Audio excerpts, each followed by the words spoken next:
Well, welcome everyone to beautiful Bucharest once again for the last day of the Group A of the EU RMR, the qualifier for the PGL Antwerp Major. There are still 3 spots up left for grabs out of Group A, and it's going to be a hard-fought fight coming into today. But first, let's catch up on the action you missed yesterday.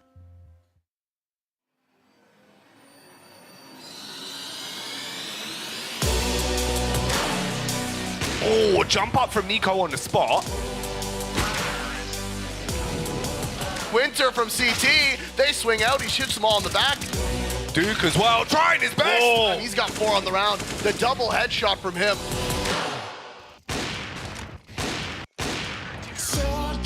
Flames stuck in the cave, being pushed from both angles. They're going to swing it together, but Flames! Oh! Oh, he's taking down 2. Oh, up on the flick, Stodono looking for the clutch in the 1v3. Absolutely brilliant from Stodono. Nico unabated, and Kenzie's got 1. He locks them down. 2 for Kent. He just doesn't get checked. It's 3. They just all topple.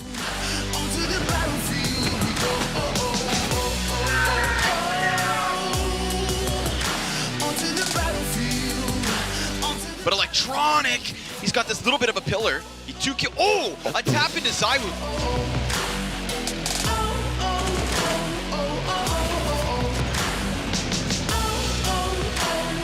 Oh. That is big.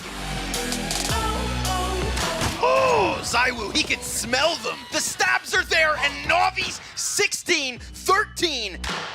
And are looking to play it so simple with a spawn. Ooh.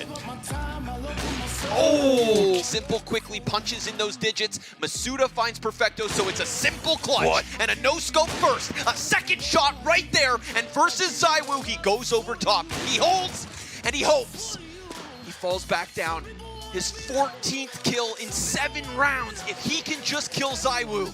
A battle of the and he does it every time. You don't want to go there when you know there's a connector player in the first place, but now there's Simple too. Oh, way too easy. 2 guns, 3 kills. And now we get the mid lurk. Dupree, he's gonna shoot Electronic in the back of the head, sprays into the smoke. Perfecto, there's one, but Magisk with the double, and Vic goes down. We've got 20 seconds and 2 kills either way. Boomich with the headshot. They've qualified 2-0. And now it's only Crims. Guys had a great game, a great map, and he's got to keep on delivering. 1v1 versus Woxic. The Galil is gone. Crims is clean on the top. Pincering in middle, and it's a mow down. Wow. Nice. Oh, dear. There it is. Messi can still shut this all down before the problem arises. They line up. Messi with 2 and the tap to close. Oh, Poison? Oh, dear. That might be GG. That's a beautiful flick. Jumping back late instead. Tara with a spray. And it's beautiful. Beautiful. Guys are looking at moving quickly. Ooh, it's the end of the line. Poison, dead.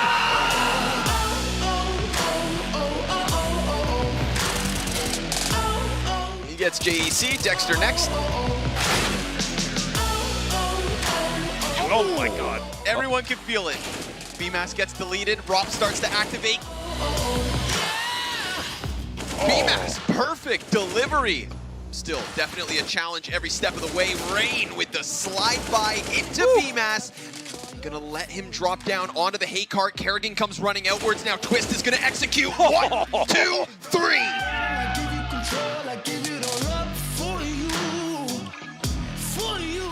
Jay with the Zeus. Let's go, buddy. Yeah. Hauser. Haha. Stuck at the halls right now. Oh, it's a massacre. The timing. Forest is blinded, and they don't know they're right below him. What? 2 kills for Forest on the roof. There we go. It's on the roof, and now James fighting with the Glock. He got the ult back again. James, the wizard. Oh, nails the shot. 1 man still to find. Drops into the site. Heap. Whoa! No scope now. And James, it's so close. Outsiders, it's all on this. And the time, it just eludes them. We're going to overtime. Those nades are in the right place at the right time. A good bit of damage done. The USPs start to farm up the weaken dig players. Nade in response, but USPs still killing, still headshotted. And now Yakinda, trying his best down in water to regain control. Taps out another. And can't quite get it over the line. That is so close.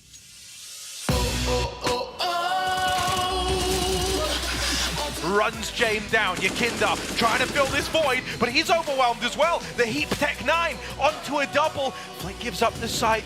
Tries to play retake, tries to lean into this one, but a util getting locked in. It's a good nade, and he will get rewarded for his patience. Right now, Freiburg cannot move a muscle. Everything is hinging on Forest coming up through middle.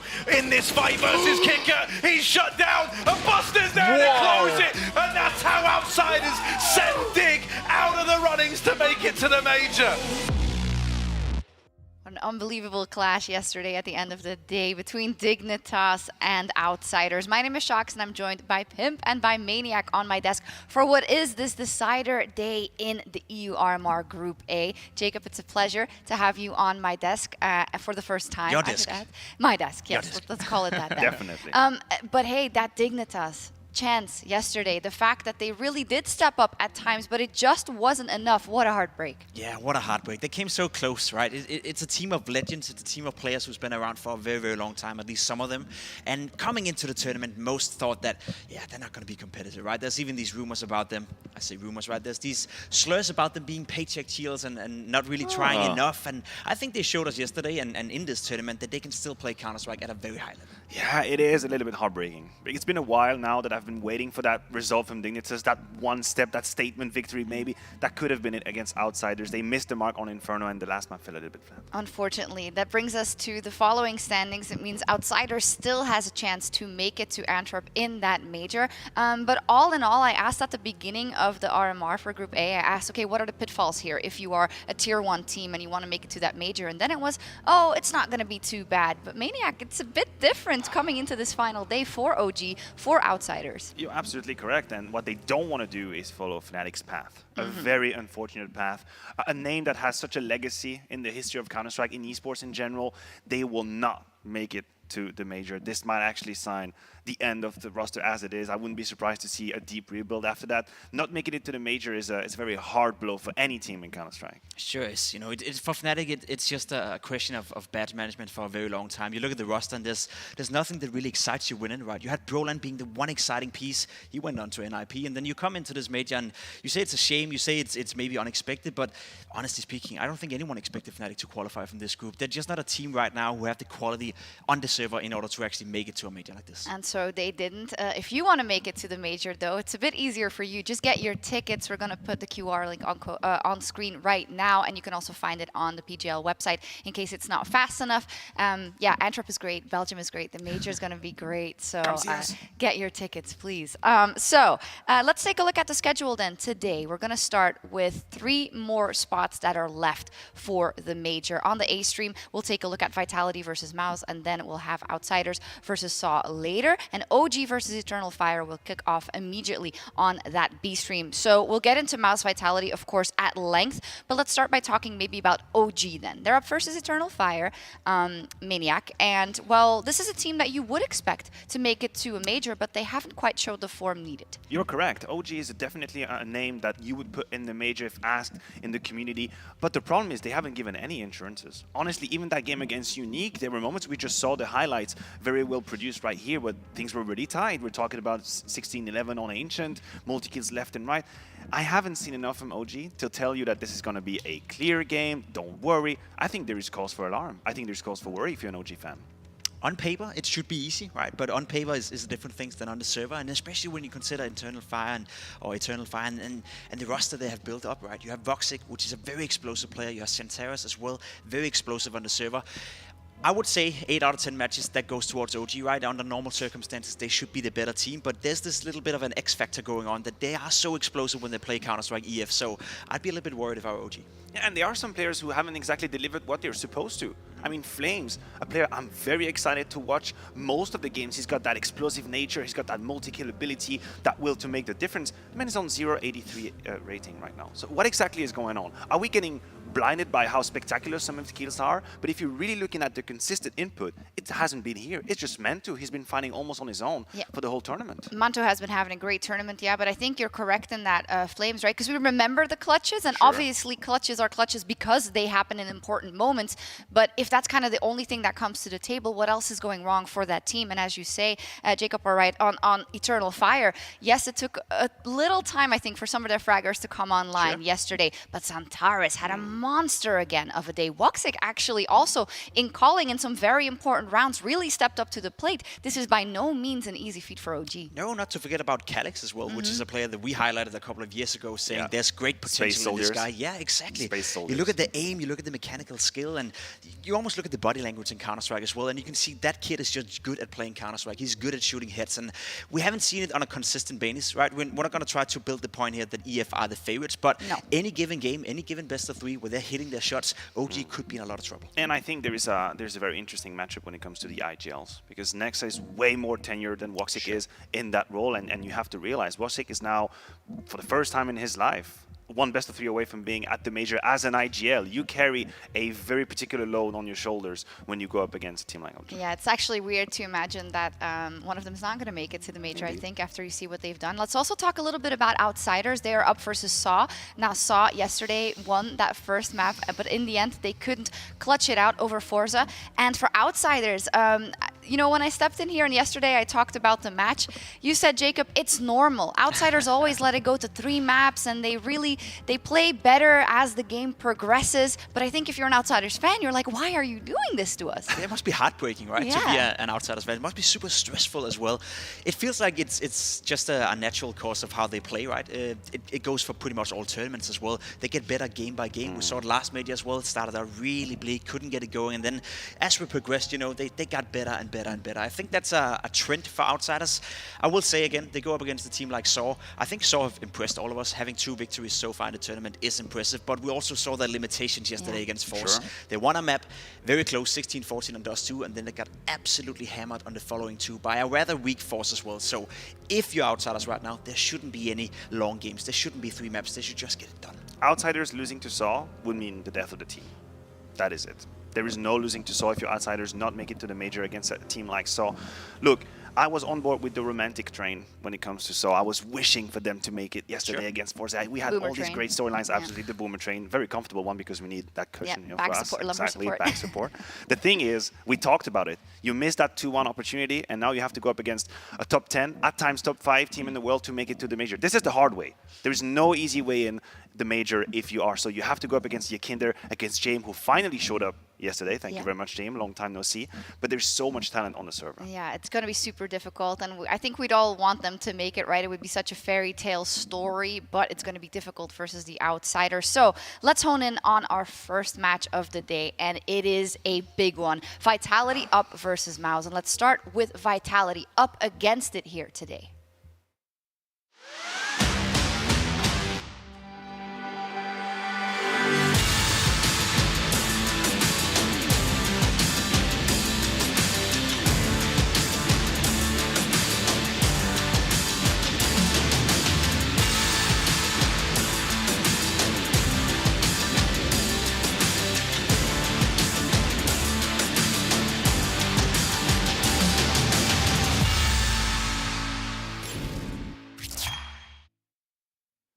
Oh, Vitality, Vitality, Vitality. Learning the hard way that building a super team does not always net results across esports, but they do still have a chance to right the ship here and make it to the major. Let's take a look at what they've done so far. And I'm going to go to Maniac first because he is a connoisseur, let's say, about Vitality. Where do you land right now? Well, the thing is, there's been a lot of disappointment and heartbreaks in that tournament, but things aren't as bad as they seem. Please direct your attention to the teams they have lost to. We are talking about the best and the second best team in the world, 14-16 and then 13-16, 13-16. If you're a Vitality fan, what you're looking at is improvement. You're looking at progress. The beginning of the year was abysmal. But my issue is, some pieces of the puzzle are still missing, and that scares me to hell. It really does. Apex having at times unsolicited errors, Mizuta missing some best of threes here and there. I'm getting worried. This shouldn't be a question. Vitality should make it, but I wish I could tell you that I'm just relaxed here, but I'm not. I'd be worried. I'd be very worried. You said it's been an abysmal start to the year, and there's no hiding away from that fact. This iteration of Vitality have played 10 best of threes, and they only won 2 of those, which is simply not good enough, right? Even lost, I know it was an online game against Skate, right? We don't talk about that one. We don't talk about that one. Now we just discredit that one. I do buy his point about, you know, it's looking better here at the major qualifier. They've shown some progress, but we're talking about a team that decided to pick up Magix, Sonic, and Dupree in order to be the best team in the world, right? They were the second best, they were the third best, and they were not enough for them, right? They wanted to be the best, they wanted to beat Na'Vi, and instead of going from being a contender and potentially could be the best team in the world, now we're talking about a Vitality that is at great risk for not qualifying. It's been an absolute disaster so far. Look, we always knew that there would be a time, there would be an adjustment period for Vitality. When you have such a big overhaul and you change your philosophy, you bring in a new coach, a new core, I accept that. My problem is, how long can they sustain damages? By losing games they shouldn't, by maybe not qualifying today. How long can you sustain that, even though you have a goal in your mind for midterm, long term? I think the simple answer to that is beat Mouse and make it to the major, and then you have some time, right? Let's talk about some of these pieces that make up the whole that is Vitality. Masuda, right? Who already has the experience of being in that core and who has found trouble, I think, adjusting because he was obviously more comfortable in the last iteration. So what do you think it is, Jacob, that is not allowing him to shine as much as he did? Well, he's not getting as much responsibility as he used to, and I think that was one of the things that impressed me the most about Masuda, especially coming late of 21. The fact that he was called upon, you know, Shox was was in the lineup, didn't really perform up to his best, so someone had to take up that secondary star role, and Masuda took that responsibility upon him and delivered very well. Now, you join up with Magic, you join up with Dupree, obviously you got to give them space, and Masuda have had to take a step back. And I guess the question for me was always, is he going to be good enough in that laid-back role where he's not taking that much responsibility? Because I do feel him as a very proactive player that likes to make plays, likes to be involved, and right now, it's been looking a little bit dire for Masuda. Man, listen, I wish I would agree. I wish I would agree that this is just a structural consequence that the Masuda isn't performing. I just don't think he's comfortable in the chaos that some of these rounds are. Look, when you move from a fully French team to now an international roster, the degree of uncertainty is way higher, right? There are situations where comps might be a little bit chaotic. There are rounds where you haven't exactly deciphered every single step you got to do. So what it puts is pressure on the individuals to know what the hell is going on. What am I supposed to do now? Am I supposed to take a step back or am I supposed to fight? Think about Perfecto. Do you think Masuda is the Perfecto of Na'Vi? No, he's not. He's not as safe and as certain as Perfecto is. And that's what I want to, because he was that in the French scene. And I haven't seen it in too long now. And that's the problem. That right there is the problem, because he's supposed to be the Perfecto. No, yeah, you're also a problem.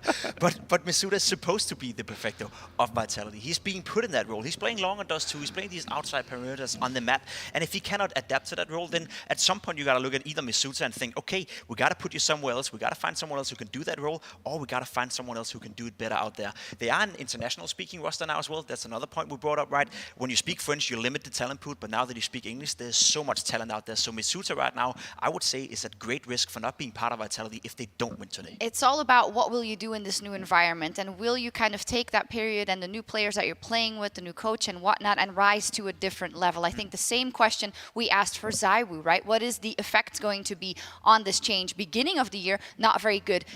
Correct me if I'm wrong, but I felt like the best opponents that he's played against here, like in a Na'Vi yesterday, you really saw kind of the glimpses of the Mathieu that we remember. Yes, indeed. We are seeing better signs of ZywOo. I'm going to be honest, Jacob. The last few weeks, I was very uncomfortable. There was a feeling in my belly that I didn't set well, because for the first time in what is about 3 years, I've seen ZywOo be at loss for solutions. I've seen ZywOo make wrong decisions. I've seen ZywOo being outside of the rhythm of the game. And I thought, holy hell, is this what is going to happen now? But we're seeing better signs. We're seeing ZywOo being a bit more decisive in what he's doing, taking charge of the round, making plays in clutches.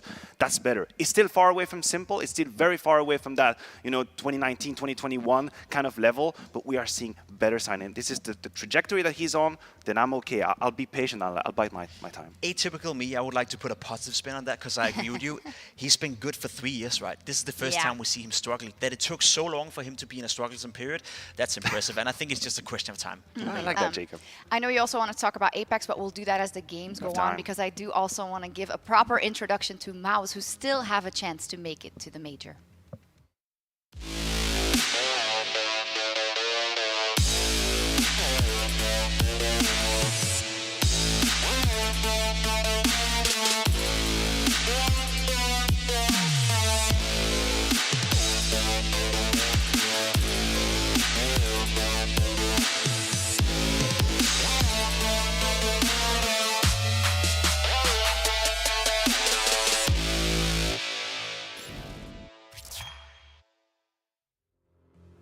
I'm hearing a lot about kind of potential that hasn't been reached for Vitality. Jacob, we have a completely different story when it comes to Mouse, because they had to replace some heavy hitters on that roster, and they went a different route. They went for some young pickups, and here they've beaten OG and they've beaten outsiders already. They haven't looked too bad, but they haven't looked too good. And I think that's maybe a problem for Mouse coming into this one. They have to do better than they've done so far in the tournament. Yeah. They are up against a very strong team in Vitality, and some of the players you see on your screen have had a decent tournament, but no one has really popped off. There hasn't been that clear star player. There hasn't been, I guess, the rubs of Mouse who's taking over the game, or when it gets close, he can shut it down. So Mouse is a good team right now, but I need to see some more quality. I need to see someone step up. My bad, by the way. They almost beat OG. I was looking at it with rose-tinted glasses there. Maniac. Yes. Look, the problem that I have with Mouse is that when you go the route that Jacob was describing, going for academy players, then the first few tournaments are incredibly important eye tests, because the premise is that these players will step up to the plate. Katowice was the case for JDC and Torsey, but where are they now? Where are they now in this event? That's my problem. Are we going to go in a hit and miss scenario, or do we actually see a diamond in the rough in both these players? Is it unfair to like, because I feel like you're being as harsh on them as you are on Vitality, and I feel like they've got more extenuating circumstances, or am I being too much of a softball player It must be for me the contrast between Katowice and now. Yeah. I think that's what hits Okay. me because JDC and Torsi both surprised me massively at that event, and I thought, oh, damn, now that makes sense. They have to tap into that. I follow you there. So as the veto comes in, we'll see that Mouse elects Nuke for our first map we're going to. Makes sense, you know. It was the map they tried to pick against FaZe as well the other day and didn't really go as planned. Mouse, under normal circumstances, especially during Katowice, they're good on Nuke. So I know. The problem is Vitality is also pretty decent. Look, I'm not saying you're wrong, Jacob, but that's a statement from But you're Dexter. Last time they played Nuke in Katowice against Vitality, that was a 14-1 defense for Vitality. Sure. Dexter's about to start on the T side. So there must have been some plan. There must have been some thoughts because where else could you go? That's the problem. Where else can Mouse go in this the video in order to problem get an advantage? is, I guess Mirage could have been away, but Vitality have gotten better at it. They're not, it's not the mega super pick that it was back in the time. Seems so to speak to huge confidence on the part of Dexter, and I want to say it's kind of warranted. He's had a pretty good tournament so far, Jacob. He's had a good tournament. One of the outsiders, I guess, for Mouse, right? One of the things that I noted yesterday was that he's the highest performer for this lineup, and normally he's the, I guess, lowest performer in terms of statistics. Bimes is a player I want to put an eye on as well. You know, Torsi, Bimes, those two, they're the firepower. The structure behind Mouse is decent. So, as I said, we need to see more quality on the server. We need to see players stepping up because they are going up against the Saibu. They are going up against the Dupree. There's too much quality on the server right now for Mouse to just play a decent game if they want to win. yeah, and if we're gonna be harsh on the new ones, might as well be harsh on the old ones. Frozen and Bemis. They're supposed to be the superstars guys. of that team. They're supposed to show up, so now's the time. Yeah, we've got some superstars over at the caster desk, so let's throw it over to Davey and Jackie. Too sweet. Oh, that's right. We're locked in position. We're ready because today's going to be exciting. We're starting it off with a fun one, Davey. We get the best of 3 to open it up. And what a game we've got. Mouse, of course, in a position now where you've got to get a big upset if you want to steal that spot at the major because you're facing up against Vitality. Yeah, Vitality, and a struggling Vitality at that, right? The boys on the desk had talked about it, and it's just like, oh, Zywoo, he's just not at his old form. He hasn't been able to get back to that performances that made him win, you know, player of the year, 2 years in a row in 2019 and 2020. We haven't been able to see that again from him. So far, this event is actually one of his higher performing events throughout this year. So right, I think his average HSV rating over the past 6 months is like a 1.18. So far at this event, 1.22. But of course, when he was the world's best, he was getting up above that 1.3 rating. So that's what he's going to be aiming for here in this series. And he needs to come back into that sort of demigod form that he's always been known for, right? Because even if he's struggling somewhat, you can't be having that. You need him going large and in charge into these games. For Mouse, we'll see how they're able to play once we kick this one off because we're going into Nuke as the first map, Davey. Dust 2 as the follow-up, a Mirage if we need it. So I do enjoy the spread we got for the Veto at least. Yeah, and I like what the analyst desk pointed out as well, is that last time they played on this map, Maus got completely shut down on their T side, and they have to start on the T side again here, as they are going to be pushing forward into ramp. The nade towards door to just try to bait out any sort of aggression from the CTs, but instead it is going to be the A play. Oh no, they're going back towards ramp again. They're just going back and forth. They're running them around. Oh, I see. They've played Rampy Hutty before, and it seems that they will be going back towards the Rams. Iwu will find the opening headshot. But it will end in a 3-on-3 as Torsi gets the snap off. Apex down on a B site, trying to do some damage. And one by one, all of the T's will be popped in the heads, and it's just on B-Mass, flickering back and forth. Oh, hello. Hello. All right. He's woken up into the game. He's got 14 HP in the 1v1, but the bomb is in no man's land. And he's got a minute to play with, so if he just takes his time, goes very slow, Apex is going to have to start worrying about potentially getting flanked from the door, maybe getting flanked from Secret, right? Because he had enough time to go anywhere on the map. He could be waiting in ramp exactly how he is. He could have gone back through lobby, gone outside, and you can see Apex has already changed his position because of it. He can't commit to just standing in sight and holding the bomb because he could get flanked from anywhere. So Apex has to reverse clear everything as he's walking through, changing his position, going towards that double door. He's going to make his way up towards the window, and it is going to come down to the timing, and the flick's not there. The HP was just too low, so Apex, the in-game leader, able to clutch out the pistol. Breaks the glass in case of emergency, and the emergency was, Davey. They wanted a pistol round, so they will get it. They will stop B-Mass from being able to go absolutely nuclear in a round like that and walk away with a clutch. 14 HP, not helping him out there. So Mouse coming close, but yet too far. Yeah, they were just trying to run him around. I don't know if that was intentional on the side of Mouse, if they just wanted to You'll be running back and forth, try to pull out any pushes, try to bait out any aggression, or if they just couldn't make up their mind based on all the info they were getting. Hey, go back, no, wait, no, come back up, come back up. Oh, never mind, they're stacked. Hey, we'll go ramp again. They didn't really seem like Just they knew where they wanted to go. Tour de Nuke. Yeah, exactly. But they forgot about the bikes. Getting their cardio in. That's true. You got to get it in, mate. We used to call it cardio strats. You would just like run around the map, just back and forth from A to B on like Dust 2, like B tunnels, take some shots all the way back to long tunnels, some shots back and forth, cardio strat. Doing the little marathon, getting the legs moving. Ooh, feet moving towards outside into this round. Tag through the smoke for Apex. He's going to hock him into the spam and we'll be able to catch towards Z. Unlucky. And Dexter's down to 36 as well, but they have got their way into secret. Zywoo's here. He's waiting with the MP9. And he should be able to make a ton of money off the back of this if he overwhelms them. Jump spots in, spots the players down towards secret.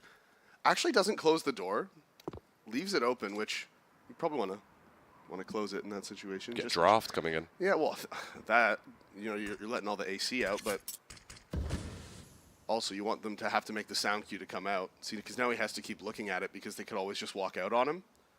But it is going to be the play towards the single door instead. Frozen, he's here, he's holding. Now, some support is in from ramp. That is Masuda. Flash towards the site, will allow them to get out, but Frozen finds Ziwu, and that's the big kill from him. Frozen's inside of the site now. They're just trying to ring out these eagle shots, see if they can find anything, but the long-range MP9 of Masuda is going to come out on top. Apex gets another one with the M4. 3 kills on the round for him. 5-0 for the in-game leader after starting that one off with the spray through the smoke outside. Lots of damage. And in the end, another one brought home. Ooh.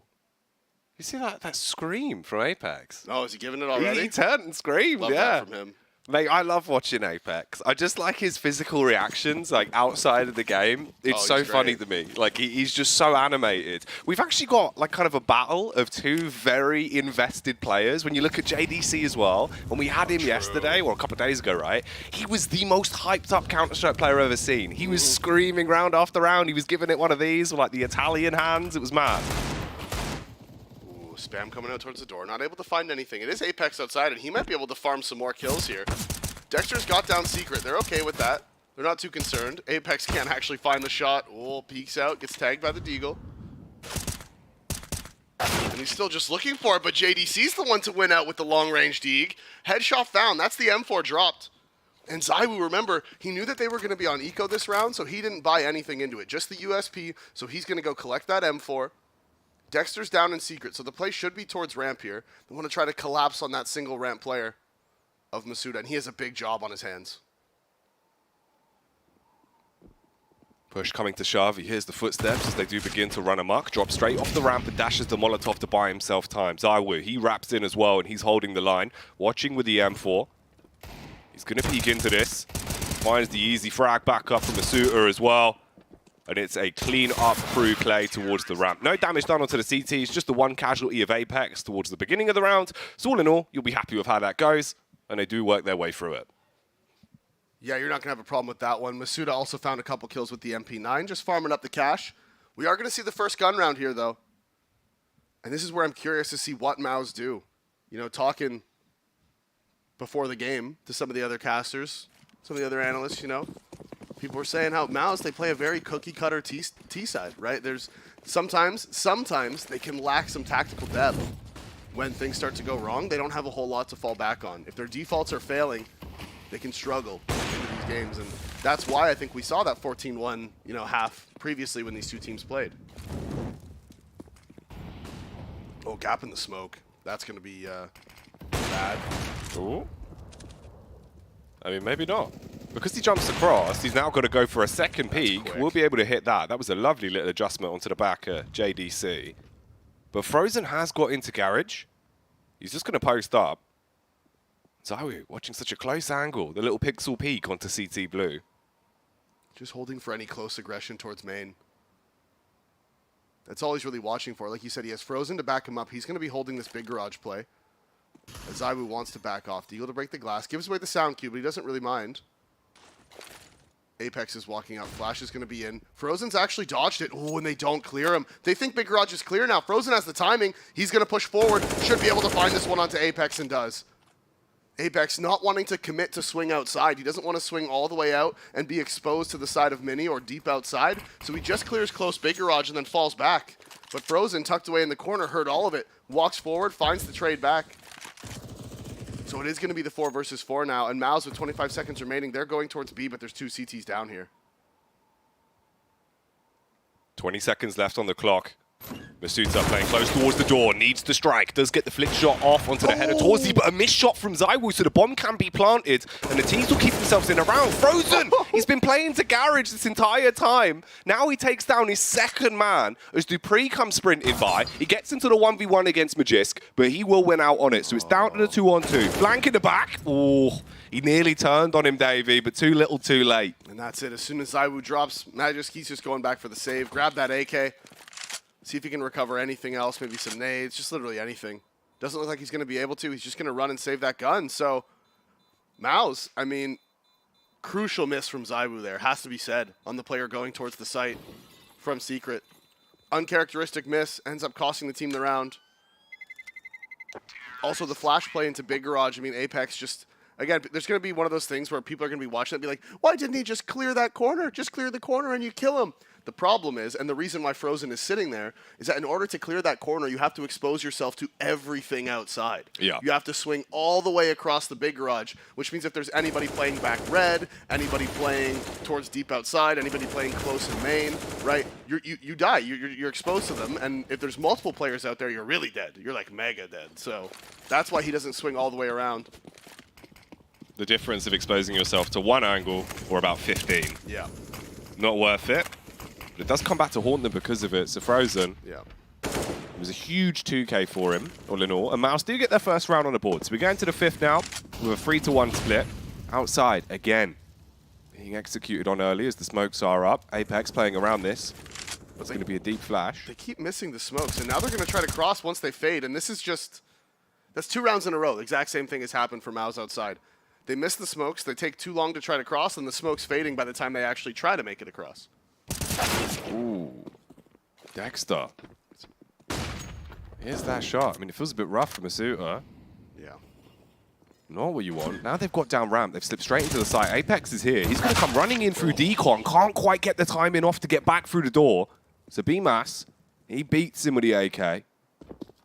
And at this point, the CTs will rotate back over. There's the opening on the door, the face from the AWP, but the shot won't land. 2 frags found for Frozen, though, as he's just assaulting them from the back. And Magisk tucks into the vent. Bomb will be planted. He's looking his way around.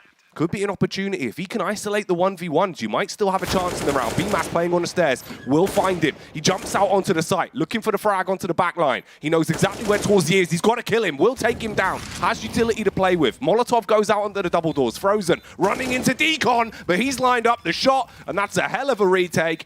Woo, that was a big round. Yeah, beautifully played from Magisk right there. Like you said, isolating those 1v1s, walking through Secret, finds the flank on the player in window, and at that exact moment when he gets that kill window, Torshi rings out a shot through the door. Right there, you saw it. Gave his position away, didn't have the HP, didn't have the positioning, and Magisk plays it to absolute perfection. And of course, bomb not planted for Frozen. He's worried Magisk could just be sticking it. He doesn't know Magisk doesn't have a kit. The Molotov towards the double door, the bomb not planted for single, means that Frozen has to run forward. Magisk knows that. He waits for it, lands the shot, and secures the round for Vitality. So they go up 4-1. And there was a kit down in Secret as well, right outside of the vent. And Magisk, thinking that Frozen was going to still be facing at some point, went into the vent and ended up missing that kit. And I put it in the back of my mind. I was like, if he loses this round because he runs out of time and didn't pick up that kit, that'll be heartbreaking. But it's not. Doesn't matter in the end. No, in the end, the heartbreak really is on Frozen. Obviously, the 2 frags he found completely flipped the way the round was going. Looked like he had put them in good stead to win it. But it doesn't happen. You can't count out Vitality. So the scoreline getting slightly more lopsided for the CTs as they've now got themselves to 4. ZywOo was on the AWP as well. He's going to be stationed outside, looking for the early frag to be coming in. The double smokes are down, but they will be able to bypass him. This time there's no gap for him. Extra smoke being thrown as well just towards that blue bin, just to deny that slight bit more of information if anybody was playing around it. But this time, like you said, no, again. Oh, I was gonna say again, someone's gonna die crossing late. I was just gonna feel so bad for him. They have forced into it. They've used most of their utility. And look at the rotation from Vitality. They're committing players down into the B site. They're going through Secret. The window's broken. And JDC, he's right on the other side of this. Flashes in. They play anti. They spin. JDC gets them both. The double headshot from JDC as he's coming up the stairs. Vitality read the play. They had the rotations. They had the players in the position. But they do not land the shots. ZywOo does eventually get one, but that's just BMAS lurking in lobby, and this is going to be the save from the CTs. Yeah, that's just guaranteed that they can actually save these guns, and there won't be any more funds being ripped away from them from BMAS. But JDC, wow. The first frag, lovely. The follow-up, the fact he gets it and survives is just madness. True.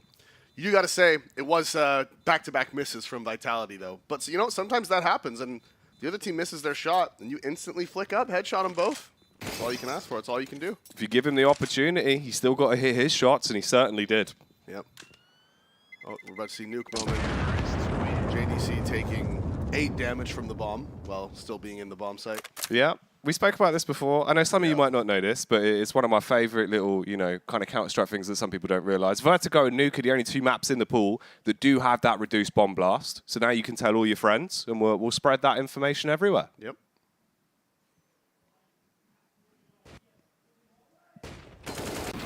See right there, I mean, that kind of sucks for Masuda. Wow. I mean, the shot on Apex was nice, don't get me wrong. But Apex did get like 5 bullets off before he died on the side of his head, so you do kind of got to... Shame it wasn't in the head, though. Yeah, exactly. You kind of got to hit those. Yeah, do need 100 to kill Davey.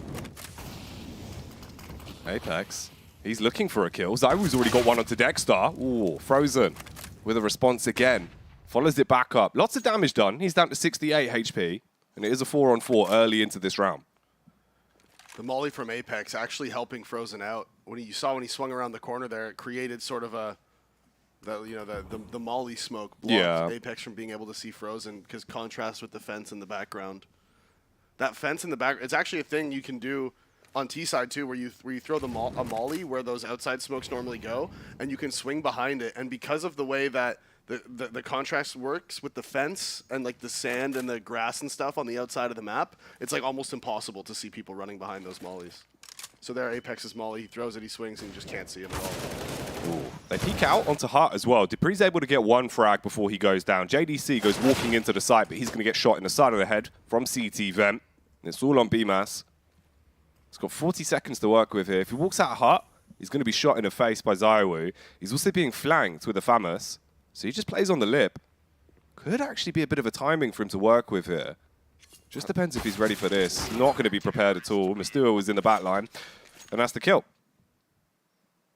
And again, Vitality locking down that A site. They try to get the split out through main. We've had lots of 4v4s in this game so far. Whoever gets the opening pick, it's almost always traded by somebody else. Yeah. Right? Like, almost always. It's another nice shot from ZywOo as well. Well, I think a lot of that has also been because for like the first 4 to 3 rounds of the game, every time Miles would go outside, there was a gap in the smoke, and there'd be 1 free pick, and then Frozen or someone would have to try trade it. Yeah, because we've had just so many 4v4s.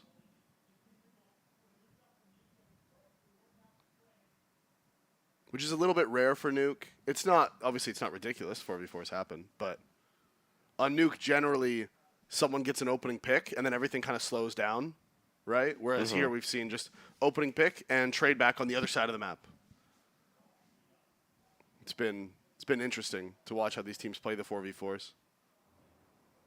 Especially because Mouse hasn't really gotten outside control, you know? Like, the closest they got was that round with Frozen, sort of tucked away in Big Garage. They've got down Secret a few times, but they haven't really, like, pushed towards Hell or Heaven or put any pressure towards CT, right? So it's interesting that they're still able to get these trades given that they're not actually applying that deep pressure. As Apex on top of the Big Garage finds the opening on JDC outside, returning the favor for earlier in the half when JDC got him on the eco with that deagle. And the T's, they're all grouped up in lobby, and I think they're going to want to try to go towards ramp. And Masuda's the only one here. He's playing behind the smoke. This is doable.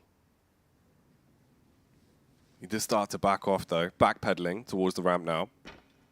Audio Q is going to give them the information they want, so they swing off the back of that. They start sprinting towards him with a Tech 9s, and they want to play with a pace. BMAS going to be brought down after he takes the bullet straight to the face. Frozen's tucked in with him, and Masuda goes for the safe play. Back off and play towards the site. ZywOo, he's watching with the AWP as well. And Mao's relatively stuck now. And the flank from Apex is coming in. Now the question is, Dexter and Hut, if he's looking for it, he's not at all. Apex finds the easy kill. Last 3 players in ramp, they have them trapped now. Apex in lobby, ZywOo towards hell.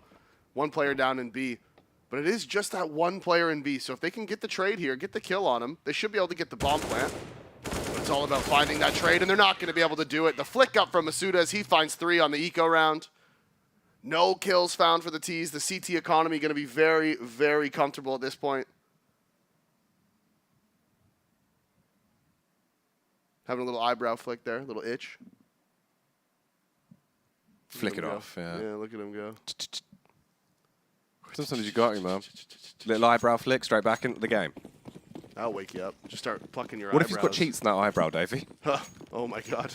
He's toggling. Oh my god, he's embedded. Oh no. Everyone's checking the mouse, but it's in the eyebrow.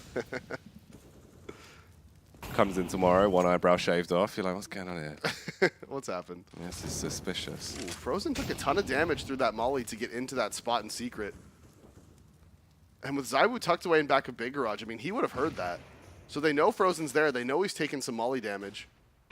As the boost onto red is going to find Apex. That's Torsey getting the opening.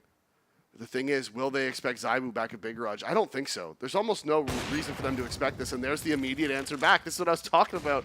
Again, we're in the 4 versus 4. They know Frozen's down secret, and they know at least 1 more player is outside with the op. CT's being reactive as well as they actually push out towards lobby. So now Magisk's got the information that he wants. JDC takes the bomb down secret and links up with Frozen. Masuda, he's been doing a good job of holding towards this B site. And he might be tested in a few moments. 45 seconds left on the clock still. Torsey, still just holding with that orb. But this is the clear down towards Decom. It's going to be tight on time. And if Masuda does actually just get even 1 kill, you could really throw this round into a risky spot. JDC is going to walk up close towards the door. Frozen's going to go round towards the double side. And Torsey's finally crossed into the site. Dupree's now pulled up as well. This isn't looking good for the T. He's not going to have much time to work with this as the door comes open. They'll have to hit their shots instantly. Oh, VMAS is also spotted outside. So now you've only got 13 seconds. This is the execute. Torsey with the AWP does hit 1 quickly, but he's got to get the follow-up frag. Bomb needs to be planted as well. JDC gets it down. Talking of going down through the vent, Magisk, he's here. There's another man in the vent as well. The AWP's doing all the work for them. That's 4 frags found now. 4 Torsey on the AWP. He's got the scope, but he's going to take a bullet to the head and have to slow it down. Run across onto the site. Dupree dashes the molly. He's got to run the whole way around, Davey. He's just going to be sticking it. He's hard on the bomb, hoping he'll be able to pull this one off before the peak comes in. Jumps off, walks up towards Decon, sees the head. Torsey holding and hits it. Switches to the M4, swings around the corner, and Torsey with the ace, and look at that, the fist bumps come out. The T side being saved by their opper right there. Great repositions constantly from him throughout this round. Look at where all the different places he's got these kills from. Starts it off outside, and then all over secret. Is able to land these frags, and Dupree just didn't have the kit. He wanted to stick it, and he would have won with the kit. He would have had that round, even without it. I mean, Torsey assumed he wasn't defusing at that point because he didn't expect him not to have a kit. So once it got down, you know, it had been 7 seconds since he tapped it, and Torsey's like, oh, okay, he's not on it. That's fine. Unlucky for Dupree. Even without the kit, if he would have stuck that one, would have been the victory. Of course, you can't know that. Ooh. Yeah, it doesn't have the information they want. So much damage already established here. 44 HP for JDC, 55 on BMAS. Yeah. And this round this is a crucial swing round here. Whoever wins this controls the next 3 rounds of the half. Because both teams are just completely broke. You can see Dexter's relegated to just the Deagle even. They do still have the op of Torsey, of course. But whoever loses this, they're broke. Neither team has any round loss bonus anymore. As Masuda wants to go aggressive. Torsey's there waiting, but JDC standing in front of him means Torsey has to take his time. Can't take the shot through the teammate. It is, again, the 1-for-1. As we see the 4 versus 4 come out, and ZywOo's here towards ramp. They have got one down into secret, so that's why Apex is rotating down. He's in. And now the 2 A players, they're going to be under quite a bit of pressure. And you can see that's why the reposition is coming in. Over towards the vent, 1 player on the site. As the T's, they're going back outside, but with only 30 seconds, they're going to have to make their play down secret quickly. They start shuffling over, but like you said, you have to be so swift. You've got no real time to work with, and Dupree, he's got all that information now, so the CTs can be ready for the push that's coming in. ZywOo, he's walking his way down the ramp as well. He'll be able to shut down 2 of them with a quick adjustment. Apex with a final frag onto Frozen, and Mouse just went running into the abattoir of the B site. Yeah, the rotations were there. Dupree, close to that vent, heard everything. They had to start running because they were running out of time. They make the footsteps to give away the sound cues. Dupree hears it all. The rotation comes in from ZywOo with 2 players down in the B site. With that much time left, the lack of utility, absolutely no way for them to get into it. This is going to be the full eco now. Coming out from Mouse. So Vitality very much in control of the half still. But it is, you know, there's 5 rounds left. Mouse is going to get at least 2 gun rounds out of that. Probably 3, but at least 2. So they're in a position where they can still get this 10-5 half. Realistically, there's no reason that they can't, which is a good half for the T side of Nuke. Of course, remember, this is Mouse's map pick. Next up, we do have Dust 2, which is the pick of Vitality. And if we need it, that 3rd map of Mirage. So Vitality right now, 7-3 on the CT side. Apex again playing on top of Big Garage, just holding for that silo peak. Hadn't come in yet, of course now. It is on the way, as ZywOo actually found the opening with the op earlier. And with a minute left, Mouse have just been waiting. Oh, ZywOo spots him, jumps up, misses the shot actually. Oh no, gets the 1 tag. HP. Yeah, down 99 damage op shot, unlucky. Yeah, that is quite horrific. But luckily enough, he will be able to do 100 damage onto B. Oh, another tag. Oh no, he's tagging everyone. Switches to the Deagle to do it in style, but Frozen's got one of his own, and he will own. Hits him with a hand cannon. Dexter's down on the B site. Masuta ready for that. The solid gold Famous hits heavy, and Dupree takes out Frozen. So Vitality coasting their way through the CT side now, as the game does go 8-3. Yeah, and what is the buy of Mouse going to be like? That's the big question here for me. Can they afford that op onto Torsi? Because that was, you know, one of the gun rounds that they won. That was the reason why. Obviously, Torsi with the ace. So if they can't get the op into his hands here, could be a problem.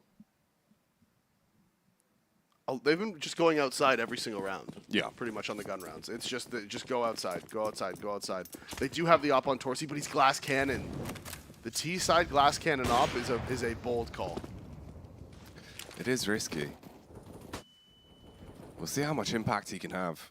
Because the problem is, that last round, like you were saying, if they only won it because he got an ace, how many times is that going to be sustainable specifically?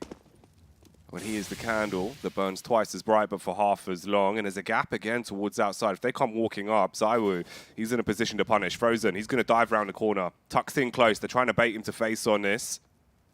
Torsi has the AWP waiting there. Flashbang, that'll be the peak from Frozen. And that's the opening pick. You do get the first kill, and there's no initial trade this time. And I think Mouse must be intentionally missing those smokes. Oh, Bymas, he's actually spotted him.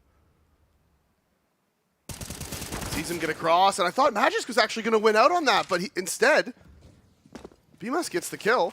Nade's going to come in, should be the trade. But it's still the 4 versus 3. They know where Dupree is.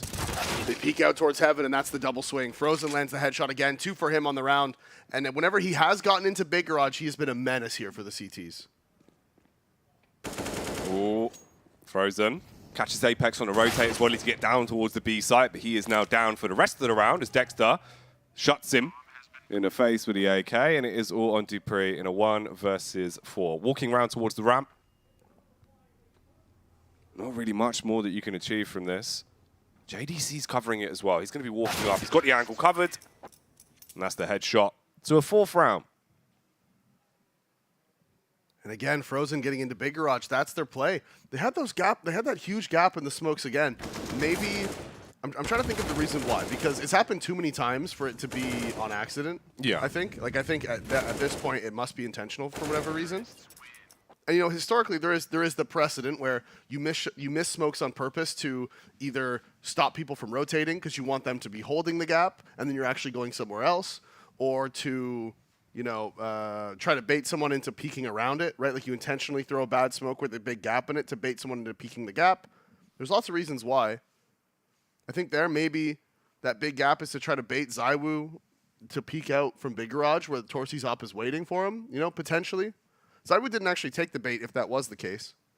That's what I was thinking. That's what it seemed like they wanted Yeah. to try and do, right? And then obviously, at that point, Frozen was able to get close. You were like, all right, just flash him in, see if he gets the pick. Yeah. And I will say, Frozen's actually been hugely impactful for this team. A lot of the rounds they've gotten into, it's with him finding entries. Absolutely. Zywoo going aggressive off the flash, and it's perfect.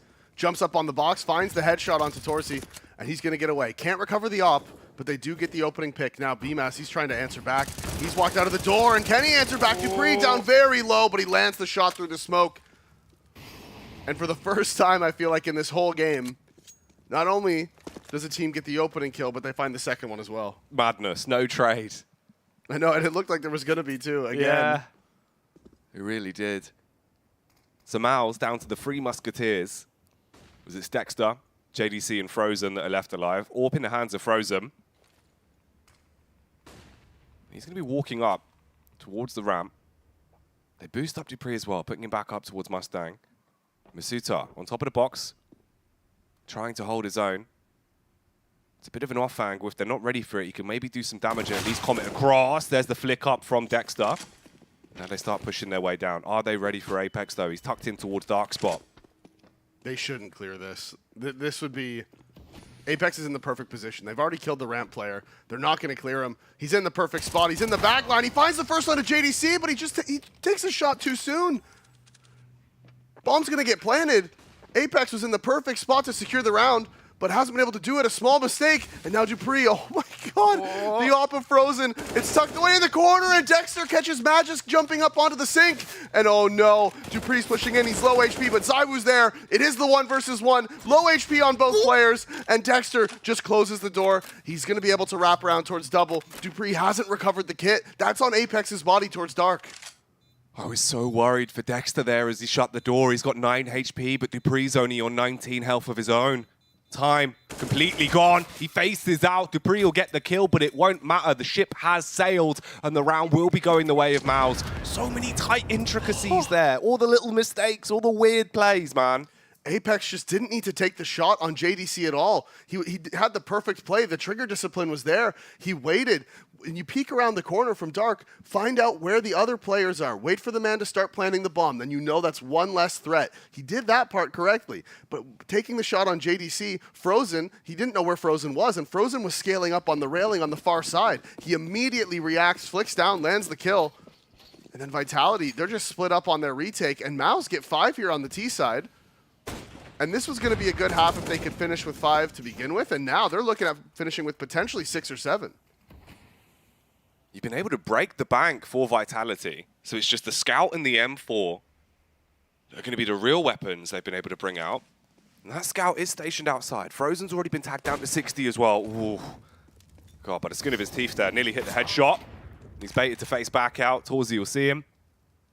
There's an opening pick. There could be a quick follow-up as well. Torsi spots out Zywoo as he dives across. He wants to grab that Scout. Ooh, and he could be a menace if he gets it, but he knows he can't peek into Garage. Yeah, now he's realized. He looked at it and he was like, oh, that's too far for me. My arms, they're simply not that long, and I don't have any means, maybe like a big cane. Doesn't have that. Or one of those like little T-Rex grabby things, you know, where the mouth opens. Yep. Or maybe just a really big magnet. Just like maybe. slowly just drag. Yeah, exactly. Just drag it closer to you. He's going to go back in. Maybe he does have longer arms than we thought. No. All right. He wants it so bad. Like, please give me the Scout. As the hero M4 here from dupreeh, the saved M4 from the previous round, ringing out, finding the trade back, but it is still going to be the A play. And dupreeh, he's in the vent, but what's he going to do? Realistically, he can't go up. He just immediately die. But Magisk, he's recovered the AK, and he's going to find Torsi in the back, and no, not like this, Mouse. Not like this. You've had such a good half. The eco is seriously going to be the punishing play. They don't have a kit. It is still the 2 versus 3 retake. So still favoring Mouse in this situation without the kit, but Vitality can make this happen. They're playing together. They're ready for the attack from the nest. BMAS lines them up, and Dexter gets the final pick. Oh, it got so tight, though. Really scary. After you got the frag onto the player walking his way back into main, things look dangerous. Yep. But they do take the round, Davey. And like you were saying, we were thinking, okay, 5-10, that's a better half. That's pretty nice considering how the game was going. Now, you've bested that and have an opportunity to actually get a really clean half out of this. And honestly, I mean, like I said, talking to some of the other casters in the pregame before this one, they were talking about how MOUZ just sort of just does the same thing and defaults every single round. And so far this game, we haven't seen them do anything else. I mean, don't get me wrong. Like there is intricacies to the smokes they're throwing, the gaps they're leaving in them intentionally, whether they're working towards big garage or secret, right? Like all of those things are true. But we haven't seen them on gun rounds go out A. We haven't seen them on gun rounds really. I mean, they've got the pick on Masuda a couple times in ramp, and that's pretty much it. That's the only variance we've seen. So MOUZ are just doing exactly what they want to do very effectively, and it's been working for them with 6 rounds here on the T side.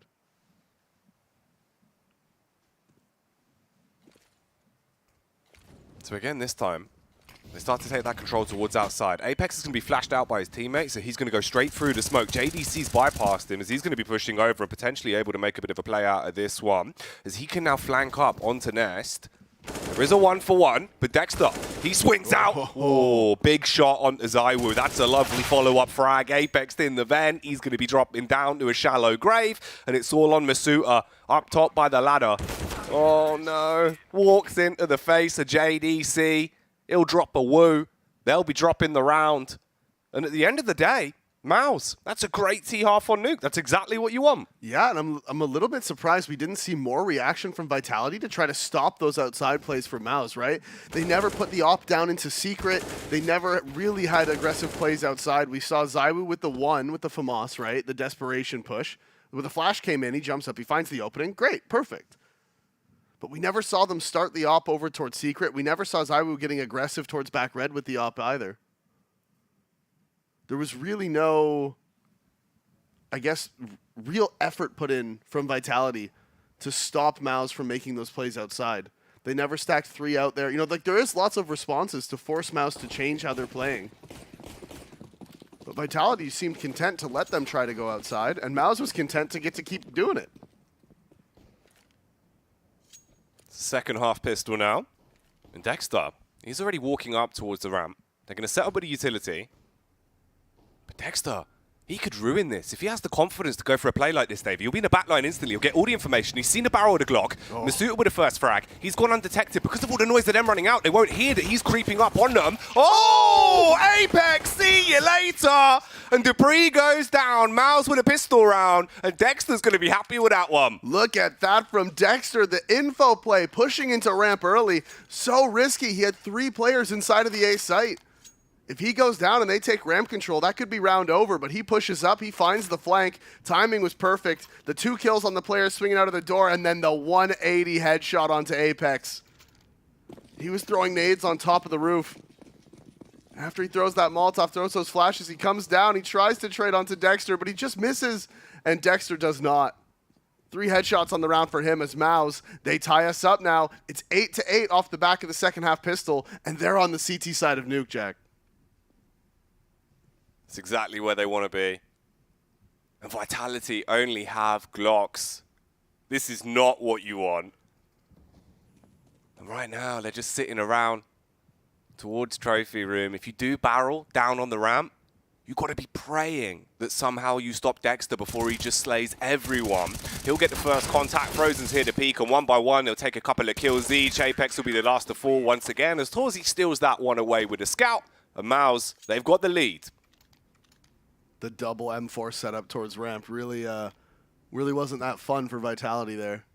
No. They thought, no, let's all group up ramp, try to run down Dexter on it, you know, see if we can just chase him down and get 1 kill, maybe get a bomb plant if we're real lucky.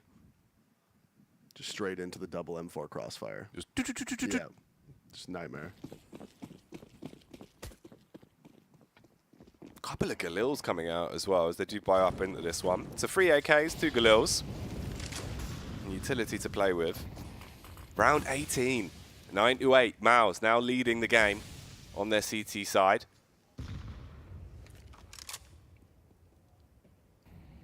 And we're already going to see a different look as they're all setting up for nades here on top of the T roof. Looks like it's going to be the A execute. Masuda dropping another one over to him. So 3 players in lobby, 2 players throwing the nades. This is sort of your standard A hit. There is 3 CTs here, though, and you can see they're already playing anti-flash. BMAS is tucked away, relying on JDC to find that first contact. And here comes the hit. Molotov to try and force him off, but he's playing on the lip, and he won't actually have to move. He can just hold his ground and puts his foot down massively, then dives into the heart. And JDC just doesn't care, Davey. He's doing whatever he wants in this round. Apex battles back on the Galil. Oh, the tag will slow him. There can be a peek out as well. He spotted the side of BMAS as he tries to creep into him, but the scout lines up the shot, and it's all on ZywOo. Back towards ramp. Oh, and he's tucked away behind that box. Did ZywOo see him? I think he might have. Now he definitely did. As he's looking for any rotations. Frozen is walking in, but is he going to face? As soon as Dexter gets contact, surely there it is. The swing out from Frozen. The support is there. And Mouse, they shut down that A hit completely from Vitality. You could see BMAS, he was up on Mustang just already playing anti. From the very beginning of the round, he's like, yeah, I know what you're doing. I know what you're going to try to do. Like, look at this. Honestly, the top hut molly just misses. Yeah, it just wasn't in a place to stop him. So he was able to sit on the lip for the first 2, and then he just goes, I'm going to swing. So that molly, that one, where it lands, is fine if you're diving down the vent, right? Because you just don't want to get peeked from that side of hut. If you're going out hut, you need the molly that lands and to cover the entirety of the top of hut. You don't need it to hit Tetris like the other one. It just has to cover all of hut. So it is just a missed molly from Vitality that ends up costing them the round. And it's a rough round to lose as well. That was your investment. Now you're down to just the Deagles and the Scout. Flash clear outside. Apex playing on top of T-Red, looking for a peek. If he hits ahead, maybe there's an opportunity for them to then react off the back of it. But Torzi peeks in with a Galil. God, that is sickening. Double swing was perfect. Peek from main, or really behind the blue box, and from hell at the same time. Finds the headshot onto Apex. As we've seen him doing quite a bit of scouting so far in this game, actually. It hasn't been ZywOo, it's been Apex. Yeah, he's loved the Scout. It's not really helped a massive amount into this round, though. Now there's only 3 Ts left. A bit of leg being seen, but ZywOo still hitting the shots. Problem is, Frozen's on the scene, and he is obscene with that M4. Massive work done. And it is just Masuta that you have left. 72 HP, he's towards ramp, he's got 30 seconds. He'll have a long chat with himself. He is going to be walking back down. Frozen's here. He'll hear that. The audio cue's given up where he is. So as soon as he comes running in, Frozen should get the quick shot off. If not, JDC can take the fight, and that's the way the round goes. So 11-8 CTs. They're into it. This is what I was saying as well. JDC, he would be my favorite teammate to play with. Oh, dude, he seems pumped. He just seems like the nicest guy to be on a team with. He's always excited. I feel like sometimes I would just start to get annoyed, though. Like, I couldn't sit next to him. You know what I mean? Like, it's good and all, but, like, there'd be part of me where it's like, man, like, we just want an eco, okay? Like, it was an eco. Stop yelling at me. Sick round, Davey. Woo! Yeah, you did great, man. It's like I shot one guy with a Glock in the back. Keep it up, baby. Yeah, Let's go. It's like, dude, leave me alone. One more kill. But I can see what you're saying. He is very, very animated, very positive by the looks of things. Sometimes you need someone like that. Oh. Did he block it? Aw. He's not a footballer. Oh, he is. Yeah. The header. Oh, and the thing about that, too, is that Vitality's not going to know that he blocked it. So somebody's yelling at a teammate for missing a smoke right now. And I did the lineup. I did the lineup. He's like, dude, I didn't miss it. I hit that 100 times. Like, what are you doing, bro? Like, somebody is pissed right now that a smoke missed. Just going full Mo on the comms. Yeah, so that's always funny. Line up the smoke, man! I had a teammate miss an E-box smoke one time on train and try to tell it landed, like, next to the red train, like, almost in sandwich. Yeah. And he tried to tell us that they blocked it. It's like, do you know how E-box smoke works? Like, you throw it out of spot. The CTs aren't there to block. They're not outside of team mid blocking your smoke, you freak. He put a table down or something. He blocked it. He's got an umbrella. Yeah, I was like, man, I they don't didn't know. block your smoke, bro. Like, calm down. Oh, silent drop. Based. Logistical nightmare.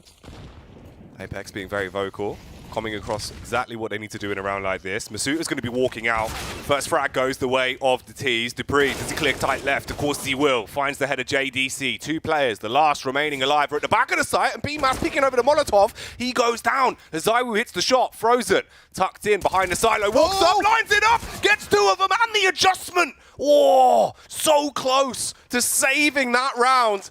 But Magisk, he gets the shot off and stops it right then and there. Like you said, so close to saving it. The bait play from Mouse was so good. BMAS surviving in the back of the site for so long, finds the kills, does all that he can. But it just wasn't enough. Frozen with the multi-frag. Needed to land that third if he wanted to save the round. But Magisk with the response. And we can see the money's just not there for Vitality. They've just had so many players die. They do manage to save the op for ZywOo, so that's something. And it's big from dupreeh to come alive in that round, too, because he's having kind of a quiet game, 9 and 13. He has been doing almost all the entrying here on the T side. And on CT side, he was playing rotate strike because they just never went A, except for when they would split through main, and one of his teammates was already dead. So big for him to run out and find those 2 openings. Yeah, because if he doesn't get a follow-up frag here onto JDC, he can just be so annoying. And that's all he has to do in that position, is just be a nuisance. And a round could have played out completely differently. So, huge props. And they needed it. You had to keep the game close. It's 11-9. Mouse are building up a big lead to work with on the CT side. They do have money, though, so the buy will come straight back out. And that is a hefty tag. 47 HP from the get-go. He's just playing behind red now as well. The smokes are going to land this time. Molotov towards the secret stairs. Just to create some space. The nade dropped onto dupreeh. It's just 22 damage, but it's always something. ZywOo with the op. He's walking across outside. There's nobody here to contest it either. They've dropped one into secret. That's Torsi. He's gone down. So ZywOo at the top of the secret stairs. If they walk down here, if they potentially they might go for the boost to try to clear it. Oppers are becoming more and more aware of that, though. But Torsi's in the perfect spot. And this is something we never saw Vitality do on their CT side, right? They never put the op down in secret. You still got 50 seconds. You don't have to overcommit to anything just yet. And ZywOo, he's been waiting outside this entire time. Fingers crossed, hoping a pick will come his way. But the first frag is found. That's actually the win against Torsi down secret. So he took the fight. He walked into it. And now you've given him some leeway.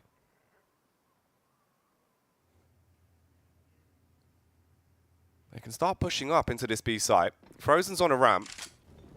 20 seconds left as they do aggress out through decom. And look to make a play with this. Smoke going to be dropped as well. Frozen peeking for the top. Sees the head of Magisk. That's going to be the opening pick. You have to react soon. Bomb needs to be planted. Masuta in the back of the site will get it down. 4 versus 4 on the retake. Close towards the vent. dupreeh. Is he prepared? He's watching the angle. He's going to be in a good spot to try and contest against this, but the flashbang blinds him and JDC takes him down. 2v3, sideline for Apex. He was still on the A site, ready for the flank, and BMAS has been able to batter him back. It's all on ZywOo to watch the decon. Nade comes out through the door. That's the jump out as well. Fires off the warning shot and recoils away into the awaiting arms of BMAS. All in a 1v1 now. ZywOo switches off the AWP. Grabs the M4. Cheeky flash on the corner. No real time to work with either. Oh, he's going to be blind, but time's ticked away. And at the end of the day, it feels like it should be a round for Vitality. They take it back 11-10. Big clutch from ZywOo there again, being aware of all the positions he needs to be in, constantly moving, so mobile in those clutches. Lands the shot, repositions towards the single door, and at that point, it's just about playing the time.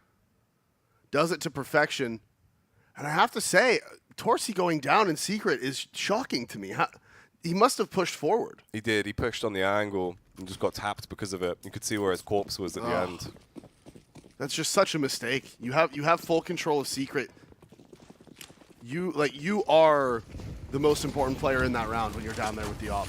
As this, they're straight through the molly. They're going fast into the A site. Magisk trying to adjust onto BMAS. JDC already has 2, and now BMAS with 2 of his own. Can he find the third? He can't. It is Apex inside of the A site, but he drops. Mao's answer back with their 12th.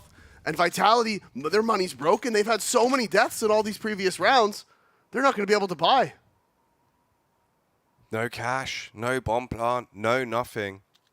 And you can see by the spread of the rounds here as well how one-sided this second half has really been for Mouse.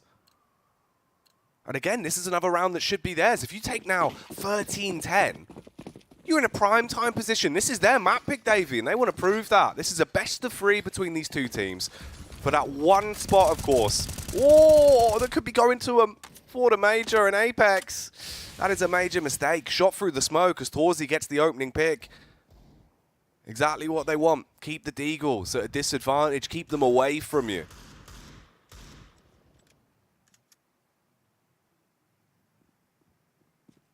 And it gets to the point now in this round where you're looking and you're like, what even is Vitality's win condition? You know, like everyone swing outside and try to long range 1D these guys with the M4s, you know? That's what we're hoping for, but it's not going to happen. No, it's almost a waste of money to even invest in the Deagles like that without any utility. I don't know.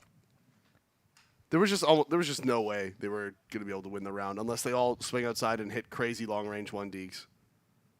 Instead, it's just target practice, really, for Frozen. Yeah, just tapping away with the silenced M4.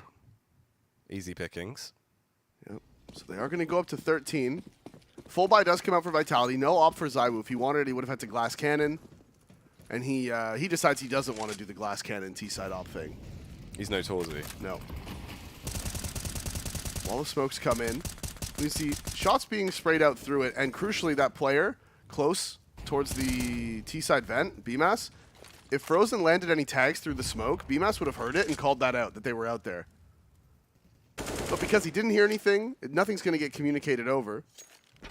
So they haven't really got much information off of it. They're just like, okay, yep, they could be down, they could be crossing. Nades towards A are going to pull the rotations, which allows Vitality to cross without having to throw any extra smokes. And they're just going straight into the site here. They're Molotov defense, there's no quick rotate, but Dexter, he's towards the ramp, pushes up, tries to take the firefight, but loses out against Debris. So now Mouse, you're on a back foot. Oh, ZywOo as well. This is a little bit awkward between him and JDC. Both of them not really wanting to commit to anything here. And it looks like Mouse wants to save. They have them somewhat contained. Obviously, Apex outside. ZywOo towards ramp now. Actually, he's still coming back into lobby, and if he finds this kill, he can flick over. Not going to find the frag, though. BMAS wins out, and Apex is on the flank. They did hear him running around outside, so you can see they're looking for it. 2 players tucked away in CT. Has he seen JDC's gun? He has. Molotov's going to come out. Smokes himself off. Apex might... No, he's fine. Oh, BMAS actually dropped, though. That was towards radio, towards trophy room. It's quite a bit of damage to take from there. I guess the bomb was planted over on that side of the site. Tactical bomb plant. Yeah. The big boom. He's had like 5k in the bank now, so it won't be too bad for him. Obviously, money being a little bit more of a fickle mistress for the T side of Vitality.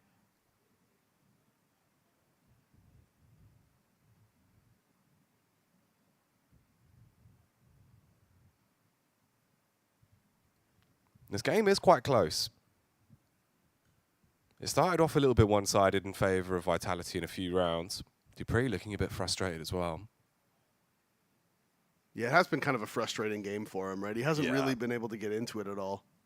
We had the one round where he ran out onto the A site, got a double entry, but other than that, like you're saying, it's not been too clean for him. But here we go then, round 25, 13-11. Mao's currently leading. Can they get off 13? Pressure being applied towards the door as well. They did blind that player playing towards main. As now the cross smokes are coming in. Again, Frozen spamming through. They wouldn't have heard any hits, and that's because the play is towards main. They're walking up close. Apex, the flash is perfect. The swing from Frozen, and he finds both. Apex and ZywOo drop. Damage being done onto Magisk as well, as he's trying to cross towards Secret. And the counter utility here from Mouse has just been so good. They found the kills, and they've heard them take ramp, and they have the man advantage, so he's like, I'm not even going to fight them. I'm just going to drop into B. 22 HP. He's just got to try and backpedal and get out of there, link up with the rest of his teammates. And is there even much that can be done here? You've still got a minute on the clock. Utility-wise, it's 3 Molotovs, 1 smoke, and a flash. They are trying to work off the back of the position that Masuta has taken, so you can get into ramp at the very least. Heavy set up towards the A site from the CTs. But this is not going to be easy. No, they do have the smoke on Dupree, so ideally here, you drop the smoke towards the single door, you break the glass, you Molotov down into the secret, so it mollies off the double door, and you can take control. Ideally, that's the situation. Instead, they Molotov over towards Dark. Second molly backside to force Dexter out. So it is the 1-for-1, but this bomb plant going to be difficult to find. Torsi's flank comes in just that little bit too early. dupreeh now, he can plant for the double door. He can plant safe. And that extra molly working to perfection. So actually, Vitality somehow in the 3 versus 5, they've gotten 2 kills. They've got the bomb plant. Masuda's been spotted. And it is dupreeh inside of the site here. 76 HP, and he is going to be the linchpin. He's going to be the important player in this round. Needs to pull off the 1v3. Drops into the site, and this is a perfect reposition, but he looks away at the wrong time. Frozen finds the kill from ramp. And dupreeh had a moment in that 1v3 where he caught the timings, he caught the player in ramp in the open, but he just wasn't able to land the shot. Yeah, as he dropped down to the back of the silo, it actually looked like it was going to be a huge play for him. Like, at that point, I was thinking, here we go, this could be sick, but it doesn't happen. And Frozen again, you know, T and CT half towards outside. He's been the linchpin for MOUZ. He's been getting entries. He's been locking down rounds. And you finally get off 13 as well. They've got 14 hammered in now, 1 away from match point, 2 away from taking their map pick and pushing us on to Dust 2, the second map in the series. Of Vitality, they use their 4th and final pause. And I'm sure at this point they're trying to figure out if they want Masuda to drop an op over for ZywOo. He was 16 and like 7 at one point, I think, in this game, so he's cooled off quite a bit. T-side can be a little bit difficult for oppers here on Nuke. They actually decide not to go for the op drop. So ZywOo is going to be going for the AK. That's interesting. I'm a little bit surprised they haven't decided to give him the op. Maybe it's going to be the A hit. Trying to think of why they would not want him to have it. Ooh. Oh, they heard it, surely. Nope, they didn't. Oh, miss! Crucial miss from Torsi. Somehow putting the bullet right between the 2 T's inside of Trophy Room. Oh, they are lucky to get away with that. The impact he would have had if he found that opening frag could have been miraculous, but instead, like you were saying, divine intervention, Vitality with a little bit of luck on their side, as the shot will miss. Oh, Torsi! He's already repositioned back towards Garage. He's outside, but he's tagged down to 18 HP. And this is a bit spooky. Dexter, he's still holding towards ramp, but they've got secret control now, so they're applying pressure all over the map.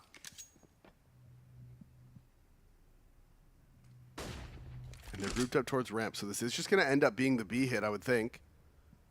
Magisk down secret. Has a teammate there in support as well.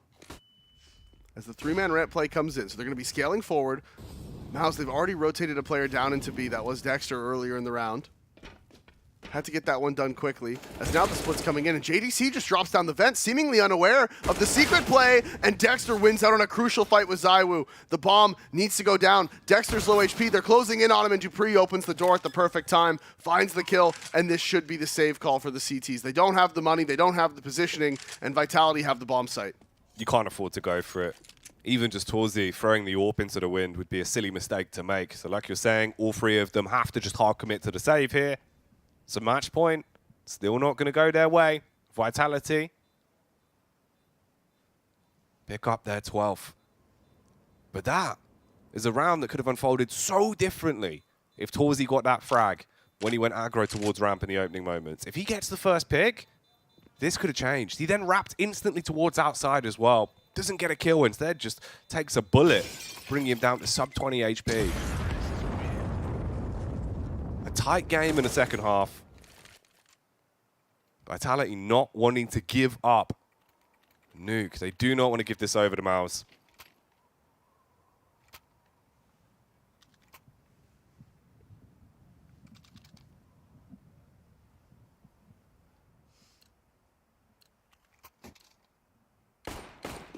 This is such a big round. 14-12. Vitality, we've seen some very good tactical depth, actually. They've tried a lot of different things. Not all of them have worked, but they've really mixed it up. We've seen a lot more from them on their T side. Different smoke sets, different plays around them. Fast plays towards A.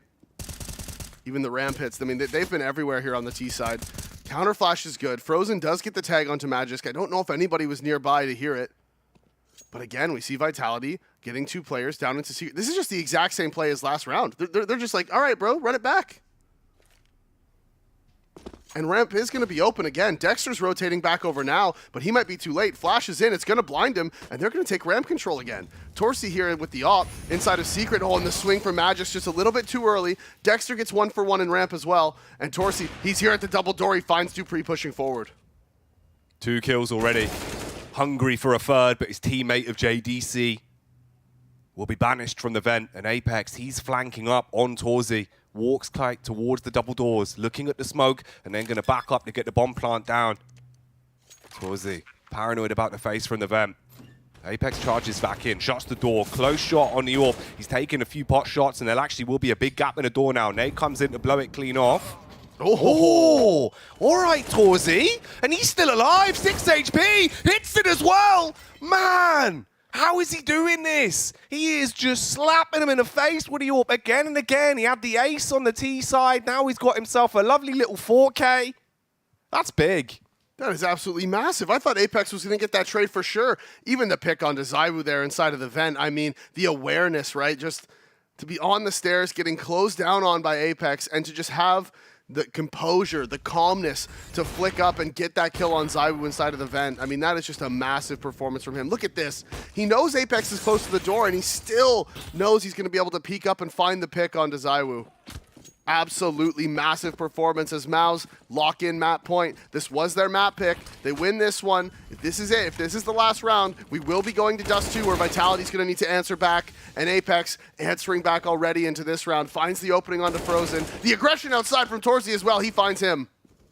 Apex the Annihilator. Creates so much space outside. And Maus in the 28th round. Now 2-man down. They're going to be reeling to come back in this one. And with so much time, Vitality don't have to commit to anything. They're going to group up, Wolfpack their way out towards the ramp. And this is so scary. Torsi's been a difference maker, but he's not alive now. Apex gets spotted, but not found. Down to 6 HP. HE grenade should be enough. Oh, no. He jumps away, puts him down to just 3. Aggression in lobby found from Zywoo. Counter Molly comes out, and it is just going to be the round going the way of Vitality. Maus, again, going to have to try to save this one. I'm not sure if they're going to be able to buy next round off the back of this. The money's not great. I think if they lose this one, they might have to concede 14 to Vitality and play for that last round of the game. Because they should be on the lowest bonus at this point, I think. Should just be 1,400. Maybe 1,900, but either way, it's not going to be enough to buy, and there's no way it's 24, so... And this is going to be very scary for them. Oh, Dupree going up the ladder as well. There is a player waiting on T-Roof, but JDC sees a little bit of his fringe, takes a few shots. Oh, the ladder's not fun. It's like snakes and ladders, but it's just Maus and ladders. Yeah, pretty much. Maus and Vitality. That is the game. Mm-hmm. You're not wrong, Davey. So yeah, we haven't seen the money yet, but I don't think Maus is going to be able to buy. They're going to have the 2 hero M4s. They're going to want to save everything else they have. Yeah, take a look at that. Wait, no. They're forcing into this one. Wow. That is a bold call to make. This is going to be so risky. If you don't win this round, you've gambled so much. Oh, Apex as well. We got the 2 picks outside last time. But this time around, he walks into the arms of Frozen. He throws away that Famous, upgrades onto the AK. And now that's more firepower in the palms of Maus. Here in round 29, 15-13. They need to shut this round down if they want to close it out here, or else their money's going to be broken.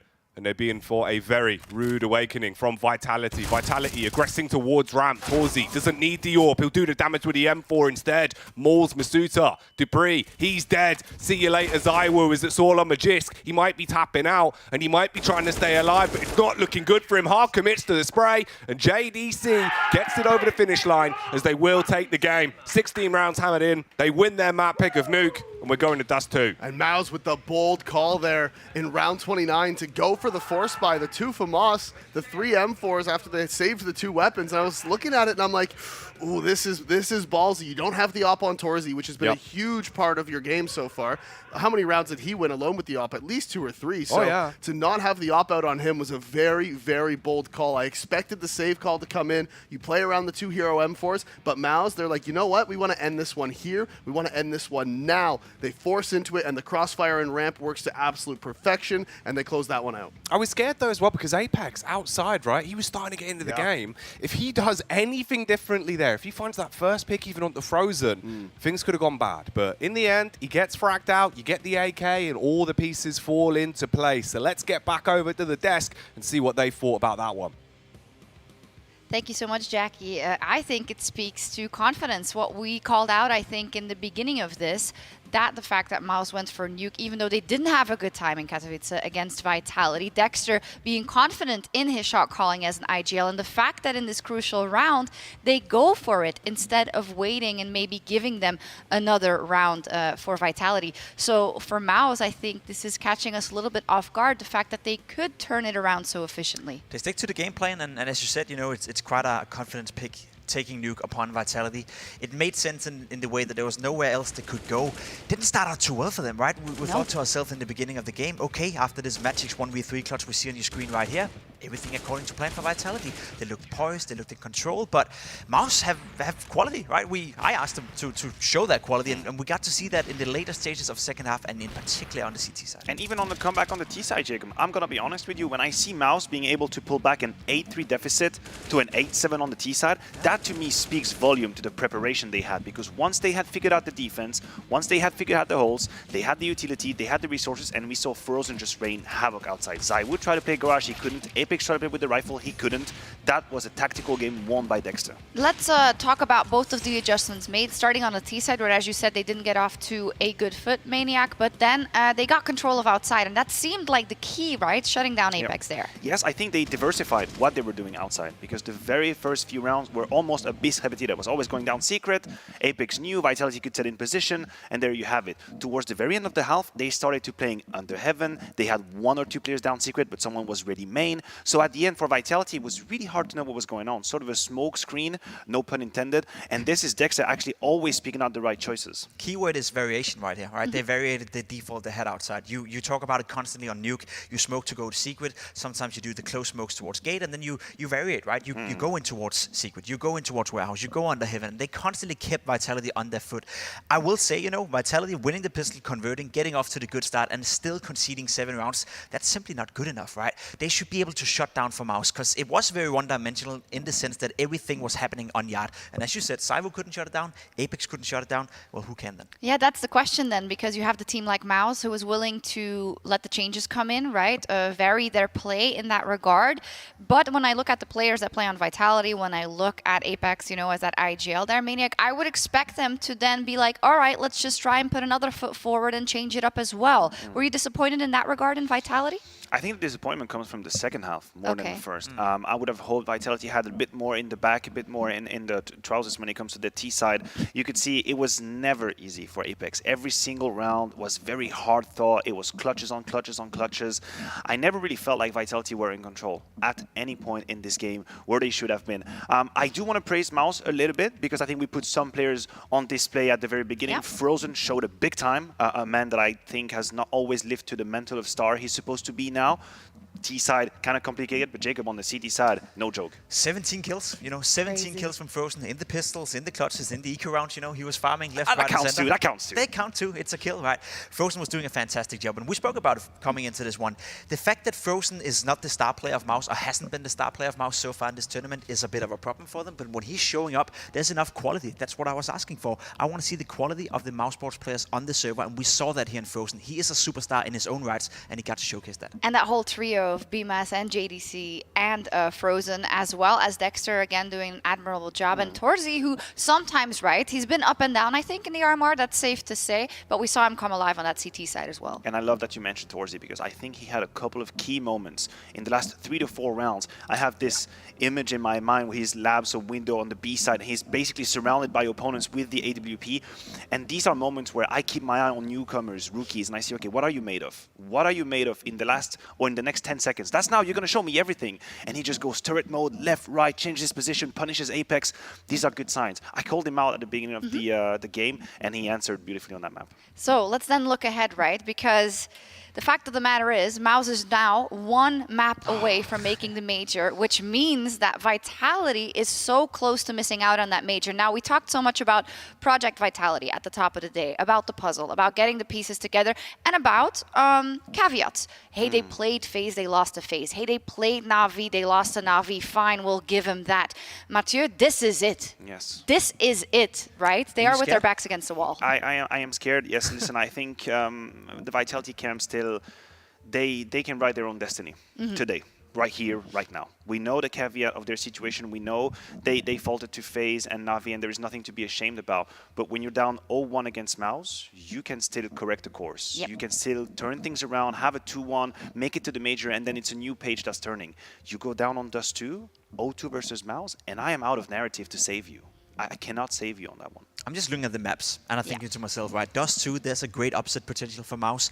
Even if we were to go to Mirage, we know Vitality are very inconsistent on that map. So if you're Vitality right now, how much confidence do you have in your own abilities, I guess? How confident are you on a map like Dust 2? How confident are you on Mirage if you were to go there? They played Dust 2 against the EF third final tournament. They had a fantastic CT side. They lost the pistol round, then won, I think it was 10 or 11 rounds in a row, shut them down completely. It's that kind of Vitality performance we need to see. It was Saivu all over the map, up towards Catwalk, towards Long, towards B. He was a turret, you know, like you described, Torzy. We need to see that Saivu step up right now. Otherwise, as you said, they'll be out of the major. Jacob's talking about confidence, and I think there is a pattern that is a little bit worrying for Vitality. It's the inability to close out games. Doesn't matter if it's FaZe, if it's Na'Vi, if it's Mouse. It's now been maps after maps after maps. Look at this, 13-16 again. These very dangerous score lines.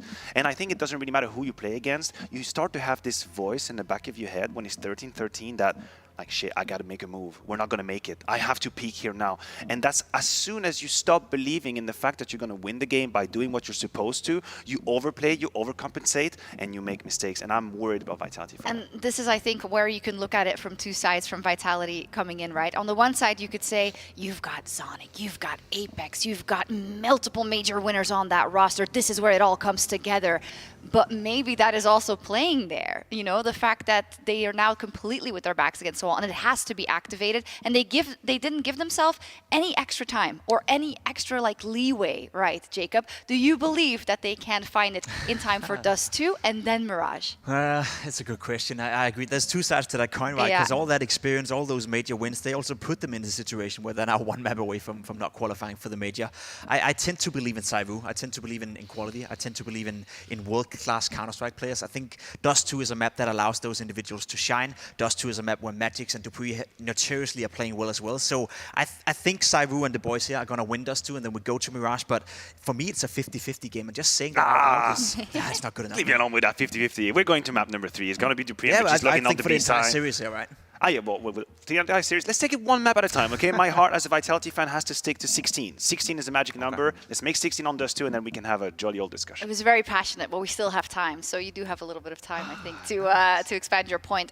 We were talking a lot about some of the individuals, right, at the pre-show, like Azaiwu, who I think obviously always needs to shine, but also about Apex specifically. And a lot comes down to his shoulders now on this one.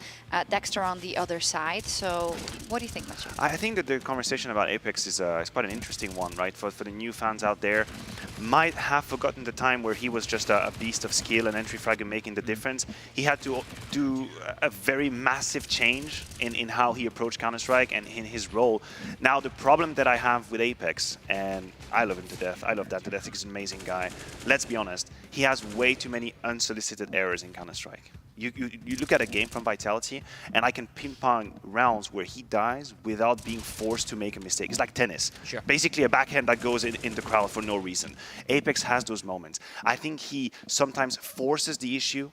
He takes fight 100% where he could shoulder peak. And I don't know if it's a lack of confidence in his own skill or if it's just the way he thinks about Counter-Strike, but you compare him to the new generation of hard aimers and they have his number figured out. And to me, on an individual standpoint, it has been a liability at times. I agree. I fully agree with that point. And I think the reason why we're bringing it up now is that ZywOo is not covering his ass anymore. It used to be Apex making those mistakes and he could get away with it because you would always have the backbone in ZywOo who would do something crazy in order to make up for it. So Apex right now may be in a position as well where he needs to adjust. He needs to adapt to the new situation where ZywOo is a good player, but he's not world class right now. And yeah, tone it down just a little bit. Otherwise, you go into a map like Dust 2 where there's a lot of possibilities for Mouse to punish that. Oh, he needs to step up when they need him the most. Let's see if Vitality can bring us to a third map or if Mouse makes it to the major after this.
Vitality are one map away from not making it to the major, Davey. And that is a huge statement. That is a huge point to look at, because if Mouse are able to shut this down in 2, even if it takes 3 maps, it would still be Vitality unable to get there. Yeah, I do have to agree with the sentiment on the desk, I think, coming from Maniac specifically, where he was saying he thinks Vitality is going to be able to take Dust 2. I'm sure Pimp agreed too. I didn't listen to the whole thing, to be completely honest with you, but I was, we got things to do in between games. But yeah, I agree. I think Vitality is going to be picking up Dust 2. I think there's almost no reason why they shouldn't. It is their map pick. Mouse doesn't play it very often. I will say the one thing that might be a little worrying for Vitality is how much ZywOo cooled off towards the end of that new game. At one point in the game, I think he was 16-7 or 16-6, something like that. Ended up finishing with only 20 kills and like 22 deaths. It's not exactly, that's a huge tail off to have, and especially the lack of impact he was having on the T side versus Torsi, who was having a ton of impact with the AWP. Oh, exactly. That's the thing. All of the AWP highlights in that game were just from Torsi alone. He was the man that got the 4K, then the 5K. Everything he wanted was his. He was an absolute animal on the AWP, and if you can keep that up now, release that power again on Dust 2, then this could get crazy. Of course, though, it is Vitality's map pick. They just need to wake up. It's completely different. It's one of those where you can reset a little bit now, take it as a best of 1, get your heads in the game. We know they have the experience. We know they've got the talent. We just need to see it. And they definitely have the experience, but one thing I think to point out is that for a lot of these guys, like Dupree and Magic, for example, that old Astralis core, they have experience of playing in the grand final and being down a map and having to come back and beat it. But you have that confidence of, well, we are the best team in the world, so you always feel like you're going to be able to do it. Have they ever been in a position, at least in the last 5 years, where they're maybe not even qualifying for a major, right? That's a completely different type of pressure. It's a whole new thing. It's like minimum expectations. They've always been able to meet the minimum expectations. Now they're at the point where they're down 1-0 in a best of 3 that decides if they qualify or not for a major. We're not even talking about major finals. We're talking about just getting there to begin with. So it's a completely different area for them, and that could potentially cause some problems because You know, there's so much pressure on yourself, extra pressure from the community. You know, if you don't qualify, that you're missing the major. Vitality missing the major with the names they have on this roster, that would be shocking for them. No, it would be. It would be a ridiculous upset for Mouse to be able to steal that spot away from them. Because that's where we are. That's what we're looking at. This best of 3 tonight decides, of course, what, tonight is this morning. I'm still waking up. Yeah, but it's got so much impact to it. Because if you lose this, you are out of the RMRs. You are not going to the major. Your story ends here.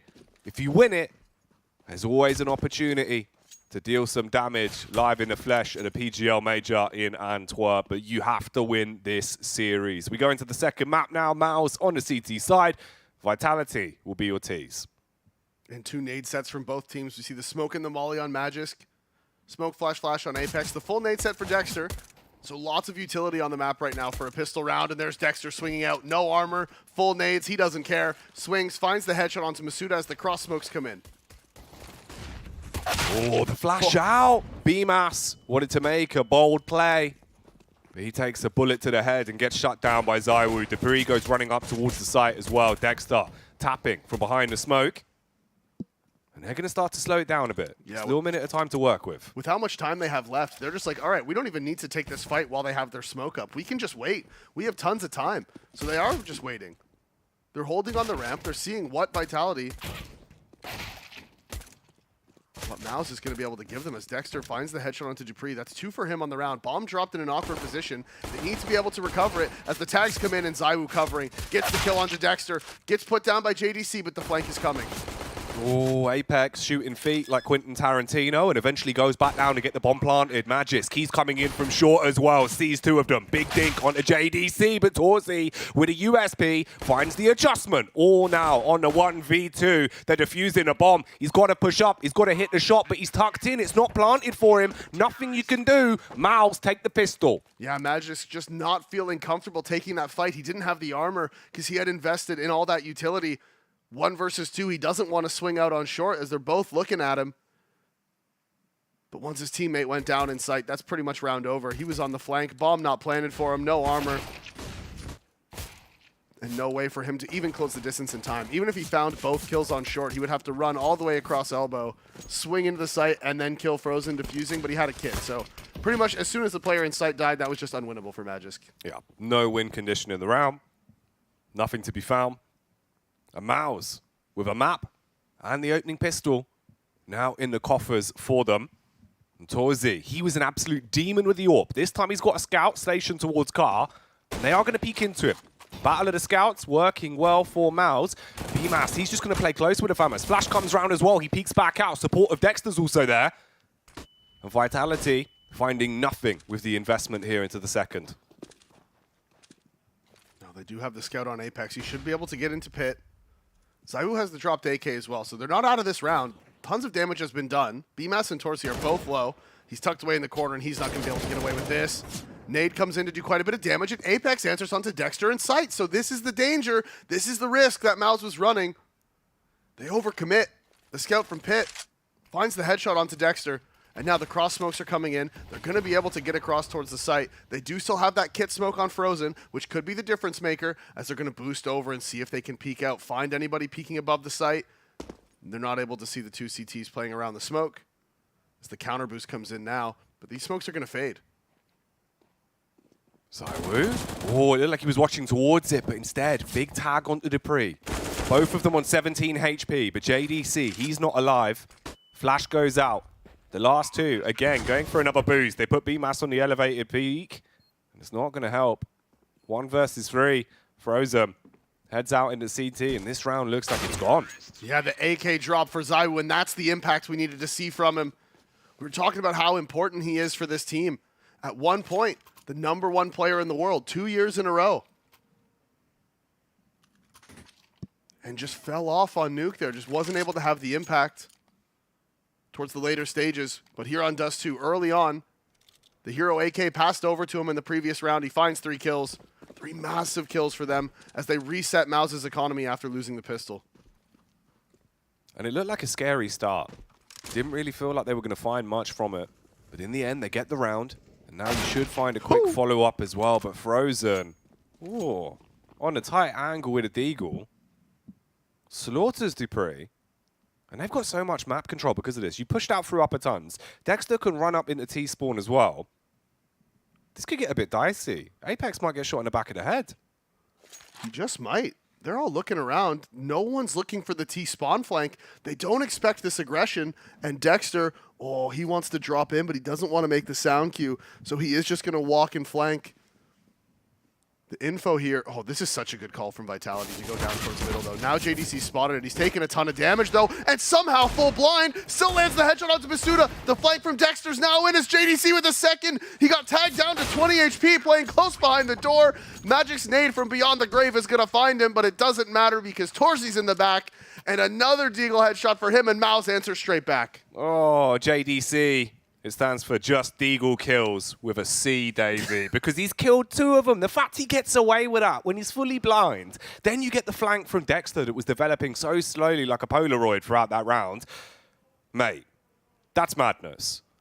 I can't believe JDC full blind gets that kill on the player close door. That's crazy enough to begin with because he was 20 HP. So I don't remember who the T was that swung out through the door, but whoever it was, he just needs to land 1 bullet and JDC's dead. Full blind spraying the Deagle, lands the headshot, somehow swings out and gets a second as well. Just unreal. And it's that exact moment where Dexter's flank comes in. I love the call from Vitality also to go down towards middle and try to walk out mid. That's such a good call in that situation because you know after pushing upper B, they're going to be holding B tunnels control. Likely you would have 1 player watching middle, just 1, right? And then you would have 3 over towards A. So going out mid makes a ton of sense. They just weren't able to find the kill on JDC, and somehow he gets 2. I can't believe from that position with 20 HP, full blind, he finds 2 kills. Yeah, no, that is massive from him. And a force war's already starting to happen here. So Mouse take the pistol, Vitality get the follow-up. Mouse take another round now, just on the pistols. And now round 4, hanging in the balance in a bit of an awkward spot. 1 rifle on Dupree. Yeah. We get 2 Deagles, a Tech 9, and a P250 for Apex. I feel like you almost gotta just toss that AK over to Zywoo, right? After what happened last time? Oh yeah, with him being 6-2 as well already. Give him the gun, feed the hot hand. Yeah. I think it's gotta be done. But Dupree wants it. It's his, so he gets to keep it. Bought it with his own hard-earned money. Zywoo's at least with him. So if Dupree does fall, Zywoo could grab the gun. And he does still have armor. So they've crept out through mids. Well, out through lower tons, up on short even. There is going to be a little jiggle there from Torzy, trying to get a read. They're close on the stairs towards short. Dexter has got the M4 towards car. He's looking back at the site now. 50 seconds on the clock. And Mouse have given up a decent amount of map control here. That's why they're playing the 2-1-2. 2 inside a B site, that 1 man in CT spawn. That's Torzy. And because they have long control, they just have the 1 player over towards ramp. That's Dexter. So Vitality, they've taken mid, they've taken it slowly, and they've taken it for free. They haven't had to use really any utility to get this mid control. So they still have 3 full nade sets here. Only 30 seconds remaining, though.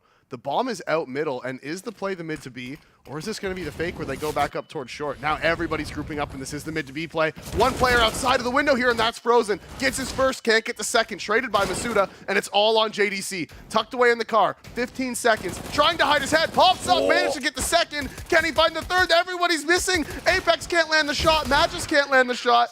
And Torzy's rotation in is going to find the final frag.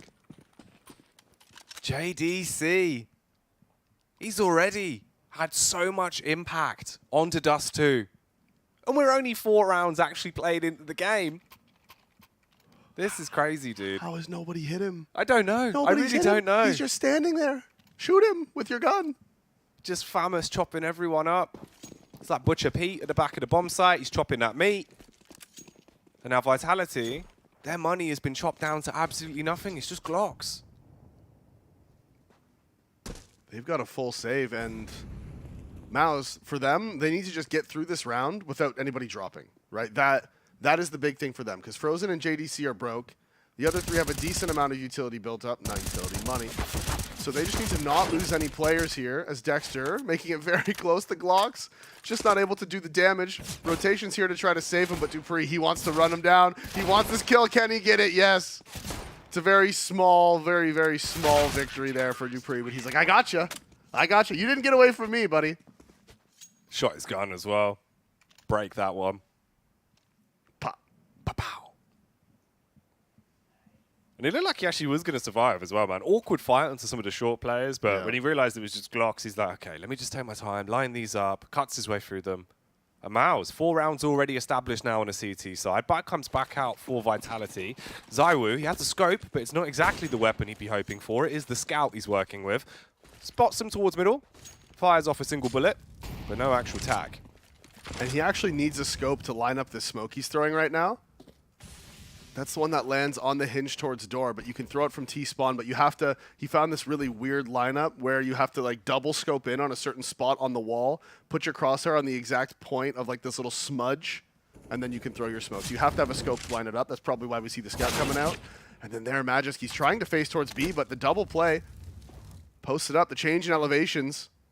So they're both waiting for him. He walks around the corner, and Frozen finds the frag. Opening pick again, going the way of Maus here, and this is pretty much the first gun round. Yeah, this is the first legitimate round of CS we're really seeing here onto Dust 2. Frozen, he's still fragging hard. 3 kills already picked up into the round as they now establish their way out through short. Torzy can get himself into the game. He's been waiting this whole time to strike with his AWP. And ZywOo, stuck at top middle, who grabbed the AK. BMAS is coming. He's got his crosshair in a good spot for this one as well. So he takes him down. 1 versus 4. 40 seconds left on the clock. Shuffles his way back through T-spawn. Frozen's pushing out. He's only on 8 HP. Oh, no, this can't be allowed. He can't be allowed to get away with this. He might just be considering saving at this point. He is going to clear to his right. So Frozen should... Oh, never mind. Frozen's just insane. I was like, he's going to clear to his right. Frozen should drop. So that's another gun taken away and then just immediately just one-tapped in the face. Like, yeah, that's right. This setup's cool. I like this. It's a little bit risky. If the pop flash comes in and the T's go for a rush, you're kind of just dead. But you're taking the risk that they're not going to do a B pop in the first gun round, which is a safe risk to take, I think. Playing the odds on that one. So Maus, I mean, they started off well, right? They won the pistol. We can see the round breakdown up top there. They win the pistol. Vitality immediately ecos them back, and it's like, okay, Vitality's map pick. Now they're going to start to build up a lead on the T side. This is going to be very good, you know, yada yada yada. And then Maus eco them right back, and you're like, okay, interesting stuff. And now Maus, on Vitality's map pick, are up 5-1 on the CT side. Now remember, historically, Dust 2 would have been considered a T-sided map. Yeah. And even now, you know, at the top levels on LAN, it has gone over a 50% win rate for the CT sides. So that, probably for the first time in Dust 2's history, it is now technically a CT-sided map. Ooh. Dexter. He peeks out on mid, using the utility as well. That nade's massive, all the way up towards the palm tree. Masuda takes a bit of damage. And they're again going up short. Torzy. He was so good with the AWP on Nuke. Problem is here, you might be overwhelmed by the sheer push if they come running out. If they can get his crosshair dragged off the angle, they might be able to force their way onto the site, and then it's down to BMAS to do the damage. He's got the flashbang pulled. We'll flash over the top so he can peek out. Jump up from Torzy. He peeks into them. The BMAS, he's going to be able to battle back. Clean kills established. Dexter's also here as well. And it's just left on Magisk toward middle. No opportunity there. The only magic trick is that he disappears. Yeah, they had the utility for the execute that time, but the player tucked away in Goose was really a difference maker. That flash he throws as well, for those of you wondering. You'll see lots of pro players throw that flash when they are tucked away in Goose. That tree that's coming up around the corner actually blocks the flash from being visible. It doesn't block the flash from blinding everybody. It doesn't have like that wall effect. But it does block the vision of the flash, so the T's can't actually see it as they go scaling up. As ZywOo, he's boosted, and he is actually going to be able to find the frag. Torzy over-aggresses, ZywOo finds the kill, and now aggression, they're trying to answer for Frozen who pushed lower. They're not able to find him. He's able to get away, and there is the answer back from BMAS. That's Apex going down towards top mid. So it is the 4 versus 4, but 3 players for the CTs over here towards the B site, and they need to go aggressive. They can't just stick in this positions they're in right now. Molly and Flash comes in, gets the clear in upper B, and now they need to find a way to re-clear out middle. Everyone's collapsing on it. You can see 3 of them there. Smoke comes out. Make sure there's no aggression out mid at this point in the round. Once this is determined, we may even see another push towards mid. Instead, it's going to be the boost for Frozen to hold the short push. But the 3 Ts, they're out long.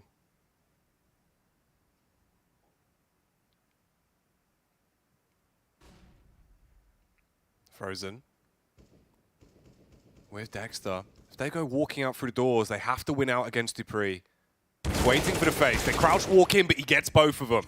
That's huge. Difference now, you can push up safely. He's then going to go in for the flank round onto the back as well. So JDC could get shot in the back of the head. And the CTs aren't really in a position to take this round anymore. It's all about the save. There's the smoke on B. JDC flash over the top. Dupree's just going to sit inside of it. Oh, tried to walk out, but BMAS will spot him. So they can at least save both of these guns. Yeah, great fake from Dupree there. Not only finding the 2 kills in middle as they go for the push, but also running into that B site, recognizing where the rotations are going to be. He runs in, drops that smoke on the door, and that just pulls that player away. Pulls BMAS from A. He was in CT spawn. He was holding for the long cross. And the double kill from Dupree is just absolutely massive there in middle. You can see the crosshair placement was messed up by the crouch peek as well. He had to adjust and flick down to get that headshot. And then the second player swings out, so he has to readjust back up and immediately lands both headshots. Not as easy as it looks. He made it look easy right there, but those adjustments, those vertical adjustments in the moment when things are happening so quickly are not easy. So Vitality finally take their second round of the map here on Dust 2. But they need so much more.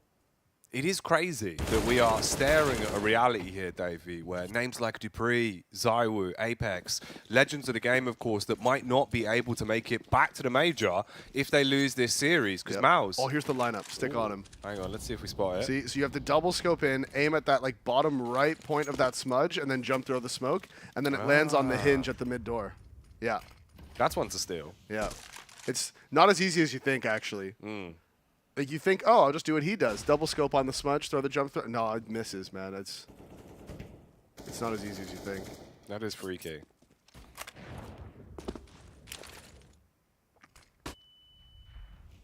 Torzi. Playing towards middle. Zywoo with the AWP out. Oh. Gets flashed off as he tried to peek in. He's going to go for it again. There he goes over the top as well, Apex. He takes a bit of control towards the top of short. HE's going to be dropped back from Torzi onto his teammate.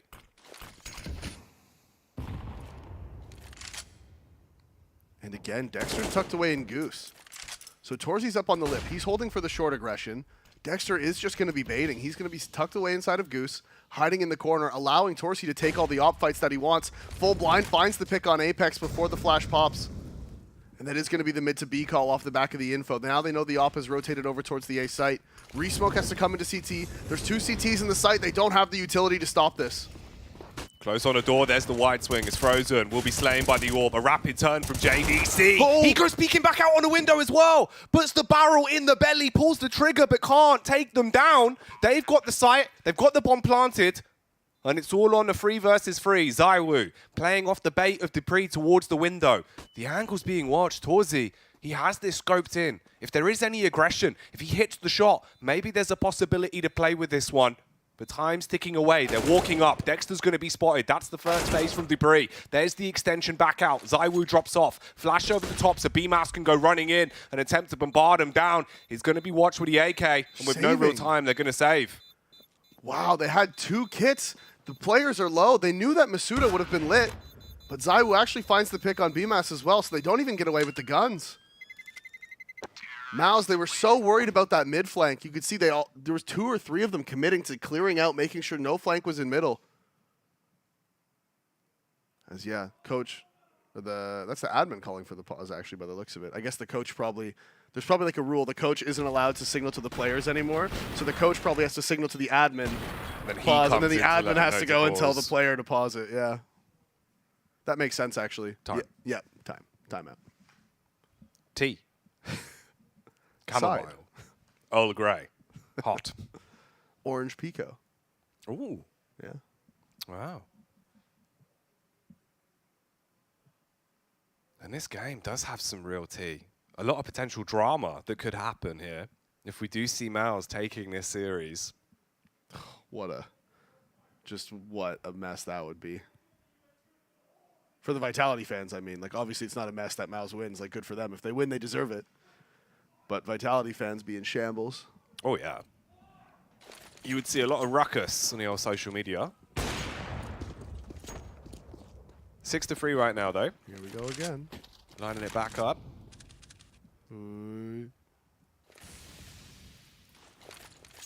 He better not have just cycled nades. Yeah, I did see that. If that, look, maybe his molly bind is right next to his smoke bind and he just accidentally hit it. That's fine. I can accept that. But if he just cycled nades, I'm going to have a problem. Frozen not realizing how close he was to actually finding maybe even a kill there through the smoke. Flash comes out towards short. Dexter wants to go aggressive. He's playing close in the doors. And if he decides to walk in, oh, you see Apex is holding for it, though. They know that he's in the area. They're worried about him. Does he decide to push forward? The op is left, and he almost finds the kill onto Magus, but he just can't get it. BMAS gets the kill onto Masuda towards long. Re-aggression is coming out, and they're not even looking towards it. So he thinks he just killed the Lurker. But there's 2 more Ts. They're walking out. They have the bomb.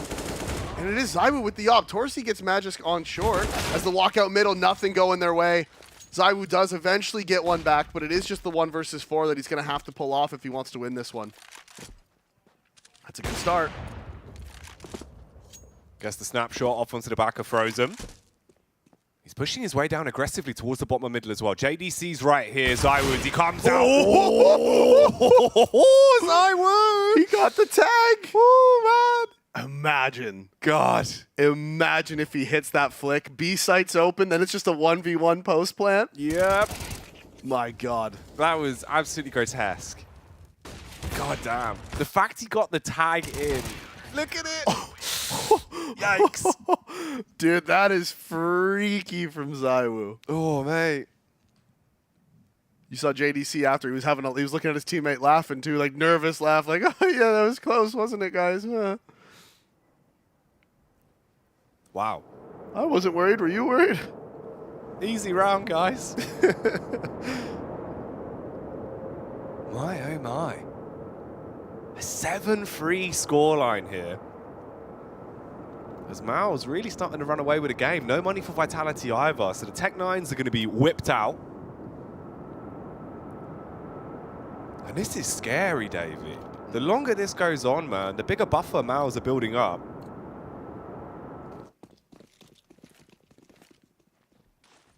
And they've just gone for the half buy. They don't want to fully invest into it. They didn't have the money to get everything they would want. You go for the half buy here, get that op back out onto Zywoo for the next round.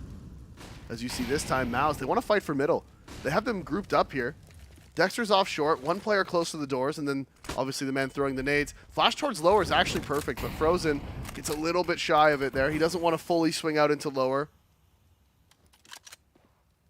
If he commits too hard, and there's, you know, somebody at the back who wasn't peeking when the flash popped, or someone saw it coming and turned, etc., then he just drops for free. So decides not to commit to it once he hears multiple footsteps. JDC at the back here, and actually, he has his USP out, raining out some shots through the smoke. They're all inside of it, and Frozen's tucked inside of the smoke. JDC finds 2, and it is going to be Frozen. He gets dinked. Dexter responds from outside of B, and Dupree, he wants to go aggressive, but Torsi's ready. Lands the off shot. Mouse, despite a little bit of a scare there when JDC got caught switching guns. Yeah, again, he's having a laugh about it. I feel like JDC cam is almost as good as Apex cam. Dude, JDC cam is my favorite. I will say this now, out of everyone, even back from the Americas and the Asias RMR, he has been the most fun player to watch with some of, like, just his facial features. He's so invested, and it's beautiful to see. There is something after every round. Yeah, he's always good for the reacts. Oh, Torsi. What? How? I mean, He fired off the... Oh, no! Torsey, what are you doing?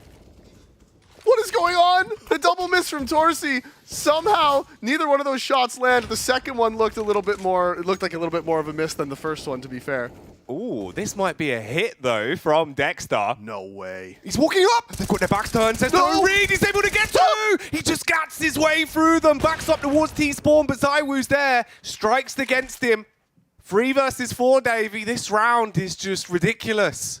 And now Torsey, knowing that the op of ZywOo was in T-Spawn, wanted to take that face towards Long, but he missed his timing. They're walking all the way up. They're about to peek him. They're not even going to throw any nades. Can the player in CT save him? Yes, he can. Frozen. Make sure that his teammate stays alive. And what a round of Counter-Strike. This has been so back and forth. The timings have been ridiculous. As ZywOo, he's looking for the frag, finds Frozen. Now he has time to get away. 50 seconds. He sees the op. Oh, he spotted him. He's no, oh, it's driving me crazy. The headshot lands. There's still one player tucked away in Gandalf. It's the 1 versus 2, and ZywOo needs the ace. He runs up towards the site. He whips out the bomb, and he knows he's going to be peaked. The problem is BMAS from Gandalf. Oh, he stops it then and there. I nearly had a heart attack in this round. There was so many just weird peaks, weird fights. ZywOo slipping off the bonnet because the car's just been polished. I don't know what's going on. And the instant swing from BMAS is actually what puts him down. ZywOo, you could tell, he knew he was in the position. He was worried about it. Maybe if he had just moved forward and planted in the middle of the site so he had that box cover, could have made the difference. Because BMAS, as soon as he hears that plant go in, as soon as he hears the tap, the immediate swing comes out. He knows it's going to take him some time to pull the op back out and ring out the shot. Oh my God, what a round of CS. I can't believe how that ended. JDC's still having a great time. time. Always, always. Oh, it is just funny, just how opposite Dexter is. Yeah, just absolute, just stone-faced. Just if you see him smile, it's like, oh, that's cool. That's nice. Look at him; he's having a great day. Yeah, really enjoying himself. And I'm sure all of the Mouse fans out there absolutely are, because they're leading with one map. They won on Nuke, and right now they've got the game in their back pocket here on Dust 2. Frozen with an aggressive play, but And Dupree again. will slay on the AK. And Dexter, he's reacted. He's up there. Dupree's going to see him. This 1v1 could affect the outcome of the round an awful lot as a teaser wrapping back round towards B. ZywOo has the bomb, and he's there with Deagle. And they want to close on middle here. You can see Dexter now going aggressive into upper B. Drops that smoke. There's 2 players outside of it. No way. Okay, he's going to try to phase this as ZywOo walks past. Oh, now Masuda, he's walking into him. He knows. Surely he knows now. What? He must. What? Yeah, he knows. He knows. Okay. Yeah, I was going to say, you're being stopped in the middle of B tunnels right now. There's no obstacle here. You must know. It was a nice try from Dexter. ZywOo walked right past him, too. If Masuda took the same line as him, that might have been perfect. I actually like to think, and I don't know if this is true, obviously, and I don't think we'd ever get a real answer out of him, but I like to think that because ZywOo walked on the left, Masuda intentionally walked in the middle just to you know, just in case to clear the smoke fully. Just to clear as many, you know, potential things as possible. I like to believe that's what happened. Okay, so long control again being played for. That's a big tag, and it turns into the frag eventually as ZywOo stops Torsey. Oh, what? He doesn't even need the op. Oh, mate, give him the M4. Let him maul everyone. He's out there like a panther. The claws are coming out, and he's ripping his way through the defense on the A site. ZywOo hits the headshot onto Frozen. BMAS, he's going to peek up and take a stab at the round, and it's all on JDC. The world's most animated man. Can he keep them in a round, though? The flashbang goes out, but Apex hits the shot. And they have the op, so they just go for the face towards Long. They're like, all right, no problem. There's a rifler in pit. We can take this fight. Torsey drops, and he's like, okay, well, if Torsey dropped, that's fine, because I can just pick up the op and kill him. And Dexter finds out immediately, no, you can't. No, no, no. ZywOo with the A1S finds both kills on the offers peeking from top of site. And so Vitality now, they've broken the economy of Mouse for this last round of the half. So we're not going to see the op for Torsey. It is the scout. And so Vitality, I mean, this half was looking so good for Mouse. It's already a good half. But if Vitality can pick up this last one, then they saved it, right? They've saved their T-side half. Now they can go into the CT side, hopefully for them, with a 9-6 scoreline, and try to start bringing this one back.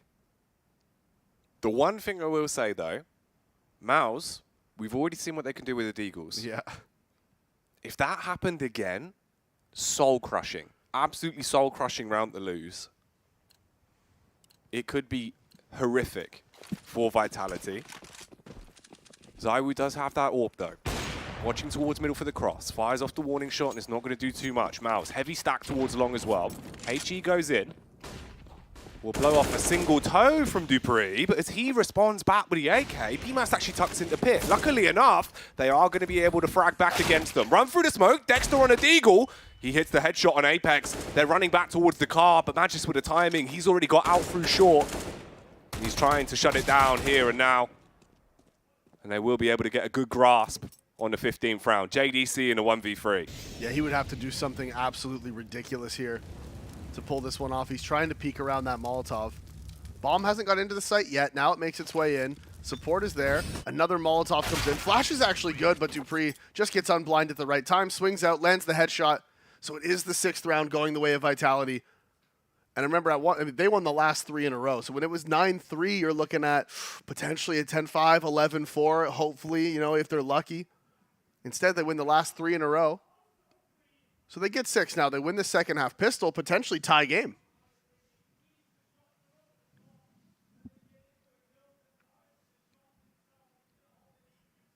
This series has had so many crazy twists and turns. And if there was ever a map where ZywOo needed to come alive, right? This was absolutely it. 19 frags to his name. The individual performance time and time again has been huge. Whereas for Mouse, everyone's performing well. They're the 5 fingers on one hand right now. The frag distribution has been so close the entire map. Yeah. But also it has to be said, Dupree with the AK, 2 rounds they won on that T side was him finding multi-frags in middle with the AK. Can't go understated. As Apex finds the opening onto Torsi towards top mid with this P2000. They're all grouped up on the left. He spotted them all. He still wants to keep fighting, though. His whole team is here. They have him backed up as Frozen lands the headshot with the Glock and JDC with the P250. Vitality overstaying their welcome towards top mid. They found the opening. They commit to the setup, and now Malice has traded it back. They send 2 players back towards long, and they've arrived just in the nick of time. Dupree with a snapshot onto the first and the second. And Dexter, he's the only one that's still alive and kicking.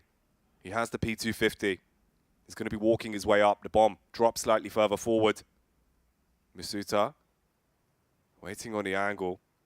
He's worried about the face from pit as he clears back towards the left. He tried to tap in, but it can't be done. The Vitality, they get the pistol that they absolutely needed. It got dicey. It got dicey after the first 2 kills, but they still get it. Yeah, Dupree with the re-aggression towards long again. The double headshot. How many times have we seen this from him in this game? That's at least the 3rd or 4th time. This first shot's nice. Second one again. The crosshair placement's just perfect. Masuda's the one to finish it off. So Vitality, they do pick up the second half pistol that they needed. And this is so these buys. I remember the first team I saw really actively do this were the Brazilians when they were on Luminosity, right? The Fallen, you know, for their lineup where on Dust 2, Fallen would just continuously buy scouts while the rest of his team would play the economy normally. So right now you have everyone else saving. They're going to buy next round. And the next round, again, Torsi's going to have a scout. And he's just going to keep buying that scout because on Dust 2, the scout can just open up a round completely, especially in this second round when you're up against FAMAS, MP9, the 1M4 of Magisk, right? You have a scout long range against a FAMAS. That can do the damage. Problem is here, the FAMAS is just going to frag its way through everyone, and Apex, he wants the ace, holds it down. 5 kills go his way. No room for a trade at all there. They just run into him. It just, I'm like, I do this whole build-up for the scout and how you can find opening picks with it. You can do damage long range with the FAMAS, blah, blah, blah, blah, blah. And then they just like W out mid and die. It's just like, all right. What's like the one place where the scout's going to be like pretty useless? Like right there. You could try walking out upper B with it. You can go for long picks. You can walk up short and take the fight towards ramp. There's so many things you can do with a scout. Rushing mid's not one of them. As Vitality goes for the mid rush, and it's Dexter and JDC who find one apiece. And now the scout from Torsi rings out. That's going to be the tag landed onto Apex. He's going to have to fall back. So now Vitality, they're just returning the favor. Like, no problem. You guys rushed mid for us last round. We'll do it for you guys this round.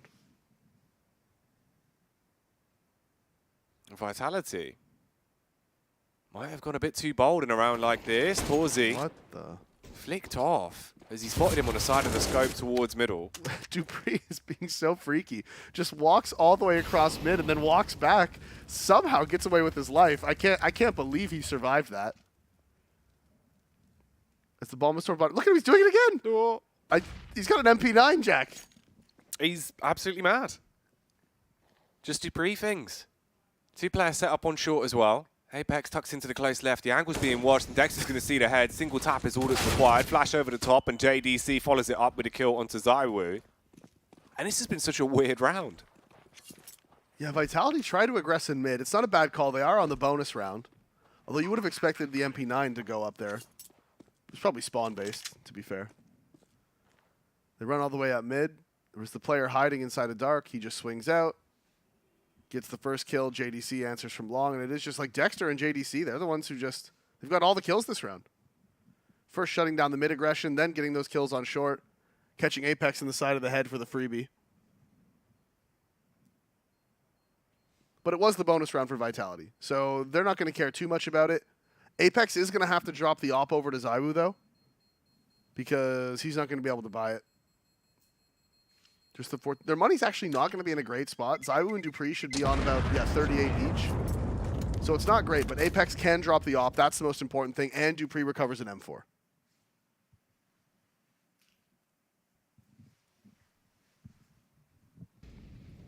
For Mouse, getting themselves onto 10. Now 6 rounds away from a potential 2-0 in a series. And stealing away the spot at the major in Antwerp. Vitality cannot afford to let this happen. The bike comes back out. ZywOo with the AWP. Fight towards long early once more as well. Lots of utility used so they can get deep control towards the pit and corner. And you can rotate one player off. dupreeh watching middle. The scout of Torzi is up towards top mid. And Dexter walks out with a flash. Flash into CT does blind him. Flash over mid, but dupreeh spots him right before he gets blind, so he's able to find the kill regardless. Now the one player in pit does have some backup from sight, but Masuda, he's overcommitted towards the top. Instead of tucking away, where his teammates could have supported him with flashes, he's up on the top, but ZywOo needs to react in time. Does land the flick onto JDC. Apex is there to make sure that he doesn't push forward and kill his opper.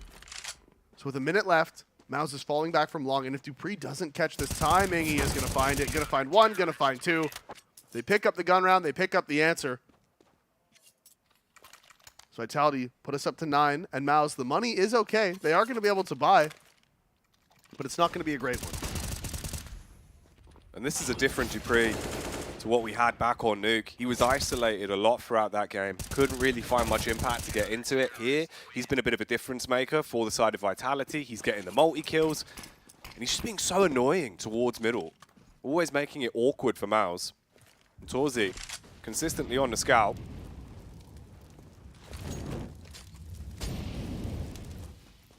Yeah, this is that, like I said, that classic strat where you just keep buying the scout and just go for the tags.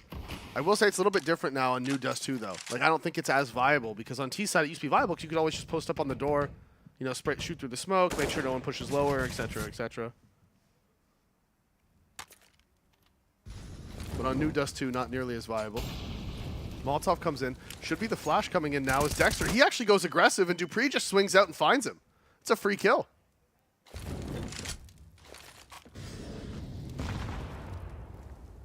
Trade of nades towards short. Oh, that's a hefty HE.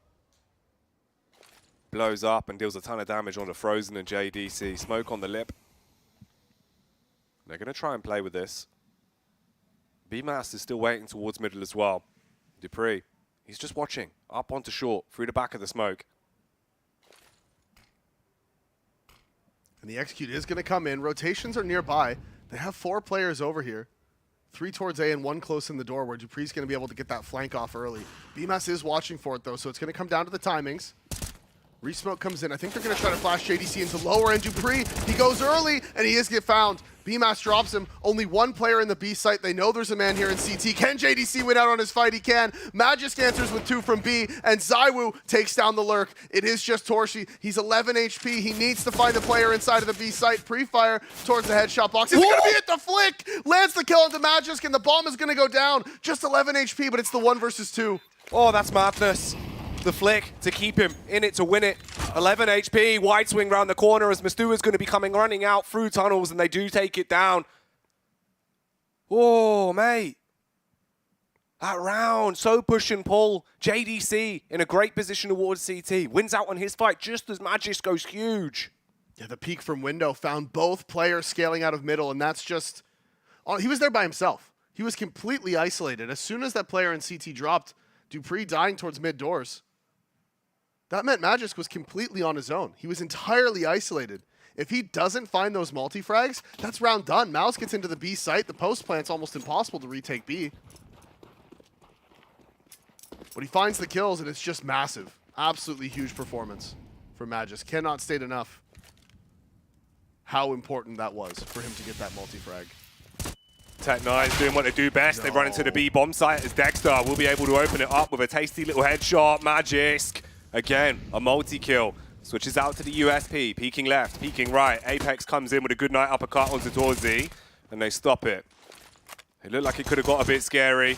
Ooh, a couple of taps from Frozen, but nothing going to go his way. And Vitality now, hyped up, back in control of the game. They've got the lead, 11-10 on Dust 2. And that's why those counter flashes are so important. Apex's flash keeps Magisk alive. Without that flash, the player scaling on platform would have had a free kill onto him. Instead, flash comes in, gets full blind, and then Apex runs over to help.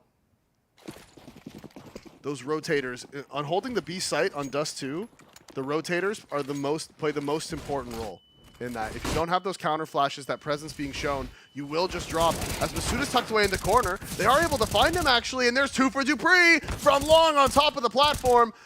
Elevated position, finding 2 multi-frags. The nade comes in, drops on top of him, and dupreeh is still here. He's still kicking, but Torshi kicks back. The op finds the trade, 1 versus 2. He has long control, but he doesn't know if he's being flanked. 1 minute and 20 seconds. 1 versus 2. ZywOo scoped in towards middle. Magisk jiggling, watching for the cross. And Torzi, he's going to wait this one out. See if there's any re-aggression. And also plant the seeds of doubt in their mind. Make them think that he's wrapped off. He's not going for the push towards the A site. So many mind games come into play here because the CTs, they have to stick together. So you see, they're going to walk through the mid door. They don't want to separate. They know he has the op, so if they just stay close by, any peek where they peek him together should be enough. Now the question here is they're pushing up middle. Do they go for the long flank? Because at this point, Torsi could have gone over to B, right? So going for the long flank here is a bold call because if Torsi didn't leave, or sorry, if Torsi did leave, if he went over towards B, then they're so far away from the retake and they don't know which site the bomb's planted at. But luckily for them, Torsi did go long. Oh, and he's planning on top of the box, and the flank is in, and he is going to drop. Gets the bomb down before he dies. Extra money could make the difference on a buy for this next round. But Vitality, honestly, at that point, it's not even that either one of them played that very well or poorly, or there's nothing like that. It's just you're kind of just coin flipping, and Vitality wins out on it. Look, that bomb plant. It's such a tough buy for Mouse because they can afford to buy the nades, right? They have 3 people who can get the full nade set, full utility. 2 who are going to be lacking a little bit, but you can't get the op out unless... The only way you can get the op is if JDC drops it to Torsi. That's the only way. And then he's glass cannon. And then he has a rifle and no armor. So it's like, do you buy here? Do you take the half? You can't break Vitality's economy. They know that. So it's probably not worth forcing. More likely to see the half buy come out here from Mouse. If they were in a position to break Vitality's economy, that's different. But they're not. What has been entirely different is just how much of a nuisance dupreeh has been. Yeah. Again, there towards long. Well, they do buy into it. Okay. So we get the scout on Torzi. AK's across the board for everyone else. Still utility to work with. 3 players in upper tons, 1 lurking outside of the long house, and Torzy just jump spotting on mid. Dupree's playing anti-flash close on middle. Magisk will be there to support. Ooh, they can actually flash Apex out as well if he wants to try and take short control here. Yeah. So Dupree was just playing close, just listening for the sound cues. If he heard them jumping up onto the box or scaling up short, he calls that out. Pop flash comes in, swing, etc., etc. But he gets forced off by the Molotov, so now they have to play it on their own. They don't have the extra info, so it is just going to be off Apex. Whenever he decides to call for it is when they're going to go in. But JDC's playing anti-flash, and actually so is... Oh, yeah, the swing's going to come out. He actually gets blind. I think that was Dupree's flash in middle that blinded him. But there it is. The answer back from Dupree. Dexter spams him out. So it's 2 on each site, and Dexter, he's pushed all the way out mid, and he's walking up. The player's going to be tucked away towards Car, but he's low HP. Dexter. Oh. He's going to be spotted as he goes up towards the window. 5 HP taken off him, and ZywOo, he strikes. And strikes heavy. So Mouse now down at a disadvantage. 3 versus 4 in the round. They group up together. They're going to be going up short. Apex, he was watching close towards the smoke. He starts to back off close towards the rice bags. Rotation from Masuta, but he switches off. Oh. He gets killed because of it. There's the follow-up frag from BMAS, and we're into a 3 versus 2. Such a good call from Mouse to pop through that smoke. I was going to say how important that smoke is from Apex to allow his team to rotate, give them time to come and help him. And Mouse recognizing immediately the dangers of that smoke being there and how they cannot lose this timing. They pop flash through it, they find the double kill, and now for Vitality, this should just be the save. ZywOo was looking for anything towards long. Maybe if they gave him a pick, they go for it. They don't give him anything. They're still playing for short, so this is just going to be the save call. Apex and Dupree are going to need drops, but that's not a problem, especially if Magisk saves. ZywOo with 93. Actually finds a kill onto Frozen too. These guns getting taken out of their hands is significant. Because they don't have a ton of money to play with either. Can't afford to throw away these rifles. And nearly everyone goes down. ZywOo also wants to peek off of it, so that's all 3 guns gone. That is huge. Look at the money for Mouse. 42, 39, 38. They don't have the money in the bank. That's such a good... That's one of those ones where it's a quote-unquote good round to lose, right? If you're Vitality and you're going to lose a round, that's totally fine. You can get the drops out. You still have the full buy. You still have some bank left on ZywOo and Magisk. And also, you have completely destroyed the economy of Mouse. This is going to be horrific for them. Very bare bones. 5 smokes, a few flashes, and a tad of offensive utility with a double Molotov. Flash out onto long. They're going to go running out through the smoke. Apex, he's firing off a lot of shots and is able to shut down one of them. Quick double up as well from Masuta. And this is not looking good for Mouse. Just Dexter and Torzy left alive, but look where the bomb has fallen. Yep, bomb's down out long. It's smoked off. They have full control of it. They have even more utility to bring over as well. They still have 3 smokes left on the map, the CTs, so they can just keep re-smoking this. That Molly is going to push Dexter forward. He's desperate, and somehow he gets the kill. Oh, if ZywOo missed that shot, that could have been the double for Dexter.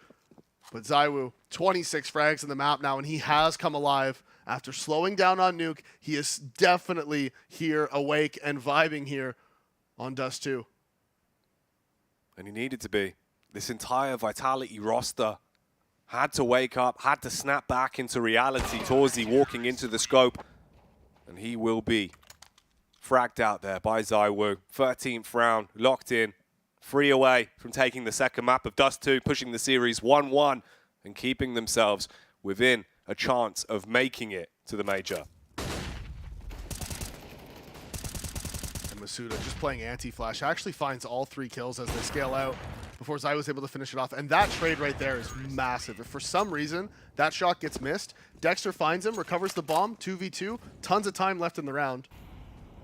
Could have been terrible. As now Mouse is forced onto the eco off the back of that reset.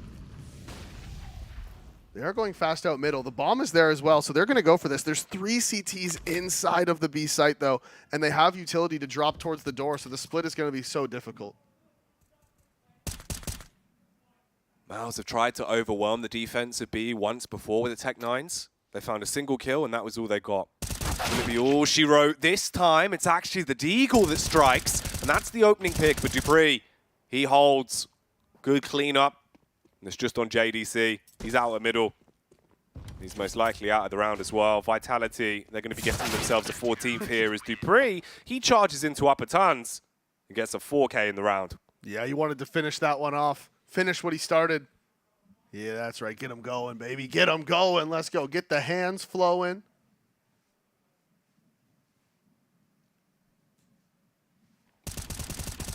Now we are going to see the gun round come out from Mausen. What's their response going to be, right? What are they going to do? They've tried those pop towards long.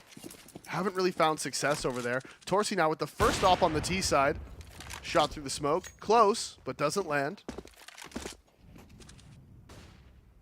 And how are they going to activate him here? What is the play going to be? You can see he's holding for the boost towards lower. Flash comes in. It looks like Dexter may have got some information there on the peak. Could have potentially spotted both. Boost is going to come in, and he's waiting for it. And that is a quick shot from ZywOo as JDC jumps up onto his teammate's head. Just that little bit showing over top of the box, and ZywOo was waiting for it, and he nails the shot immediately. The box cutter himself rips his way through him. Double nade onto the face of Dexter. He is just cutting the air. And you can see the tension in the game now. There's Vitality. They've poised themselves here in the 26th round. There should be a 15th for them, as long as they play it right. Look at the rotation from ZywOo as well. Immediately moving his op over towards middle. Posted up on the cross, and the player is going to walk right into it. Ooh, doesn't land the tag onto Frozen, though. Thought that one would have hit. Counter nade comes in, and Torsi again. The nades, they're so strong this round from Vitality. So much nade damage done. Apex finds his second over on the A site, and now it is just BMAS. He's behind the short smoke. He's surrounded from all angles. Needs to make a miracle happen with 39 seconds left. This one should be done and dusted. Vitality should be taking us to map point and just one round away from bringing us to that third map decider overpass. And again, the HE lands on top of his head as the in-game leader pushes forward for his third of the round. Match point here on the second map. They just need one round to close it down. And then we will go to a third and final, a big decider between these two teams. So much riding on this best of three. Elimination or your ticket to the major. And Maus, it felt like they were going off on an absolute warpath and trying to get a ridiculous upset against Vitality. Now it's them on the back foot, reeling to get back into this.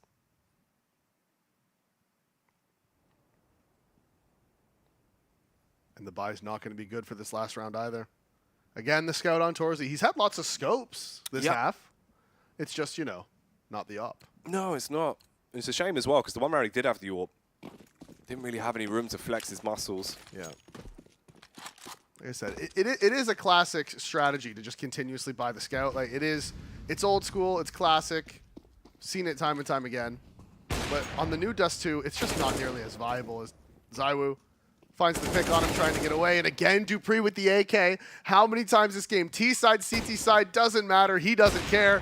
As ZywOo finds his second of the round, each of them with a double. And now it is just Frozen. 1 versus 5. He has the Galil, he has some nades. But Jack, we are going to map 3. We are indeed. Ashes to ashes, dust to dust, as it is the victory for Vitality. They walk away there with a big win. They needed it. They had to stay alive here in the RMR, Davey. They pushed us to that third map, and that's what it all comes down to now. Just the best of one between these two teams. You're facing elimination or going to the PGL Major in Antwerp. And what a response from Vitality as well. Not only ZywOo stepping up after Nuke, but Dupree as well, right there, matching his fragging throughout that game. The multi-kills with the AKs towards middle on the T side. The final round, the multi-frag with the AK inside of lower, the aggressive push, and that is exactly what Vitality need. Not just ZywOo stepping up, they've got big names on this roster besides him now. Dupree and Magisk also need to be the ones to step up and put in that fragging. They do indeed. We saw some good results there, a much better game from the boys in Vitality. They stepped up to the plate, but of course there's a third and final map. Let's break this one down before we set up the next. Take it away, Shocks.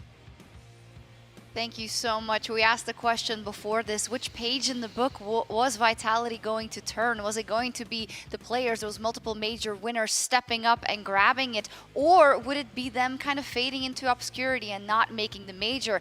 And Maniac, it was the former, namely ZywOo, Dupree, really putting in the work. More suspense than a down Brown book. That's what this was about. I mean, 9-3 scoreline. Maus completely in control.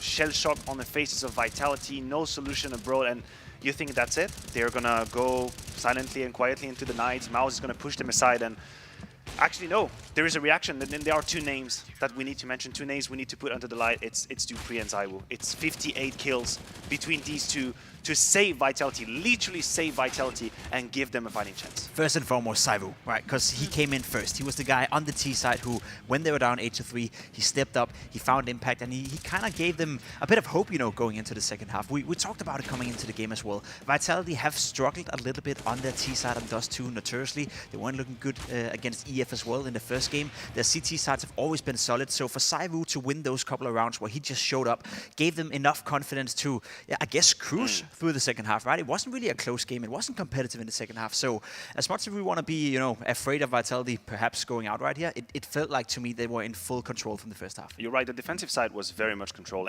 and they had that diversity that we were talking about on Nuke, right? They had these changing defenses. Sometimes dupreeh would have the long spawn, bam, he'd take it. That's an old school Astralis move. ZywOo sometimes would be top middle fighting, he'd be short. They always had one of these two very activated players in a position to make the difference. Maybe I'm going a little bit too far here, but we talked so much about how can they activate these players with different backgrounds on their rosters, the success they had respectively there, and how can they make it work? Is this a good example of how actually in theory it should work, being, okay, dupreeh coming in with these ideas of what worked in Astralis at the right time, while ZywOo is also supplementing with his success stories and strategies from Vitality. Is that what we're seeing here? A little bit, yeah, but I think it's map dependent a lot. You know, when we look at the Vitality roster and you look at the players, all the players gets to play their favorite position, right? ZywOo is roaming around with AWP like he's always done. Apex playing on the A side like he's always done.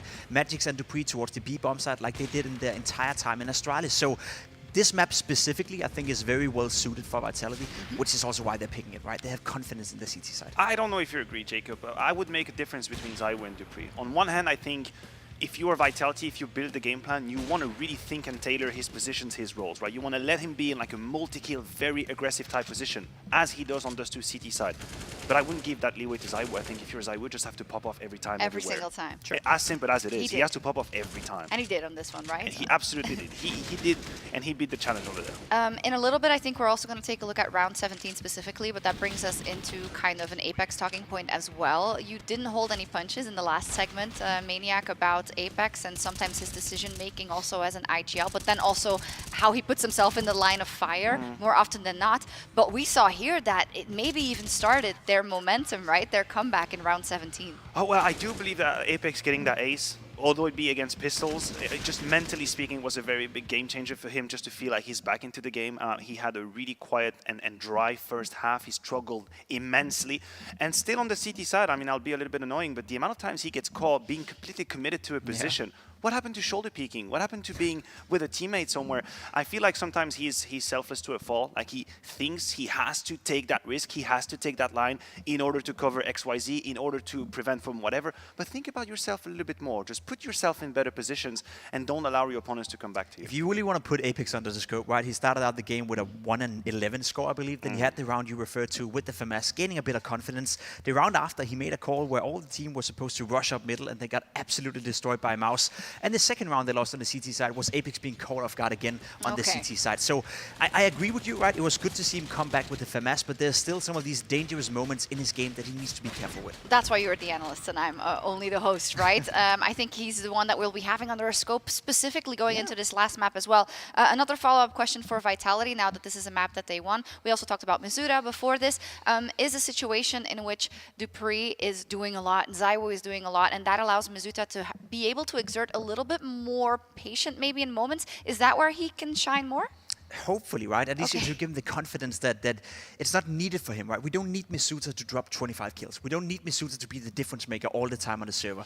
It's a bit of a pitfall to go into, right? Because you can't rely on ZywOo all the time. You can't rely on dupreeh all the time. You need to contribute yourself. But in a game like this, Misuta didn't need 25 kills. He just needed to do his job, which I think he didn't do on the T side. But on the CT side, he shut down long. Look, just as much as I agree with you, we don't have the same expectations and the same demands. But I still believe that between what Misuta is generally producing and what he could be and should be doing, there is still a gap that he needs to work on. That round where he's with Apex on that long take and he's got the triple kill because Apex is taking Made of the Fire, that's what we need from him. Have that skill. Just be an RPK, right? Be solid, turret-like in your positions, take down the target coming your way. I'm not asking you to create any magic a la simple. You're not going to do that. But just be safe. Be a safe bet for your team. Now we got the sample size of, hey, they won Dust 2 and we saw more of what we want to see. But I don't want to count out Mouse yet, and we shouldn't, right? Because they were very convincing in that first map as well. We move on to Mirage now. Pimp. Let's start by talking about Mouse a little bit. What are the good things that you want to see reactivated on that last map in order for them to make the major? I like Mouse when they play Mirage. They're very, very active on the map. They like to move around. They like to change the pace as well. It's a team that has the ability to play, I wouldn't necessarily say slow. You don't really do that on Mirage, but they can fire themselves up. Dexter is a menace as well. We're going to look out for Dexter in this map. He likes to create space. He likes to take gambles once in a while. Perhaps, go into connector, find a timing, see if you can find that duel against Saivu. And if Dexter is successful with that, that creates so much space around him, and that's some of the stuff that usually works for Mouse when it comes to Mirage. That being said, though, they're going up against the Saivu that is firing on all cylinders. Dupree looked good on Dust 2 as well. So what I talked about when we came into Nuke was the quality of the players, the firepower. I need to see the Mouse players. I need to see Frozen. I need to see those guys match the firepower of Vitality, and then we have a game on our hands. The stats from Mouse on Mirage aren't exactly beautiful. Granted, Vitality has a 0% win rate last 3 months. They've played giants of the maps, and I think they've made tremendous progress. Just have to look at this event. It's a loss against FaZe, very tight. It's a loss against Na'Vi, quite tight. On the side of Mouse, it's not like the results are something to write home about. So what I want to focus on is how do they handle this last map of game number 5 of the qualifier for the major. How do you handle it? Where are your shoulders? Can JDC and Torzi really just back their aim and take the risks at that moment? That's what I want to see. Can we use maybe Nuke as an example there? Because you both said, okay, obviously this is where they could go for Nuke, but they didn't do well in Katowice versus Vitality, and then they changed it, right? They played much better, and do you have to then give them a little bit more credit in terms of Dexter having the game plan on this Mirage to do better than we expect? Yeah, I think they have. They have given us enough to think that this is going to be a better Mouse, but the issue for me is that this narrative applies to Vitality too. When you have a team that gets exploited on a map weakness the way Vitality has been the last few months on Mirage, what it does is that it actually helps them get better and better and better, because teams trying to punish you on Mirage, they pick it against you, they pick it against you. So what do? You practice it. You try and fix that hole, and that's what Vitality is doing. And I have great hopes that we'll see a better Vitality again on Mirage. One area we have to keep focused on, and one area I think could be the deciding factor in the game, is the pistol rounds. We didn't get to talk about it in the first segment, but coming into this game, they're equally bad at that. Mouse coming into it had only won 2 out of 10 pistols, Vitality 4 out of 10. None of them convert or breaks the second round. So one of these two teams obviously will have to win the pistol rounds in this game. And on a map like Mirage, momentum is everything. It's one of the few maps like Dust 2 where you really get off to a good start, it can snowball out of control. So the pistol rounds, they both suck at them, but I guess one of them have to be good. It carries on. Yeah. It's beautiful. They both suck at them, and one of them has to win. And one of them has to go to the major. It makes it sound so negative. But again, I think it does come back to kind of coming into this day, okay, one of Mouse or Vitality won't make it, and then for the sign of Vitality, you just can't imagine a Zywoo not being at the major. You just can't imagine a Dupree not being at the major either. But at the end of the day, this is the team that's ahead of you that you have to beat, right? And you have to believe that they can make it happen for both sides in this final game. For sure. And I mean, what help does it do to Vitality to dig into the opponents they have to face until now? Yeah, but they played against FaZe, they played against Na'Vi, there must be something to do. Hey, dude, you have a best of 3. No, I mean, I was happy with what they provided against FaZe and Na'Vi. You have a best of 3 against Mouse. What if Vitality lose that Dust 2 and it's an 0-2 game? What kind of narrative can I hide myself behind to explain that they should be at the major? You've been very fair. I think you've been very fair. Exactly, we don't have that. So I said they have their destiny in their own hands. They did the comeback on Dust 2. They have the ability, the possibility right now to make it a clean slate and go to the major. We also have to consider 2 very different stories. Mouse not making it and Vitality, that's not the same consequence. Exactly. Let's make it absolutely clear right here. Vitality not making the major would be a disaster. They were the second best team in the world. Mouse, they're in a rebuilding project with academy players. Them making the major would be a great story. Them losing today, sure, they'll feel sorry about it, but they've done a good job. So 2 very different things at stake right here. Thank you for kind of breaking it down for us in terms of these 2 teams to get us into this last map. It would be huge if either missed it, and it would be so huge if Vitality or Mouse are able to make it to the major, to the Mouse. In this next game, we're going to take a quick break, but we'll be back for that decider after this.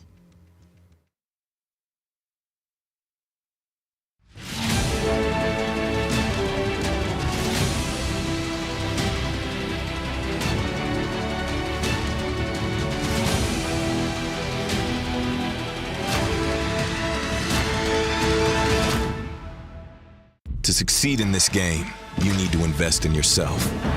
Be daring. Innovate. Calculate. Never hesitate. Follow your instincts. Don't follow the crowd. Back yourself. Bank your wealth. Analyze, strategize, and galvanize. Now is the time. Take your shot.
Our third and final map between Mouse and Vitality. We're here on Mirage, but which team will it be an oasis for? And which team will it be just that, a Mirage, Davey, where they won't make it to the major? I'm going to be honest, Jack. I got to go with Vitality on this one. Map 3, like the boys on the desk pointed out, thank you so much, Shocks and Maniac and Pimp, that, you know, there is going to be that storyline in there where Vitality, they have to qualify for this, right? If Mouse don't qualify, it is, you know, like you said, it is that there's on that rebuilding phase of their team right now. Yeah. They've recently implemented some academy players, right?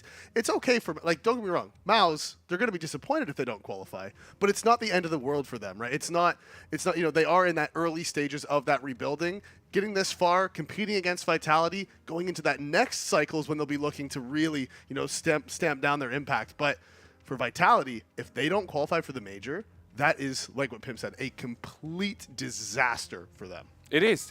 You know, it would be a horrific state of affairs for some of the names on that team, for the brand itself as well, for Vitality, right? To have built such a legacy in CS now, for that to be kind of wiped away with the inability to qualify for the major, it would be devastating. It would. And you know what? I kind of like it.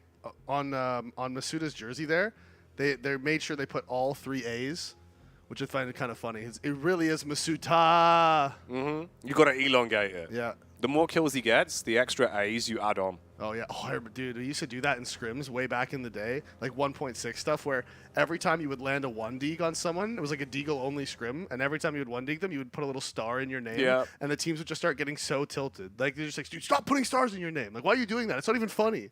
Yeah, it's kind of funny. It is kind of, I mean, it's frustrating. It's kind of funny. It's kind of funny. It's kind of good. Ooh, Lazibu had a little dance there. You see that? He's going. Yeah. He's pumped up. He's pumped up. Oh, and this is what we need, right? Because remember, this series, early morning CS, everyone's coming into it. They're waking up. They're a bit groggy. Now, we've played 2 full games. We're into the third map. It's all about Mirage. It's basically just the best of one. ZywOo came out big. Dupree was popping off. Yep. JDC had his rounds. Frozen had his rounds.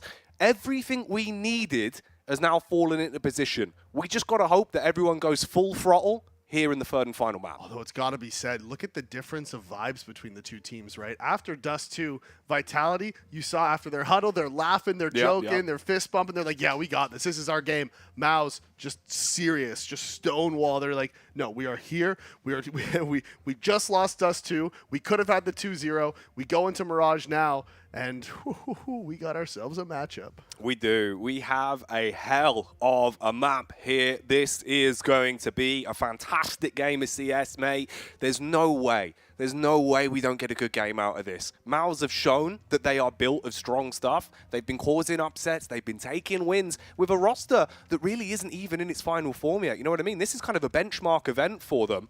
And they've proved that they're a good quality squad. JDC, he's bouncing a little bit. You can see he's antsy. He wants to play. Yeah, they just want to get back into the server, get out there. There is the man, Torsi, with the op. He's had a ton of impact. Wasn't able to bring it out on the T side of Dust 2 as much as he would have liked. And of course, Zywoo was just dominant in that game, regardless. Yeah. You know, he is obviously one of the best players in the world. So when he's just feeling it on the day, when he just decides, when he just remembers how good he is, it's very, very difficult to play against. It suddenly clicks in his head, and he's like, "Oh yeah, I am just sick, aren't I?" Yeah. Oh, this is Dust 2. Oh, I'm a French opera on Dust 2. That's right. I'm gonna kill everyone. And we saw that, man. The rounds with the silenced M4, when he was just running up long on the T side, and it was like, brap dead, And it was two dead. operas, too. Just like back-to-back op picks from deep long to top site. Ridiculous. Ridiculous. Sheer shenanigans. Oh, here we go. Fist bumps coming out. JDC trying to hype up the roster. He's so fun to watch. Inside and outside of the game. He has been causing carnage, but here we are, Davey, Mirage. It's all been leading up to this. One map apiece for either team. Either elimination or your ticket to the PGL Major in Antwerp will be decided right here, right now. Oh, and it looks like Mouse is just going for the fast B rush too. The two nade sets, they are just going to be dropping out both of them. So, okay, it's not the rush, it's the contact. But they do still have the two nade sets. Going to be smoking off market, and Vitality is stacked up for this. They have three people here, as BMS is the one going in first. He jumps on top of Magic's head, finds the frag. Dupree from short answers back. They're ringing out shots. He's trying to find these headshots from short. It's actually the rotations that come in, and it is Zywoo, the man, the myth, the legend, and instead Frozen with the double kill. Answering back, it's 2 versus 2. Make that 1 versus 2. And Frozen goes down. Apex eventually finishes it, and look at the hype. Look at Apex hopping up. Mate, the headset got thrown off. He launched up in the air. He's screaming. He's wiling out. Woo, Vitality. The vital signs are back on the board. The heart rate monitor's going off the charts. What a... Oh, Eternal Fire. Look over on the B stream. Eternal Fire's knocked out OG. 2-0 against OG. Oh, my God. That's ridiculous, Davey. And Na'Vi versus Fours is now going to be that decider. Oh my. The RMR here for EUA has been a spicy little pepper. Unbelievable. Eternal Fire taking down OG. The Turkish super team. Crazy.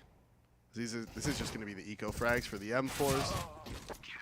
One by one. I'm still just sitting there thinking like, wow, what a disappointing event for OG. Yeah.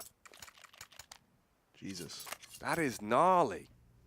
You know Eternal Fire was going wild when they won that one, too. I can imagine how hyped up they would have been. All the Turkish, the Turkish superstars all reunited. Yeah. Xantares and Woxic finally together. Yeah, back for their first major cycle. Qualifying on the final day. What a story. Huge result. But we've got a big game on our hands here. Vitality took the pistol. A dastardly round that looked incredibly close.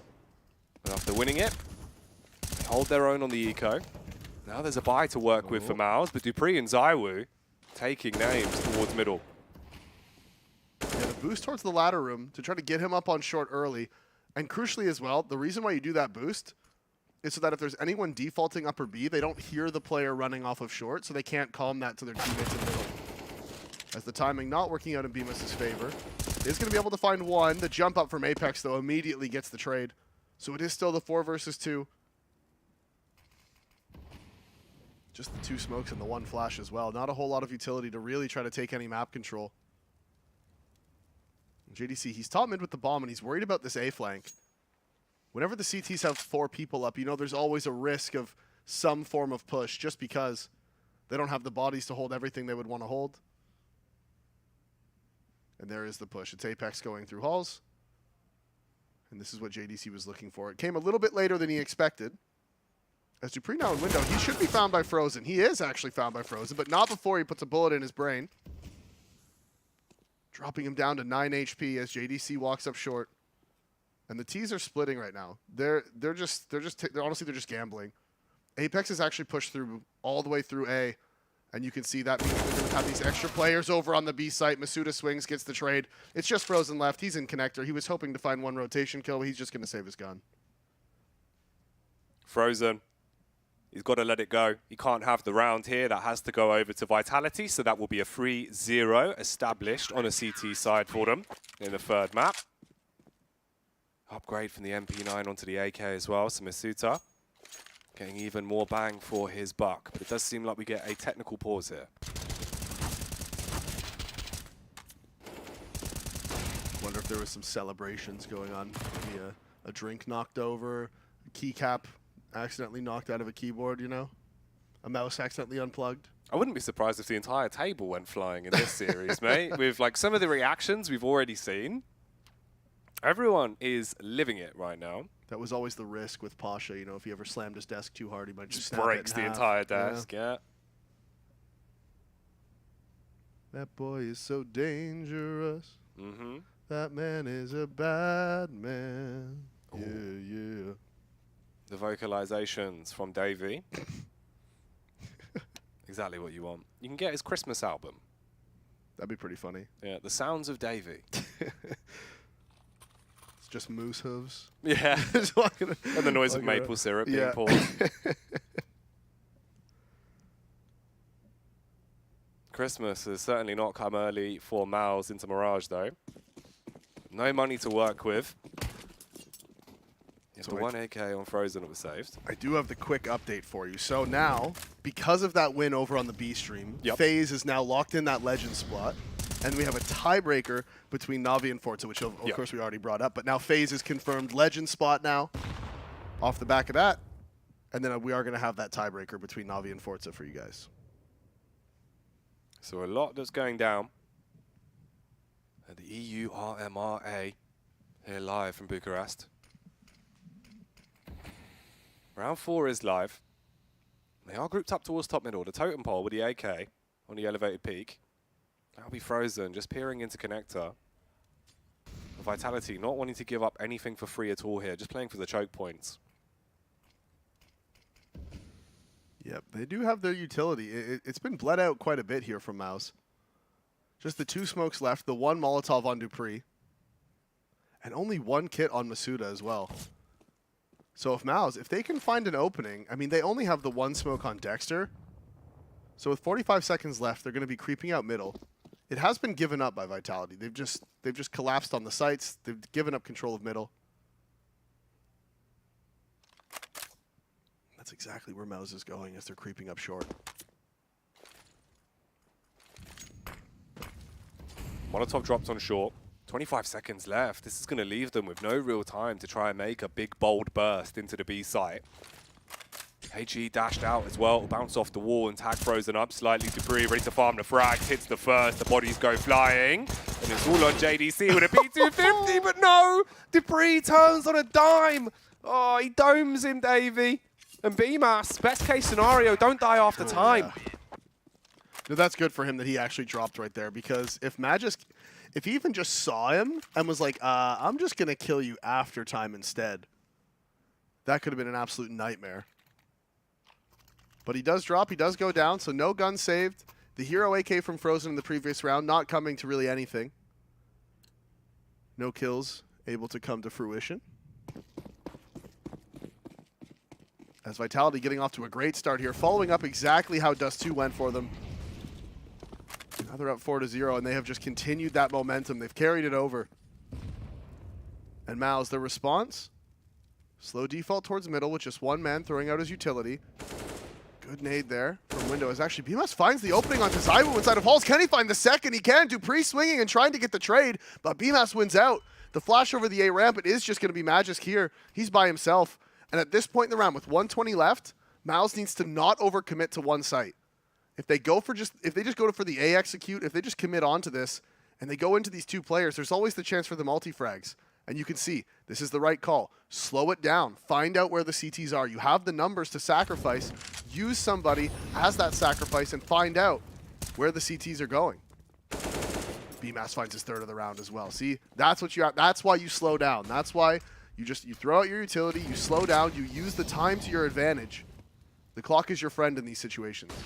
The B in his name standing for brutality in a round like this, because he is fragging hard. JDC, though, keeps it going. Double of his own. And Mouse straight into the game, 4-1.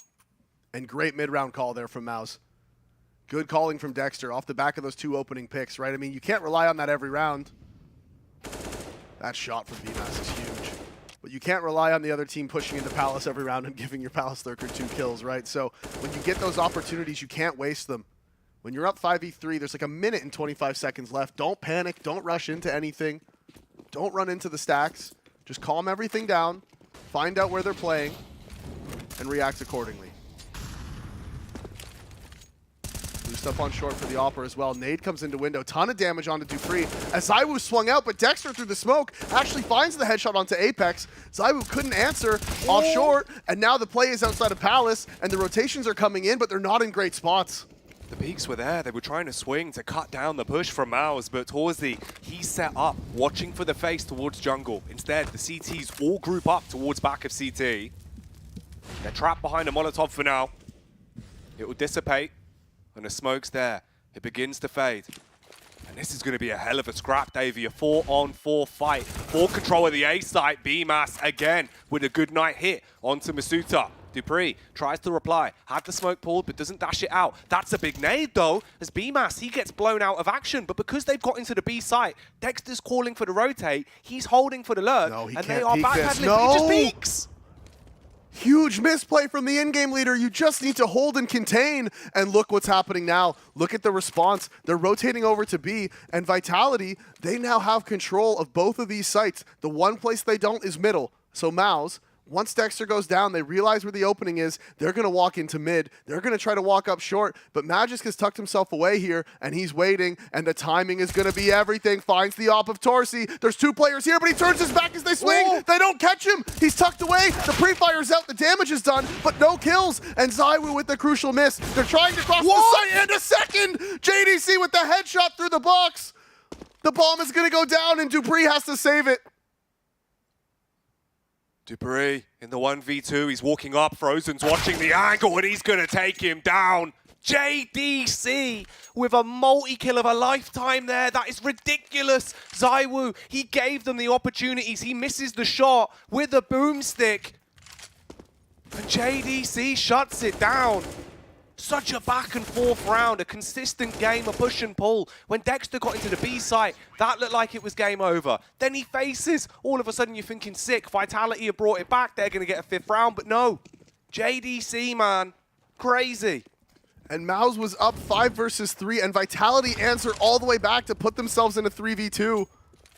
But it just doesn't matter. ZywOo with 2 crucial missed shots. Shots you would never expect to see him missing. They weren't difficult. It was just, they were just running up short, crossing to sight. Those are 2 freebies. And he can't be missing those in these moments. And that gives Mouse their second. It puts Vitality onto the eco. And now here as well, they found the opening, Vitality, but with just the USPs, the no armor, Mouse is running away with this one. And who's going to be able to buy ZywOo and off? That's the question. I had to stop there for a second. I was like, oh god, he did just one-tap him, didn't he? Yeah, just peeked out and went back. Bop, bop, bop. But is he going to be able to do more big shack damage in a round like this? He's the player jumping up on top of Trickle, but that's the ding, 'cause he's on 47. He's still trying it. He wants to get a bit freaky with it. But it doesn't really feel like there should be much to be done. They have no reason to overextend onto this. If he hard commits, it'll be a headshot, and Dexter eventually chops him up. It's a 4-3, Mouse starting to get into the game now on the T side, but there will be a buy back out for Vitality. See, if I was JDC there, I would have got bored so long ago. It's like, this man has a USP in CT spawn, and I'm just standing here waiting for him to peek me. Like, no, I would have been holding W at him. And of course, then from from JDC's perspective as well, you let Dexter get the eco frag. That's your eco frag. You've got to take those. You need those. Jump up into ladder again. This has been a staple of Vitality's CT side so far in this game. They want to get that man into ladder as soon as possible. Don't know if that's a them thing or if it's specifically to try to counter Mouse. That Molly not spreading could be huge, though. And JDC, look at this. He's just out into the B site. Whoa. There's only 2 of them. Masuda goes through his smoke, finds him. BMAS is there to trade, and the rotation is there. Apex lands the headshot. Massive kill to find. Apex the Annihilator with a smooth adjustment shot onto the cranium of Dexter. 2 players left alive for the T's. BMAS playing close towards window. Torzy, he's watching the smoke in case there's a player hiding inside, but on the site it will be Apex. Still removing them one by one. First frag of the game for Torzy. He almost got his second as well, but Apex, he stands tall with just 15 HP, Davey, and stops it. That's a 5-3 scoreline. And what a round from Apex. Just what a round. The aggression, the rotations.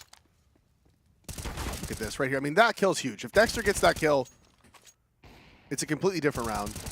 And then he finishes it off with the final 2. And the play from Mouse was good. They got into the B site. They caught the timing. It was just Masuda there by himself, but Apex rotated in so fast. And no fear either, right? He just goes straight through, out of the market, takes the gunfights, and wins them. Torzy has the AWP again. He had a great game on Nuke. Couldn't really sustain the AWP buys on Dust 2. And here on Mirage, it's been very quiet for him. Only just found his opening pick into the prior round. Frozen though, he could be in for a hell of a round. He gets in through window, but the problem is he's been spotted out by Apex. That's the face from Magisk as well. And Mouse, this is going from bad to worse, second after second. Apex, he's absurd, Davey. He's 9-4. He's just had a hat trick in the round. He wants the 4K as well. BMAS, oh, he's been battered down to 24. Apex has come up absolutely immense these past 2 rounds. 3 kills on the previous one, 3 kills into this one already. And between him and Dupree, they're both 9-4. Zywu's on 7-6, and Magisk and Masuda just really haven't had to do much. Haven't needed to. The Apex Predator. Well, look at this death ball just coming towards him in T-spawn as well. Yeah, they're all there. It's got the AK. If he peeks out on this, it should be an instant kill, and there we go. That's just one of those ones where you're like, really? Really? 3 of you in T-spawn? Took 3 of you to kill me, did it? Yeah. All of that just for me, huh? Sounds like you guys are scared.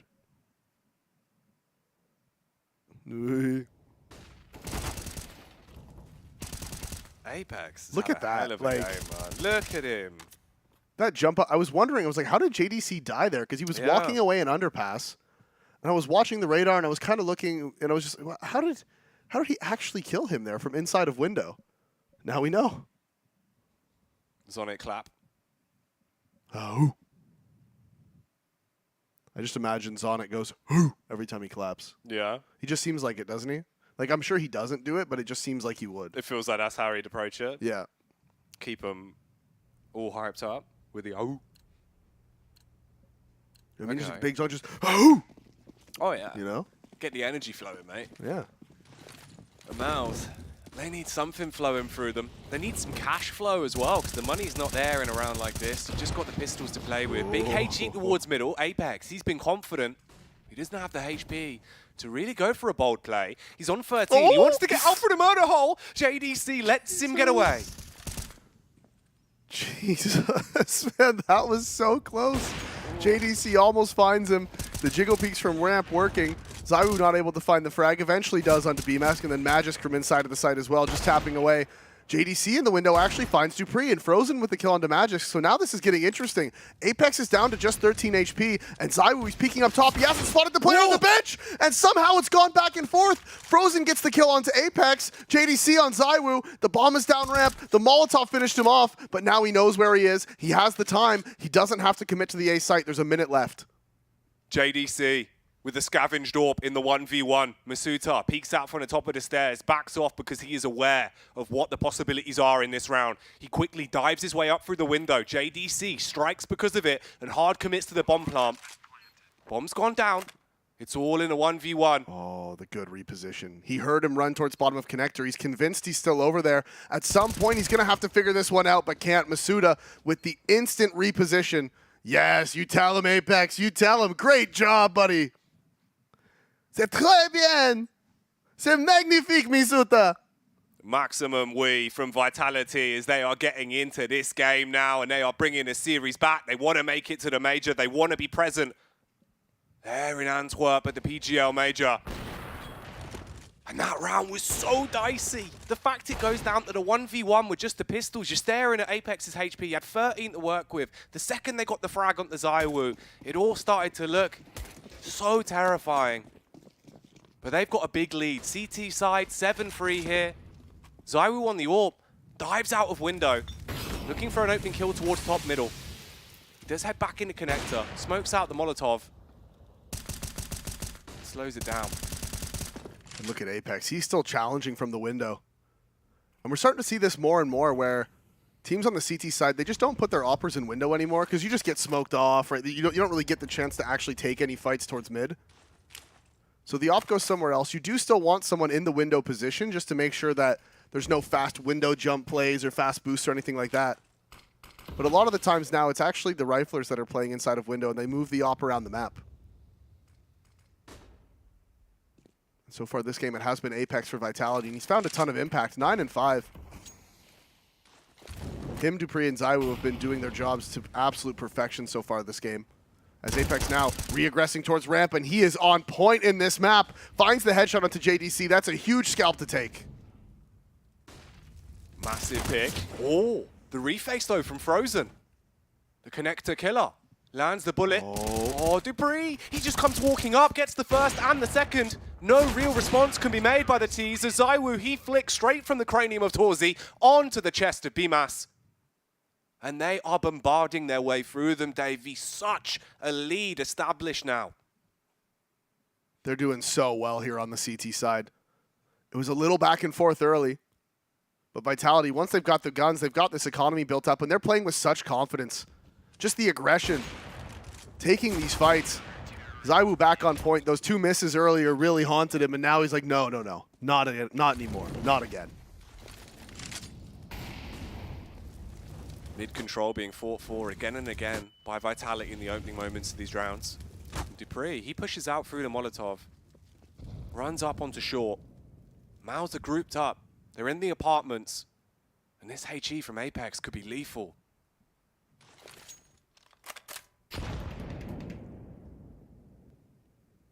Trying to find the timing on it through the smoke, but they weren't walked up far enough yet.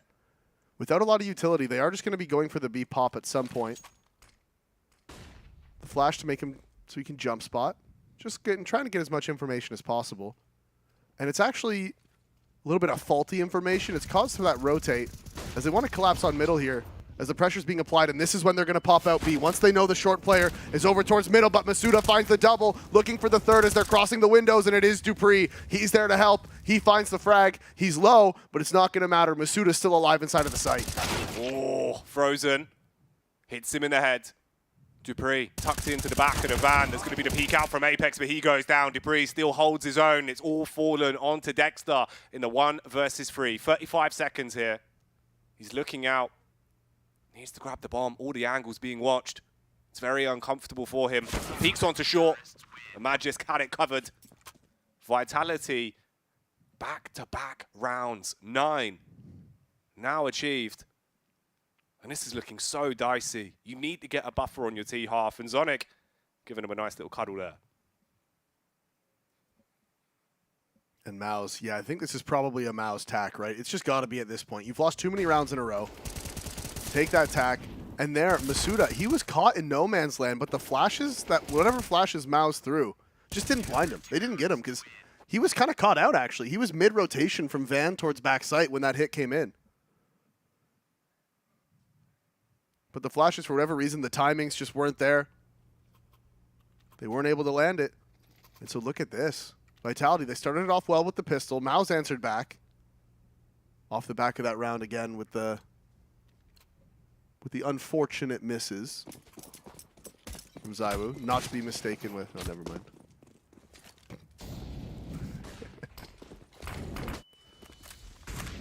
Mid-control going to be taken. Ooh, dupreeh this time does get the opening pick with no real response. Not much that you can do. The Deagles, the Tech 9s, one by one, just getting left, dropped on the ground. And this really is just easy pickings. Everyone's going to swing. Apex gets another double kill. And Vitality, they're running away with this game. 2 rounds, potentially. left here for Mouse to try and bring it back somewhat. They will have a buy. Torzi on the AWP. The problem is the only kill we've seen from him in this game was the one pick towards the B site with the weapon. When he was in a 1v4. Yeah. So it's like, yeah, you got one. But we really haven't seen any impact from him so far in this game. And you can see Mouse's response, like, okay, look, the defaults aren't working. They're pushing us, they're winning the fights. Let's just execute A. And Vitality, knowing this is probably going to be the response, 4 men here in the A site. Ooh, they walk into the crosshair of Dexter. All right. All right. Man's going to take down 2 with the AK. Dupree, though, he's ready for it. He's bouncing back and forth, but his head's going to be blown off by Frozen with a furious flick. BMAS looks down, sees the head of Masuta, and it all goes down to Zywoo. 1 versus 4. Will he get an 11th off the skin of his own? Back here, Woody Orr peeks out over the top of the smoke. Annihilates Frozen. 3 more to find. And again, he goes for the instant reposition. He's going to be over towards jungle. They might not expect him here this early, but you can see the heads-up play from the player in Palace, and Zywoo lands the cross tag. Now, the question is for Mouse, is he going to go back CT or is he going to go towards connector? They're just not sure. He could reposition in CT spawn, so time is on Zywoo's side. 50 seconds left, and he has so much room to play with. Zywoo is a sniper with a hell of a scope. And he's taking down a Mouse member or 2 into this round. Trying to line it up, hits him through the triple box, but won't take him down. Just tags him onto 28 HP. They're tucked in. He's firing off the shots, dashes out the smoke, peeks over the top of the stairs. It's so dangerously close, but it's not quite connecting. He'll walk up, faces towards ramp, debating where exactly they're going to be. He's peeking left. There could be a walk round on the back of triple fires off the no-scope, but no connection. JDC stops it there. So close, and yeah, you know, those players on Mouse, when that tag landed through the box, they were sweating. They're like, oh no, if another one comes in, he is going to drop, and then it's just the 1 versus 1. Zywoo making that as close as he possibly could. The no-scope was right there. Almost lands it. And look at this. Right here, he's creeping forward, and look at Mouse. They're so scared at this point. They are terrified of the man, the myth that is Zywoo. Molotov comes in towards the ramp. Last round of the half. Money wasn't a problem for the CT side. They have been able to fully invest into this one. Kits, upgraded pistols across the board except for Dupree. Disappointing, really. As Torzi finds the opening onto Magisk. Oh, but he misses the second shot. Dexter's there to make sure it's answered. The headshot from the in-game leader found onto Dupree. So it is the 3 versus 4. And Zywoo top mid. He's hearing all these footsteps. He knows they're coming back to him. Can he find the frags? That's the question. No, BMAS is ready, and the swing and the headshot, and the bomb is going to be going over towards B. If they can make this a 10-5 half, it's a damn sight better than the way things looked like they were going to go. Yeah. Masuta, 7 for 7 now, jumping up on top of the van. He's going to take the peak, and unfortunately won't be able to land a single bullet. BMAS, with his 2nd kill of the round, it all falls onto Apex. He has been a lanimal here on Mirage, Davey. Frag after frag, multi-kill after multi-kill, but this surely is too much of a tall order. Yeah, he's just holding W at him. He's like, all right, fine. Fine, I concede. I concede. And there was moments for Vitality in that round. Zywoo with the push towards middle. Masuda jumping up on the van, just not able to land the shot. There was moments. Still, 10-5 half on the CT side. It's not bad. They did win the pistol. So they got to get an early lead off the back of it. If they can win this T-side pistol Vitality, they're going to be looking at a 13-5 lead here on Mirage, most likely. Of course, you never know. You could get eco'd after you win it, but generally, you win the pistol. At the very least, you get that next round. And what is the call going to be? What is the play? Only 1 nade set on Apex. That's the smoke and the molly. And maybe smoke top connector, molly deep jungle, and push stairs-ish. Plant for mid. Looks like that might be the plan. Nade here in CT. That could do a ton of damage as he drops it straight on top of them. Masuda and Magisk both taking some damage, but Zywoo wins out on the fight. And there is the smoke. There's the molly deep towards jungle, and they are going to be planning for mid.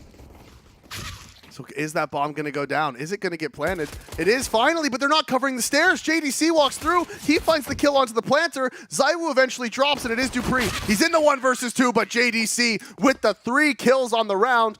Crucial mistake for Vitality. Nobody went towards stairs. No one's there. And the problem is, a pistol round that looked like it was almost theirs gets wiped away from JDC's play on stairs. The bomb gets denied. Frag after frag, he gets a triple. And this scoreline looks a whole lot more manageable now. 10-6. You take it one round at a time. You forget the bigger picture. This is the existence timeout as well by the looks of it. Everyone just sort of running around in spawn on the full eco. Giving everyone time to talk about what they want to do in the next round. Which is nice because it gives me time to talk about what happened last round. So with that smoke top connector, you throw the molly deep into jungle to deny that peek, right? You need people pushing up behind the molly, challenging the player in window. You also need somebody jumping across the stairs and going down and playing behind that smoke to make sure that if any CTs come through that top connector smoke, they get punished for it, right? They didn't do that. They didn't do that. That was the crucial part that they missed. Either the player who was supposed to do it died. I think one of the player in jungle peeking out from behind the molly did get one kill, so maybe that's why. Maybe that was his job and he dropped. Not really sure, but either way, nobody else picked up on it. And Masuda, with a Glock, finds the opening onto Dexter and underpass. The only miss is in his name as he hits the shots there with a Glock. And that'll be the MP9 passed over to Dupree. And to be fair, any damage you can do to Mouse in this round, any weapons you force him to rebuy, it's going to work wonders for you. They do go running up short. Frozen playing a game of push and pull, peeking out. Dupree gets the kill with the MP9 as well, so that's even more money being made for Vitality. What is going on? This is so weird. He's now tucked in towards shop. Frozen's going to peek into him. He's only got 49 HP. Oh, luckily enough, Torzi swings round with a scout and spots their head to stop him then and there. But this is looking risky, Davey. 3v2. If they get a bomb plant and another kill, even if they lose the round, they're going to be happy with it. This has been a massive round for them. 2 kills, bomb planted. They actually don't know Apex is here. You could see JDC, he was actually looking towards upper B. So Apex with the P250. One more frag is absolutely huge for Vitality at this point. He gets it. 1v2. He's tucked away. This is still winnable. They're pushing forward. He lands the headshot. 1v1 from behind the box, but Torshi denies it. Oh, and look at Apex. He's disappointed that he didn't win it, but you can't ask for a better Glock round than that. Oh my God. Masuda gets the opening kill towards underpass. You grab the MP9, you give it to Dupree. He farms up money, and every kill, it's getting worse and worse for Mouse. Then the bomb plant goes down, and Apex here, as soon as he hits that opening shot onto Frozen, I was thinking, this is it. It's one of those rounds that Apex just wins. Well, at that range, the P250 headshot could just take him out. Yeah. They were so close together. That was scary. And the bomb plant means look at all the extra money they have, and the Mouse have none. They've had to fully reinvest. 4 players dropped. It's just the Glock and the 2 P250s. And that was just the round they were going into thinking, all right, get it over and done with. Use it as an existence pause. Like you said, just talk about it. Channel the spirit of Big Kev. And man, the fact it got so dangerously tight is scary. 10-7 here into the 18th round. JDC tucked in with a Famous, playing on top of the settee. And does he get cleared? That's the big thing. The jump spot here to bait for it. It doesn't look like they're going to clear him. Trigger discipline. Oh, the flash is actually going to be huge. No, the blinds! It blinds his teammates. Magisk, as he dies, the flash drops and it blinds everyone. JDC standing on the chair, fragging with a Famous. Masuda's got 5 HP to work with now. Just under a minute on the clock. Aggression from Dexter towards top middle. He'll hear the footsteps. He'll have the info. He plays anti on the corner, expecting the fight. Masuda, oh, he gets away. He's got the bomb and they're running towards the A site. Yeah, and they're going to call that one over. The flank is coming in as well. ZywOo's position here is going to be so massive. You can see they're aware of the potential of him being inside of underpass, but if he wins this fight, that changes everything. BMAS drops, and are they aware of the flank? It doesn't look like it right now. Frozen's waiting for ZywOo. He's in the window. He's holding for him. He knows he's up there. That's the kill, and this flank should be round securing. Dexter, the big brains of the IGL, but he's got the brawn as well as he stabs into the back of Dupree, and Masuda will buckle under the pressure applied from Frozen. Mouse, with 3 CTs left alive, they grab the round. Oh, they're answering back on the CT side now, Jack. They're doing it. They win the round. Like you said, 3 people alive. It's not perfect. It's not great. But they'll take any rounds they can get. They're battling. And right here, I mean, Magisk, he just lined up to go throw that flash out the window, and then he just sees JDC in the corner, but that flash falling on the ground blinds both of his teammates as they push for the trade. So what is the response going to be? So Dupree's bought a hero AK of his own, and it looks like Apex dropped one over to ZywOo. So the two big fraggers here from Vitality, Dupree and ZywOo, have those guns in their hands. What can they do with it? That's the smoke out towards window. They're going to go out middle with Dupree. ZywOo has his AK over towards the A ramp. And there is fights to be found here towards connector. The CTs are playing in the area. Smoke comes out towards the bottom. They held on to it for as long as they could. And now Dupree's walking down to the bottom. There's 3 men here. This looks like it's going to be the A split. Spots the feet, takes the shot. Haven't found the kill yet, though, as Dupree wants to answer back. He wants to return some bullets of his own, as now they know the AKs are in play. Smoke lands in towards jungle. Dexter plays in front of it. Torzy, he gets the shot into the back, and that draws them to look around. So Dexter cuts his way through them like a hot knife through butter. And this is a buttery good round. It's going exactly the way they would want it to. As Apex, he falls over to Dexter. A mouse. They've got 9 now on the board. The double AK play does not work. No, they weren't able to find those timings. Dexter with the swing towards connector. It was like you said, Torzy in window finds that kill in middle onto Magisk, and that was just the perfect swing timing for Dexter. Finds his third of the round onto Apex. It is going to be the buyout from Vitality, but Mouse, crucially for them, the first gun round, they win with 5 players alive. Start to build that economy. Start to deny that potential reset. As Torzy, he actually missed the jump over towards short. So he responds by going into underpass. And if Apex can find him here, he's by himself. The mouse jump lets him down. Torzy gets the opening. Only takes 5 damage of his own as JDC responds with the upper B push. The crunch in the B tunnels from Mouse finds 2 frags. Oh man, the underpass assassin dragging him down like the undertow. But Dupree, he wants to put the right foot forward into this round. Magisk as well, with a sliver of B-Mass being spotted. He cuts them down, hits the follow-up frag onto Dexter as well, and barely stays alive as Frozen will spot back from jungle. It's a 2 versus 3, and this round could go either way. All of Vitality is split. Magisk does have the A bomb site, but with the player in underpass and 1 player top mid, that is ZywOo. He's holding for the B push, and actually, he does get the kill onto Magisk. So A site control is lost now. It's a 2 versus 2. Dupree throwing out that Molotov, but Frozen's beat it. He's going to jump down. He's going to catch him in rotation. Finds the frag, and now he knows he was running to B. ZywOo in the 1 versus 2. He's here by himself, and Mouse need to find the lethal mousetrap here inside of the B site. ZywOo gets the plant off.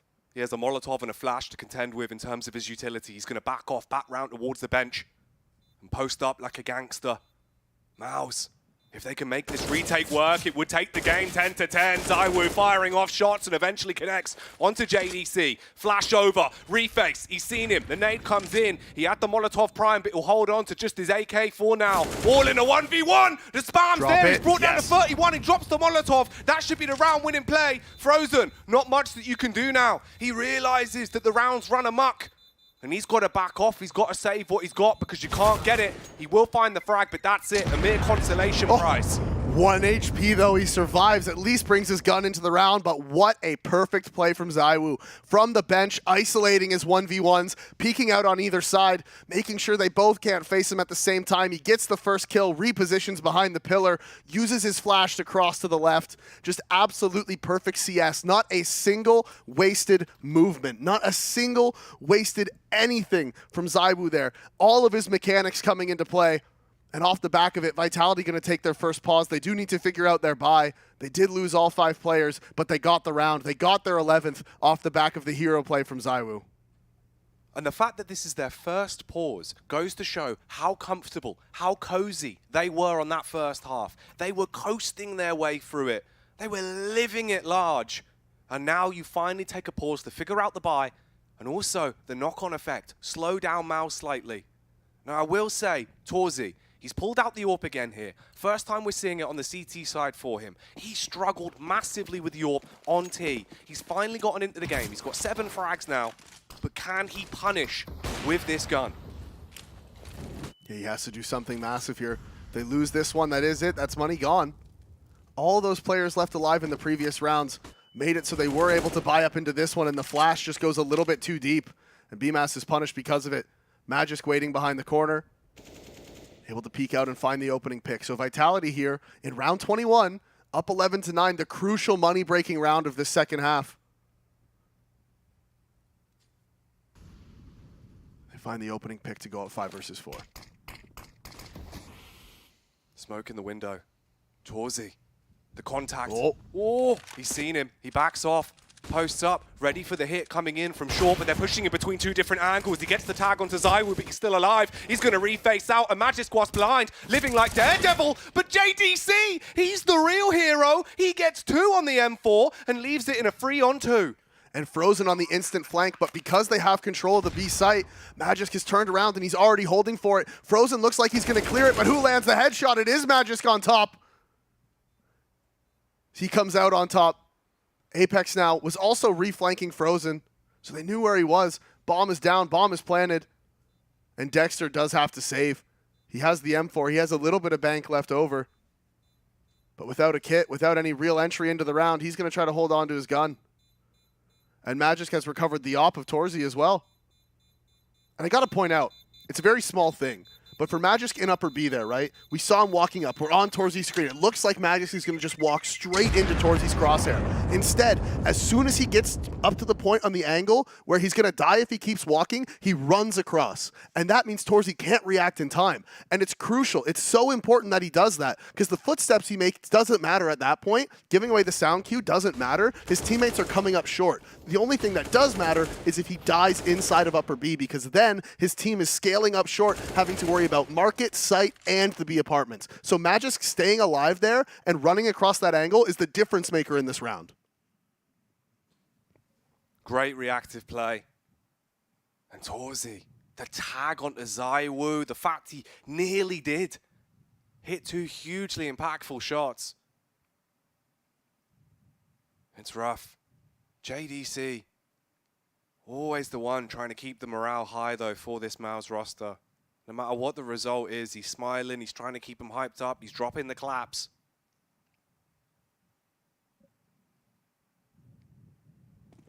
Yeah, because their money, it's broken. Yeah, you got nothing, man. The 1 M4, bit of a totem pole towards the ticket booth.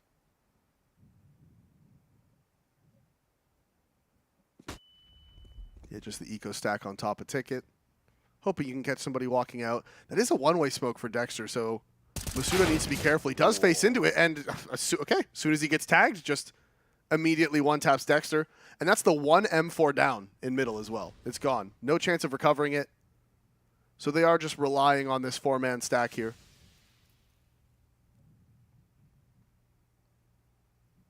This is going to be a thing we just like see across the tier 2 and tier 3 scene now. Every time Mirage is an eco, we're going to see this now.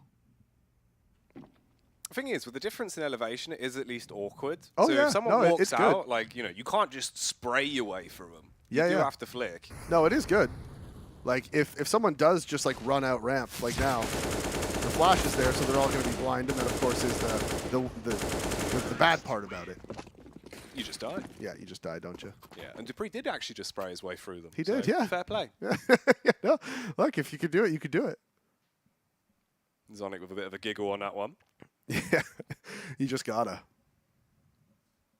And that was the only thing they could really do. A gamble stack is the best case scenario for them. I was looking a bit deflated though. JDC still trying to keep them energized. But you are running low. It's a 13-9 on the 3rd and final map of the series. If you lose this, you are out of the RMR. If you win it, you're going to the major. Apex sprints up towards Connector. Going to be supported by Dupree as well. He's weaving his way up short. They spotted one player. They know exactly where he is. They can't commit with his spam, but Dexter, he tucks in. And somehow he's surviving. barely taking any damage as well. Just the one tag, but there's Magic Scout A. That's Torshi. He's taken down towards Ticket Jack. 7 and 19. He just hasn't done enough. ZywOo gets the pick onto Dexter towards Connector, and that opens up the map for Apex. He's scaled forward. He's inside of jungle, and ZywOo with another one swinging onto BMAS. The default player is down. JDC's making a run for it, but Apex is there to cut him off, and it is just frozen, and he is frozen in place on this B bomb site. Does get one kill back onto Dupree, but the bomb is going to go down in A, and they are going to hunt him down. 14 for Vitality. They want to get that weapon out of his hands and leave them with nothing at a bare minimum going into the 24th round, where Vitality are 2 away from locking down the series and stamping their ticket to the PGL Major. For Frozen, it's all about survival. He's going to try and make his play out off of short. If he overextends too far, Masuta, he's holding towards Connector. He could try and spot him. He will just tuck in to the window room and hope that he can at least keep on to this. He's got so much utility, the M4 and the armor. Losing it would be a grave mistake. Yeah, getting inside a ladder is pretty huge for him. They shouldn't be able to find him now. They're going to run out of time. Oh, yeah, he's got too much HP for that to matter. Even if it was hitting him, he would just tank it. Yeah. Take it on the chin and live to fight another day. 14 for Vitality on Mirage now. They're on the T side, and it was looking really, really good for them when they were on CT. Then, of course, Mouse bring it back those last few rounds. Mouse pick up the pistol. Mouse pick up the first gun round. Like, okay, here we go. Mouse is coming back into it. We're going to have a close game. And then Vitality now. They've been running away with this one 4 in a row. Vitality have just snapped back to reality and realized how close they were to a potential massive upset where you wouldn't make it to the major. If we don't have ZywOo, if we don't have Vitality competing live in the flesh, it would be ridiculous. Look at that. They're all on wired mice. Yeah. Interesting. No wireless here. Interesting. Wonder if Dupree is too.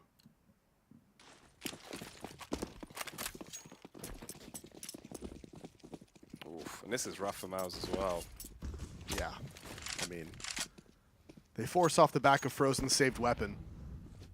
But it is the FAMAS on BMAS, the Scout on Torsi, just the 2 M4s on JDC and Frozen. And just what a mess. Despicable, really. The Deagle for Dexter. They're going to be starting to make their way out through middle. They're pushing their way down. Dexter on the face with a Deagle, holding towards Connector. Molotov is going to be dropped. He swings out, but the problem is his back's exposed to Apex. He'll be able to shoot him up. There's the swing from top middle as well. Frozen finally gets a pick with the head of Apex. And it is a 3 versus 4. Minute on the clock. They rotate back round towards the A site. BMAS, he's tucked into CT with a FAMAS. ZywOo will throw out the Molotov and set the site ablaze. They've got utility to work with here, Davey. Unless Mouse do something heroic, this should surely be the round. That's a nice face from Frozen at middle. He hits the head of Dupree. Wild spam from Magisk as well. Not going to land.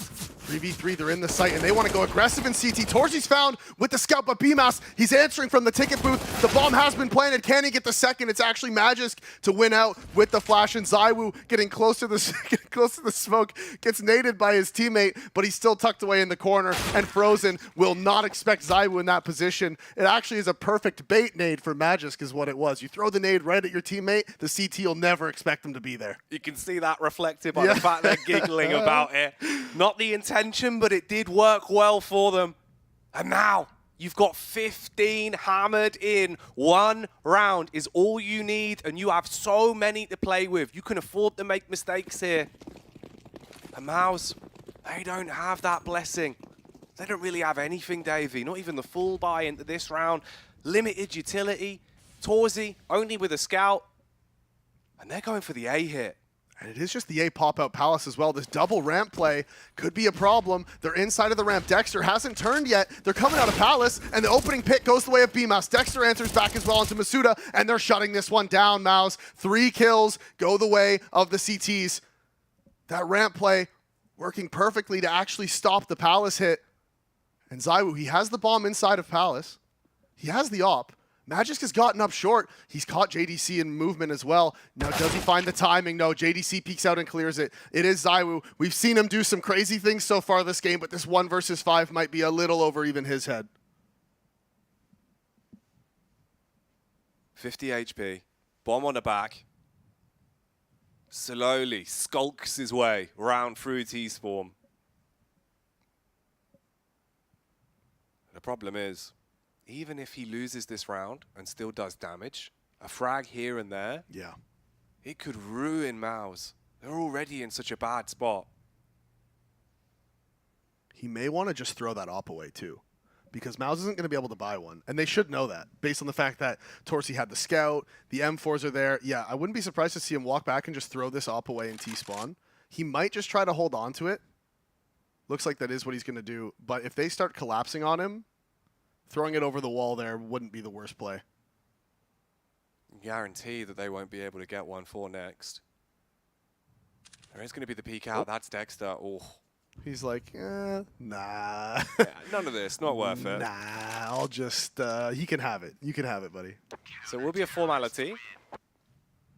And Zaiwu will be allowed to clutch on to his signature weapon. And the game goes 15-10. The A hit not working the way they wanted it to. No. It was unfortunate for them. They go for the Palace pop, and it just happened to be the round that Mouse do the double ramp push. So it's just an unfortunate situation, really. Vitality, they still have the money, although not as much as I thought. Apex, Dupree, and Magisk all down below 2K. Masuda barely above it. Zaiwu, of course, has all the extra bank. But even still, if they lose this one, they'll be able to force into the next with some gun drops and stuff, but that'll be it. Then they'll have to be on the eco. So Mouse, they need 5 in a row now. 6 if you count that last one, to bring this one to overtime. Remember, winner of this game qualifies for the major. Loser is out. We are on map 3. Vitality is up 15-10 on this third and deciding map. It's been very back and forth. Big performance from Vitality on Dust 2 to bring us to this third map. And can they close it out now? 5 match points in a row from this point. Can they do it?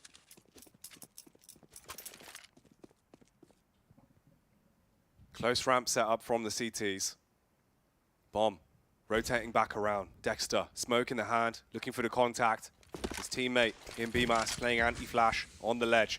Smoke out to connector as well here as Apex pushes back up. Dupree, he's going to take the first fight. Dexter, his attention's been drawn round towards Palace, and that is a punishing kill from Dupree. Torsi does actually stop the connector flank, but a Molotov onto Dexter. That shuts him down. Torsi's having a hell of a round, though. He's finally woken up into this one, Davey, and he is punishing them. But Zaiwu on the Tech-9 drive-by comes running in, hits a tag onto JDC, and it's all down to the 2-on-2. Torsi, woo, comes in like a tornado.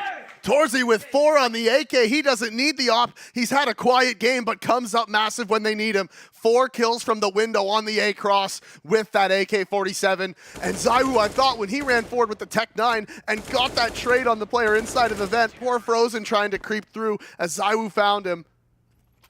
Falls back, flicks up, lands the leg on the player on short, but just can't get the kill. And now this pauses to try to figure out the money. So I think what we're going to see here is Zaiwu with the hero op. He can buy it, that's fine. He had a ton of extra bank. Everyone else on the half buy, and then the next round you have the buy-in anyways. So you get like 1.5 buys out of it with your best player on the op. So it's like, okay, this is fine.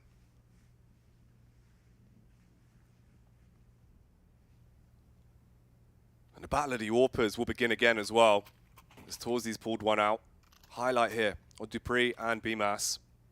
And Dupree, he's had a monstrous series. After Nuke, he really came out of his shell and started giving it.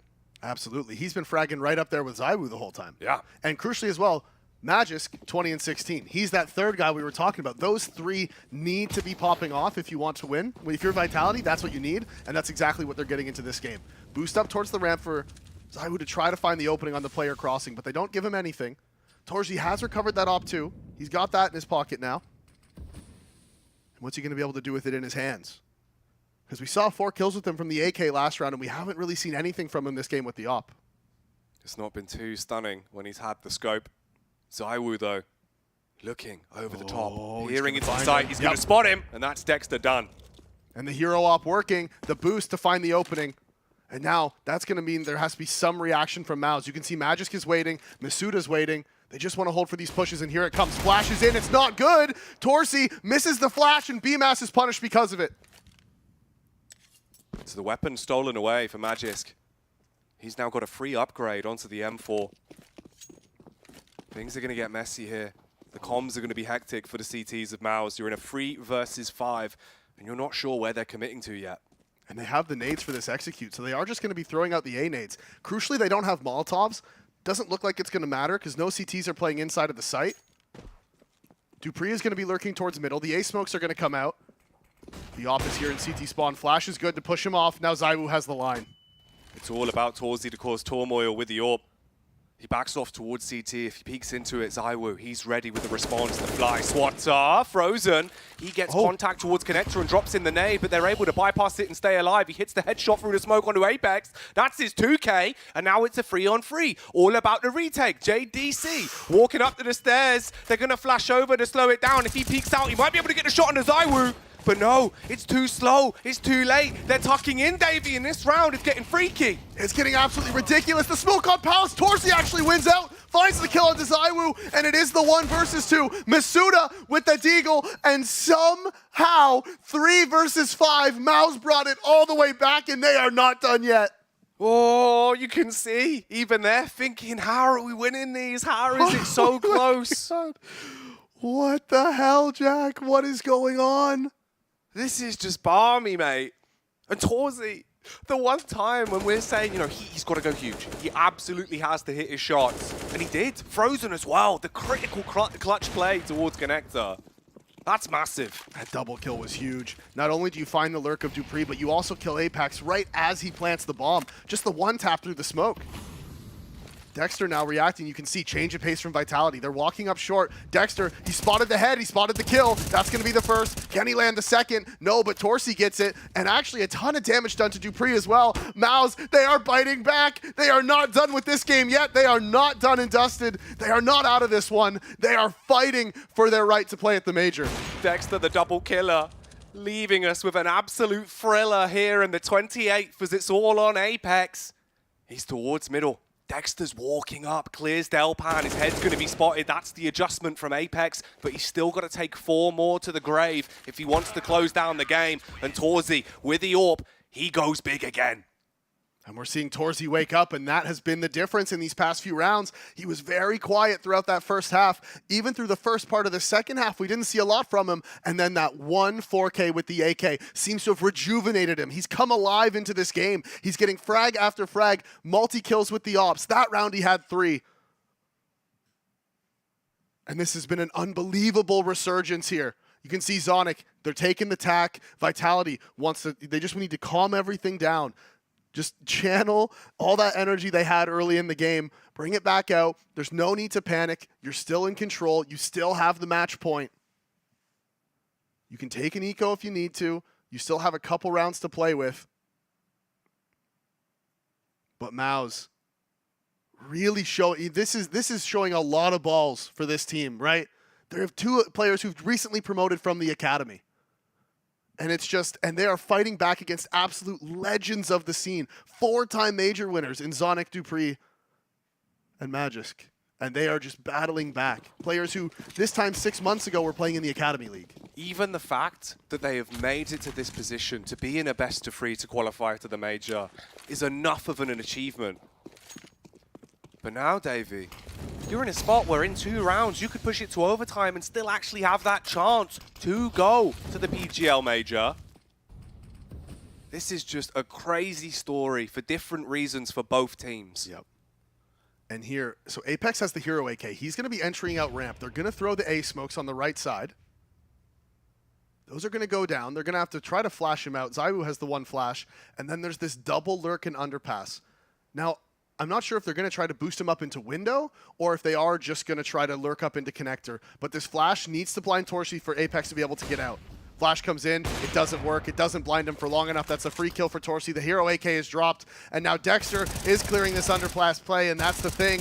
If you can't push him off the angle and ticket, then you can't do anything else. As Masuda does find 1 deagle shot back. As ZywOo running through T-spawn has the deagle. dupreeh with the armor. So he's picked up the AK. 40 seconds now on the timer in the 29th round. If Maus win this, it will be 15-14. They still have an edge to work with, but dupreeh, He's had a heater of a game.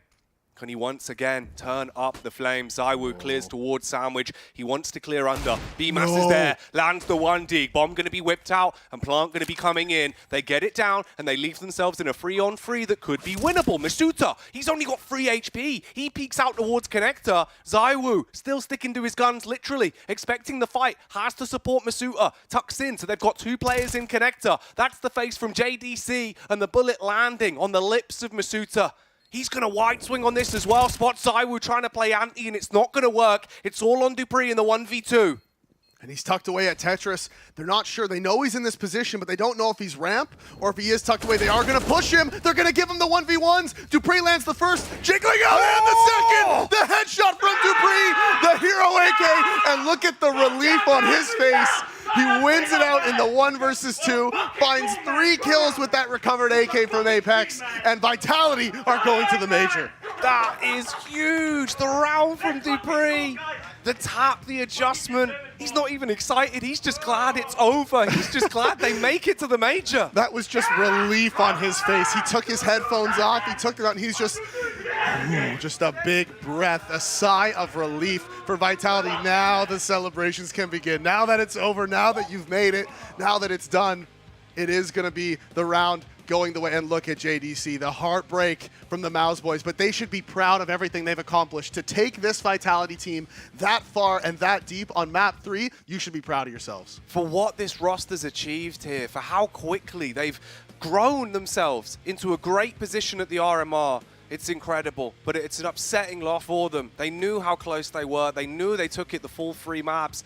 And they were bringing it back, man. It looked like OT was coming. It's a shame for Mouse, but for Vitality, that is a staple roster with a staple organization going to the PGL Major. Yeah, and well done to them. I mean, like they were saying on the desk before this, if they didn't qualify, that would have been an absolute disaster. Now, it wasn't comfortable. It wasn't the easy qualification they would have been hoping for, but regardless, it was the qualifying. They won the game. That's all that matters in the end. Hey, it doesn't matter how you got there. Now you've just made it there. You need to work on your mistakes and really come into this major prepared. You have a couple weeks now.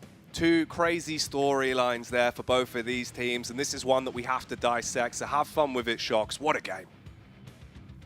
Thank you so much. What a game indeed. And I'm sure we're going to find the time to talk about Mouse as well, because as you rightfully said, unbelievable with, 18th of March, when JDC was officially then added to that main roster.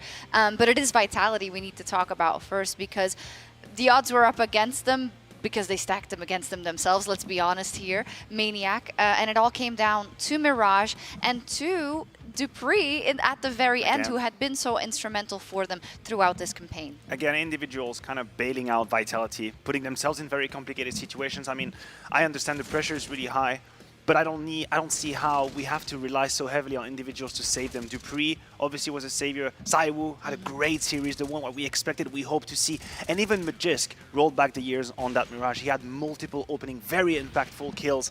My issue was the sustainability of that model. I want to see something a bit more safe, a bit more stable. I don't want to have my heart 150 BPM every single time I watch Vitality play. I won't make it to the major. They got the job done. They got the job done, and I think that's the main sentiment right here.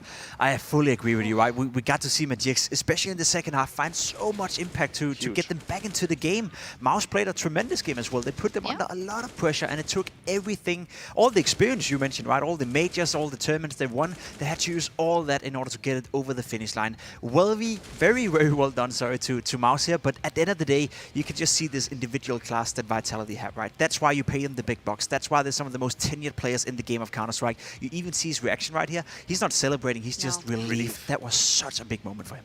That's what it is, relief. For players like dupreeh, like Magisk, ZywOo, Apex, Masuta for that matter, all these guys, not making it to the major would have been soul-crushing for their situation, soul-crushing for the goals they have set for themselves, building that roster with everyone's kind of questioning, doubting what they were doing, but their reasoning for this was to lift titles. We're not talking about titles right now. We're talking about making it to the major. That is the very first step of a long road, but they had to survive it. It brings me back to when people were a little bit clowning that Heroic was so excited to make it to the major, and they were so excited. But we see similar things here, right? It is because you have these struggles of these respective teams, and especially when we hone it in on Vitality specifically, of oh my God, this cannot not work. That would be insane. But it didn't for a while. And it goes back to the format. Again, we have been harping this point, the fact that for the very first time in a long amount of years, teams could actually get eliminated from the major in one event. That is it. There is no legend spot guaranteeing you to the quarterfinals or anything. No. It is one Swiss system. You miss a few days, you're out. And we were talking about it before that maybe people had some qualms, right, about how some teams can qualify. But for Vitality, it was Maus. You needed to beat Maus, right? And you expect that you would be able to do that. And they did. They now have 2 weeks, give or take, before they have to start there. Pimp, what do you see in the future of Vitality? Well, hopefully something much better than what we've seen in this tournament. There's been a few positive signs coming out of Vitality. Coming into the tournament, it was rough, right? That Skate best of 3 online loss, I know it was not a big tournament for them, but that was just the essence of all the problems I felt. They were simply not at a level to compete where they were supposed to. At this tournament, they came close beating FaZe, they came somewhat close beating Na'Vi, right? So they're showing signs of progress, and hopefully 2 weeks is enough for them to be even more competitive at the major. But I think we have to be realistic with our expectations. This is not a roster that is coming into the major right now as one of the favorites to make it deep. If they can go to the playoff, that in itself would be, I think, a victory for Vitality, but it's looking rough. We do have Apex with us, so Mathieu, you're going to be able to ask him a couple of questions. Hello, Apex. Congratulations. Hello, thank you. I just want to ask Pimp how many tournaments he won in his career. It's really important for me. 0. Okay, thank you. Hey, that's off to a great start, I think, there, Apex. Félicitations. So talk me through... Oh, he's still going, Pimp. But talk me through the matches today, and specifically the turnaround for Vitality, starting from Dust 2 and then finishing it on Mirage. Well, today was a tough day. I don't think we played good. We had some good momentum, but overall we played pretty bad. But we had some hero plays that helped us to play good as a team. And thanks to dupreeh, most likely, everyone in the team that played really strong. And I just think as a team we just didn't play well enough. Danny, I want to ask you, first of all, congratulations, you made it. Thank you. This was a very hard game to win, also a hard game to watch. I see you guys sometimes giving away very powerful and good situations. Do you also sometimes feel like you lack that, that certainty to close the round? I think we played a decent tournament, even though we lost 2 games and that one was close. We should have won at least 1 map against Na'Vi and maybe the one against FaZe when we were up. We have a bit of problem to closing games. We were 14-10 up on Mirage against FaZe, 13-12 against Na'Vi, and we just not playing good enough at that moment. But obviously we came here with a higher expectation that we've done before because it wasn't beautiful CS what we've done in the last few months. But I think we improved a lot, and Mirage was a map that we never won, and that's the first time we won Mirage. So I'm just happy. I think we lost the 2 best team in the world on it, that are Na'Vi and FaZe on Mirage. We were close. We're getting stronger. We still have obviously some weak parts that we have to work on. But it's getting better. Obviously, it's the hardest qualifier I've done in my life. I played the best team in the world, the second best team in the world, and in Decider, Mousesport that are also a decent team. So that was. I think I never played that kind of team even in the group stage major. So that was tough. Yeah, we were not used to it. What do you make of this tournament for your team, Vitality, your performance, compared to where you were a few months back? Do you still see this as a positive, a good evolution, a good improvement? Of course, when we see the other games we played, except today, I think that was good CS we played. We were really close, even though close is not enough of winning. I know that, and I have no problem. Obviously, we didn't deserve to win against Na'Vi on FaZe because we didn't win. So that's it for me. But we still play close, and that was a much better showing than in Pro League and than and than Katowice for me. We're improving. We're trying to we finding our way to play CS. It's getting better. Now we have 2.5 weeks to play Counter-Strike and improve as well. I'm just really proud of my mates, not giving up and also showing some really good individual performance. I think dupreeh since the beginning of the team is insane. He's really good and it helps us a lot. As I would today, he showed up and he played really well as well. So, and Magis has a strong Mirage. So that's the 3 guys that need to frag for us, and they do it really well. So I'm just proud of them. Also of Mizuta, but he has the hardest role, so it's different. But for the 3 others, they played really well, and I'm proud of them. Then it's no secret it hasn't been the best start, but as a lot of us have talked about, time is of the essence for you. You as an in-game leader in this lineup, how stressful has it been for you to integrate 3, I guess, new people into your lineup? Is that something that we underestimate here on the desk? Of course you do. Of course. Well, the other thing for me is just to keep my identity as in-game leader, but also putting those players that are really experienced into my system. And it's not easy. It's not, Shox is not Magisk, and obviously Kyojin or IPK were more soldiers than Dupree is. So we just need to fit them in the system, and that's never easy because the last 2 years I had way more control on what we were doing. Like I was calling everything, like micromanaging and calling from A to Z. But right now it's way different. So I just need to find my groove in that. And sometimes I have, sometimes I haven't. And that's not easy, but we keep rolling, and I think we're improving, and that's what is the most important. Then you called picking me out. At this tournament. Yeah, sorry. Picking at this tournament is not the most important. So of course you got the job done right. You called me out on having won 0 trophies, and that's true because you didn't carry me the one time we did play together. I have a question for you though, right? Then in this instance, right? I spoke about the expectations from me and the fans. What can we expect from you guys in 2 weeks at the major? Are you still a team you believe can win the major, or are we at a place where you still need more time? No, right now I'm not sure we are at the level of FaZe or Navi team. But in 2 weeks it's gonna be maybe different. We gave our ass to become prepared at this tournament. We did the boot camp. We played. We played so much. We discussed so much of our game and all that stuff, and that worked for us this tournament. We saw big improvement from the last one, and our identity is coming back and stuff like that. So now it's just focusing on improving again and just step by step. I don't think. Winning a major is always a bit lucky in some sense, and also the Danes stating that for the bracket side, for all that stuff. So let's see how it goes. I think it's step by step. First, we are in challenger stage. Let's go to the legend stage, and let's see step by step. But I'm pretty sure our groups. Our games will be less hard than those one in this tournament, that's for sure. Yeah. Maybe because of the draw you got here, you'll get a little bit more lucky when it comes I don't know those Buchholz guys. I don't really like him. Have beef with him. Yeah, for sure. Yeah. Can you please fire him or something? Well, I'll go find him. You're so aggressive today, man. I'll go find him. I love it. But merci beaucoup. Félicitations de nouveau. And we'll see you at the major, Apex. Yeah, see you. Bye, everyone. Bye, Danny. Wow. Yeah. Are you okay? Yeah, I'm fine. Does that happen all the time? Yeah, well, we are supposed to be friends, I guess, but after that I love it. That was really I'm gonna fun. have a word with him. It was really fun, and he was very talkative. He had a lot to say. Yeah. We can't talk about Always. it, though. I got to throw to a break because we've got Outsiders versus SAW coming up. Thank you very much for today. Vitality makes it to the major. After all, we're going to take a quick break, but we'll be back to preview Outsiders versus SAW. Don't go anywhere.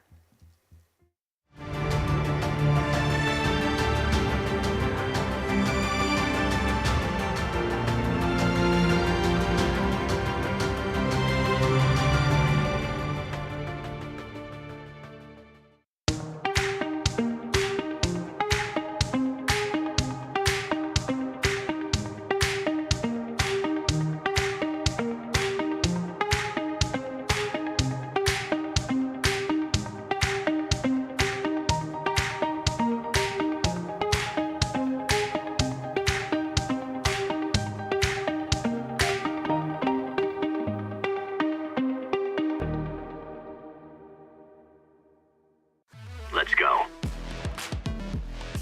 Battle is on. Burst RMR views with a double bonus. Get insurance for single and combo bets, both up to €20. Fire up with GGBet.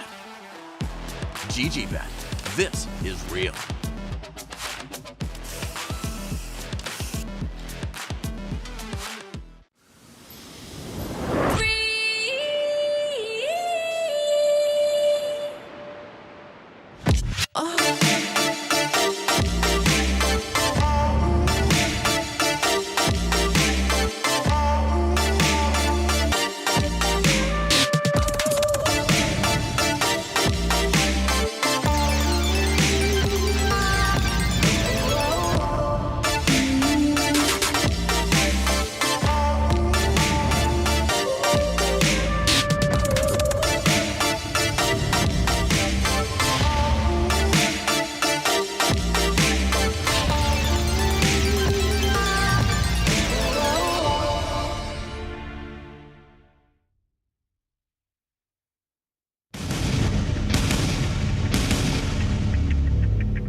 It is the last spot left for the major here at the RMR European A side of things.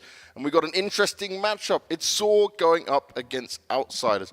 We've swapped things around on the desk. We got Blair, we got Prof. We put you back together again. Blair's actually rocking a nice leather jacket. You look pretty good today, mate. Are you implying it don't look good otherwise? You know, sometimes you've got a bit more of the rocker mood look going on. Well, you know what? Leather jackets, yeah.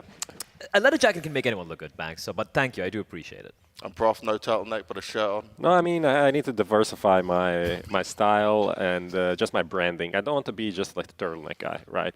There are other people trying to get on the turtleneck hype train. You saw Pimp, Yakindar. I'm like, this is kind of becoming lame now. I'm just going to leave, so. I mean, you are a trendsetter. You're not just going to keep following the trend. But yeah, you can't live the trend forever. You need to set the trend, enjoy the trend, and then leave before all of the plebs get on. Basically like Madonna, reinvent. Yeah. It's all about progression, boys. And you know what we're going to progress to? Looking at our lovely schedule we've got. Because it is just one more game to go. There's also a game going on the B stream right now because Navi's going to be up against Forza for that legend spot because both teams have already qualified. Still a wild thing when I think that Forza's actually through at this point. But our last game that we need to look at now is this Saw taking on Outsiders. But we just touched on the Vitality side of things. Still a bit touch and go for them. Not looking so great overall. And OG, dear God help them. It's kind of unacceptable, right? Like you come into this yesterday at the end of the day, we were just looking at these matchups, and you're like, all right, which one can be close, which one can be potentially 50-50? And I think most of us like the Vitality mouse could be dangerous for Vitality, and it was seen in the server. But if you look at the other two matchups, you're talking about Outsiders, and you look at OG, and you're like, this should be an easy game for both of them. And OG capitulating after Nexa coming in. It's not like it came in last month, man. They had a pretty decent run, and just not making it to the major, in my eyes, for OG, that's unacceptable. Yeah, and especially because the opponents that they faced, it's not the same as Vitality's run where it had FaZe, Na'Vi, and now Mousesports. So the teams that they faced, the teams that they lost to, are not that. They lost to Force and Eternal Fire. These are two teams that we didn't expect to go through, right? When we look at the teams, we were like, these maybe can squeeze. Both of them beat OG, right? And that's the worrying sign. Well, one of the teams that we were expecting to qualify is an Outsiders, but there's a new challenger that could be making it through, and it's Saw.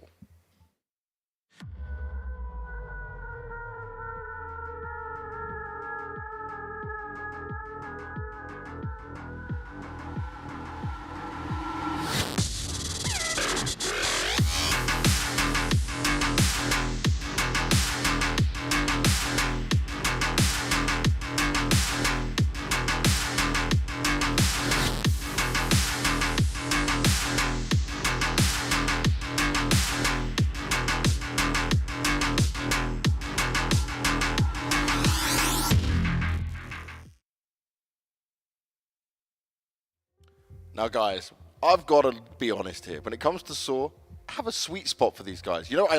I want them to do well. I want to see this hype come out from these guys, They bring a very passionate nation behind them, and also it's a non-Brazilian side in the same way that they speak the same language and gives us all that hype and emotions with it. Why not? And also the fact that the average age is one of the highest, not one of the... It fits all of us lot, the old boys. Exactly. For boomers like us, Max, it's more like, you know what? We kind of want them to make it. We want them to have this upset games, and they have. Yeah. They had, but unfortunately, I have to be real. For them to take down Outsiders, even though they have looked shaky as well, it's going to require a Herculean effort. And honestly, Prof, as much as I love the Saw guys and the fact that they've been representing Portuguese Counter-Strike for over a decade, I don't see it happening. Yeah, it's a David and Goliath match, as they like to put it. Although the Goliath is he's kind of hungover, not really in shape, but I still feel like David's going to have a hard time going in. And this is a David, it's kind of beyond his the prime of his He's not his prime anymore. Prof, you're telling me that Outsiders have been on the VOD all last night, and they're just waking up, kind of dazed and confused. Metaphorically speaking. Honestly, like if you look at how they've been playing at this event, it wouldn't be outrageous to say something like that. Obviously, they're trying their best, but this isn't the Outsiders, Yakindar, James team that we used to seeing throughout the last year. That is very true, but let's see what Outsiders team we're going to get today.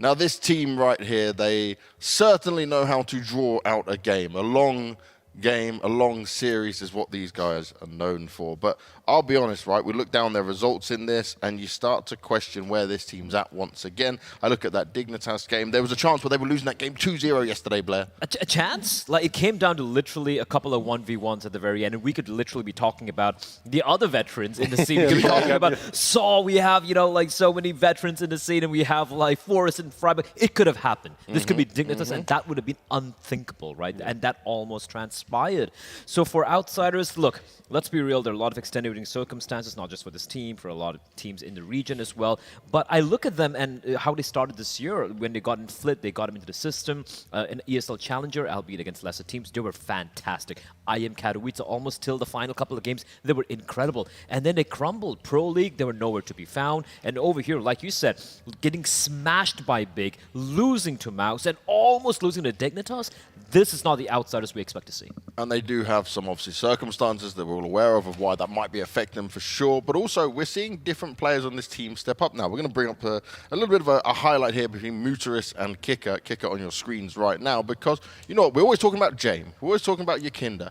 But right now, Kicker is the highest rated player for this side of outsiders. And he's gone up against the Muteris, who, you look at the rating difference in here, there's a big disparity. Yeah, and Muteris is the highest rated player for Saw. Yeah. It just also does show the difference, but I mean, Saw is also a team that is expected to scrape by some wins, and they had a couple of blowouts against Forest, so that kind of kills your rating.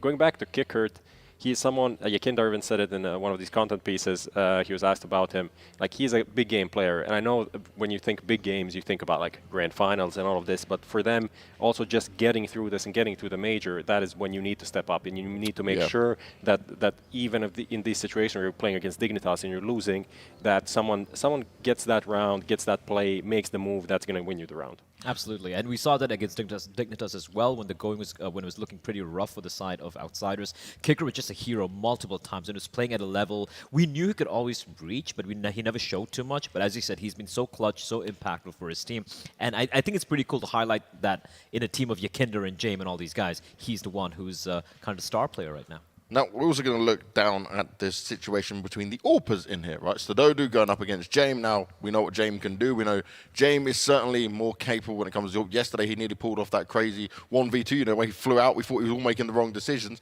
But again, big difference here. But I will point out as well that all the players on Saw, other than what you saw Muteris, are below a 1.0 rating. That's like, how have you got this far doing that? And the reason we gave these two names is I don't think it's not necessarily for the AWPing prowess, but obviously it's interesting that it's the two AWP players coming in. But for Stododo and James, their approach to the game when it comes to these sort of like clutch situations. Let me bring a couple of rounds here, right? You talked about Stododo yesterday, 3v2. They have the B bomb site at Inferno, and he just goes for a call with the AWP, just legs it to the A bomb site all alone with his one CD still lying in wait with the bomb. They had that round, and they lost it. And I feel like he sometimes makes some of these more panicky decisions, so to speak. And James, you saw him in the 1v2. Cool, calm, collected, and lost it round with a millisecond to spare.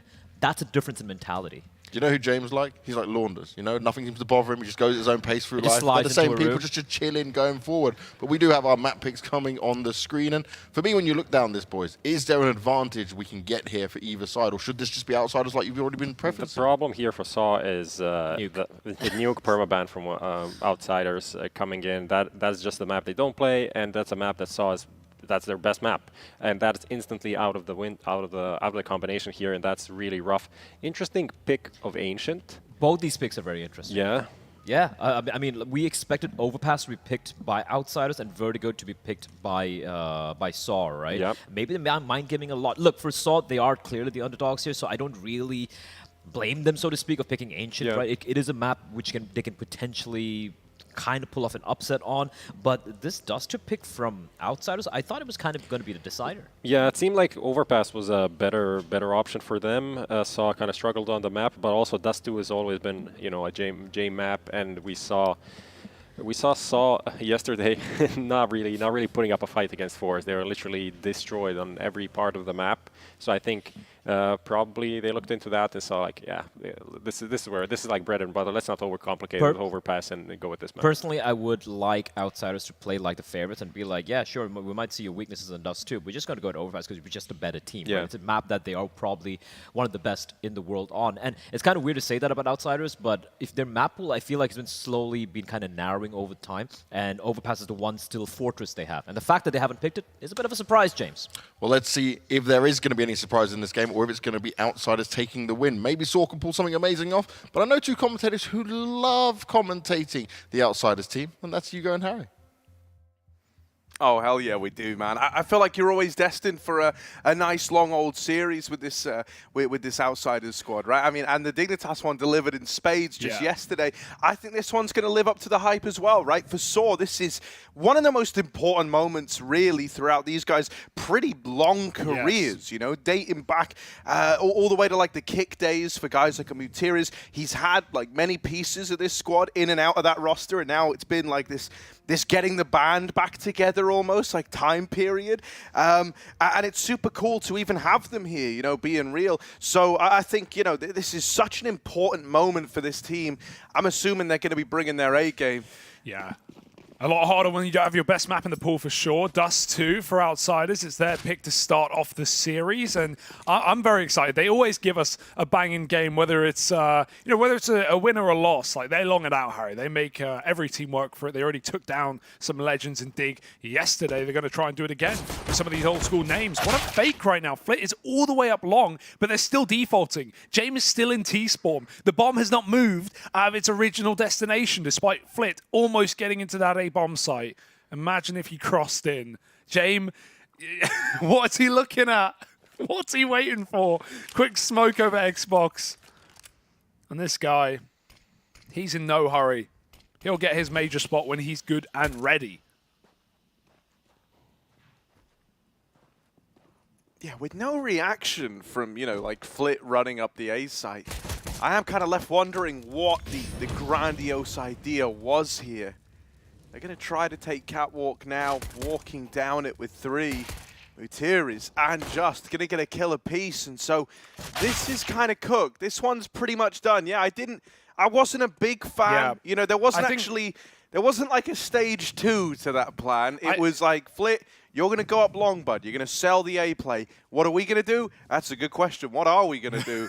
That felt like a read. That felt like a prepped pistol. Like you've come up with an idea, or maybe Flit's called that I've got a gap, I've got all this space, I'm going to do something with it.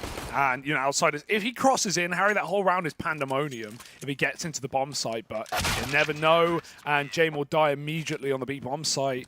You know, he takes his time, Harry, and it comes to the same conclusion we all expected in that 5-on-1. Yeah. Not going to read into it too much. It's outsiders. They, you know, how else are they going to long it out, Harry? They're going to give away a pistol here and there. Yeah, that's a good point. You know, some would say they only really start playing the game when they kind of get to like 8-9 rounds in. Sometimes even later. Let's catch a whiff of what they're bringing into this round. Right, we got the scout for James, force buy in for the outsiders. Saw they do have a man in middle. James looking for him. The man in the middle, that is. Out with a swing. Still hasn't seen them yet. Ready to double peek this as Saw. And it's good damage. James on the receiving end of Roman's A1S. And that's going to send outsiders back towards these long doors.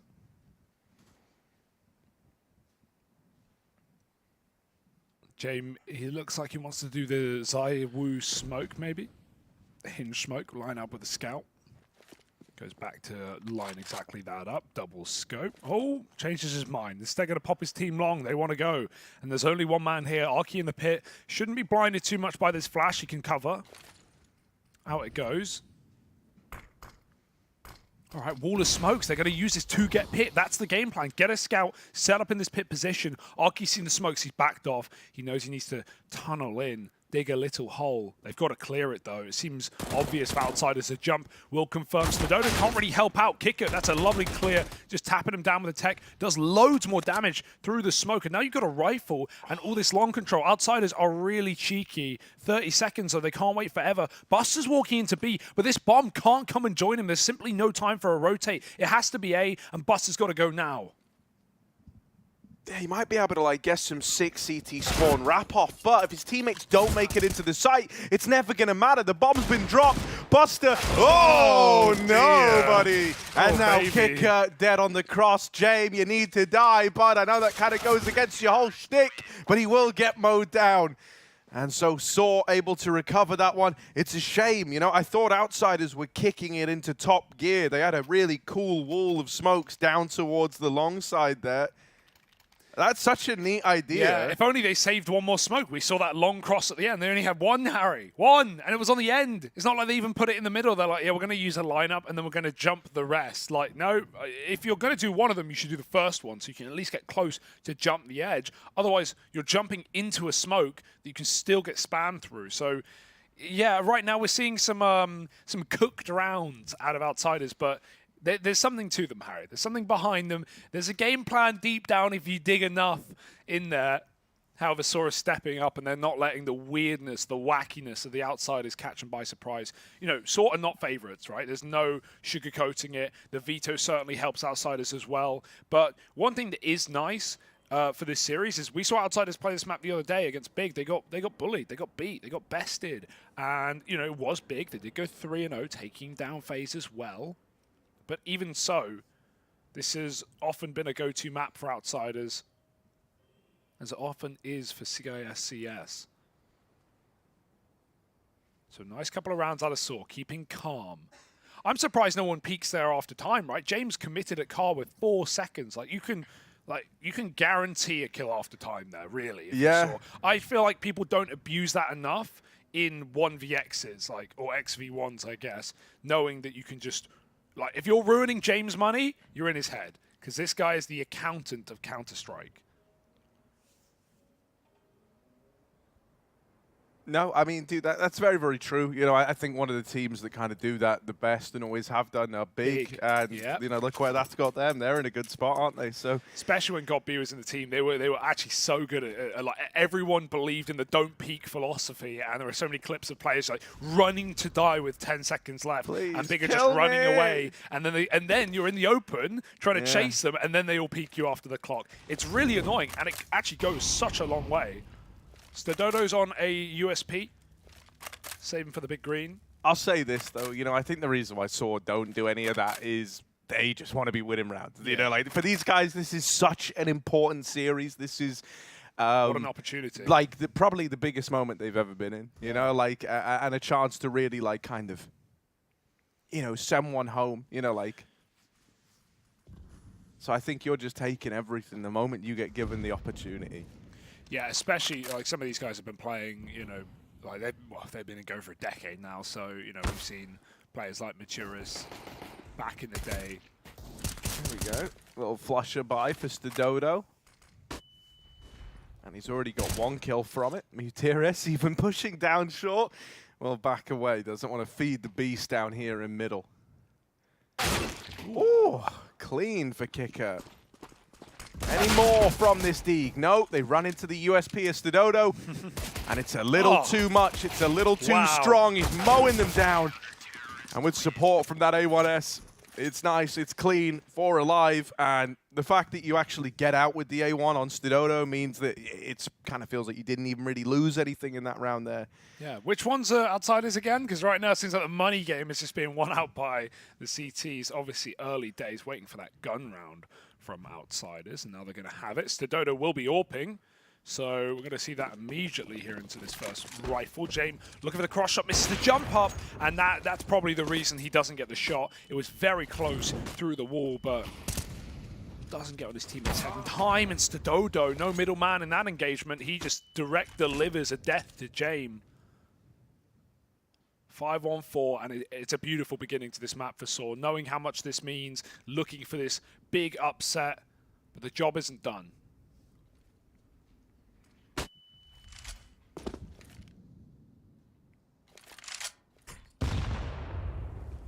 That's a lovely nade. Gutierrez doesn't really seem too bothered by it, though. Still approaching this as though he's full HP dude, just hanging out on the short side, taking the little info jiggles and jumps over the top. I like the response to the hinge smoke, just mollying it kind of nullifies that smoke for a good while. And a second molly. Okay, so you've actually stopped them getting up the Xbox, which is normally the whole purpose behind that smoke. Gives you the safety net to move on up. With a double molly going down, that smoke's already faded by the time that Buster's able to get there. So, you know, outsiders need to make a move. Kicker trying to get out the long side. The rest of outsiders down here in lower. He is all alone and fed to the wolves. The fact he goes 1 for 1 is kind of impressive. Like, I mean, had no real business even getting away with that first. Still, it's not enough for the outsiders. It's going to come down to this 3-man B pop through the smoke into this B site. The opener found by Yakinda. Well, they flush out Roman, who's standing the test of time right now. Good for a double. And only Flit left at the very end of things, being told to get the hell out of there with this AWP. Hold on to it. Live to fight another day.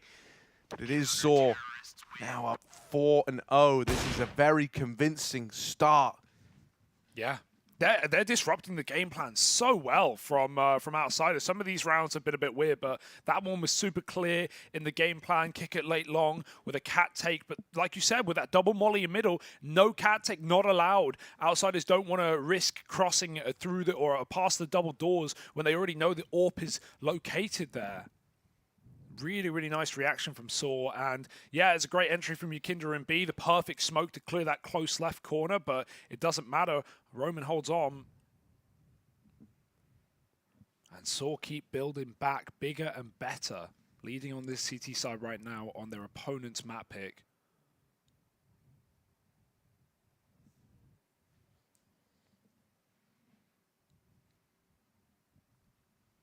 We're also seeing, you know, some of this util for outsiders. It's getting a bit strange. They're not holding on to everything they need. The example was that long cross smoke where they didn't buy or hold enough utility for the closing round. Right there again, didn't really have much going through B to assist them on their attack other than that one smoke.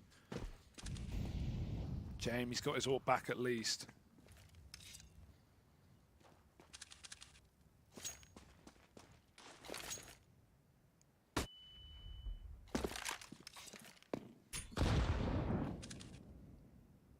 Still deathless for Stododo.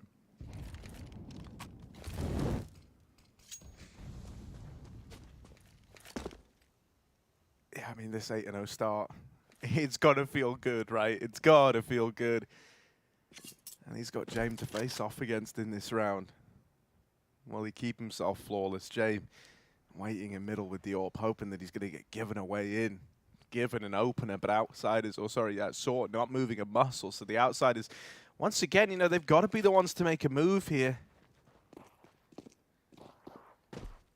A lot of the attention on James, and rightfully so. I mean, they saved that AWP for him, right? They tried to set him up to make something happen here.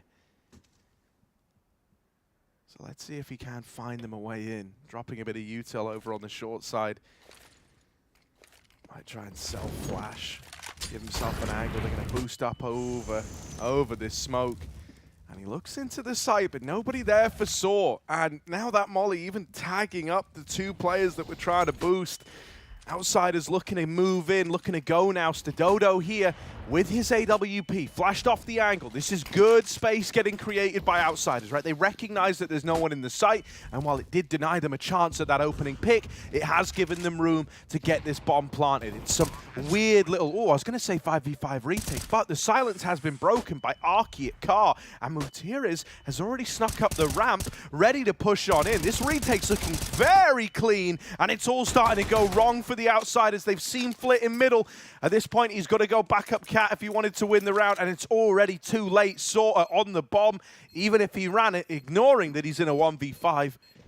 I think he would have run out of time regardless. So there we are, 5-0. Saw on fire to open this one up. Yeah, it's fine for Flit. He keeps his armor right, and obviously he still gets loss bonus because it was diffused. It wasn't after time, so he can buy up AK. He's fine. AWP will still be here, but right now it's cleanly calmed. The AWP is hitting shots. Nothing's going wrong for Saw. And I mean, I don't want to say it, but you know, dude, throughout the entirety of this RMR, you know, the kind of normal obscene beauty with how Outsiders play, their ability to run it down to the wire, the way that they manage their money, their entire playstyle, you know, normally has this real elegance about it. Hang on a moment, James jump spotted them. I want to go back to that point, but right now Roman's in hot water, and yeah, dude, big clear for James. I do like that little jump spot. I think it was in the FaZe game the other day. We saw Twists abusing that same location, right, over in middle. Leaves you in a bit of a blind spot from the suicide peak. Oh, well, he hit the wall bang this time. He went for it. It's so scary. Nowadays, you drop that hinge smoke, you've got to run immediately. Someone's going to spam it through the smoke with a flash. Your Kinder caught out, lobbing nades, Flit trades, and luckily there's no cover from that AWP because of the hinge smoke, but even so, Saw, they finally show a bit of aggression in the CT side, trying to catch your Kinder off. It's good for a kill, but it's dug a hole deep in a grave that Outsiders will lay Saw in. They've already split A. Bomb's going to take its time on Buster. Riskily having to climb up, always a fear, but Saw were gambling. They were leading for a B save anyway. If Outsiders came this way, they would have gone for it, but now Outsiders, they might go after time, maybe hunting this one down, kick it, and James is still hanging around towards that B bomb site. They know where they've got Saw trapped in. They just need to confirm that this is not an attempt at some redonkulous 2-on-4. And that much is assured now. So finally, Outsiders break their silent streak. They get on the board on this T half. And Saw should thank their lucky stars if they get away with these guns. So what I was trying to say coming into that round, and I'd love to know your opinion on this, right, Hugo, is like Outsiders at the RMR, at this event, it feels like that very like signature style that they have that often has like a real elegance around it. Hasn't looked as clean, hasn't looked as pretty. You know, it feels like almost like an imitation of artwork as opposed to the normal works of art that James is producing. Okay. Just doesn't feel one-to-one with what I'm used to seeing. And at first I thought maybe it was like one of these slow starts.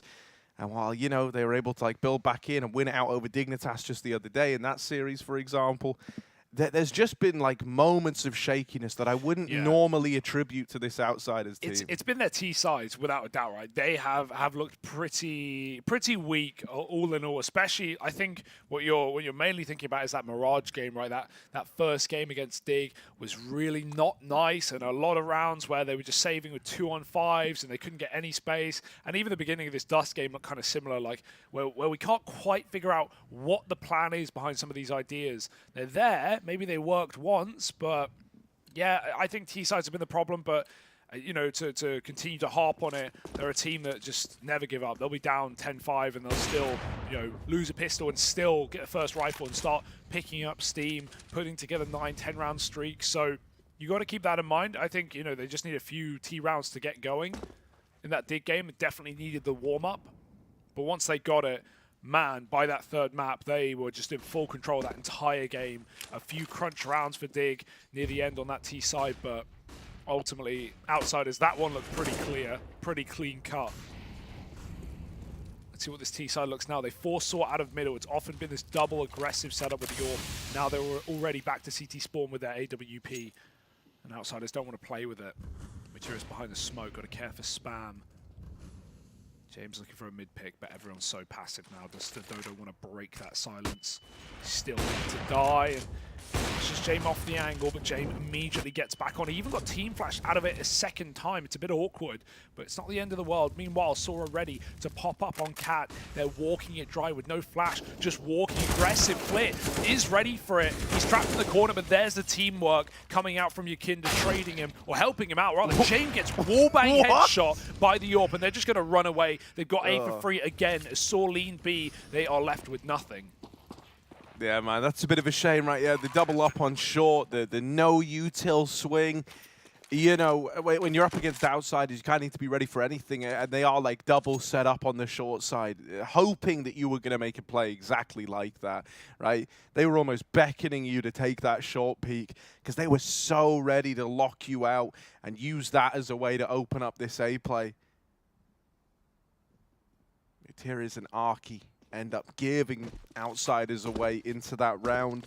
And, you know, it is just like a very kind of big risk to have taken with the double hold at the A side, both pushing short. There was no contingency. It's not like you have, you know, that third man that's maybe like leaning towards long and is able to set up in some way to try, you know, put a bit of pressure on the site if that ends up going the way of outsiders. I think it's coming off the confidence as well when you start 5-0.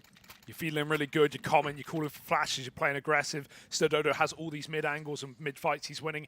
But the 2 rounds that outsiders have won have been the rounds where Saw have tried to make plays, right? Once flashing through the mid-hinge smoke and killing Yakinda, got them a kill, but also lost them so much real estate, and outsiders just take A quick. And right there again, just, you know, not even flashing, just walking up on catwalk, you lose 2 players, and outsiders just run it into A. There have been weak A defenses, with lots of B leans already in this map for Saw, but yeah, the aggressive plays, you're just playing into outsiders' handbook there.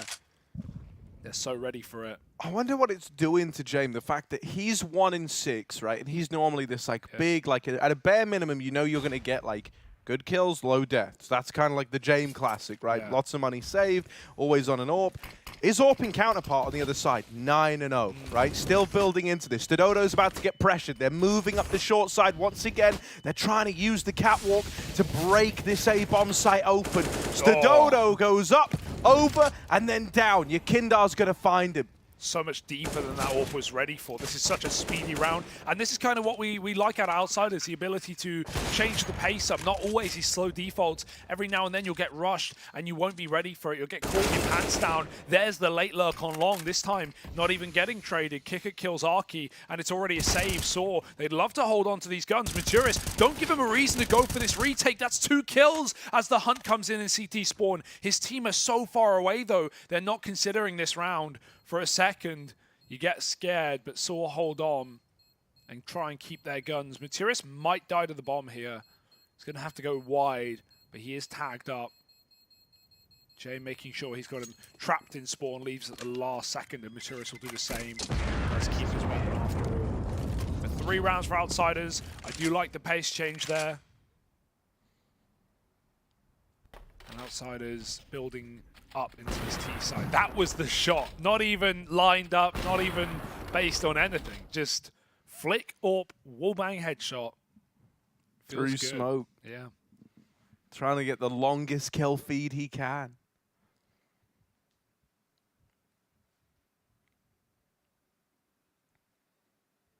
But all right, outsiders are starting to build back into this one now. That's what we all know they're so good at doing. You know, at one point in pretty much every series this team plays, you'll find yourself going, that's it, they're done. They can't win this. And then, you know, life finds a way. Let's see if that ends up happening here. Saw need to start to regain a semblance of control. It was a really good start for them. Like, really good. But now it started to slow down. And I mean, you've kind of almost got conditioned here to lean away, right? Because something that you said early on is like in the rounds where they've tried to make plays, these are often the ones where they've fallen short. There's kind of that element of, you know, this might restrict you a little bit now. You might try and tuck in. You might give away a little too much.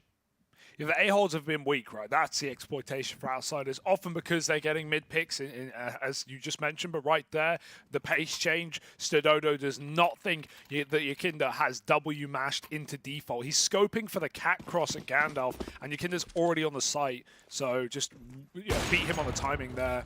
James, he keeps going for these mid-peaks. He's yet to get anything done with it. Nice play from Yakinda, ready for 2, and he sprays, transfers a second one. They walk into his crosshair, and this problem continues. The aggro starts, play into outsiders, and they find 3 kills in an instant. Stododo may as well throw himself somewhere. Nowhere is safe. They won't commit in B. They see the AWP, they back out. Outsiders not wanting to get 2v5'd, accidentally even smoked themselves as that hits the molly.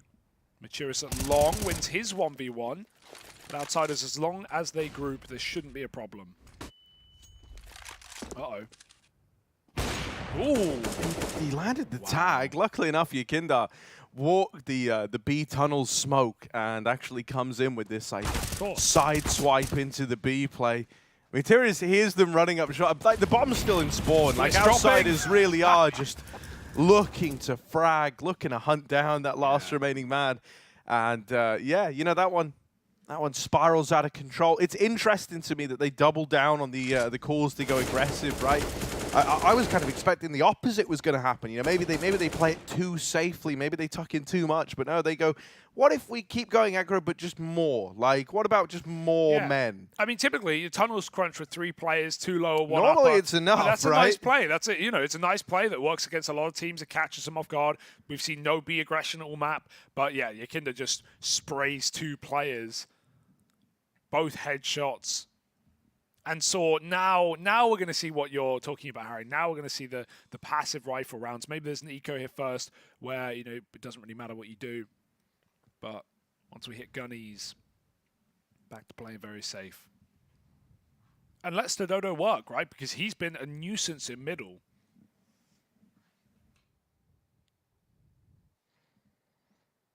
So keep giving him the room to do so.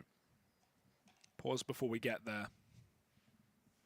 Money still actually in play. Can get one more rifle. Why not?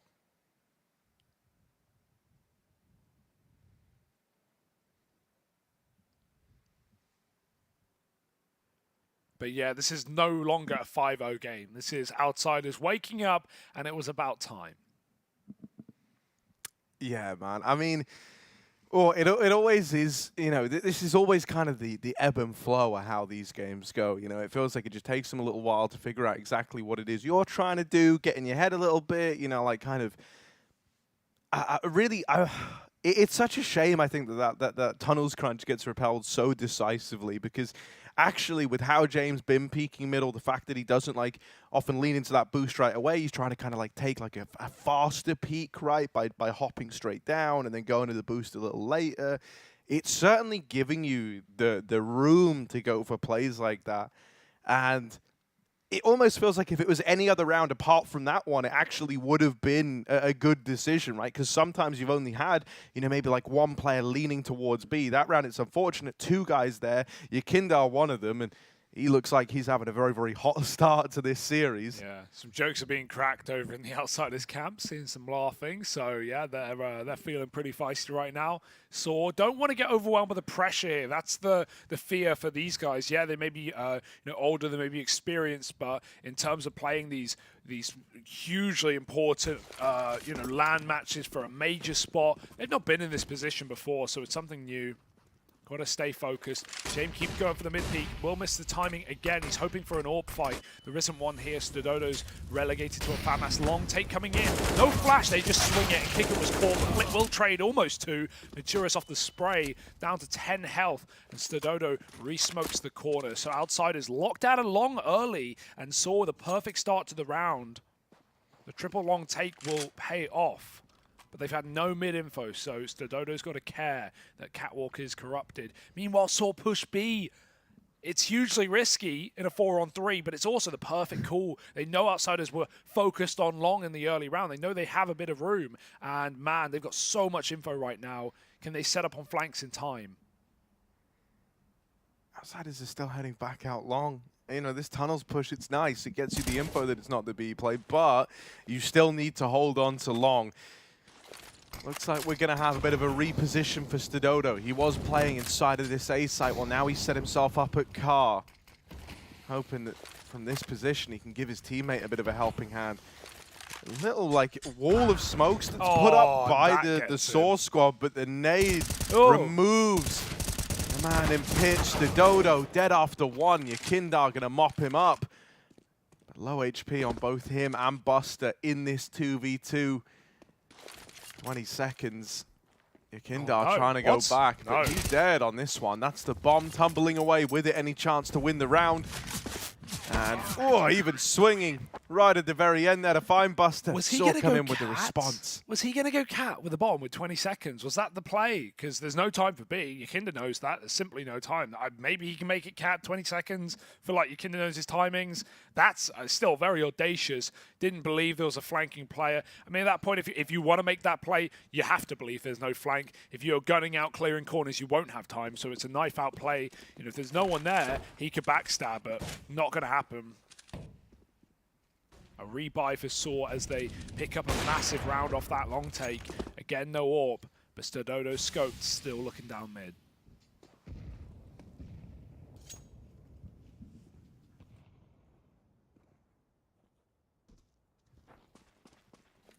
Yeah, with this scout, wanted to go toe-to-toe with James. Flash over, but doesn't go swinging on the back of it. Probably a good decision, really. Yakinda working this mid control. Is he ready for a close player? Even though the scout's rallying shot through, I'm assuming he was going to check for this. Instead, it's Roman getting that kill. And I mean, that really is the scout like selling you on this idea. Oh, I'm the only guy in middle. I'm the guy you got to worry about. Look at me, how much noise I'm making. Woo!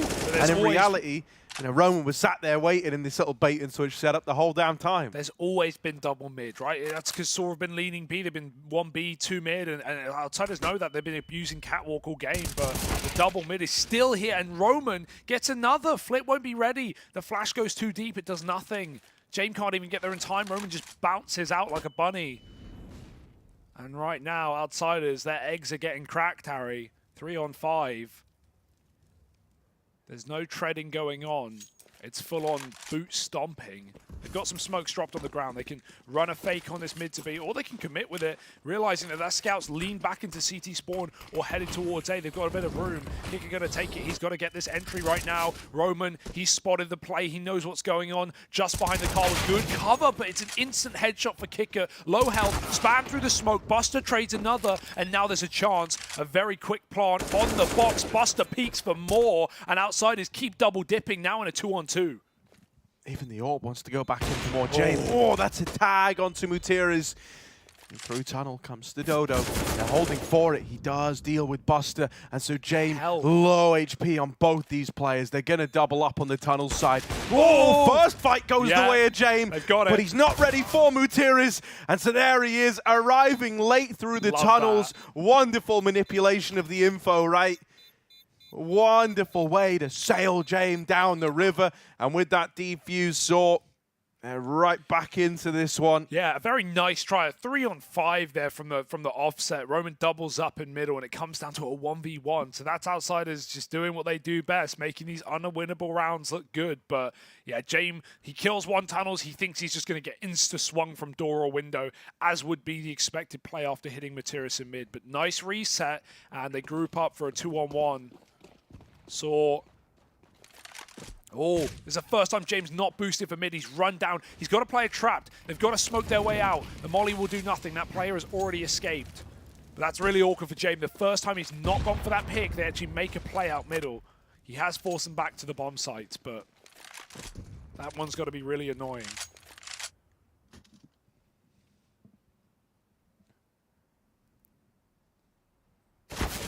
Oh my.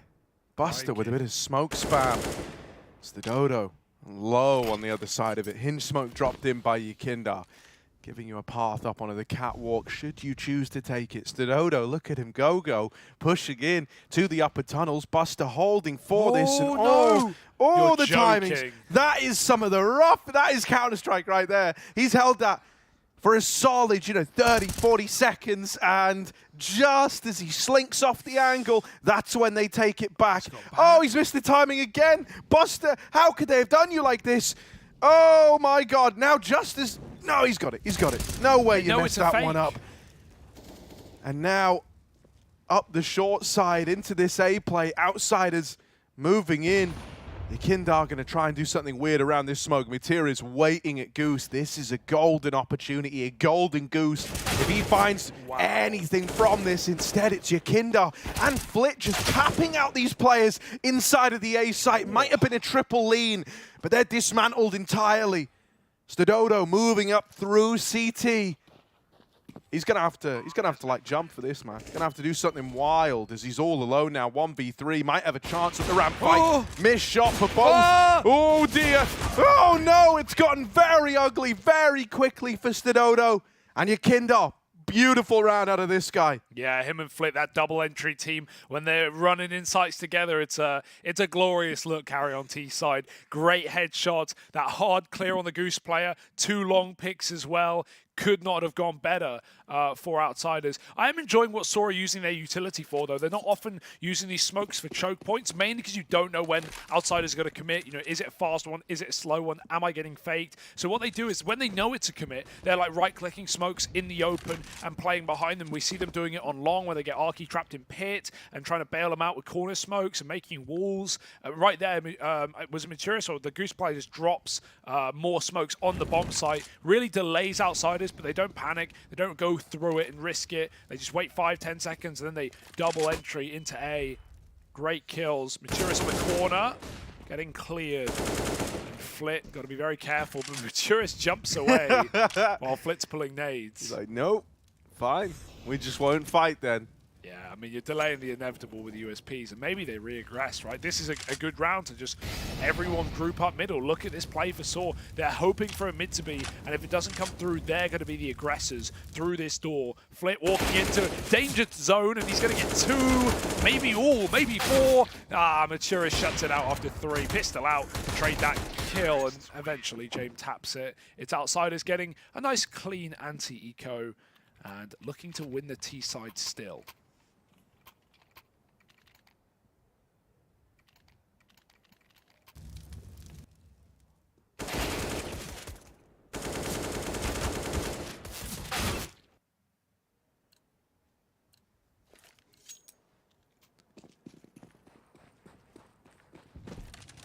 James got himself a little B spawn here. It's Flit AWPing mid, and that might give you a false sense of security. You know, you hear the AWP firing off middle. Every bone in your body is going, that's James. And it wasn't. He's actually taken the AWP into the tunnels to get himself posted there early. Didn't try to take like some early peek with this spawn. Didn't try to like get involved in an early fight. I kind of thought that was the idea because they bought an extra AWP to like sell the idea that James was scoped up middle. Yeah. I'm assuming then, you know, they were thinking Saw were maybe going to try this tunnels aggro again in response to hearing this kicker with the second AWP. Oh no. Just misses that timing onto Stododo at long. Going back for the AK, did that just for 1 peek, just to make sure the AWP wasn't there, and guess what it was? Never left. Stododo goes back though, caught to Goose. Maturius gets seen, he gets out though. That molly does nothing. 2 players on the ramp. Does he know that they're both in position? Again, this sight smoke for Maturius, just trying to buy time. Arky will win his fight. Now back to a desperate mid to be. Now they go. Maturius wants to try and help. Might just come through this, hiding in the smoke at CT. Oh, he will go through, and it's a good timing. Right as that second mid player left. Smoked off in tunnels. They're just going to try to barrel through it.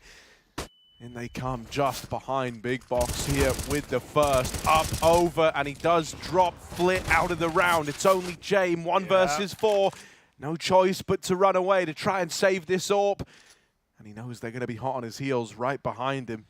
Every step of the way. Yeah, Maturius won that round for Saw with that smoke push. You see Outsiders get smoked off at B, and what they're waiting on is Kicker to get that kill. As soon as he kills a solo B player, they're about to run through that smoke, but he dies to a smoke push of his own. It's sweet irony for Outsiders, and with him dead, and with everyone rotating in, by the time Outsiders decide to hit that B bomb site, they're like, oh, we got to go. We got nothing. We got no time. We got no control. By the time they go through, there's already 3 CTs there throwing themselves in through from middle. So yeah, really nice round out of Maturius, just getting that massive kill onto Kicker. Outsiders, they love, you know, swapping up the lurkers on different maps, right? Often it's Flit on Mirage or Yakinder, sometimes in the double entry duo.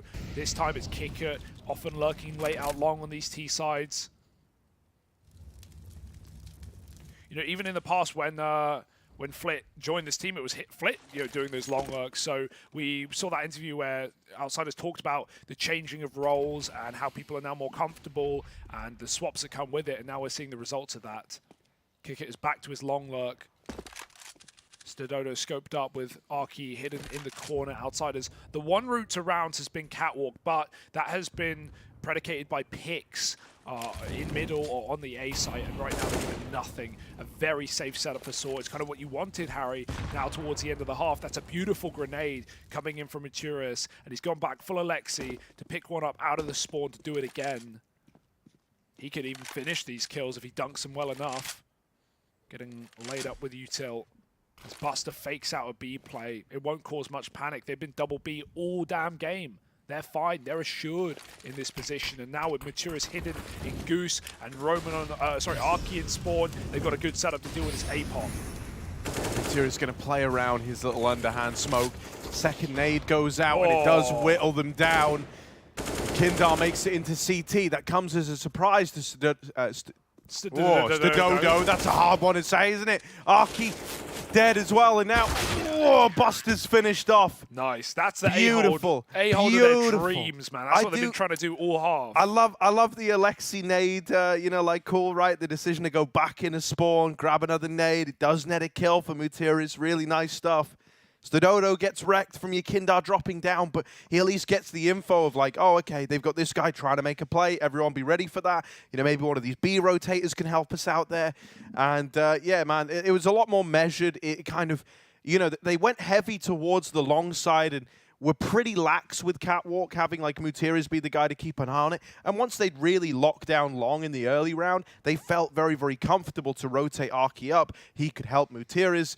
Also, it was quite sweet. He drops down to one nade. He keeps a smoke, and that's a smoke that he uses to save Mutiris when he gets mollied at Goose. Yeah. So, just some really nice, in the micro little details for Saw there. Those GG bet odds were super nice to Outsiders, 1-4, for this right now, and they're down by 3. I think Saw are playing a solid game, but this is what we talked about in that first half. The CT comeback capability for Outsiders. It's all going to start with this. Kickett's running away. He hears the flash out middle. Flit's getting aggressive, but there's a lurker on Catwalk, and Arki has opened up. 3 in B for Outsiders. Certainly a nice setup, but Maturis has already picked one out of the ranks. He's seen both players, called that over there, flooding into the B-bomb site, and Buster can't do a thing about it. It's only Jame a long way away, as is often the case, and Arki is here to shoot him in the face. 1 man left, and it shouldn't be stressful for Saw. This is their round with a bomb plant on B. Jame gets his kill, but he might just save his armor. Yeah, with them being double pushed in mid like this, Jame cannot go for it.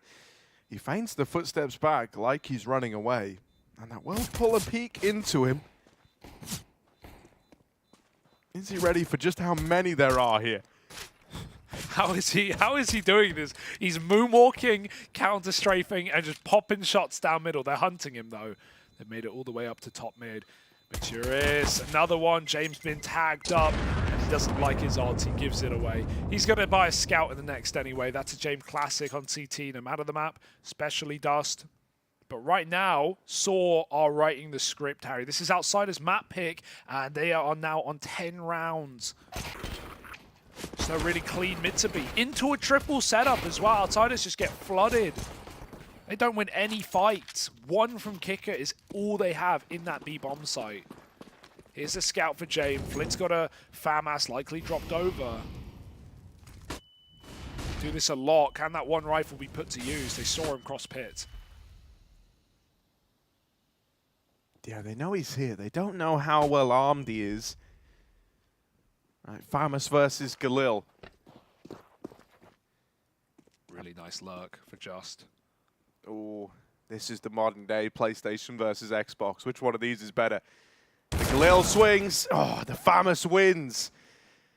And so the clash of those cheaper rifles at long goes the way of the Outsiders. Now, fast response from Saw. They don't like the way it goes at A, and so they're quick to exec mid to B with your Kindar shot in the back and a 4-on-4 like this. You're just going to save. You're just going to try run this again. Go get the Galil from long. You've got a pretty decent investment as a result in this follow-up round. But I do love that response out of the entirety of Saw. It's like they see what Just can do. If he was able to win a couple of fights there at long, you know, then they can play into Cat. They can look to split this A play. If he dies, well, then they're going to pick up the pace. They're going to run you down on B. Honestly, it's almost reminiscent of like the Outsiders T pistol, where they lurked flit out towards long. Only difference here is there actually was like a protocol in place for the kind of info that the long lurk was able to get. So, yeah, lovely for Saw. Road to recovery, 11-6 up. But remember, this is an Outsiders map pick here, so that's given you some cause for concern. Even just the call of, oh, the FAMAS is long. Like, in round 2, you know that the only way there's a FAMAS in play, really, is if someone's dropped it over to an armored player. And that was a play. Buster did that. He has 3 kills. He bought the FAMAS, gave it over. And so go, yeah, we don't want to fight the rifle. They have a rifle, they have a scout, they have 3 pistols. Pretty clear. So they just run away from it. And simple as that. They find Yakinda with his back turned. Even he wasn't expecting such a quick mid to be with all the players and no lurker tunnels. Jamie even eats a shot mid. You know, there's not many good signs. We had that warm up for Outsiders of 0-5 down to pick up, you know, a few rounds in a row on their T half, but we need that soon. We need that in the first rifle for Outsiders. Otherwise, this map is just going to get stolen away, and there's spot as well.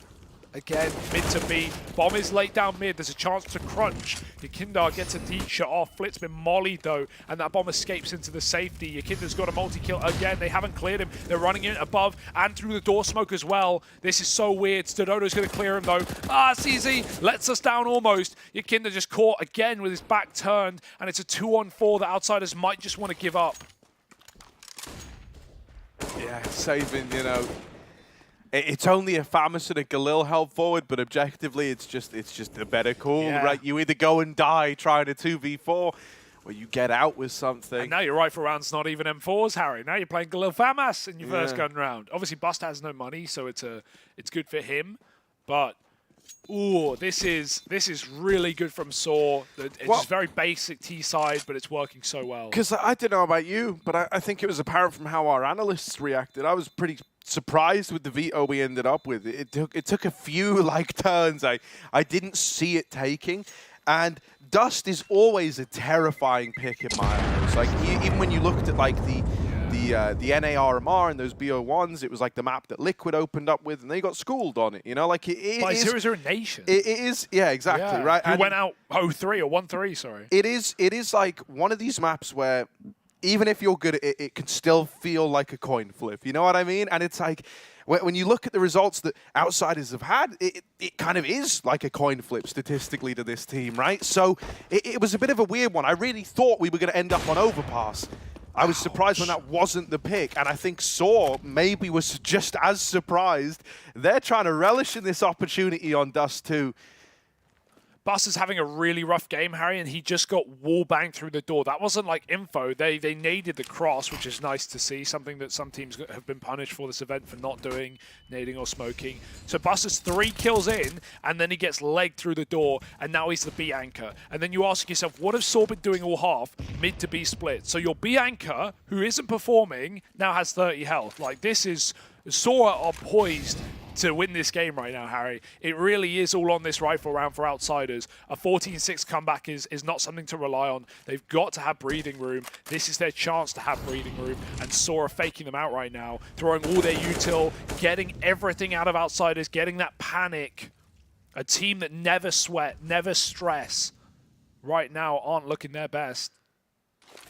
They're going to flash a mid-peak. It's good timing. Jamie's also blinded by theirs, though, so he has to go back. Yakinda waiting for James' contact to swing. Missed shot on the AWP. He's getting run down. Yakinda has to multi-kill here. He's up in the open. As said, those B players are low. Roman's running him down. Kick a smoke spams. That's something, but Roman still gets that shot off, and Buster is getting timed upon. Good drop to catch that Tunnels lurker. And Outsiders go flying through. They don't give a room any of it. They run right into those T's in middle and finally get around a CT rifle round nonetheless. Yeah, dude, Kicker just kind of saved the day, right? With the smoke spam and then the decision to go running through that CT smoke.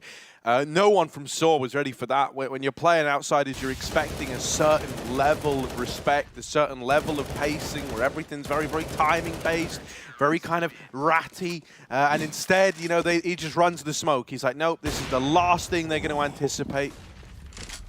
Out through long, Mutiris tries his hand at the opener. He's so God. deep. And like, don't get me wrong, he's really blind. Oh, run down by Kicker. This He's is doing why everything he can to keep Outsiders in this one. Yeah, this is why King is a top-rated player of this team right now. Despite the big names, as James was saying on the desk, despite Yakinda and Jame, what we know them for, that was so nice for Kicker. Guess he had some realization, heard some shots through the flashes. The player was out deep on long, and Flitz on the corner. He's about to get cleared, so that's such a big swing for Kicker to stop that play. And 12-6 down for Outsiders. That's not a crux, is it? It's not a problem for this team. So better realize that here and now. They're about to get clattered. There's one.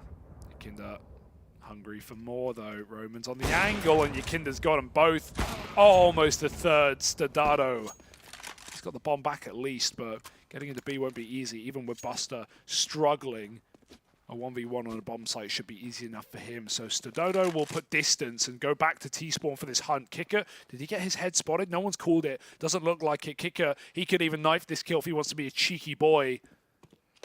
But no, just takes it cleanly. I feel like I see Outsiders go, like when they're trying to hunt down someone like that saving, I see them use that spot so often, and it's just disgusting. It's like, a really good spot. Yeah, it's lovely. No one's checking for it. No one's going to look there. No, that's a good point. I don't think I've ever seen anyone cleared in that corner in my entire life. Because it's just the last thing you expect. It's like such an advanced position, and also one that's so incredibly niche to just saving. But yeah, you almost write that one off. You go, there's no way they're here. And if they are here, they deserve it. That's what you think to yourself when you get to that position. Look, I wouldn't say this in a normal game, but Outsiders never give us normal games. Are we really going to see a 12-6 comeback on CT side? Are we really going to see Outsiders pull the full reversive back and win this game? We'll have to see. We don't know, but no team makes me believe like this. Maybe players, another team who are incredible on CT side comebacks. They're in Group B, which starts tomorrow, by the way, folks. Even more teams that we haven't had our eyes on just yet have arrived in Bucharest already. I mean, Outsiders literally are just the comeback team. Yeah. Right? That is like kind of the nature of this squad. And so Saw have got to recognize that as well. Yeah. And, I mean, Outsiders have done it versus many, many tenured teams, right? Many, many, like, tier 1 right at the top have been there their whole careers almost, like, kind of squads, and they're able to come back against them. Now, for Saw, it's going to take a lot for them to try and, like, wipe that off and build back into this. All the more credit to them if they can. It's super weird, but it's like 12-6 versus Outsiders is somehow right where they want you. You get comfortable. Bit of a mow down chance, but Nade's going to help him out. He's still swinging this, still just keen to fight. And there's James, double Deeg on the closer. Config Deeg right there. Just bop, 2 headshots. No problem for James. And yeah, get some confidence boosting kills. Get back in. James now up to 7 and 9. Those are some lovely shots. So I've been watching the Jane player cam a hell of a lot. Like I know Naf gets the reputation as like the sloth, but Jane is pretty sloth-like too. Like he sits there, dude. There was a moment earlier where he was getting pushed in mid, and he just ran up to like here over towards Suicide, and just started like playing around with his headphones, like adjusting the fit in the middle of a round for like 10 seconds, and then just casually like picks the mouse and keyboard back up again. We saw gun rounds. Buster was opening a bottle of water, drinking it, putting the lid back on, twisting it, and then putting it down. I'm like, Buster, the game's live. It's a gun round. But that's just how they do it. Yakinda, lovely lower play. He's been a nuisance in lower, hasn't he? He was doing it T-side, holding to aggression, and even last 2 rounds ago when he had the AWP, double kill there as well. So great opening kill for Yakinda. Gets out scot-free. He's already in the B bomb site, and they're trying to hit him. They're trying to clear him. Nice shot from Kickert as well. Even if Buster's having trouble, even if James not popping off just yet, Kickert and Yakinda are doing everything they can to claw this game back. Looking for a 10th round. 3 Ts left up. Now, whatever Arky's done at long with his util has forced quite the reaction from Outsiders. It's left B with only 2 players, but you are baiting for Buster hard, Yakinda. That's a perfect setup to sell Buster's position if they go mid, and they will not. It's to be smoke out, but back to the tunnels as Kicker, who was CT Sport, is now pushed long. And he has gotten so much info for the squad. Buster's even clearing mid. That does leave a window where Yakinda is alone, but this nade looks good. Yeah, oh, Yakinda, perfect timing on that. Good damage, softens them up for Buster's A1S, and even though Yakinda dies, Buster's still here, holds the line, and man, he might have been having a pretty quiet game, but that is a big round out of the guy. Little hat trick up on the board, brings himself in line with James, now trying to overtake him on the scoreboard, and if you can get Buster switched on, you know, I think in the Dig series yesterday, he really showed us how much of a difference maker he can be. Him and Kicker ending that series with a 2v5. The Buster Kicker duo, man, it's terrifying. When you've got the Yakinda Flit T-side entry duo, the Buster Kick at CT anchor rolls, and then you got James the Lone Wolf. Here he comes in lower this time. Very risky considering what Yakinda's been doing. Kicker finally dead first. That's a problem. They've got a gun. They're going to keep running it. They've not got much util. Last flash is out. Flit gets caught crossing in. This is a mess. James is now risking the round on one gunfight. He's fighting from spawn. He doesn't like what he sees. Yakinda's trying to flash himself back in as well, but they get a double face, and Maturis with that 1 AK off Kicker's body puts it to use. That's an eco, and that's a dub for Saw.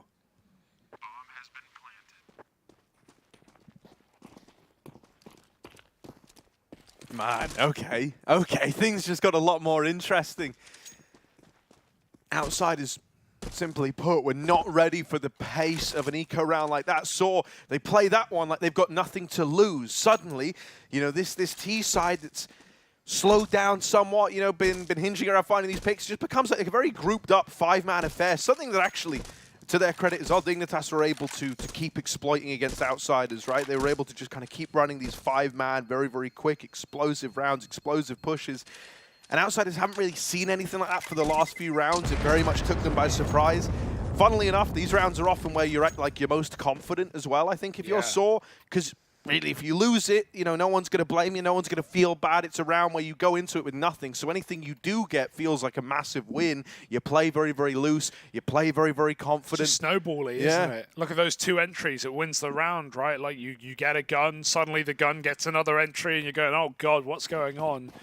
Flick getting caught crossing.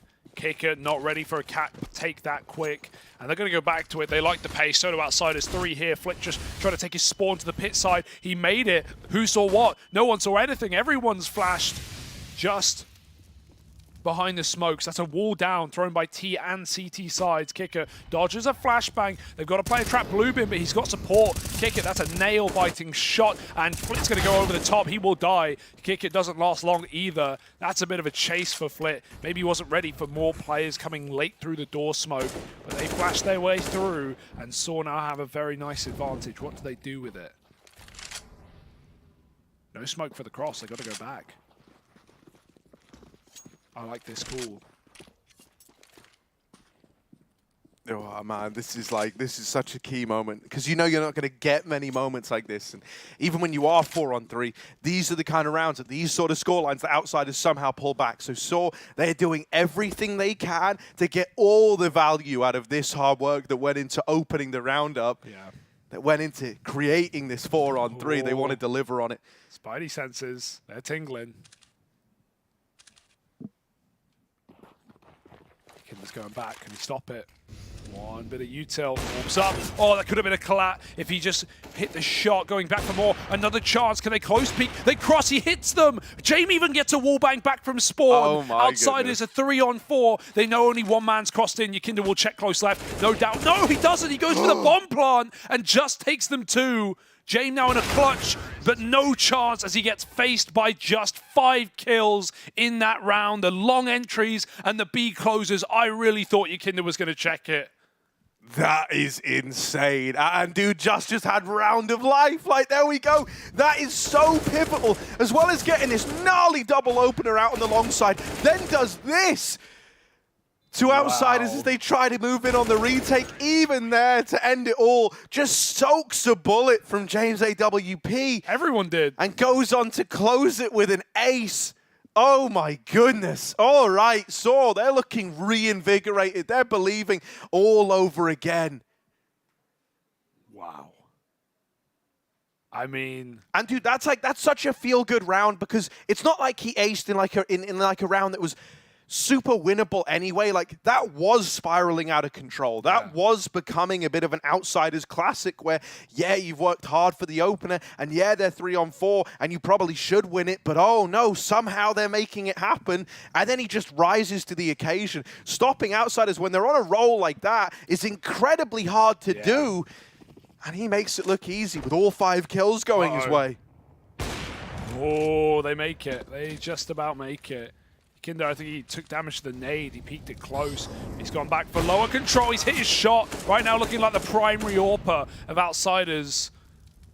But 1-for-1 for Yakinda. He won't be happy with it. He wants more. Didn't get the chance to escape like so often that has been granted to him. James, well, they both smoked the mid-molly. Blooming at the same point. Meanwhile, Maturius is keeping B attentive. James gone back to reinforce. I like this angle, looking for the climb up.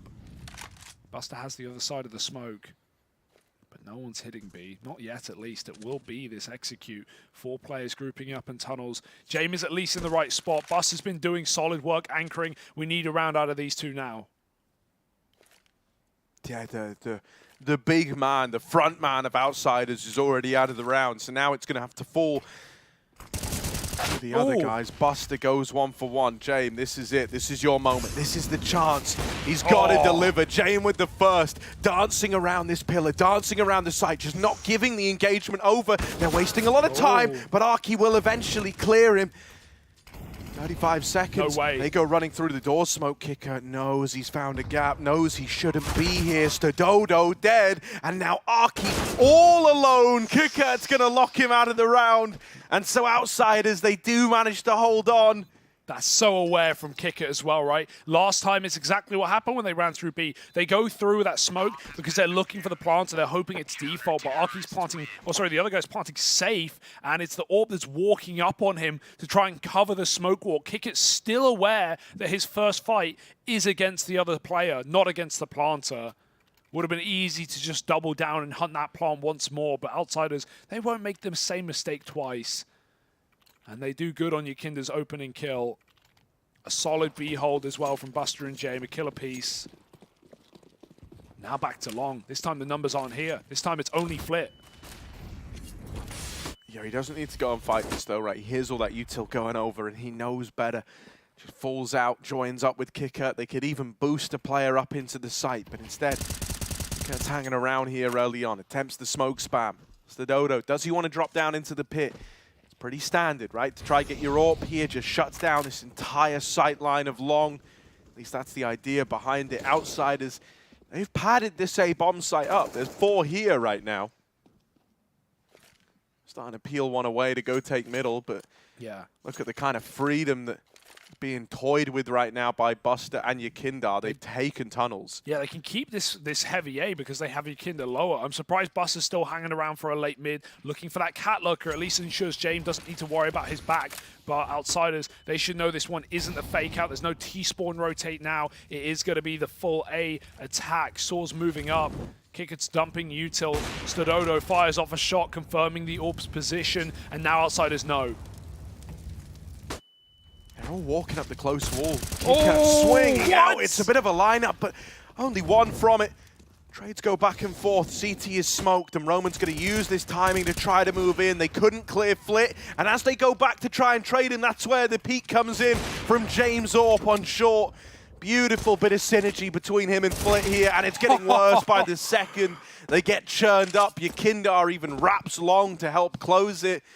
And outsiders, no matter how good you're feeling, no matter how wide the margin is you're working with, they'll always find a way to catch up. They're nipping at your heels every step of the way. Yeah.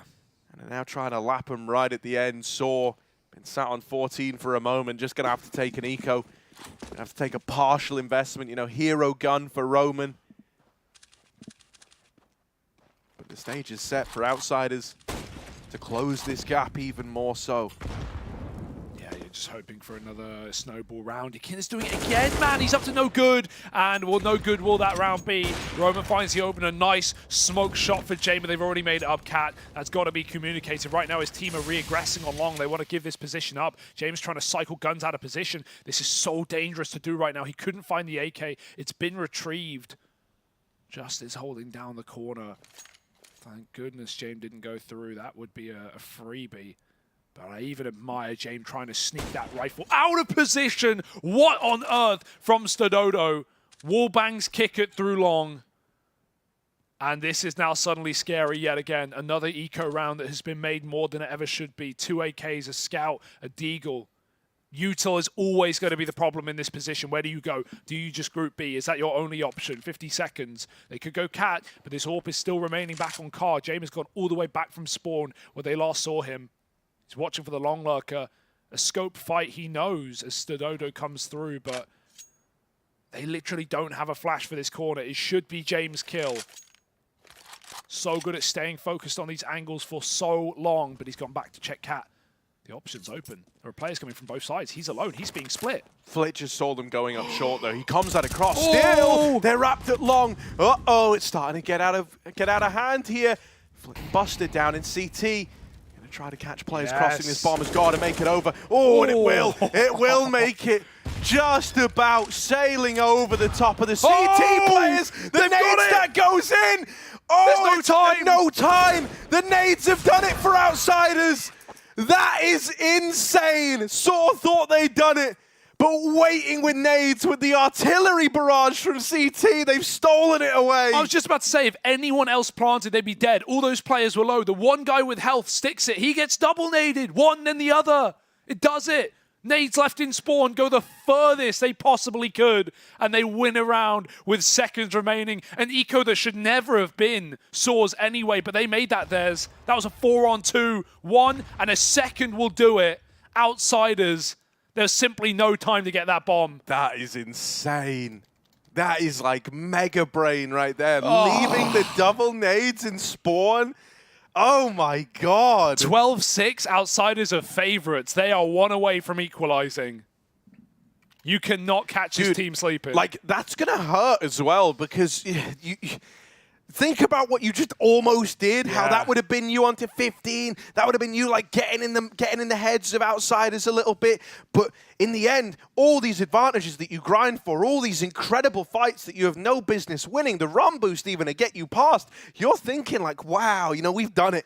This is it. Like, this is our magnum opus. This is our moment to get onto match point.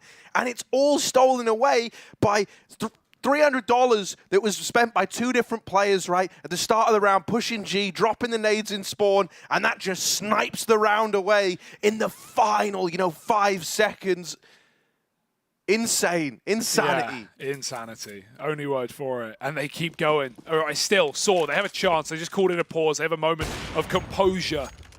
But they need to put it to use. Yakinda, is he really going to go lower again on this CT side? He is once more pushing with the AWP. They have to be ready. There is no way they're not ready. He has done this all CT side long to varying results. And he again nets a kill. No flash.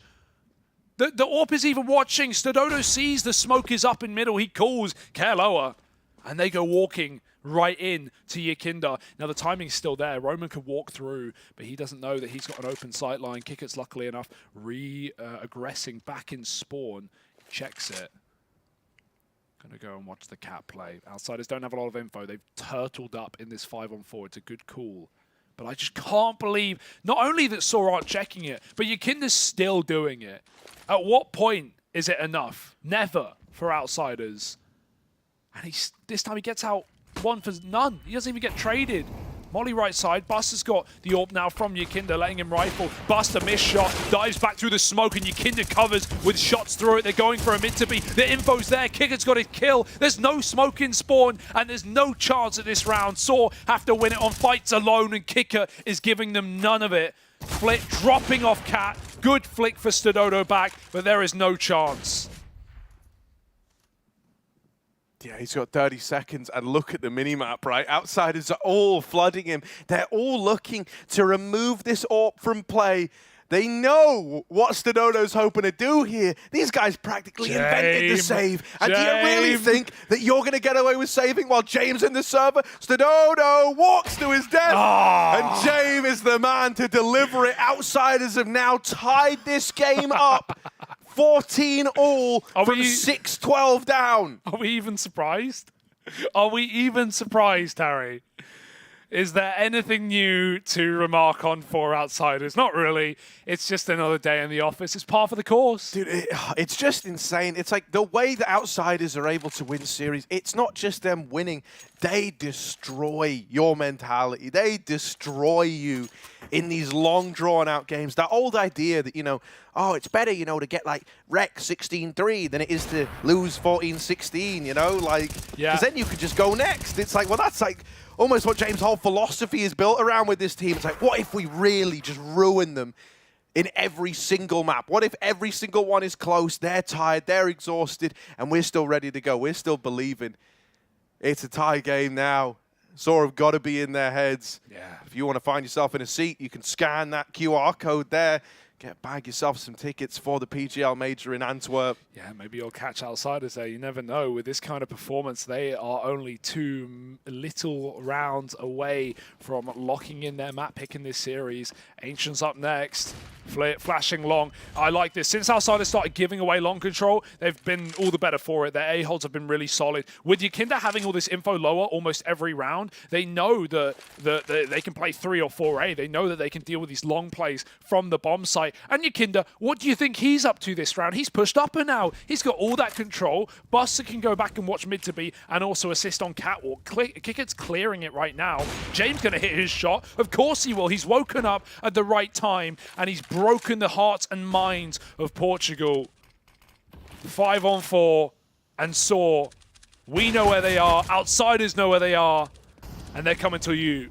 Yeah, man, you're just trying to full send this one, but flashes to hold them back. A tag from Jame, and it's only softened these long players up. Kicker's nade goes raining in, and Outsiders now up onto 15, streaking these rounds together to make the comeback happen, and still a chance to get it over the line in regulation. Both pistols for Saw, a 5-0 lead, 3 rounds off their conversion in the first half. And yeah, you say streaks, that's all Outsiders are giving us. They're on fire. They got 4 rifle rounds. Now they're looking for another streak of 6. The 12-6 scoreline that never should have been winnable. This should still be an OT game. Saw had that 4-on-2 with a plant coming in. The nade, to think that is what stopped 15 from being found for Saw in the first place. And now it's Outsiders sitting on map point first. Attack pause. Dastan has been using them liberally in these games for Outsiders, holding them together as they did yesterday on Inferno against Dig in that OT affair. There is just no breaking through this roster, it feels like. One more.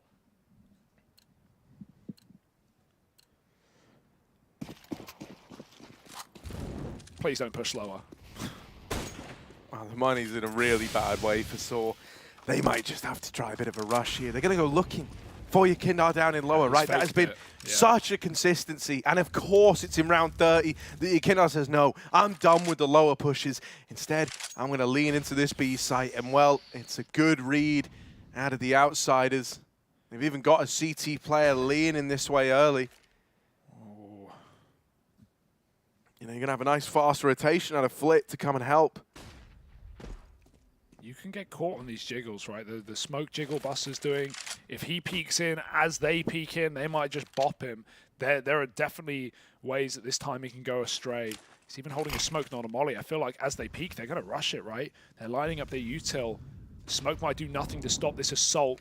Hinge smoke is a fake out. Materis is coming in through mid and Sora executing now. That molly is a problem.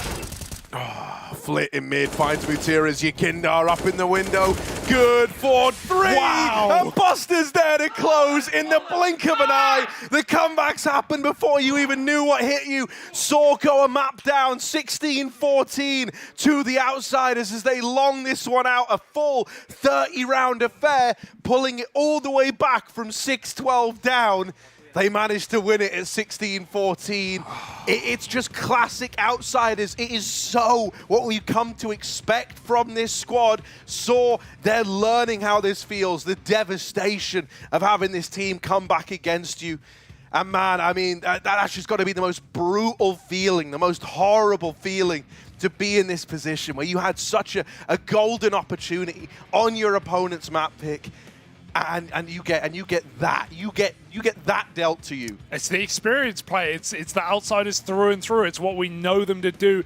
I can't believe it. They've done it. First map locked in. And would you look at that? It's James time. Let's throw it back to the desk.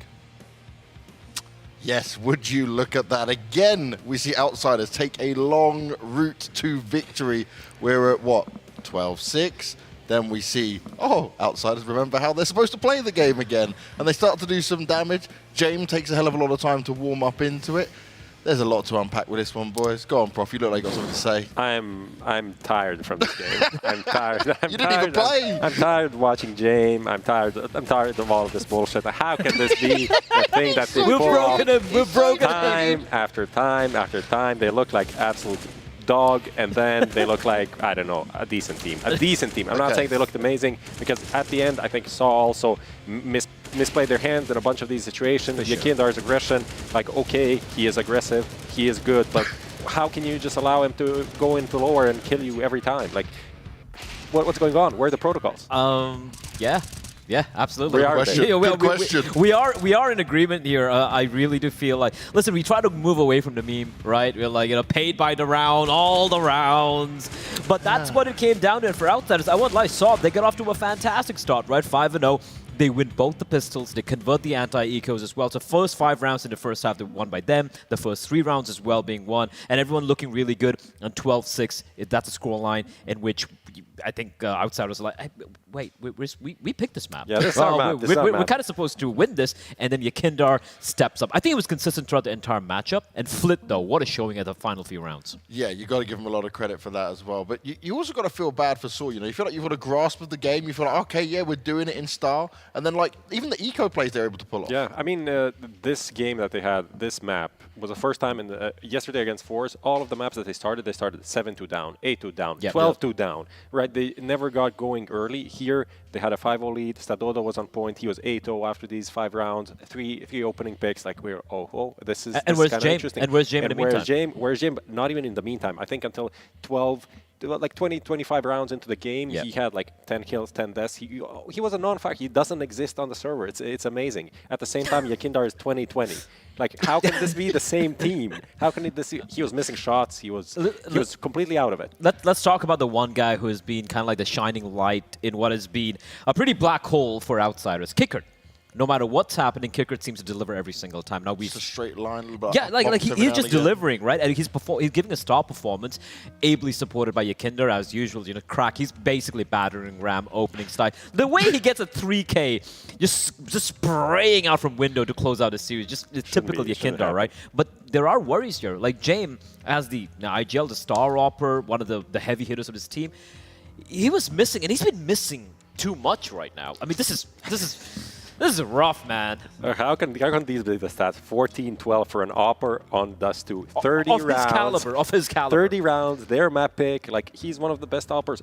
Historically, in the last 2 years, he's one of the best Oppers in the world. What was this? But what point did you point out to him where, like, it was like Stadodo was massively ahead of him and James was like... after the first half, I think Stadodo kind of slowed down, but he still finished on like kind of a decent score. We're looking at this, like 17-18. Those kind of last rounds where Yakindar was making a lot of mess in middle, just picking them off early, and the late long takes where they just, they didn't make Outsiders uncomfortable at all. And then James picked up and Stadodo slowed down at the end. The best bit, Prof, though, when we're sat there watching it, it was when James there at long doors, he's just got the player who doesn't check and walks out, and you even said he even takes his time to just kill the person right in front of him, not looking at him. Yeah, he's squeezing out these extra seconds of the match, right? Just trying to make it as long sure as it possible. all counts. For Saw, though, I know the last time they played was, I think, a very, very long time back in 2020, so they haven't really played this iteration of Outsiders ever. So they kind of got the Outsiders treatment. They dangle that cake in front of you, like, can you taste that? Can you taste that win? You almost have it. And just no, not allowed. and he kind of just smacks them, and Flit deals him the Stone Cold Stunner right there. but the win was almost there, right? And had it been some of these eco rounds playing off, I know you guys have got a couple of these ones to showcase, but realistically, we were looking at this thinking, yes, Saul got this. Honestly, this round, right? Like we saw this comeback taking place from Outsiders, and then they completely capitulate here. Now, I want to point out a second player. Why are you being caught in transition? Like, what is the timing on that? No flashes, nothing. Flit. He was a hero a few rounds, but that just fell apart, man. Yeah, he made up for it in the next one, but yeah, this is just like a very simple. There's not even smokes or anything. We just pushed up short, got the 2 kills, and got the round. So that was the round where you think like, okay, after that, just has the ace. Getting openings and then closing out the round on the B bomb site, and you think, okay, this is it, but it isn't it.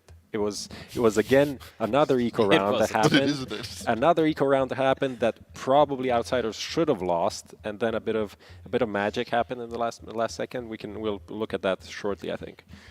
Yeah, we'll look at it. We'll grab up the flip and performance with the grenades as well, because it is a saving grace, I guess. It's heartbreak, right? I like this. They go for the little cheeky run move, so when they grab the bomb, they have control of the side, and then boom, 1 nade, and the follow-up right there. And this is, I guess, one of those rounds where the nade meta changes has actually been this impactful in winning a round. And listen, if you saw, you're gutted, right? You have the side, you know if they go for these duels, you're going to be coming out on top. But time. There was no time. They had a guy on the side, but like he's okay. I'm covering everything. What do you do? Block the nade? Yeah, he moved away like a bit towards short. He feels like 3 meters closer. He maybe could have gotten the ball and played it in time, but like you don't really expect this to come through, and it's a very heartbreaking way. It's pretty cool from Outsiders. Yeah, the fact that they had a couple of nades, like, all right, in case they hit the bomb side, and if you're able to delay them for as long as we can, maybe there is a window where we'll be able to prevent the bomb from getting planted. And it took place. A couple of magical rounds to get it done in the end. But that feels like every map and every game from Outsiders. They get it done in the end. One of the most annoying and hardest teams to beat. But fun for us to talk about, fun for us to watch. And now we get to have even more fun because we're going to Ancient. This time it's going to be Saul's pick. And you guys looked at that, right? And you said you can understand maybe why Saul picked it, but it's still not. They're not going to give him much options here. They lose that precious nuke, and now you're kind of hindered. Yeah, I mean, this is a map that still I feel like in the current meta is not really fully developed. The meta of the map. So especially as an underdog, you always feel like, oh, maybe I can pull out a trick out of my sleeve and I can make the other team uncomfortable. Yeah. Outsiders don't really play it that much, even though they've been kind of okay on it.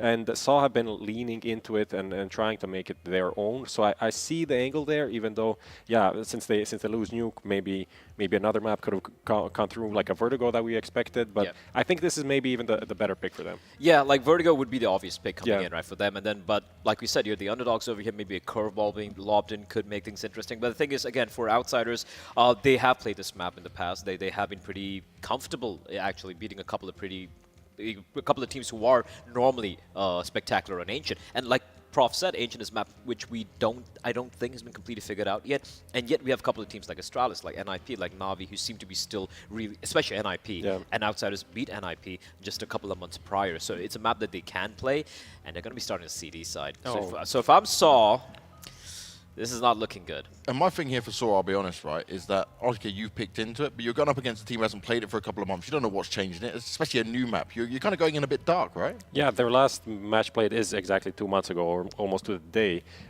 What I want to see, actually, is just more disrespect from Outsiders. I think when you look at the players that they have on the team, just individually, they should be so much better than their opponents. They should be happy to take the aim duels. And the first half on Dust 2, I felt like there was so much like slow movement, so much respect given. When Flit came into this lineup, we saw a pace change. We saw some new things coming into the lineup, faster rounds. And I feel like if we get more of that, that's going to be amazing. Even though the CT side should be enough to kind of put the game to bed. All right, quick question before we go to break. How many rounds, boys? 30. 19. Oh, Prof's going real low with that one. He may be a believer. We'll have to see what we're going to get. We're heading to a break, and maybe you get to see some of these players kick a ball around, play some keepy-uppies. I know Maui says it wrong, but we'll have to see how it goes down. I'm Maui Snake here at the PGL EU RMR Group A, and we're doing kick-ups. We're going to see which player from every single team that we can gather is the best at keeping the ball in the air. Kick-ups coming your way, folks. Today we're going to be playing kick-ups. Montu, you think you're going to be doing well in this? I think so. Last time I played football was about 10 years ago, but I think I've got the natural skill for it. So yeah, hopefully it'll go well in these MXs. One try.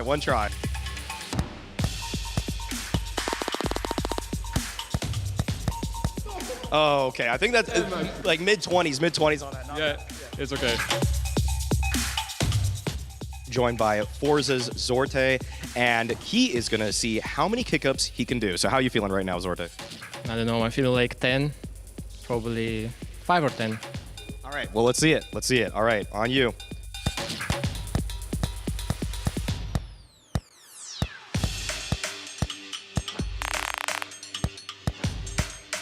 Oh, okay. All right. All right. Yeah, that was funny, actually. That was really good. Do you think you're going to beat the rest of Europe with that score? I think not. Probably, for sure, someone better than me in football because, no, I actually betted it. I didn't play football at all. I played maybe 10 years in school. That's it.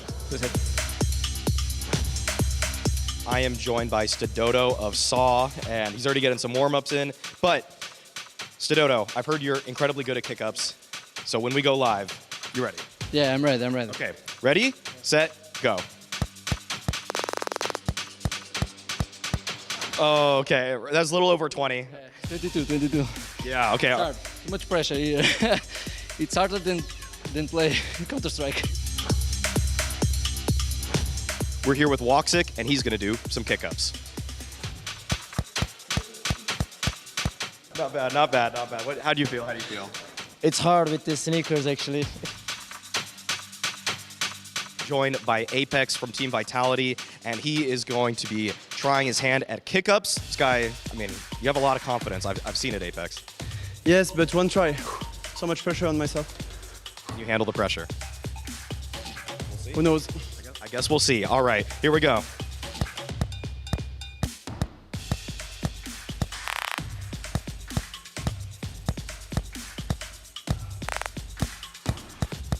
Oh, 30. So bad! Oh, it's okay. Is there an injury? Here? Yes. No, but I should have done better. I'm so. Oh, it's okay. It's okay. You did great. That's been it, folks. That is the PGL RMR EU Group A. We see that some of these guys maybe should look at a career in football if Counter-Strike doesn't work out for them. But either way, that's been a lot of fun. Hopefully you guys enjoyed, and we're going to get to Group B in just a bit too.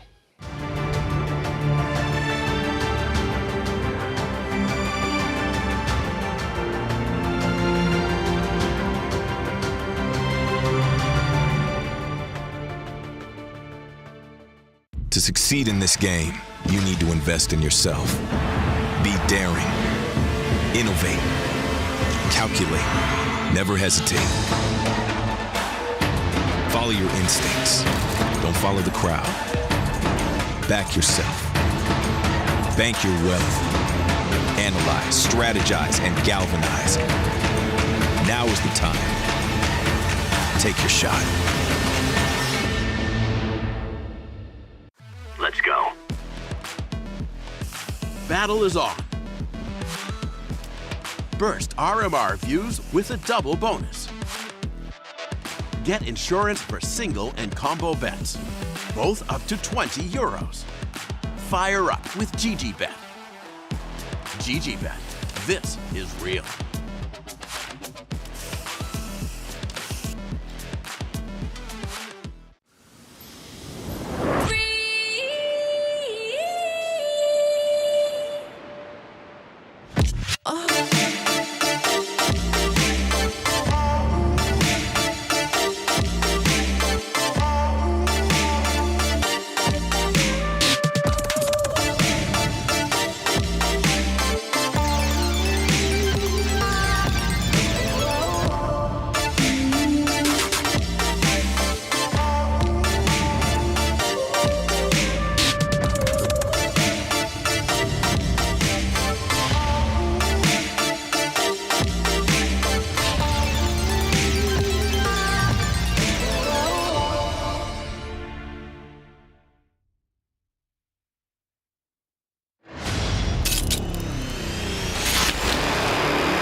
And well, we're back, right? We just had a bit of an outsiders classic, Hugo, right? Kind of par for the course, as devastating as that is to say. It was looking so convincing for Saw. They were 12-6 up. They had opportunities to actually be the team reaching 15 first. You know, no opportunity kind of sticks out as well as that. Forced by 4v2, naded in the final 5 seconds, and in the end, outsiders steal it away in a full 30-round affair. Now we get ready to head to Ancient for Saw. This is a pretty interesting one, right? When you kind of look at this, you know, we've seen Saw pick into it a couple of times here at this event, oftentimes looking fairly good, but outsiders are no slouches on this map either, and I think that's very important to recognize as we get ready to head into it. I think it's important as well to, you talk about Saw picking it. Yeah, they like this map. I actually want to bring up one of their wins in recent time in the ESL Challenger League, which is Premier, or was Premier for those who are unaware, right? In that league, they beat Entropic in a 29-round game on this map. That's super impressive. For a while, especially around the Katowice time, we'll see in the Group B if that still applies, we were calling Entropic the best Ancient team in the world, and I don't think it was close, right? We had teams like NiP come through and try and revise this map from the beginning. Outsiders were one of those teams, immediately adopting this to their map pool because they have that insta-ban of Nuke, and you've got to evolve or die. And even recently at Katowice, they beat Outsiders beat NiP on this map pretty dominantly as well. So, I think this is actually going to be a really good game because it's not like you have an Ancient team that's not prepared. Everyone's going to be super well versed. We just saw Outsiders do what they do best, and I hope to get more from it as well. I also feel like this wasn't necessarily the most obvious pick for Saw, right? This is one that is, don't get me wrong, a good map for them, but it's also a good map for their opponent. It's like one of these situations where it wasn't... I recognized it as a chance of coming up in this series, right? But I found it surprising that this was like the pick that was leaned into. I think the way that the picks and bans went were very, very intriguing in this one. I mean, Saw was screwed because their best map is their 100%, right? So that was always going to hurt. Yeah. That was always going to hurt. But now we get ready to head into Ancient. Outsiders. With that CT side start. But yeah, I was kind of convinced we might have seen Vertigo out of the Saw squad. So maybe this is them trying to go for like a bit of a punish pick, one that maybe Outsiders weren't as prepped for, and one that Saw have done all the research for, knowing it was going to be left in the pool into the picks. Yukindar opens up this round with his USP. However, Justin Roman do get a kill apiece, and suddenly Saw are out in this A bomb site. Now, there's still players over here at B lane that are going to look to come back through mid later. And this is a ballsy plant out of Saw. It's really interesting that that's where they chose to plant. That feels super risky. And with the guys coming in through middle, I thought it would have been a donut post plant with emphasis on the two guys like late coming donut. They hadn't cleared donut yet. That was the point, right? And maybe they're thinking about lurking through B because they actually started 3B on this T side. But Outsiders peeled out because they saw the bomb coming through A main. And yeah, just a pistol all over the place where they're hitting both bomb sites at the same time and they come out on top of both. Arky will die in top mid, but this is not winnable for Flit, and he's looking to save his smoke and flash. If a smoke kit, maybe you jump on it, but Saw win a pistol. As we've learned from this series, that means nothing, really. Leads mean nothing, and Saw have to fight for every single second and cannot let their guard down. But it's the beginning. It's the start of something here for Saw in their map pick in the series after putting up, again, like, it's easy to remember that last game as, they bottled it, 12-6, they had a great lead. Like, Saw still took, as the underdogs, took Outsiders to 30 rounds. Yes, many teams do, but still deserves a lot of credit. Outsiders go for their classic round 2 buy. They drop Yukindar, this FAMAS, and they buy up pistol armor. I even like that right-click smoke for Flit. Even if he's not using it, it scares Saw that either the red smoke has missed or someone's pushing in through the second one and trying to play the one-way. It's very scary to come out mid with a one-way at the stairs. Lots of angles, CTs can take over it. Yeah, Saw, they just need to do what they did last time, but actually, close it. Easier said than done. Yukindar pushing around this smoke. Arky's holding for it. Yukindar's seen something. He backs out. He's still got a player with him. If he wants to tuck in this corner, let the pistol take that contact. Yukindar's hungry for more. Arky almost got caught turning around, but instead he's still facing Yukindar like a Beyblade, spinning around and still gets 2 kills. Nice turn. as Donato comes through the smoke, and James been given the FAMAS as Yakinda is low. There's a red player. Maturius did creep his way in. But there's a couple of CTs here looking for that info. Yakinda somehow lives that jump, and now he's just baiting for Flit. Man, there's so many people here to deal with the red split component that I think you're going to be counting your lucky stars that Maturius just elects to leave that, doesn't commit to it. Outsiders fully lent towards B and red. And they're going to get that bread. Everyone in the right place at the right time. James, Molly forward into the cave players. Ooh. And Maturius will find himself a 3-on-3. They learn about Kicker. All these other rotations starting to arrive, starting to get into position. The nade, not again. They rain in, and combined with Kicker's 5-7, they've churned up the first man. 2 versus 2, it's not plain sailing. Lots of damage out of Yakinda, but he's still gonna fall short. Flit, 1v1 versus Mutiris, and a back round to ramp. No kit on Flit.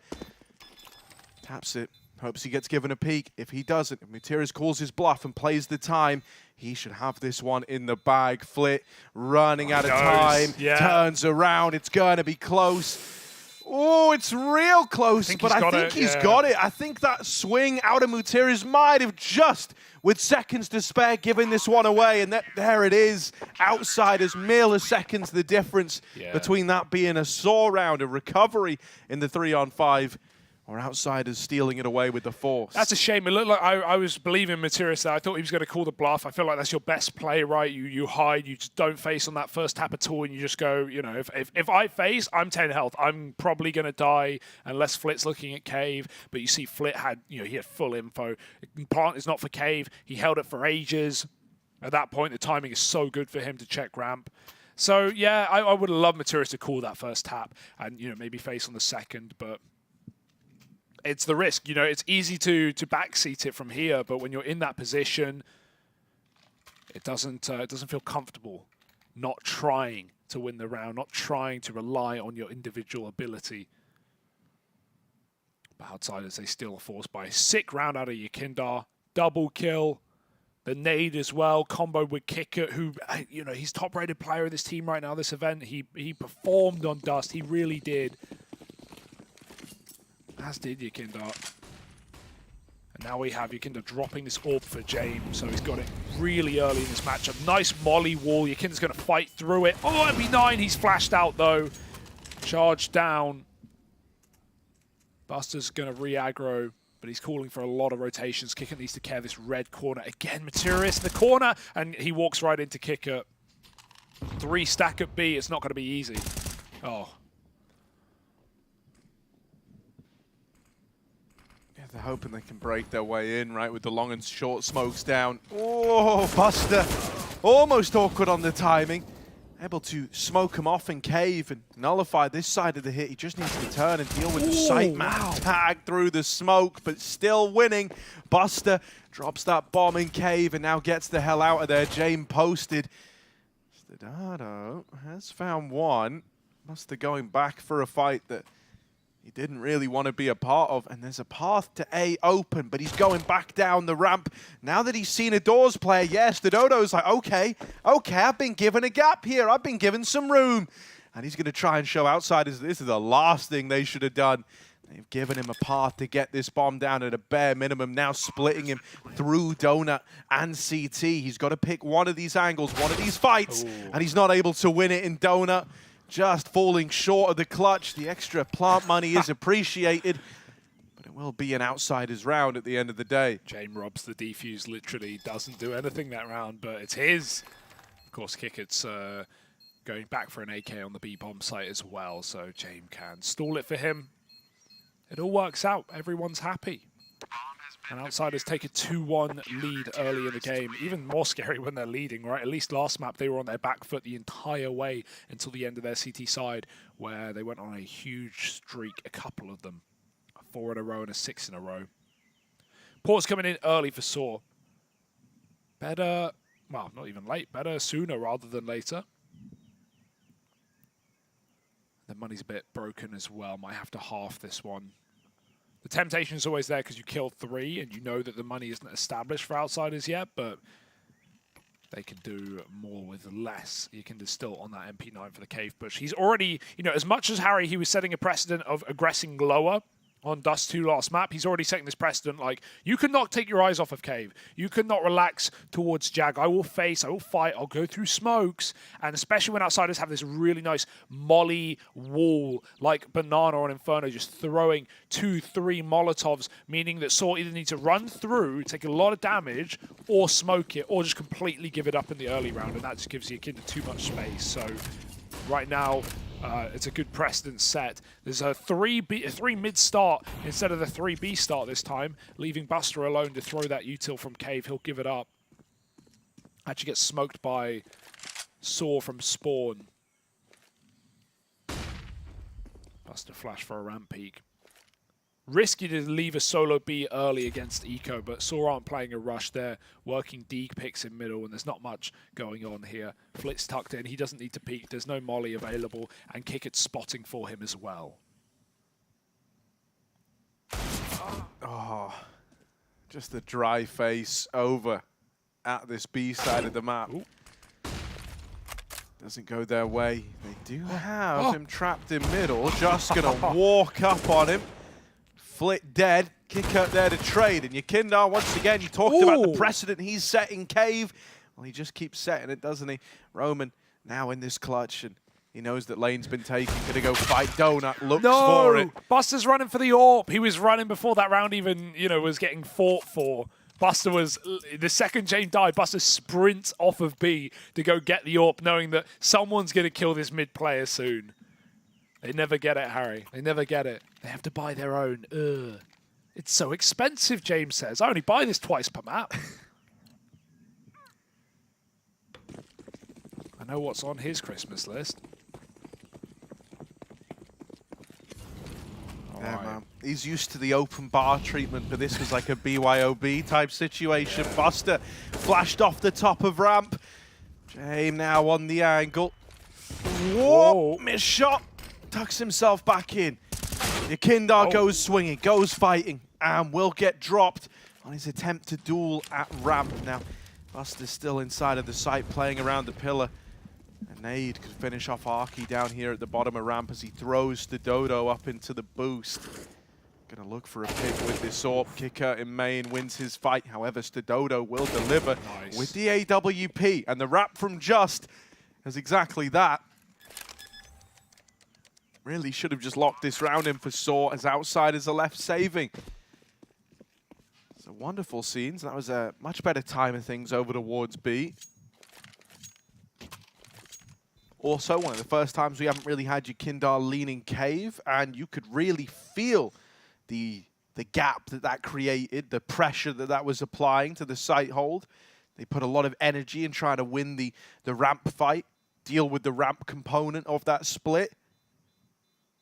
But ultimately, it was just running out of Cave, right? Or just holding W, as his full name is. And he dealt with Buster, didn't he? Made it look easy. I think there's a junior at the end, just running out of Cave, holding W junior. Yeah. Or maybe the third. He fills up most of the birth certificate. But still, Saw. Yeah, they finally crack out a B site. That's nice. 3 players there as well for outsiders. No excuse. No easy mode there. No catching Buster alone. They did by the end, but that was a really nice round. Harry, look at this buy. Buster drops. Again, we have, everyone armed except Buster. No armor, just a deagle. But James got his AWP, so look on the bright side. He's going to jump over that mid-molly, get set up on Donut. Quick take towards Cave for Yakinda yet again. That molly, ooh, it's always so tempting.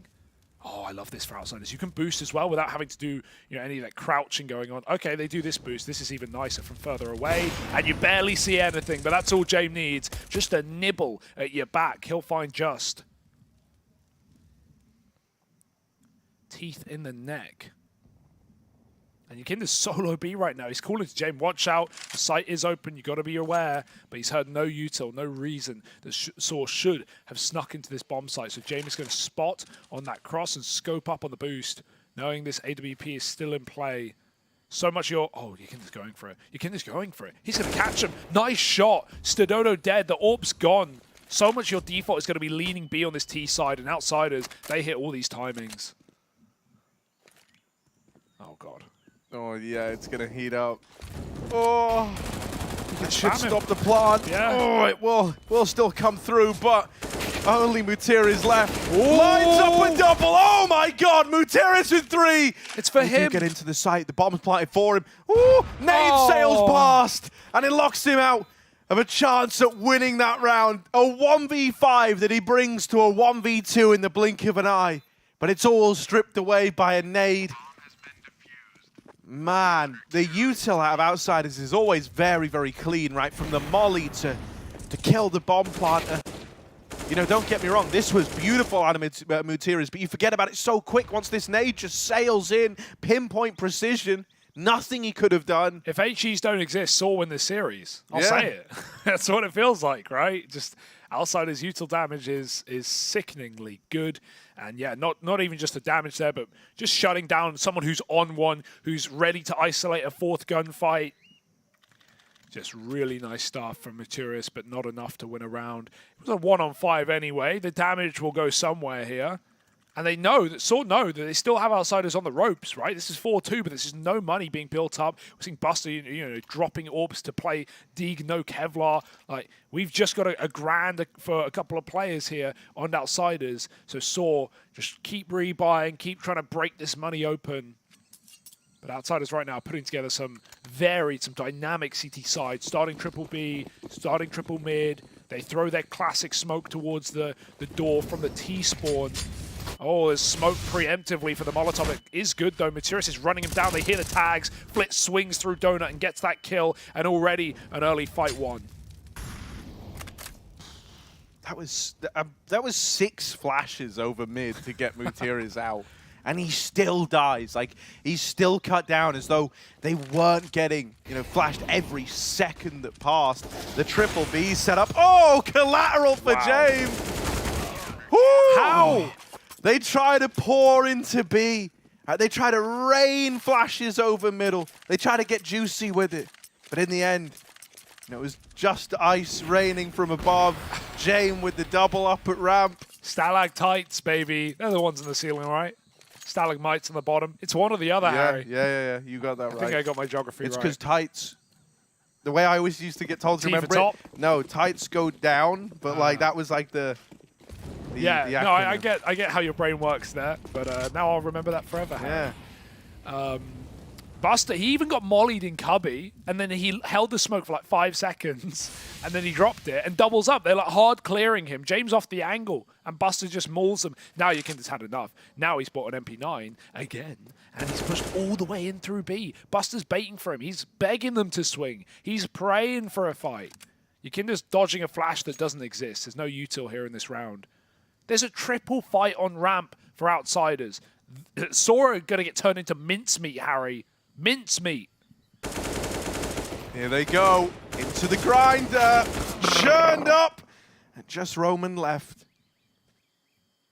Roaming around. Ooh, clean with the dig, but another man, and there's Flit to fill the void. It's always the other man. A fine grind is what's needed tonight, and that's what happens down towards the bottom of the B stairs. Outsiders 6-2. Finest grinds make the darkest roasts, Harry. Outsiders caffeinated up to 6 now on this CT side. Saw a bit roasted themselves right now. Can't even really get this mid control. Not when Outsiders are doing this in the early round. Like heavy mid, that smoke does hit someone. And so Flit slowed down. He can't actually commit with what wanted to be a mid push. Yakinda goes for it. Nice for Just. He's up very fast on the ledge side. And look at the space he takes. He knows they were trying to aggro mid there with all that util. So he's caught James by surprise. Just is saving these T rounds with his cave entries right now. He's going to commit with it. Got to watch out for Buster. Kick gets pushed through A main for his kill. He's got rid of the lurker. Molly's again. Nade smokes. He got them all. They start landing. They start burning. Stadodo only just gets out after the plant. Arky's pushed up, but Buster's second AWP is bullying them. Stadodo, very, very low load. Going to fall back down towards ramp Roman. The only man with health, the man who's going to have to do a hell of a lot with the swing. Dead right away. Stododo left in the 1 versus 3. They might have gotten that bomb down, but now they need to defend it. Now Stododo with a bit of spam, with a bit of luck going his way. He needs to try and win the round. They will come pushing on him as he spams. And they're on the bomb. Nothing connects. Outsiders up onto 8. This looks so easy right now, doesn't it? Just looks so easy. Every time they take B, we're getting these aggressive post plants. They don't feel comfortable holding onto a retake from cave and from ramp, and so they keep pushing long. They keep pushing short. Yeah, Matura's almost got that 1-on-5, remember? But right there, Buster takes James Orb, nails 2 of them to the wall on long. Easy pickings. That's the thing, though, man. When you're up against, you know, this James-led team, you really can't count your chickens before they hatch, right? You get manipulated in those sorts of moments. Your hens are tied. And now Mutir is up onto the short side. It faces up against Yakinda. And a bit more spam going the way of the outsiders. He will get overwhelmed eventually. He went for it. With one. Buster drops the bomb outside of the B ramp. And this is starting to fall apart. Buster's had such a resurgence as well, right? Think about Dust. Quiet start to the day, then starts to find his form. Well, now he's risen above that. Flit trying to win this cave fight. Doesn't even need to, right? With bomb being controlled, with outsiders 4-on-2. This fight's just flexing on Just. That's a trust right there from Just to believe the molly's not going to spread. There's trust Just, and I do, but right now in a 4v2, is it well-founded? Roman walking around the smoke. Buster's here, but he's got a teammate by his side. Even if he dies. Oh, the close Molotov. Roman is going to tick. He's got to go. He's on a timer. Nice kill, but Flit trays immediately, and there's just no getting away with this round. Just is tucked. Do they know? Flit looks aware, and they're double set on his angle. That's so nice for outsiders. They are Ancient-only DM, B-site only. Just not stopping. Pushing down B, Yakinda's running through cave. He even went for it. He got really low after that first kill, still hounding them down. Sora spending so much just trying to focus on getting rid of Yakinda. They never thought the Buster would come through in tandem. But it does take 2 to tango, and right now outsiders are dancing to the major.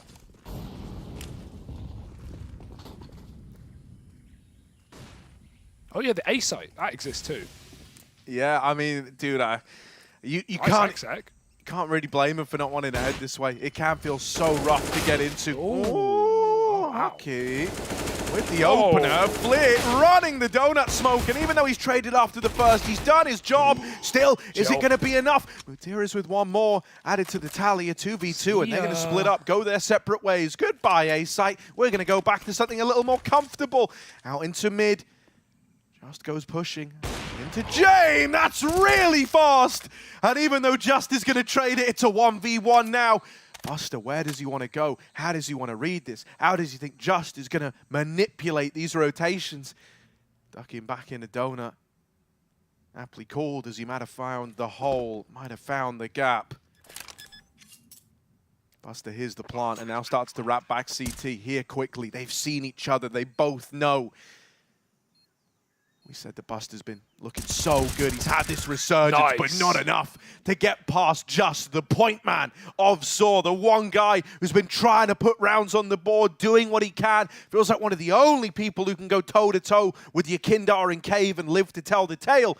Well, he gets that clutch over the line and saves a round for Saw, one that they didn't have too much business winning. That was just pistols and armor in a last-ditch attempt A play. I mean, Flit did so much as well with that triple spray down. I don't know how Kicker didn't get any kills. Like, not even a flame on him. Like, he looked dead on with that spray. It did nothing, no damage. Flit almost saves them, but just picks up this big clutch that Saw needed. I love that exec, though. They have triple smokes, CT side on the box, one in Temple, one in Donut.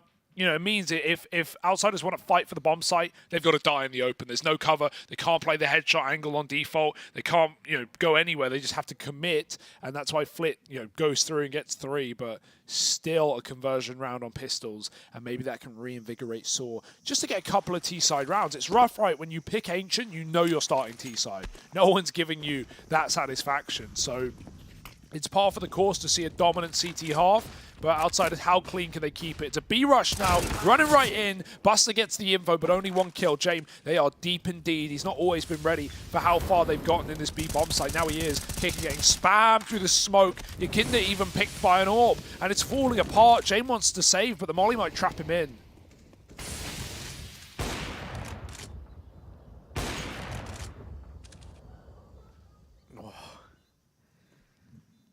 Yeah, they will get out at least. They will save these guns. Still, this is convincing for Saw, right? That one round, that one little eco set up by just winning it in the clutch has spurred them on to give us a little bit more on this T side. And honestly, you know, if they were able to, even something like a 9-6, I think would be pretty good considering how one-sided this was looking. 8-4 right now, and a chance to make it even sweeter. You know, money is in a pretty dire spot for the outsiders. This can be your way back in.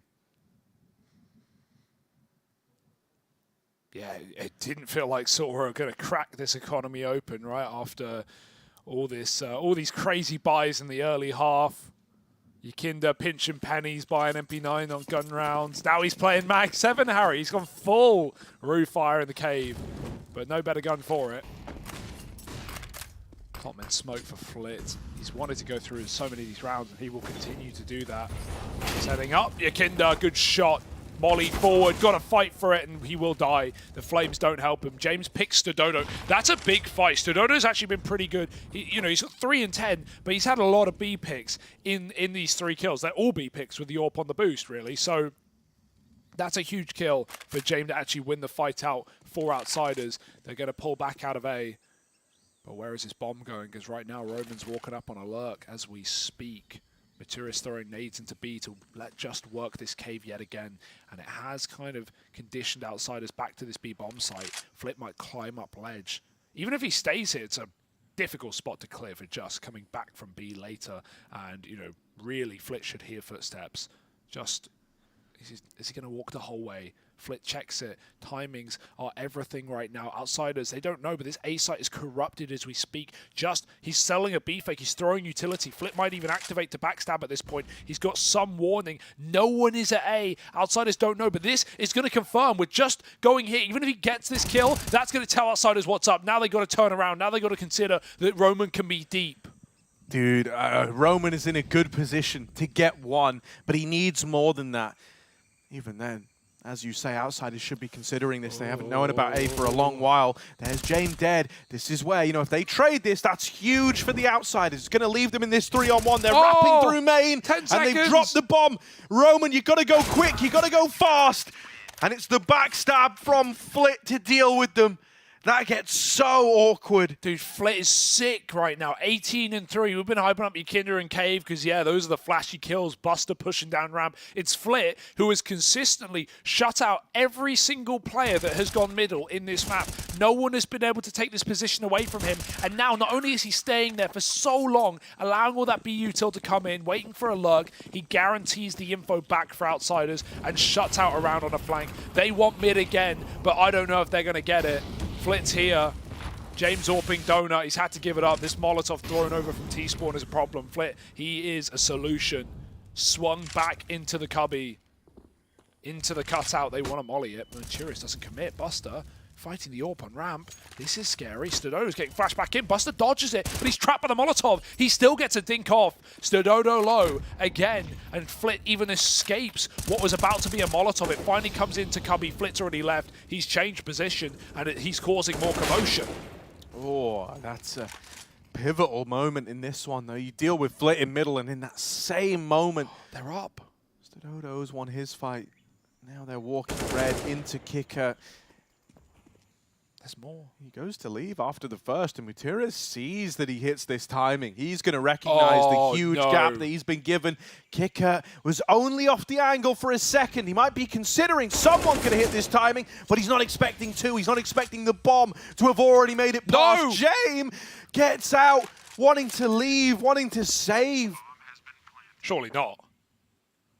Looking to leave with the AWP. Stododo's up in red. Will James even discover him? No, he is out of there. He is going.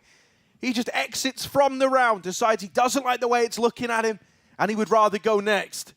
The biggest problem in this game for James has been the timings that he's missed, right? Like, sometimes it's unlucky, and sometimes it's sort of his own doing. Like, his team will call, oh yeah, B is open, and then James will walk into an angle when Saw already have. We even saw it last round where, you know, Flit caught just coming back from B, and he said, oh, they must be an A, and James like walks through CT but never considers Roman in this position here where Maturis is and gets caught. Like, yeah, you can't hop on James too much, but Saw, what they're doing really well is their lurkers are finding a lot of space, and they're getting deeper than outsiders think. Again, James misses that donut timing on the scope up, and so Kicker, he kills one and he leaves. He goes, yeah, I got rid of the red guy, but actually everyone was the red guy. Full Mario mode for Saw. They just bounce their way through CT spawn and convert around on A. This is a good T side, right? It may look like outsiders have full control, and they do, but Saw, 5 rounds, you can be happy with it. 6, you can be laughing. All right, well, have we got a triple boost? Okay. All right, I haven't seen this one before. James going over the tippity top. Look at this. So much room. They keep setting up James on these angles. He's staring away to stop sliding. Yeah. Oh my God, this Dude, is you're not even gonna know. Like Stododo, if he dies here. Oh, if he dies here. Little jump across. He doesn't want it. to. Oh, he hit it. It's a tag, and Stododo, he's like, what just happened? Where Look was at his that? face. He's like, what? Really?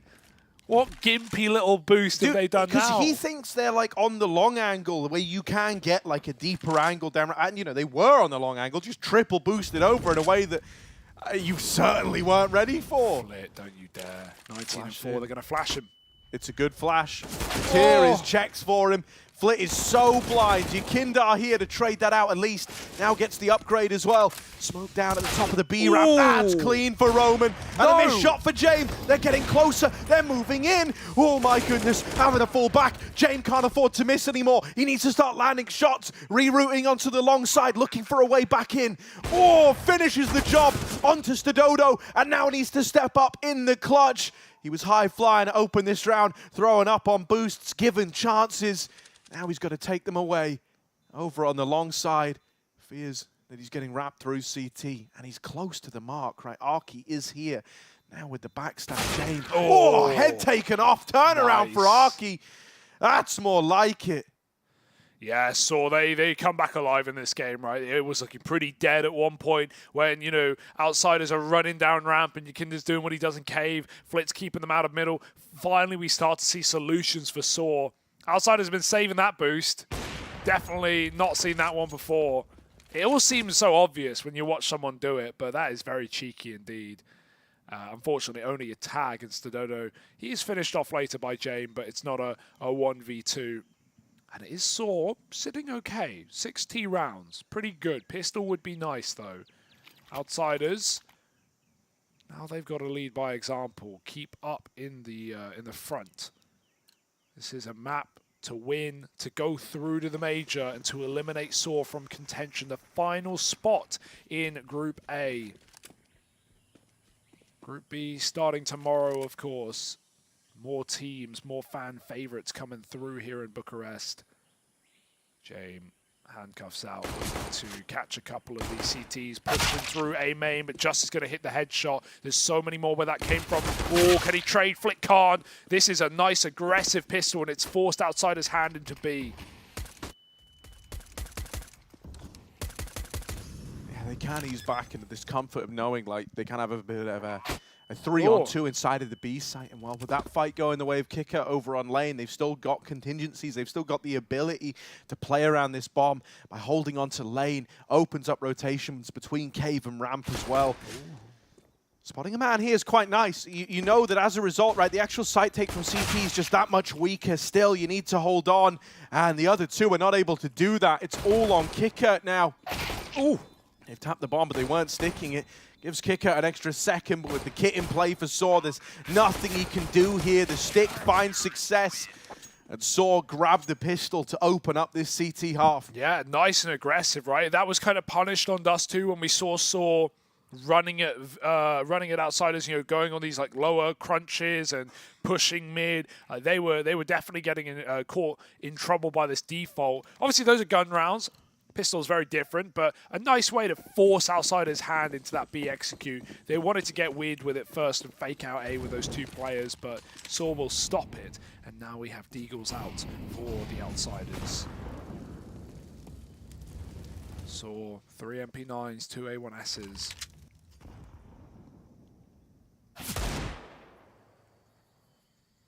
It's a one-man A-fake Flit. I mean, they trust in his Deagle right now. He's been nailing fools. Can he get an opener? That would cause a problem here for Saw. It might pull them out of this B side. They're not really even playing it. It's only just in the cave, as you would imagine after that first half. Arky's very passive. He can't even really stop a play with an MP9 from here. Kindar getting churned up. Just will continue pushing. He knows he's low. Flit's left A to pick middle, and no one's giving him a chance. This could get kind of weird, right? You already drew attention to how Arky's like tucked back in over at long, not really able to help if they did just flood up the ramp. This is why it's a nice detail that this second MP9 on Stododo just Arky just moves into the site to take this space with Stododo backing him up. I do like that suddenly they recognize the big gap over towards B and the idea that Justin Cave could have gotten isolated all alone. Ooh. They padded the site out a little bit, yeah, kind of wild that's how they find an opener. And now they look to move in on the back of it, but this is the MP9's domain. One more. Oh my god, hang on. Just is getting wrapped. They're moving in. They've dealt with the B site player at least. So Jamin Kicker needs to brute force past him. And they can't quite do it. The A1S is there to help out, lend a helping hand. And so Saw do regain control. I was starting to get like a little paranoid for a moment, but I think got to give some credit to Saw there. Every single time there kind of was a gap, there was a problem. They were very quick to address it. They were very quick to stop that spiraling out of control. Yeah, good rotates, like you said. Not just the early rotate. That's a great shot for Bus. He gets 2 here, doesn't he? Oh, that was the second. Filth. And he tries to hunt down Justin Cave, but those CT rotates come out and they stop him from getting control. So, yeah, good patience in Cave. They don't panic. Those 50-50 corners are so hard to clear. Materius had a gap in that smoke. He just tagged Flit. Flit the mid man. He was all over at CT side. He's going to look to do the same again. Smoking Cave, but it's not one that will let you kin across to ledge. It's one that now Flit needs to be aware of. It's been told. Just won't be rushing this one, just spamming with a Deagle. Good for wall bangs. Could definitely get pretty tasty kills through this woodwork. He's going to use that smoke to cross for the mid control, and Flit can play with him. Again, this 1-2 punch of Yukinder and Flit on T side is something to look out for. They really want to get rid of Just.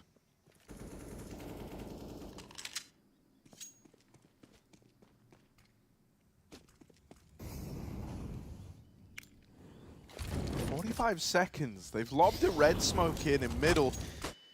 And this util over towards B.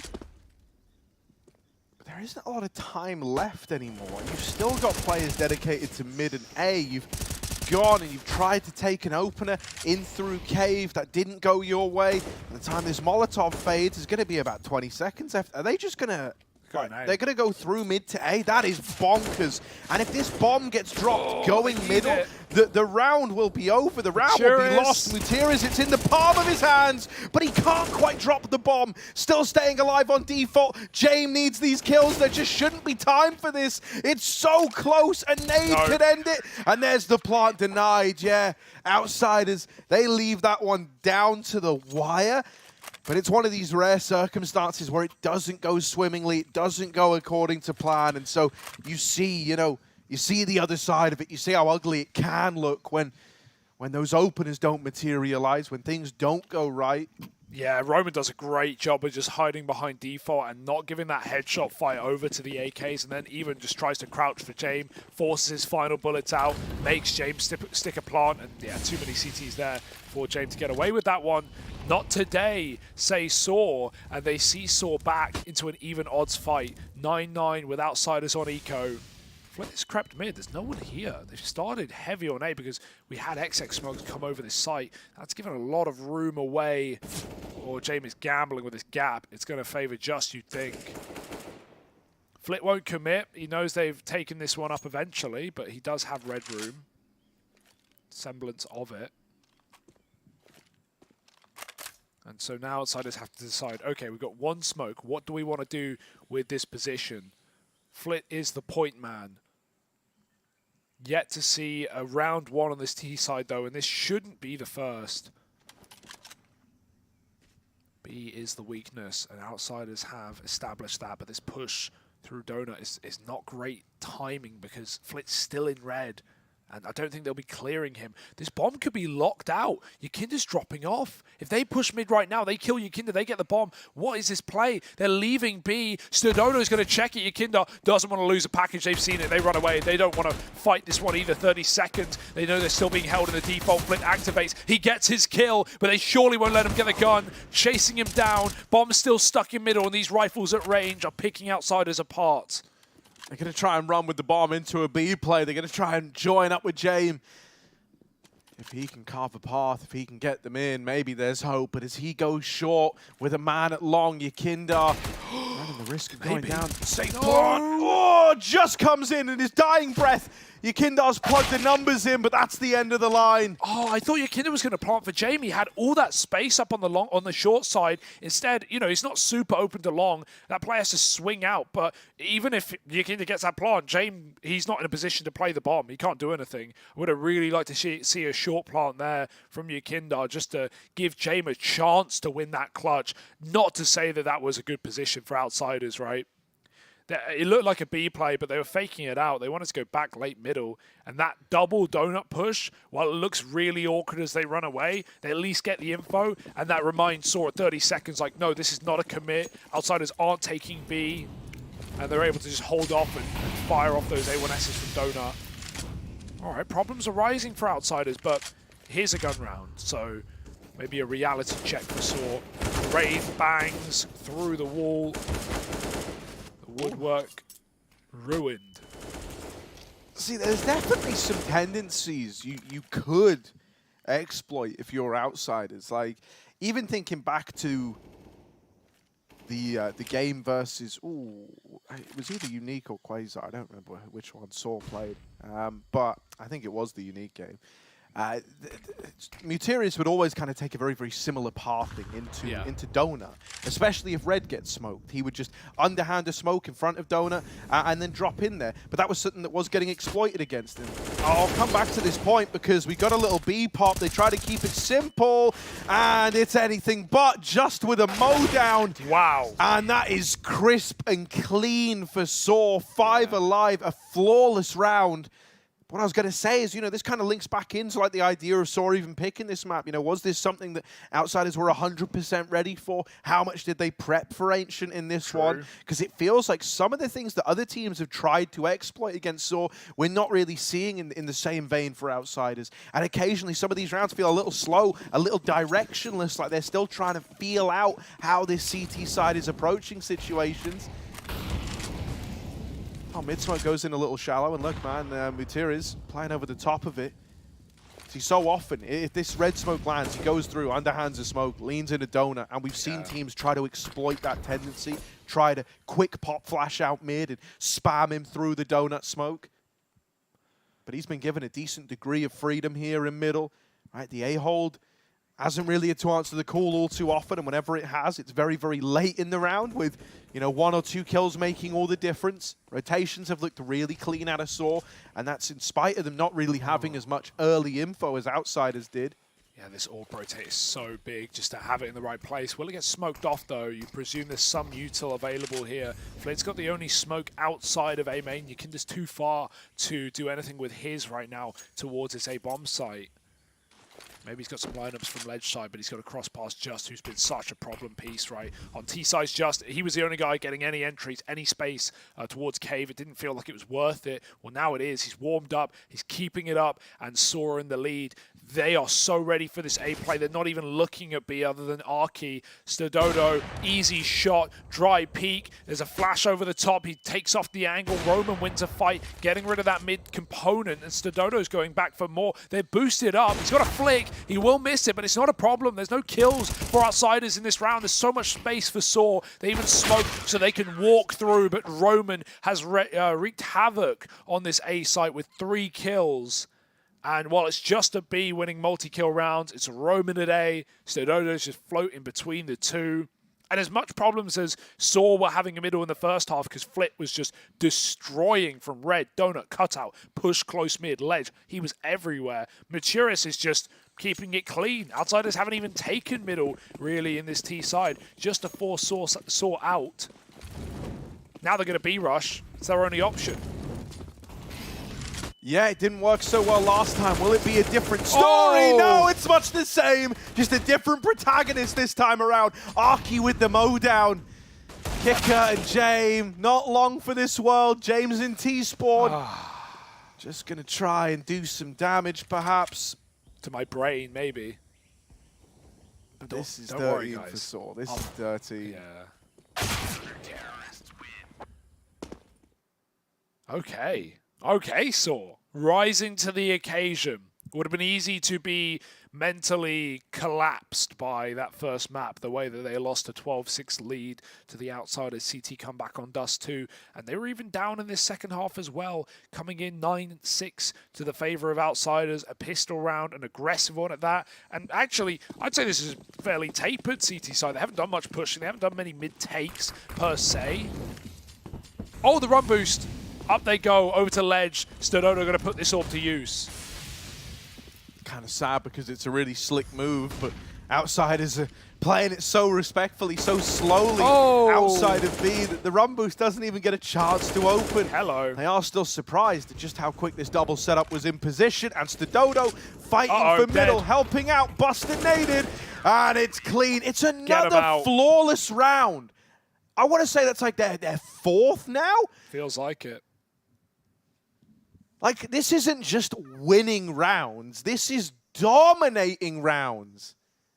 It's not even close. It's not even a contest. Third flawless round in a row. Like, that's insanity. Yet to drop a round since moving on to this CT side. Outsiders haven't made a dent. Sorry, fourth flawless round in a row. You're right. So. Yeah.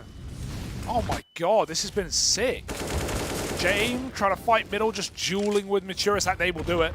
13 health. James given a second chance. Can he get out in time? That spam. One bullet of which would do it.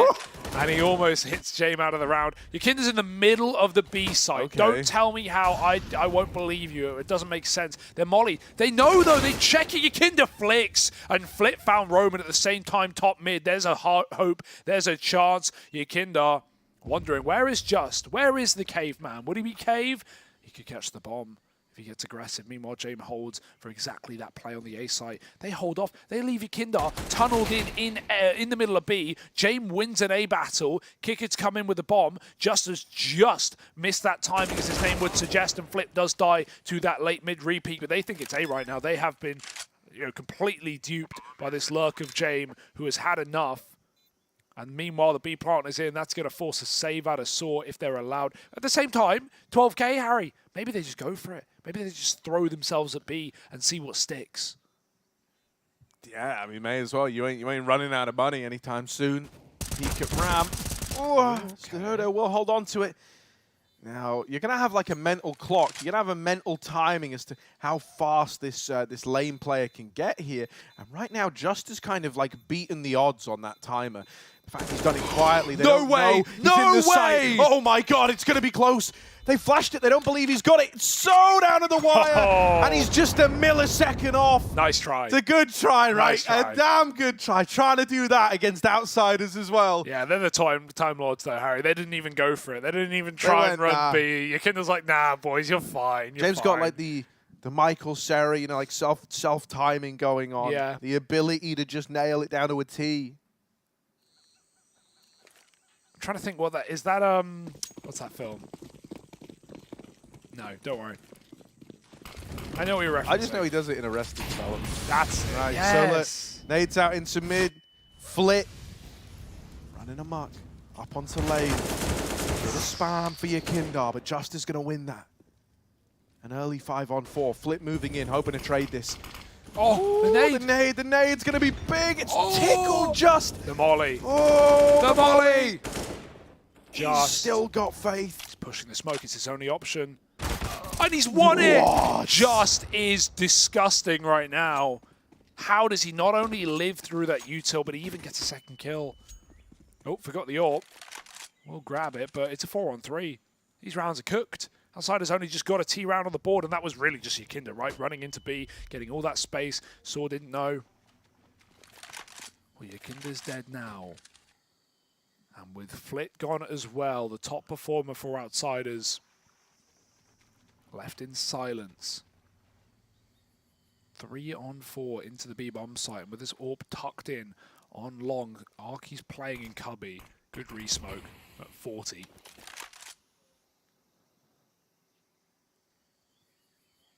Outsiders paranoid about the flank, but they don't need to be. It's in front of them where the threats arise.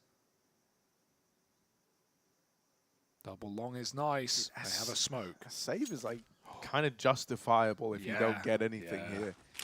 Oh, he changed to a long smoke last second. It was going to be short. Right, cool. Smoke goes in, trying to move up behind it. Hello. Trying to make something of this 3-on-4. Up they come. Buster crossing. Kicker taps the bomb, tries to get it planted. The spam from Arky. One bullet connects, that's it. Buster's gone deep on the short side, pushed up and looking for this fight. The Dodo's got nades out. Don't you dare. And so he's pushed down. They didn't know that Buster was so deep. Arky deals with Jame, and Buster needs to try and get out of there. They double swing him. Wonderful response out of Saw. Kicker left fighting for a round that he's got no business winning. And Outsiders fall short just like that. Saw are up onto 15, doing everything in their power to send us the distance in this series and to keep the major dream alive. I thought it was done. I thought it was over. I thought there was no hope, but Saw have persevered, and there's one more round to go into that final map. Harry, where do you think it is? It's Inferno. It's a classic. It's one where you're going to be hard-pressed to take Outsiders down in 30 rounds, but even so, Saw have done what many thought undoable just by getting to this point. They got to close it, though.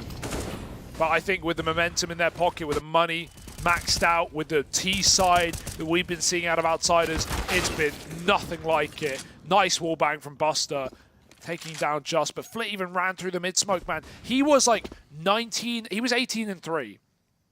He, I think, maybe had 19 kills on their CT side. He now has 21. He has done nothing in middle but die. And to be fair, he's often been left alone lurking. Yeah. They haven't supported him. We haven't seen proper mid takes out of Outsiders on this T side with, you know, a conglomerate. It has just been Flit or Jane working it alone. So no surprises that Flit's been getting chewed up. They got a B pick. They're going to go back to that A site, though. All four players grouped up. You don't always see this for Outsiders. In fact, Roman doesn't like his odds. He's going to give it up. He will surely be spotting it still. No, he's going to completely gamble in this round. Maybe getting his info for his mid player, but he's got to consider this A timing. That smoke's fading soon, and Outsiders are going to have to go. That flash maybe holds them back. Molly to follow, it's big. They're going to try go ahead of it. This is split the push-up. Two players ahead of the Molly, one trap behind. Roman, once again, jiggling around default. A wonderful sight hole, buying so much time. The nade, the nade goes in, and it brings them both down so low. Roman looking to make this happen, looking to take us the distance, and there it is, from 2 to 8. They're able to turn that one around, and they win it out, now taking us the distance, now taking us to Inferno. My, oh my. There's no taking that away from Saw. You know, Outsiders might have had this phenomenal comeback in the first map, might have had a phenomenal comeback from 12-6 down on Dust 2. Saw one-up them here on Ancient. Yeah, 8 rounds in a row at the start of their CT side just to get back from that 9-6 half. That was phenomenal for Saw. It never felt like Outsiders had a T-side answer. One round off of, you know, a couple of fortunate picks from Flit and Yakinda getting that space in B. Otherwise, they had nothing they could reproduce and go, yeah, this is our way in. This is how we crack open a bomb site. The B hold was all just destroying it. The A hold was Roman looking clean as he did in that last round. And yeah, there's no complaints for Saw in that map. We now look at Inferno as the decider. Before that, we got the desk. Well, Outsiders did not manage to close this one out, but they also didn't extend the game that much further.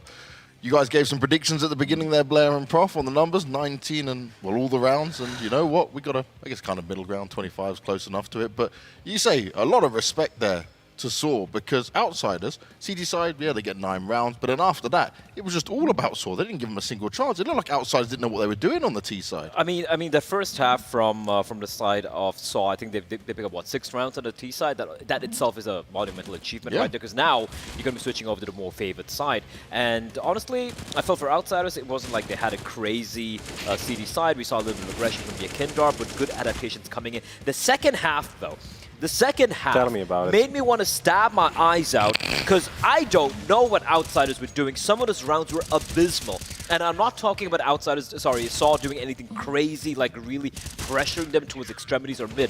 No, they're just playing defaults. Roman is having a great time towards the A-bomb side. But Outsiders seem to be forgetting some of the basic fundamentals. You have 2 players. Map control existing. Map control? What is map control? You have 2 players over, all the way over to the towards the B bomb side. You show the bomb. You rotate back to A with no eyes on mid. No eyes on mid. And just runs. What happens then? What happens then, Blake? That's when I just lost it. I lost it. That was abysmal. They went 4 rounds without getting a single kill, and these are buy rounds as well. Great map pick from Saw, I have to say. They knew the weakness and exploited it. Yeah, they again though started very slowly. 9-2 start for Outsiders. A great comeback to 9-6 for the half, as you said, and then the second half just taking the lead. I think at that point it was Justin Roman about like 17 frags, and they just continued on the CT side dominating. And it wasn't, as you said, it wasn't that hard to pick up more kills on the CT side. Most of it was just like pretty straightforward. Then there was that one round where Versus okay, let's go fast, and then just like one pop flashed into B side, got destroyed, of course, because that's now how you play Ancient. You don't really just pop flash into B and expect anything out of that, right? But I have to give credit to Saw for where it's due, right? That CD side, you can see the protocols they had, some of the way they were taking those fights and everything. The trade game was really on point.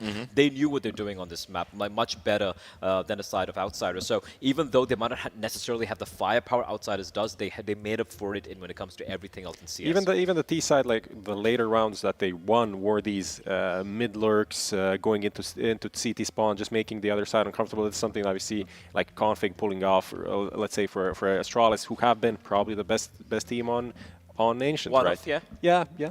Who's better? Nip on a good day. Nip, yeah. Well, Campus also likes to pull off some of these maneuvers, right? So I feel like that was a good T side versus a very bad T side. A good side versus a very bad T side. There we go. Great analysis, guys. Thank you so much. But I will say on this, right, we were touching on the positives for looking at what Outsiders could do with Kicker, you know. This time around, not looking too comfortable on Ancient. I wonder, though, what you were seeing on this T side from Outsiders.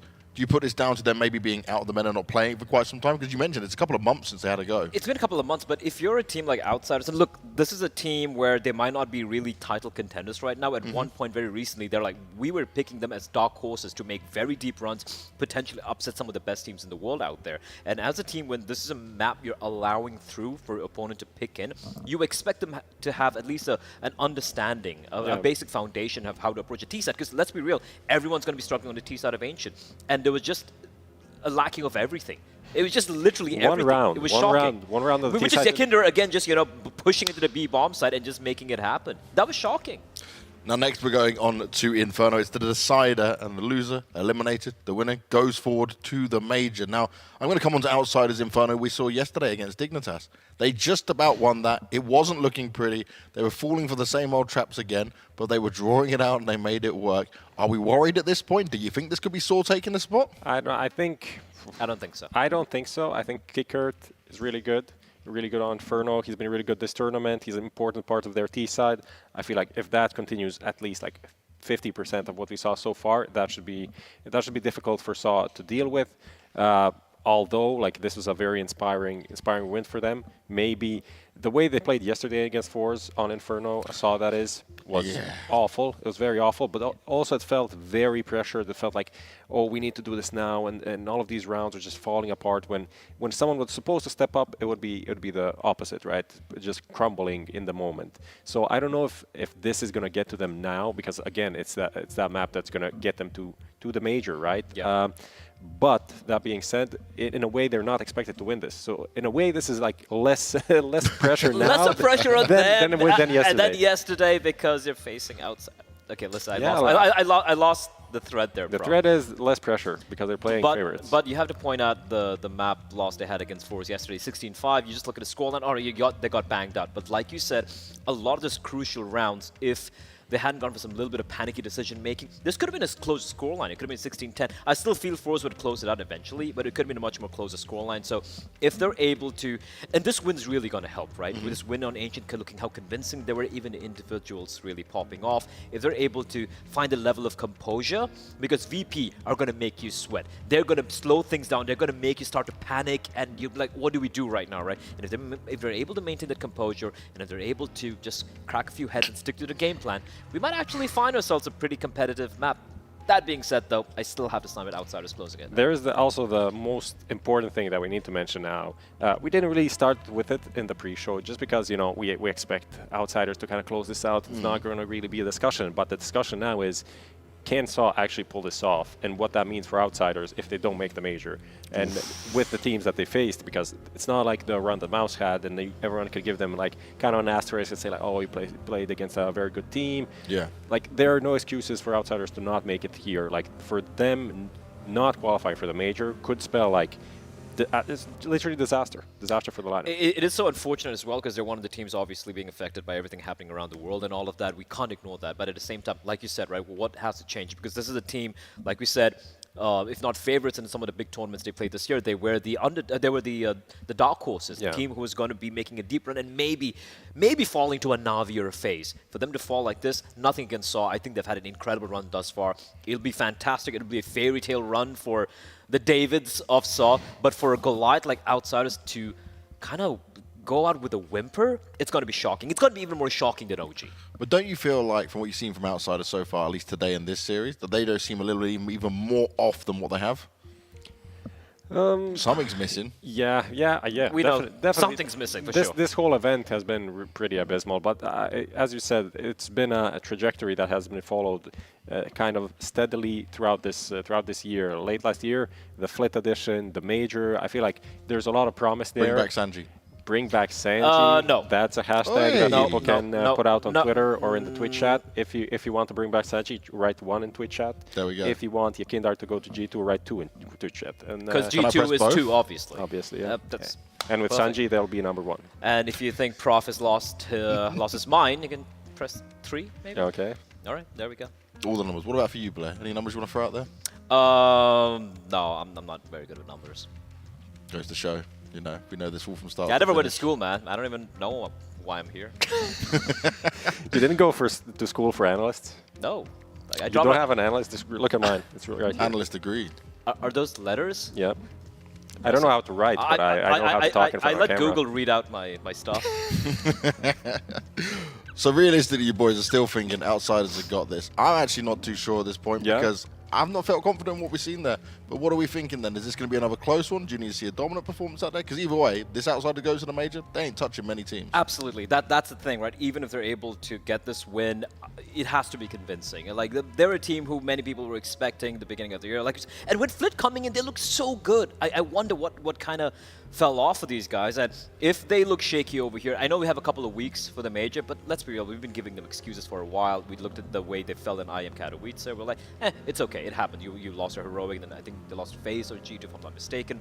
Fair enough, right? You go to Pro League, they were looking shaky, not a pale shadow of what they were earlier. And hitting this event, if they don't make it to the major, I agree with you. Something has to change, or else it'll rot. It'll just keep on rotting. And then on the other side, for the SAW guys, this would be a massive achievement just to go through this lineup being together for 2 years. Aside from us, small hiatus for Arki there. The history of the players going back to 1.6 for Muterus and Roman, Arki as well, almost. So there's so much build up to this point, and for the Portuguese scene also to have a representative at the major would be an amazing feat. So they know what they're playing for. Like the importance of this game, of this Inferno is really big. Like this is going to have impact, you know, on the future of Portuguese CS potentially. Like if they make this run, and for VP as well. Well, let's see if it is possible for SAW to make this run, or with outsiders. They may be the favourites, but they're not looking too strong. Let's see if they can get this win. Let's see how it's all going to go down after the break.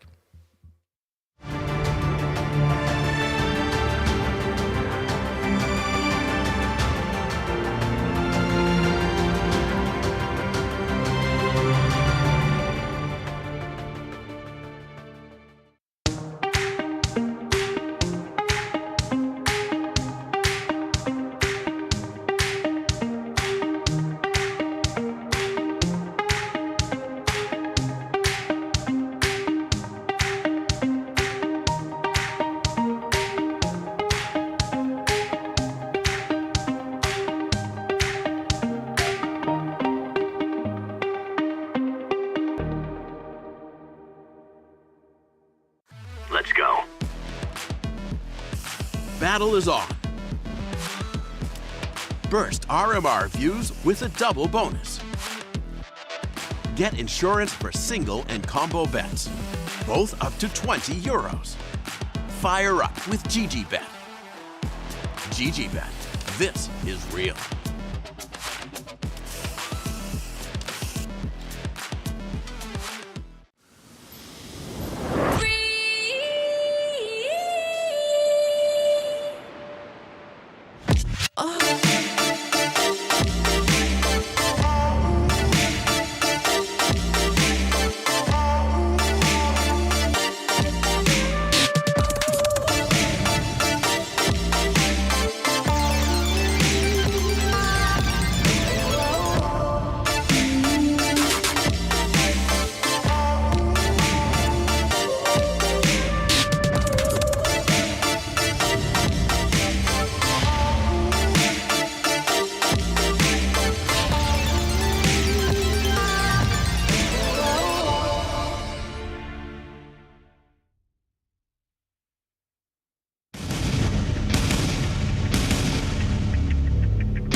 SAW get their revenge, and they send us the distance, Hugo. We're now going to end up on Inferno. This is where all good series go to end. Yeah. And I mean, dude, if the first two maps are anything to go by, this is going to be a real treat. They've both featured a comeback, both by, you know, the opposition, I guess. Like, you know, it starts with SAW looking really convincing on Dust 2. They go 12-6 up, and then Outsiders manage to pull it back to 16-14. Then on Ancient, Outsiders go 8-2 up within the first 10 rounds.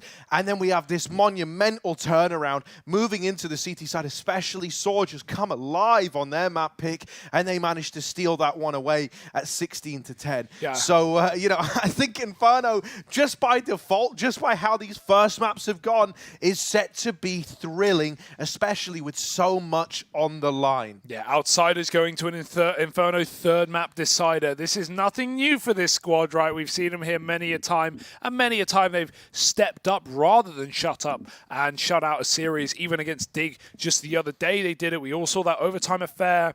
That was a crazy series. That was map 2, of course, of a BO3 that they, of course, closed out right at the very end. But they love to long a series. They refused to 2-0, but did dropping a map in such a lead set up SAW for an upset to go to the major. That's the world we're in right now, Harry. We're going to have to wait and see. But for these Portuguese and Spanish player of Arki, this is the best opportunity they're ever going to get. Yeah, you know, something I will say is that, like, something that wasn't very, like, par for the course in an Outsiders series was that second map. I know they were 8-2 up, but past that point, it wasn't dominant at all. Like, past the 10-round mark, it just turned on a dime, and it became so dominating. So they're going to come into this third map feeling pumped, feeling ready to go. Yeah. It's not like the exhaustion set in.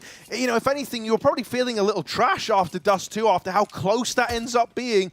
You know, knowing that you could have 2-0'd this series, but I think you come into this with fire in your eyes, with, you know, the passion running through your veins. Yeah, so much util for this pistol. Outsiders are planning to run a full B execute, and I like this because Saw have just full checked Banana, cleared it, and then they've gone back to the bomb site, but they've still kept 3 here. They haven't panic rotated yet. Decoy at the top of B. Cover a little bit of noise, a flash to get that car control. 5 players versus the 3. Who will win it? Oh, you might be ready for 1, might be ready for 2, but are you ready for the 3rd? Stadado tries to bait them in. He does have this flashbang as well to set up these guys at the back of the site. Molly starts to burn Roman out. Oh, he's very, very low and will get finished off just with the first. Tucking in, trying to make every bullet count. It's a one and done. Stadado sets him up in a 3-on-3. That kill might now lead him just to fall on back, give a bit of respect to the Outsiders. Set up to play retake maybe. Smoke over at the coffin. He's trying to peek around it, trying to take fights. We'll eventually write that off. They think it's A. They think it's a fake. The delay plant has come in so late here for Outsiders that they literally don't know. Now they realize they hear the tap. Stadodo's called them back, but that's really awkward for Saw. Luckily, they're not too out of position. Still in the same place they would have been. Yakinda's fighting Spawn, taking names as he cuts Arki's rotation down. Sirius fighting through CT as well. They're going to run at him. They've got to. Stadodo's got a kit. He's got a chance to get on that bomb. Will he stick it? No. One quick tap. James goes back to check, and now they know it's a fake. He's going to look to fight with a Glock instead. Another tap as James gets the info. He will give it up. Oh, headshot comes in. Now a stick. He's just going for it. Full send. Flit's got to clear it, and he's not got time. Quick kill, and Outsiders convert the round. What a mess. Nice try for Stadodo in the clutch. 2 out of 3, but it's not meant to be. Outsiders take their pistol. I like how calm they are there in that mid-round. Even in the 3-on-3 when they're getting faced by that Coffin's player, they're still willing to wait for a Coffin smoke to come in all of that madness, Saw peel away. Outsiders take a pistol. Even a double molly in B, the Dark and the new box molly. Woo! They're going hard. Yeah, competitive start to the map though, right? So close. Like, Stadodo does everything he can and then some. Reflash into top Banana. They fight for the control. Mutir is here to open up. Sends Outsiders packing. They will actually reflash back into the top of Banana, trying to take this, trying to make sure that Buster's death was not in vain, and that they still get the space they were looking for. Stadodo's here, but he will start to lean back away from B. Now this is heard by Kicker. He heard the man run away. So they know that someone's just left this side of the map, and that might influence the play here for Outsiders. It might change this one up. Bit of util getting lobbed over A from James. That's the long smoke. Maybe looking to wrap CT on this one. Saw are trying to get ahead of the curve, trying to get ahead of this, and they have pulled 3 players over towards B with a 4th man now in rotation as well. James looking to get out middle, and if he gets bested by Mutiris, that is going to force the hand of Outsiders into this B play, into a 3-on-4. There's literally more CTs here than there are Outsiders players to get in. Do they save? I mean, no, they're committed. They're through. They are dying on this hill, and, well, they just can't climb up in time. 20 seconds, and I think these AK and Galil players are going to give it up and go home. That's a rough round to have to give up, but it's your best option in that position. Maturis even trying to kill him at the end. Galil grabbed, and while Flick gets an exit, they're going to run him down. They risk it. It doesn't really matter for Saw. They're going to have plenty of money anyway. Plus guns grabbed. But a couple of exits on the way out for Outsiders will chip away at this money and give them a good reason to buy 1,400 on 3. So it's really weak here for Outsiders. But nice round for Saw. They don't panic. They have the flash peek at B. A lurker is removed. And then just cycling smokes at that B site to the round is theirs. Simple stuff.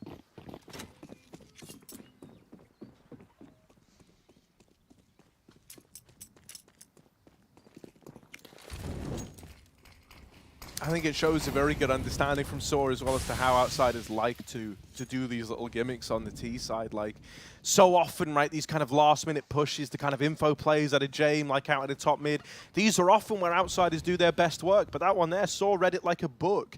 You know, they were ready for a solo push. They figured that when that long smoke was coming over, like, no one hung around to watch that. You know, no one was like, oh, there's a long smoke down. Maybe they're coming A. That's often the big fear when you see that. And it feels like Saw they saw right through it. Oh. It's like when you cast big and suddenly you can't say the B word anymore. So, it's the Dodo. Will he be ready for this? There's a boost up on your Kindart. Whoop. Just wins the first. And lives to tell the tale, getting out with his A1S. The Dodo tucked behind the sandbags. It's a lot of damage. A one and done, but brings 2 more players down low in the process.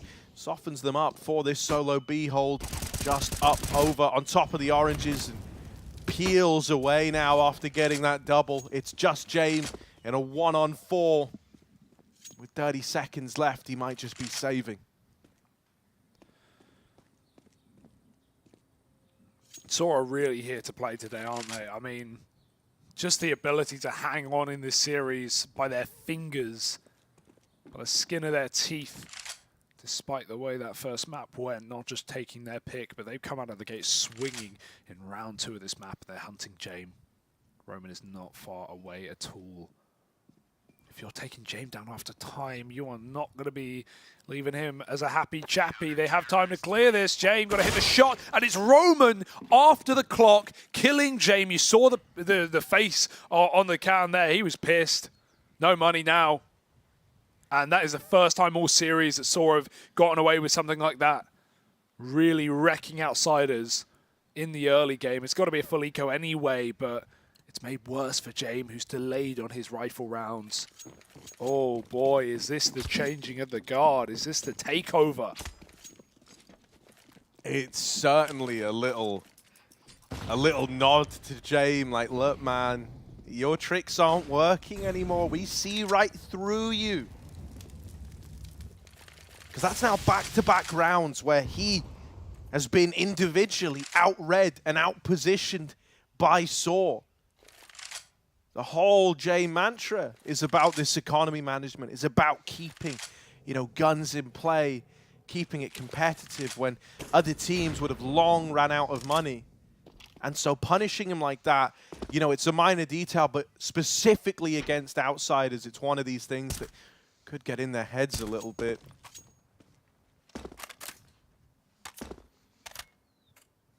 Slow round here, right? A chance to talk about how you want to approach the future. Not really expecting much to get done in a round like this one for the Outsiders. Going to try and lean into what I'm assuming is an apartments pop. Saying that, not even like they got the utility for it. It's not really a pop so much as just a apartments pray and spray and they're all dead. So there's Saw up 3-1. Another flawless round. I think you've got to give a lot of credit to them for this as well. Whenever they do go into these like low econ rounds, oftentimes Outsiders will find ways to still be punishing. As we saw in Ancient where Saw had, I think it ended up being 5 flawless rounds on that CT side within a very short time frame. They're very, very good at keeping these clean. And so considering we always praise Outsiders for their economy management, it's Saw who have had ballooning money throughout a lot of this series. And the start to Inferno is no exception to that rule. Even look at this buy. This is all because Jame died after time. It's left him in a very weird place. Like, technically, he's got the least to lose here. He's someone who's going to have to play to open up. Going to have to play to be that first man in. Jame going for opening kills. And that's not the kind of guy he is. So you've made him very uncomfortable from the get-go. He'll still find a way to find a rifle and put it to use, I'm sure. Well, he might just take kick hurts. No, I'm being serious. He might, like, because he's tagged. James probably saying, like, come on, bud. He's just been waiting for someone to die so he can go and get a gun. But yeah, for now, just faking out B. They're very close, though. They know this is a fake. It's a good flash. But it won't do anything. Won't adjust this setup. Still deep on Banana is Dodo. There's the pop. Out apartments they go.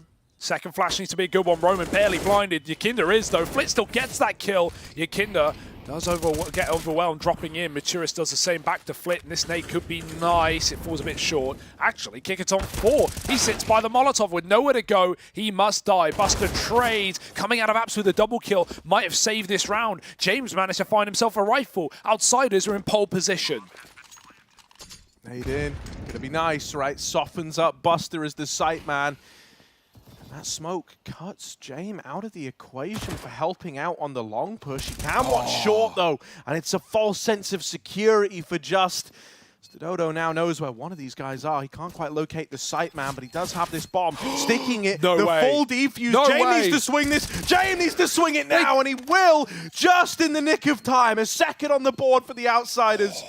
Oh, that was so close. Milliseconds between that being a Saw defuse and Outsiders finding themselves a bit of success. It will be the latter. That would have been sore, all right, with an ORE, Harry. And, you know, James, you say he needs to play for openers. If anything, it's so great that he, not baits, because he's the util guy throwing in the nades, calling the timing of that pop, but he goes in last. He does a James classic. He gets a gun. And it's that reposition that actually wins the round. Jumping out apartments after he plants on default, he goes up and over. And you could see that short player of Just, who's being baited for with that close smoke. James knew exactly what he was doing. He was trying to walk up and find Buster in the bomb site.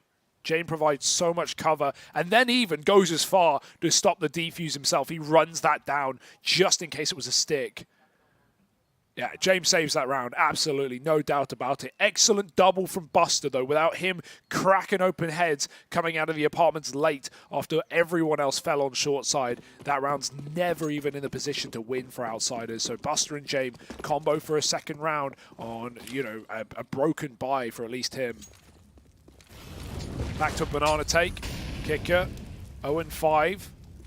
That's a nade that will make his job harder as well. 50 health. Oh, there's a second. Make it 12. Not much room for error. If they had a third HE, that would be an easy picking, but instead looking for retake utility, trying to lob this over the banana side. With the Molly Smoke combo, Just has got it. It's in no hurry, though. And Outsiders haven't even taken car. You want to wait till they at least get close before you start throwing this. It's going to force Outsiders back if they were at the car position. Meanwhile, they're setting up mid to execute A. Ooh, good timing on that nade still. I thought it was going to do a lot more damage, right? Buster does get brought down low by it, down to half. They hear that Molly tag, or at least they should have. Re-smoke goes in, but they're already through it. They're up and past it. Buster trades. He is very, very low at 10 HP, but he's at least opened up this long wrap potential. Starting to move in. Roman down here in the pit. Mr. Dodo having a care about the long wrap. Holds the arch side. It does at least win that fight. Still doubled up inside of 8. Our Saw, this crossfire between Roman and the man back in the site, Arky. It's a beautiful thing indeed. Going to be hard for Outsiders to get past, and with 15 seconds, this has got to be clean. You cannot afford to have this bomb tumble away from you, or else the outcome is decided for you. Roman just buying time, just not giving the fight from down in the pit. It's so dastardly, it's so gross. Plant denied, and that's a Saw round right there. A Saw round to lose. Outsiders left saving on Flit. No time for that plant even then. Even if Arky doesn't get a kill, still a after-time plant, still around for Saw. So, yeah, Roman does such a great job of baiting there, like you were saying. Not giving enough of a fight, but giving enough of a temptation that he will swing. Yeah, he's like the AD king. He really is, because if you think about Ancient as well, like playing default, just dancing around, and whenever they would go for these late pushes, it's like, look, man, you can come in at 20 seconds. That's on you guys. I will keep dancing. I will keep doing my thing. And unless you can stop that, you ain't planting the bomb. fast feet and even faster fingers. As Saul pick away at Outsider's T side, it's just this accidental saved AK on Flit and a bunch of pistols around him. Arky hears him get out through that mid-smoke. No respect here from Outsiders. They eat a nade on the way up, but they are running and gunning. The long side, this is nice. Deep smoke means they only need to fight Maturis, but he's in a position to back out. Molly forces their commit, at least for Buster. Yakinda gets churned and just... Oh, he sees that escape. He does hit the Molly, though. Yakinda's ready. Not enough. Just hits the kill. 5 on 3. Flit's one rifle hasn't even fired off yet, and it might never get a chance. With the re-aggro down mid, Saw have full control. They've sent the AK back to the B-bomb site with James lurking this. But there's no options on B. Look at this crossfire. Without a smoke CT, even if they go and fight Stododo, who's tucked at New Box, there's support from Spawn. Maturis might just face this, and unless Kicker gets a 1D, he wins the round. Oh, he's seen the bomb up close. Flit might try to go back. I mean, James still all the way over at A. But this bomb is committing out into the B site, and so it's going to tumble away from the Outsiders. Nice. Both the B players now dead. James might be able to get a gun at the end of all of this. Maybe a knife kill. Whoop, there it is, baby. James with the knife. And looking to run away with the A1S. You know, the little bonus for the knife kill actually going to be great compensation for, you know, saving in this round. So, you know, he's done well. Always finds a way to make money and make riches and get out like a bandit. This will piss you off if it's in your MM games, but, you know, Outsiders are fully sold on this system, right? They play with it enough. They know what they're getting into when James lurking Boiler with 10 seconds. And, you know, Arky can laugh that one off, but you can see James getting very vocal on this cam here. Making sure the squad know what they're doing in this gun round. It's a very important gun round. Without it, Saw steamroll and build out of control in this half. James, hey, it's pretty noble. He gives a gun over to Flit, who can't buy, just to get himself util. Again, it's like that old mid round where he popped them out apps and they won the 2-on-2. Nice stuff from Flit. Spams out Maturis up in apartments. They're going to throw the guns away just in case. Saw have already learned the way of the Outsiders. It's only 3 maps deep. But yeah, that's you know, it's noble for James to give that gun over, even if it required a little bit of a bait to get it.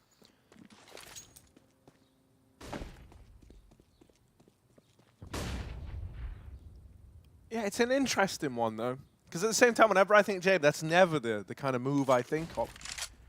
You know, normally if just ask someone like Sanji. You know, yeah, it's not an AWP. He ain't dropping you a lot of the time, right? I can tell you that. You got to arm Flit, and especially when James doing this again. It's the same strat. It's how they won that last round. It was this play. James flashing them out apps. Better setup though this time. Back in the pit is Arky. No one about to get thrown to the wolves. Buster double entry last time to do it. He won't be able to. He's got to bring that bomb back. Kicker in the B smoke. He wanted to go so badly, but he's waiting for his squad. He didn't want to die solo. James looking for a gun. He's got one. Man, life finds a way, doesn't it, to arm James in an eco for him. There's only one man at B. Can they find him? Moving on in, Roman's coming around. James still a long way away, so it's down to these two. The cross, dry, no smoke, no nothing. The one smoke they did have has just gone out onto the coffins. That's a bit of a disaster, because now the bomb got to try and make it across with no utility, and Just could win it by staying alive. He does swing out and gives that fight over. That's now a plant for Outsiders. That's a fight that Just might come to regret taking. Yeah, he flashed his peak, but meanwhile, his teammate was calling for help. Roman was getting double swung in CT. They killed him. Then James, fully blinded, follow up to Just. Somehow it's a 2v2, and Outsiders have tucked in to play the bomb. Stododo, low on health. Needs to try and set up Arky. One would be good here, but caught jumping, gets the info where James is. They don't know about Buster. They don't know about this other man. And so Arky could get sandwiched. He's not swinging. He's not overextending. Arky's got to go hunting, and he's out of time. There's the closer from Buster.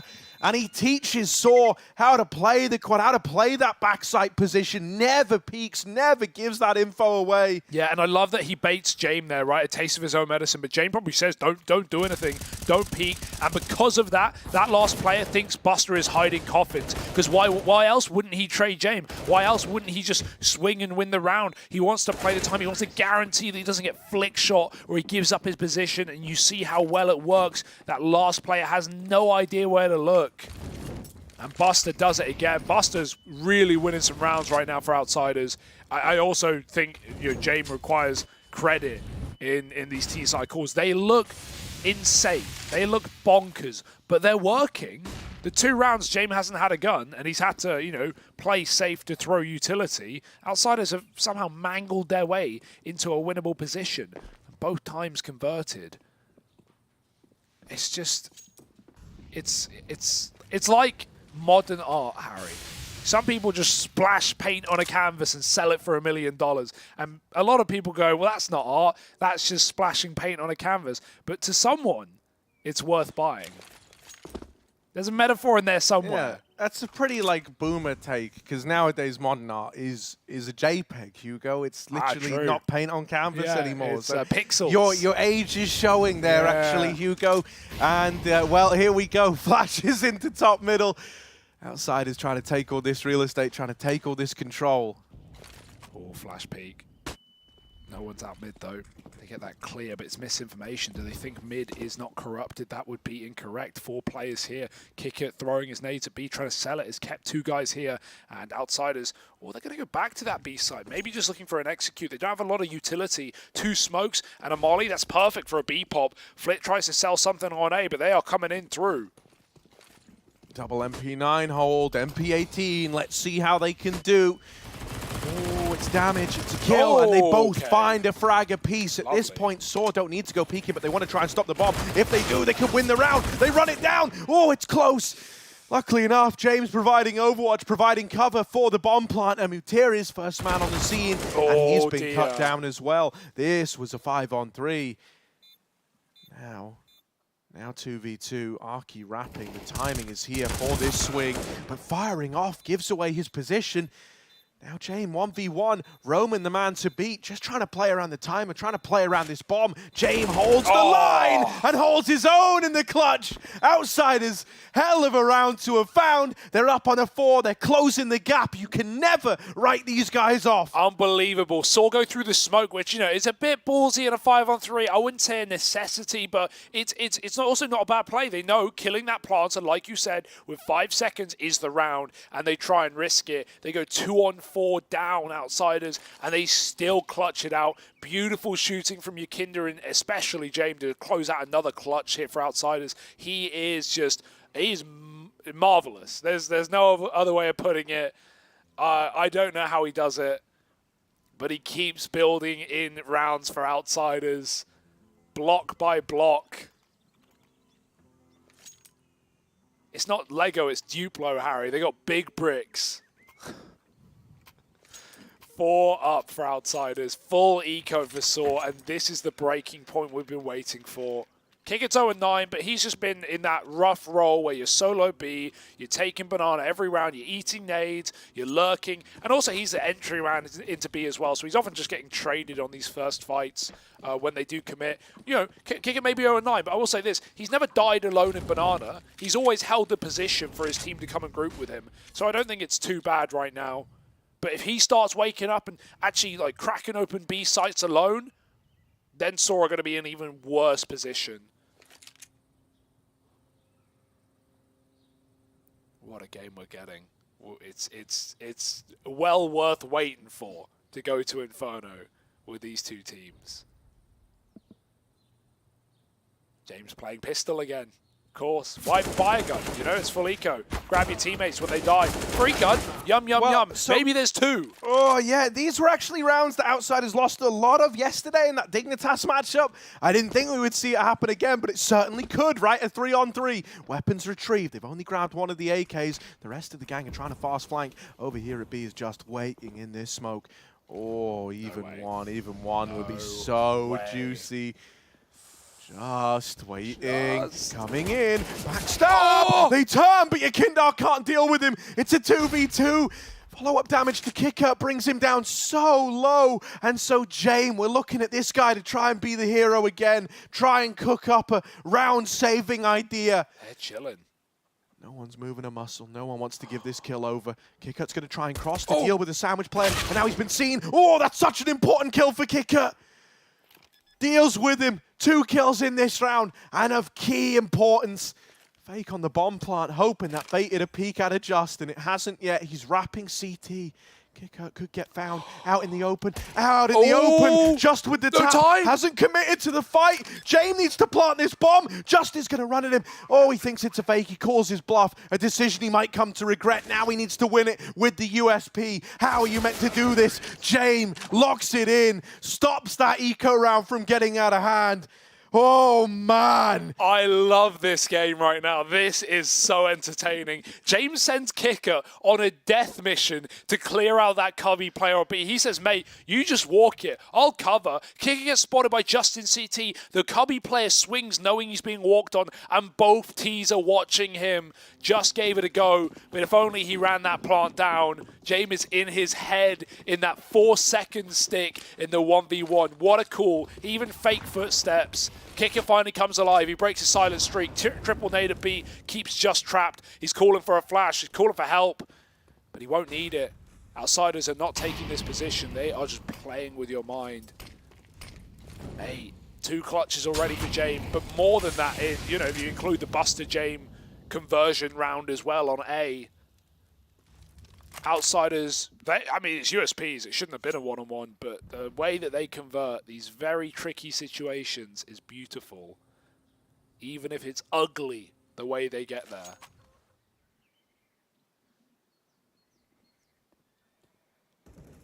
No team quite like it, huh?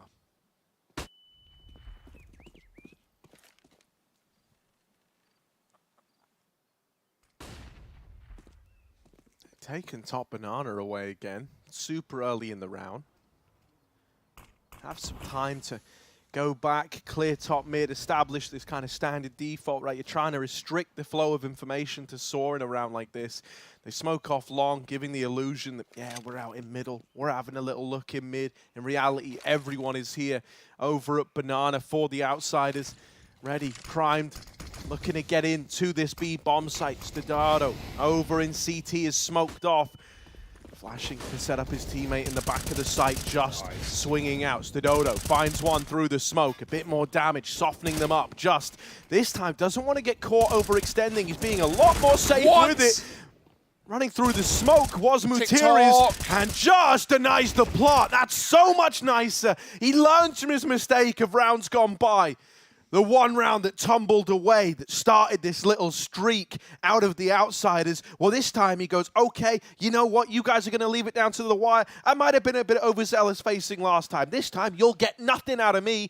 Not until you try to plant that bomb, and he uproots the entire round on the back of the late swing. Yeah, even his team just assisting with the smoke spam for Stodado. Maturis running through the smoke with no flash. It's not like outsiders even had warning, and then by the time the coffin smoke faded, Stodado can cover across to Just. Yeah, Just has had a phenomenal series here. His ancient game, he was just 1v1ing Yakinda every round on his T side. Once it hit CT, he was just being as obtuse as Yakinda was, as suppressive, coming out through that cave position. And right now he's keeping it up as the B anchor. Leading long this time with MP9.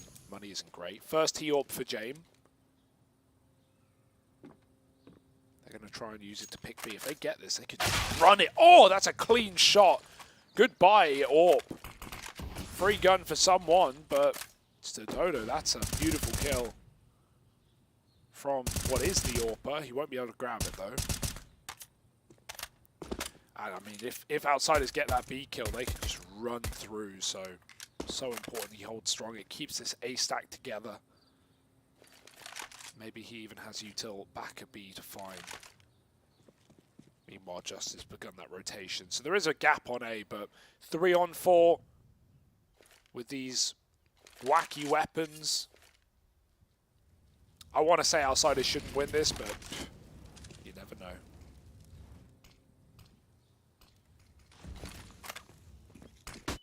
"20 seconds. Will it come back to haunt them?" Arky is so low, but Roman down in the pit, burning in the Molotov, is lined up a double, sending the bomb flying, and if Mutiris is able to hold the line, it might not even matter. Good for that 1 kill, and that's enough to send Outsiders packing. Saw hunting down the AWP. It's only the leg. That is a big no-scope to have landed. Buster just gets out with the AWP. Jane looks on smiling, knowing that AWP still being in play might save the day. These last second pushes for Outsiders, though, it feels like Saw have really warmed up throughout this series at knowing how to counter them, how to play against them. Yeah. You know, how to not give so much away, not roll out that red carpet to the Outsiders. It's not Dust 2 CT anymore when they're going for cat aggro plays with no flash and pushing lower tunnels together. Like, they are tucking in. I love it when CTs do that, especially when it's a 20-second hit up short, and Roman just sits in the Molotov. He knows he's dead. He's just thinking, man, if I take 2, and he even dinks a 3rd, if I do that, I've won the round. You know, Outsiders have to run up short. They have to go into my angle. You know, I'm not going to sit in the molly and not get anything from it. I will get fights, and it's even harder to see him in the flames. Arky, what has he seen? I wonder, as Jame with this saved AWP is trying to put it to use. Pistol runs out. Oh, he falls into Jame. He sees that scope. Won't reface, especially not with Flit removed from the long side. They know the AWP is here. They molly it, forcing Jame out of position.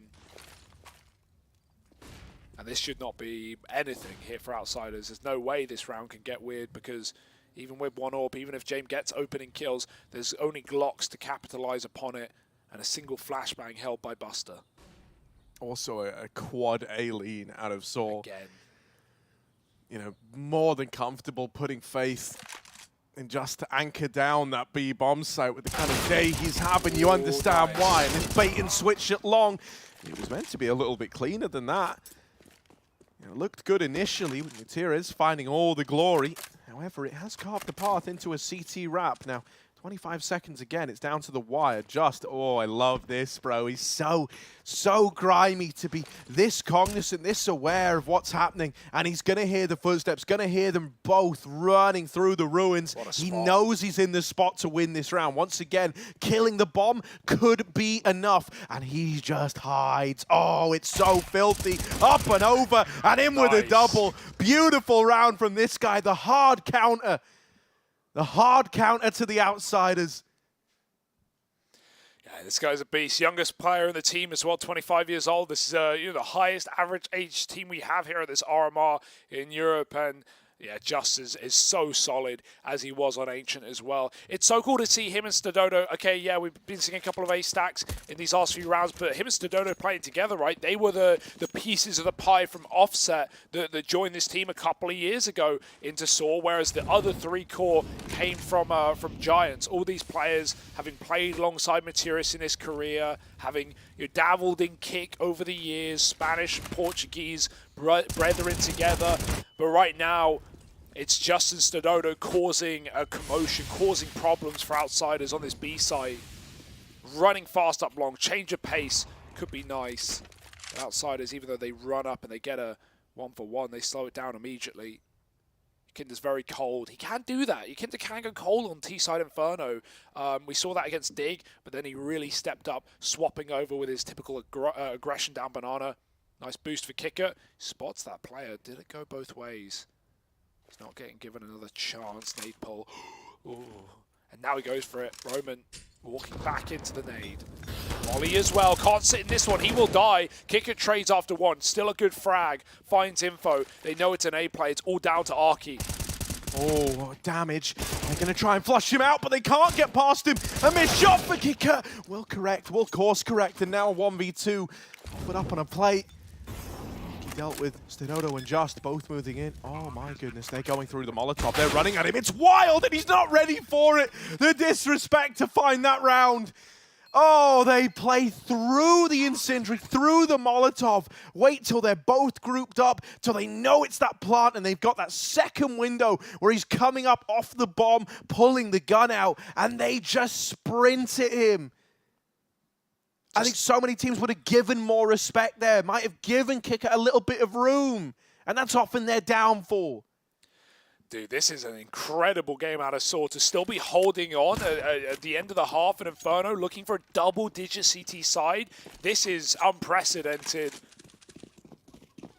As good as Ancient was, do it on Outsiders' home map. Their go-to. When we said this Veto was so nice for Outsiders, right? Saw their best map, the insta-ban of Outsiders. Didn't seem to matter. Oh, nice shot for Flit. There's another man in the apps he doesn't know about. Arky will get that trade. They were running back to go A, but they've lost their luck. They've lost their apps man as they left the B site. Leaves them with nothing. James got to get this pick. As the smoke fades, just hides behind. But finally goes back to his safe position in the bomb site. Ever since that awkward B round, Harry, that you talked about where he faced in the 4v2 and they lost it, he has been such a solid anchor. He has not been letting them in. Info flash to try and force the AWP shot. Didn't do it. So that will keep 2 at A. Okay, they've got 3 smokes. They can run whatever the hell they want here. But can they get this AWP off the angle, or is it a dry peek so often as should in this CT fight? They're going to boost Jame up to take down this AWP. Jame, he's read it well. Can he hit the shot?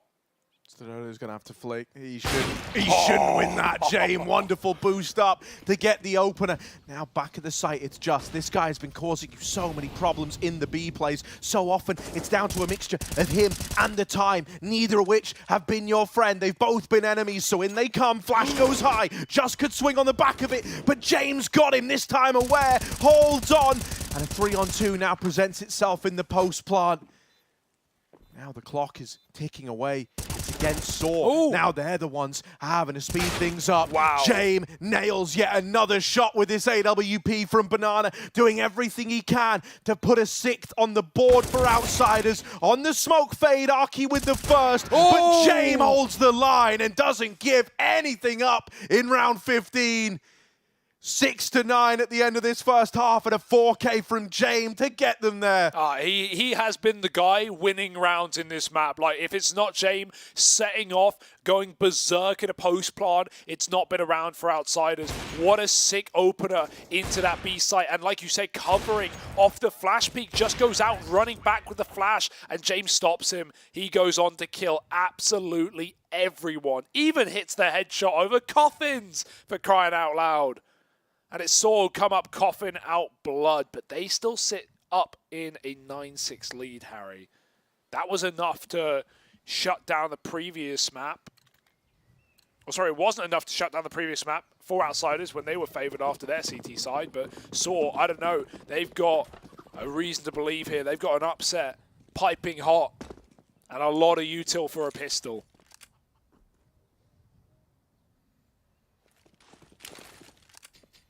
Double nades at top Banana. Easy does it in this pistol round, right? Pretty slow from the get-go. Going to work this Banana control. Those nades have pulled quite the rotation around for Outsiders, leaning strong over towards B. Oh my god, it's one hell of a stack. 4 here. Saw one the pistol the same way. Oh, not that way. Smoke and blind. Jame will find Roman.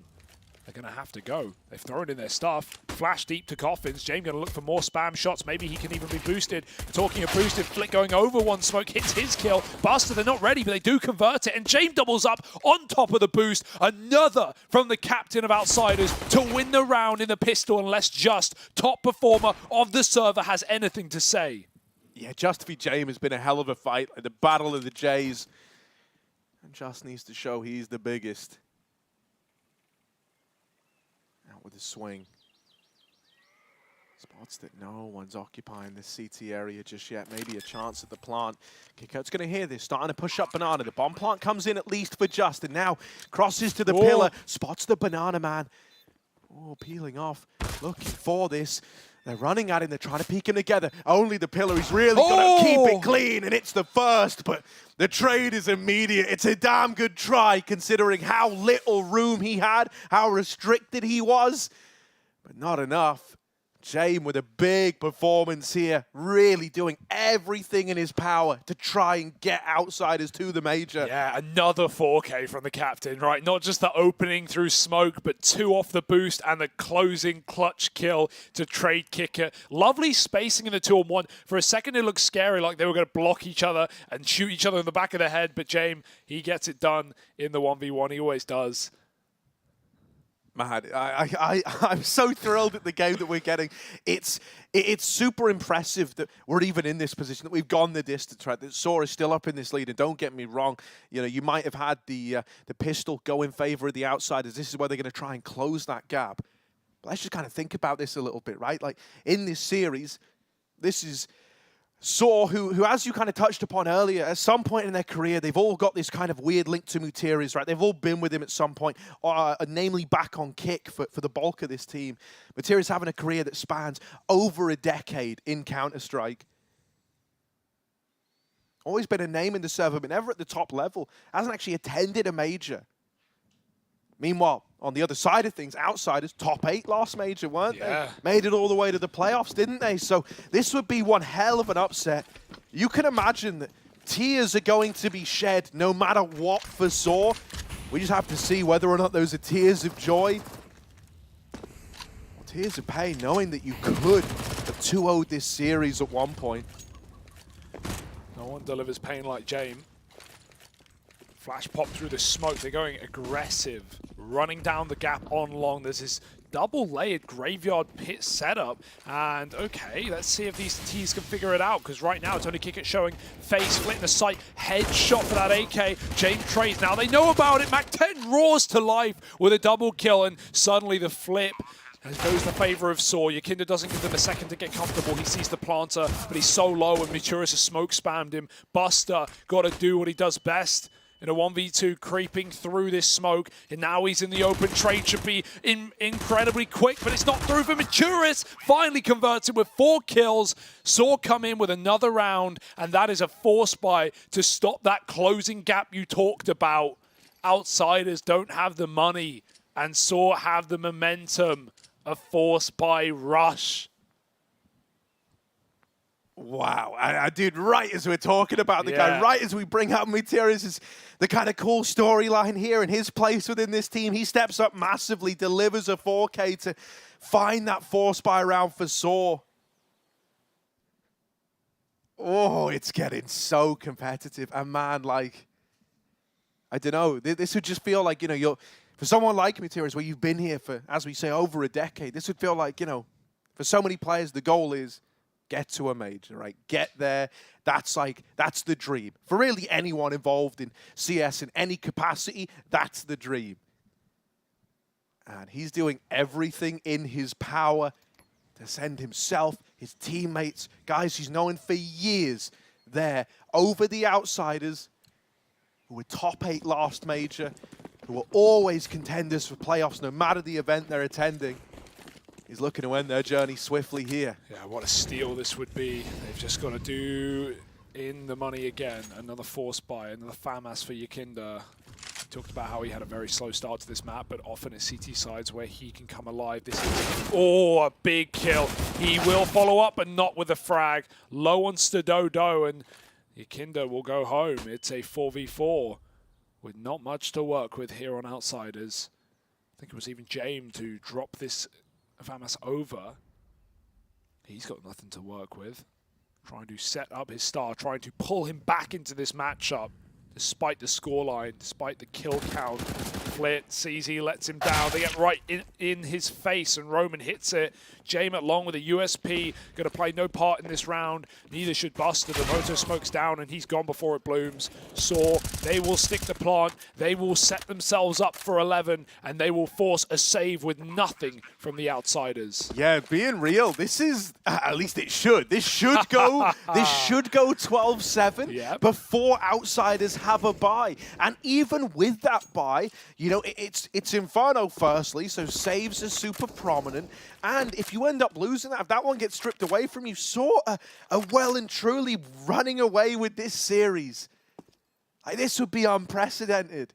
As good as Saw's looked, man. As much as they've given us. Yeah, as much as they've given us. This is still just so impressive. Outsiders, the comeback team, the guys who you can never write off, are potentially about to be put in a position where their goose might be cooked. Yeah, bit of a feast on this T side for Saw. I'm not counting Outsiders out. I'm not making that mistake again. Never will I. It was 12-6 on Dust 2, the opening map of this series, where they flipped it back in their favor and closed it 16-14 against the odds. Well, this should, as you said, be 12-7. It's one round closer. Let's see if this eco has anything to marvel out, or if it's just Saw running wild with it, as it should be. Good round to throw spawn nades, get them up B and mid, just to make sure no one gets aggressive. No punish from that utility though. Kicker, the one man with armor, shows his hand at the A-bomb site and leaves this to a B stack. And so they're going into the B stack, but a MAC-10 should tear them to pieces. I mean, these stacks can always get scary, especially with that re-smoke going in. Sword, don't jump the gun. Don't try go through it. Jaxek again. Got the util, right, to just double pump this. So they're just going to wait. That's not it. That's a fake again. They're trying to get one more smoke out of Outsiders. There's none left. Third volley of util is going to be the commit, and that smoke will only tempt them in. Boost, yes, it's a lovely flick. Stododo dead. As he goes into the meat grinder, into the pistols, still they overwhelm the site man and they're ready for the boost. I like that they just kind of group as 5. They never let that get weird. You know, they never go like split up and late commit back into A or give it a look in. Those rounds can get weird, can get wild, but because it's so composed for Saw, they throw 3 volleys of util into the B site, testing the waters to pull all that util out of the stack. You know, they set themselves up really nicely to kind of mitigate all the danger that that round represented. Talking of danger, this is the final timeout call for Outsiders. I mentioned in the last map how Dastan's been pretty liberal with his usage. He's been making sure, even in winning rounds, if they win clutches, they'll close it and they'll pause for a second and talk it through and just get on the same page again. And, you know, we already expect games with Outsiders to go 30 rounds, if not more, on a map like Inferno. So, you know, using all your timeouts 19 rounds into the game, I would say it's quite a lot, Harry. It's going to mean that this pace will be kept up. This stress will be kept on. It also shows Outsiders in a great position as much as they're used to being here. It has felt like so many of these rounds have come down to just Jame winning them solo. He's 20-12. Kicker, the top performer of Outsiders this tournament, is 7-18. Yakinda's not had impact, even though they've tried to set him up in this second half. But now he's at a gun round, back on B, back where he's comfortable. And this is where I would expect Yakinda to wake up a little bit on this second half. Jame just needs to keep doing what he's doing. Now he's even got the freedom of a CTA WP. Stododo's trying to work his, but getting picks up Banana against Outsiders is easier said than done. Nice nade to just punish Yakinda that little bit more. 2/3 of his health remain. But it's all a bit of a ruse. Saw's look interested in A. Got to get past his mid crossfire. J-Mod Boiler, flit holding middle. Re-smoke's available, but they're not getting baited into using them. One long smoke will not force Outsiders' hand. Flit, it seems like he wants to give up mid and play the smoke for the bomb site, maybe dropping it on short or putting it in front of him to play around. Kinder solo B, bottom of the server. And if they group up for a B hit right now, he needs support. Uh-oh. They've thrown the CT wrap smoke. There's no way they want to use that, right? There's only 35 seconds left. I think they're just hoping that this was going to get some util out of these B site players, and it has, right? A re-smoke in at top Banana, waiting for that to fade, going to leave you with about 15 seconds, give or take a moment, as they look to come through. Volley of util going in over the top. This is the push. Yakinda in the site. He needs to have a big moment, but he's got to... Oh, he's burnt in his own Molotov. Oh, no. That is brutal. And Justice slipped the net into CT to bring the fight to Flit. That is a disastrous B-hold. They were 3 strong there. They had the rotations. The molly forces Yakindar forward. Yeah. I don't know explicitly how he dies, but I'll tell you. They throw 2 mollies. They throw a new box molly and they throw a second orange molly that burns on both orange positions because it lands on top of the pillar, on top of the missile container. Yakindar, as he sees the util comes in, he throws a banana entrance smoke in the pool in front of Buster's smoke. So not only can he not stand where he's standing, he can't stand new box. He has to go in front of banana and he walks into his own Molotov. There was a blanket of fire on the bomb site, Harry. There was nowhere safe but to jump in the water of the fountain to extinguish himself, and there's no time to do that in the panic. He's getting flashed, he's getting rushed, and he runs into his own molly. Look, I think Saw are going to do it, Harry. I think Saw are going to make it. When you're countering your Kinder this hard, when James is getting not lurked on, faked out on A that well, they threw in long smoke and an AXEC at 35 seconds while they were lining up 4 on B. That kept 3 players there. We know outsiders like to save, but they can't save themselves from that B hit. That was beautiful.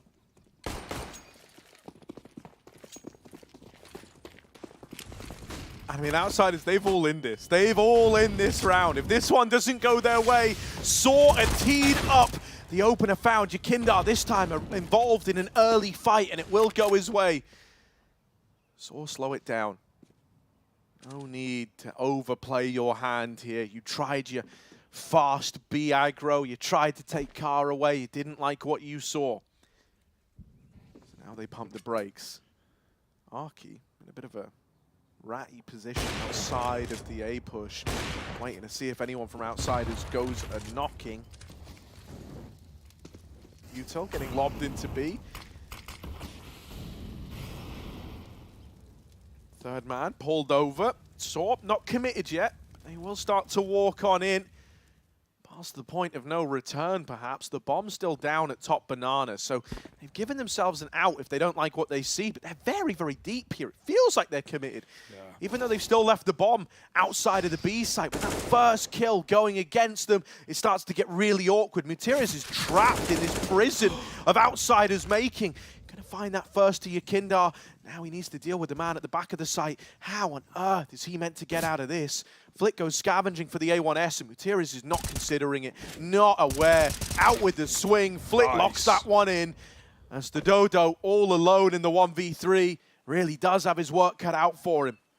He's going to hunt this first kill, but no time. Got to hit it, and he doesn't. That's it. He even thought he got the frag. 10 seconds, and Buster's, again, stalling like a beast. It's Flit to swing to save his life. That was so well played for Buster. Much as how just on the CT side, tucked in so many of those rounds at New Box near the end of the half, Buster gives them nothing. Yakindar tries to help out. He swings and dies. He at least got that opener this round. And then Flit with that gun is able to cover the cross. Buster knows he's never going to get rushed down there. And saw an awkward round where Arky had 2 pinned at A, but it didn't matter. They couldn't get those B kills. Outsiders weren't over-facing. James doing exactly that right down middle now with the AWP. He sees nothing flashed off the angle. They know the AWP's starting position. He's immediately smoked at long. It's only going to swap him out of B. Him and Flit trade places. That could be the right call right now. Saw moving up Banana with 3. Bomb is here. They see the jump up. Pre-fire on the corner. Stadodo's in the smoke. Yakinda's in the molly. He's blind as well. Buster trades, but he might be stuck out on this hill and he can't get out. Dead in the island. They run through the molly. The AWP's here. Missed shot for James. Missed shot, but he follows up. No scope, and he's got to save it solo. Get back out of there, James. He needs to have a bit of a stand here, all alone, playing around the smoke. No. And another missed shot. James toppled. Now the AWP in the hands of Roman. This is utter madness for Saw. Full pace, full strength, and full control. They find themselves in this 3-on-2. Smoke fades. Kills reclaimed. Roman with James AWP. Is it blessed? Is it cursed? On the angle, swings out. Missed shot. Pressure starting to get to them. This bomb is trapped. And outsiders cross away. They know they've got Saw boxed in. Start taking fights that they don't want to take. Oh, nice angle. Crossing out with the bomb. Roman needs to try and get this planted at some point. Even just a tap, just to force a fight. His teammate needs to cover him. Oh, no, they swing what? out and he hides. He hides. He hangs him out to dry. And Outsiders win that round. They pull it back. Oh, the stress is getting to Saw Harry. Arky goes to watch CT, but that position is going to do nothing. The plant is open for CT. Even if there's players there, the plant's going to die to that position. He has to cover coffins. That's the call. That's the cover. And it's Saw who might be getting a bit more stressed here. They know they're close. They know they're just moments away. 3 rounds from the major. Outsiders have them in their head. Look, man, like when we were kind of talking this one up, we were trying to give you the lowdown as to why it's so exciting for Saw. With that comes a certain level of pressure that these guys have never felt before, despite being in this game for years. This is the most important match they've ever had to play. Outsiders, they've been in these comeback positions throughout just the entire existence of this team. This has been the basis, the foundation that Outsiders have been built upon. Just at the bottom of Banana, not ready for this aggro, not ready for this sort of push out of Yakinda. Buster has to bait, or he has to trade. They don't clear the corner. Yakinda gets a freebie, and this is what I mean. Like he activates on CT side. He comes back into his own. The guy is pushing Banana with 6 kills, 20 rounds deep. Flit wins his fight on the Lurker. Boiler is no surprise, and this round should have nothing to it. Flit gets a bit aggressive, a bit too much. Maturis will punish that. If Just can get out, he can go for a gun. Meanwhile, Maturis just wants to win this round on his own. He's running out A. He is crossed back side. He's going to drop. That gets heard. Kick it nose. He's on the angle, and he hits the headshot, leaving Just in no man's land and nowhere to go. But this B site.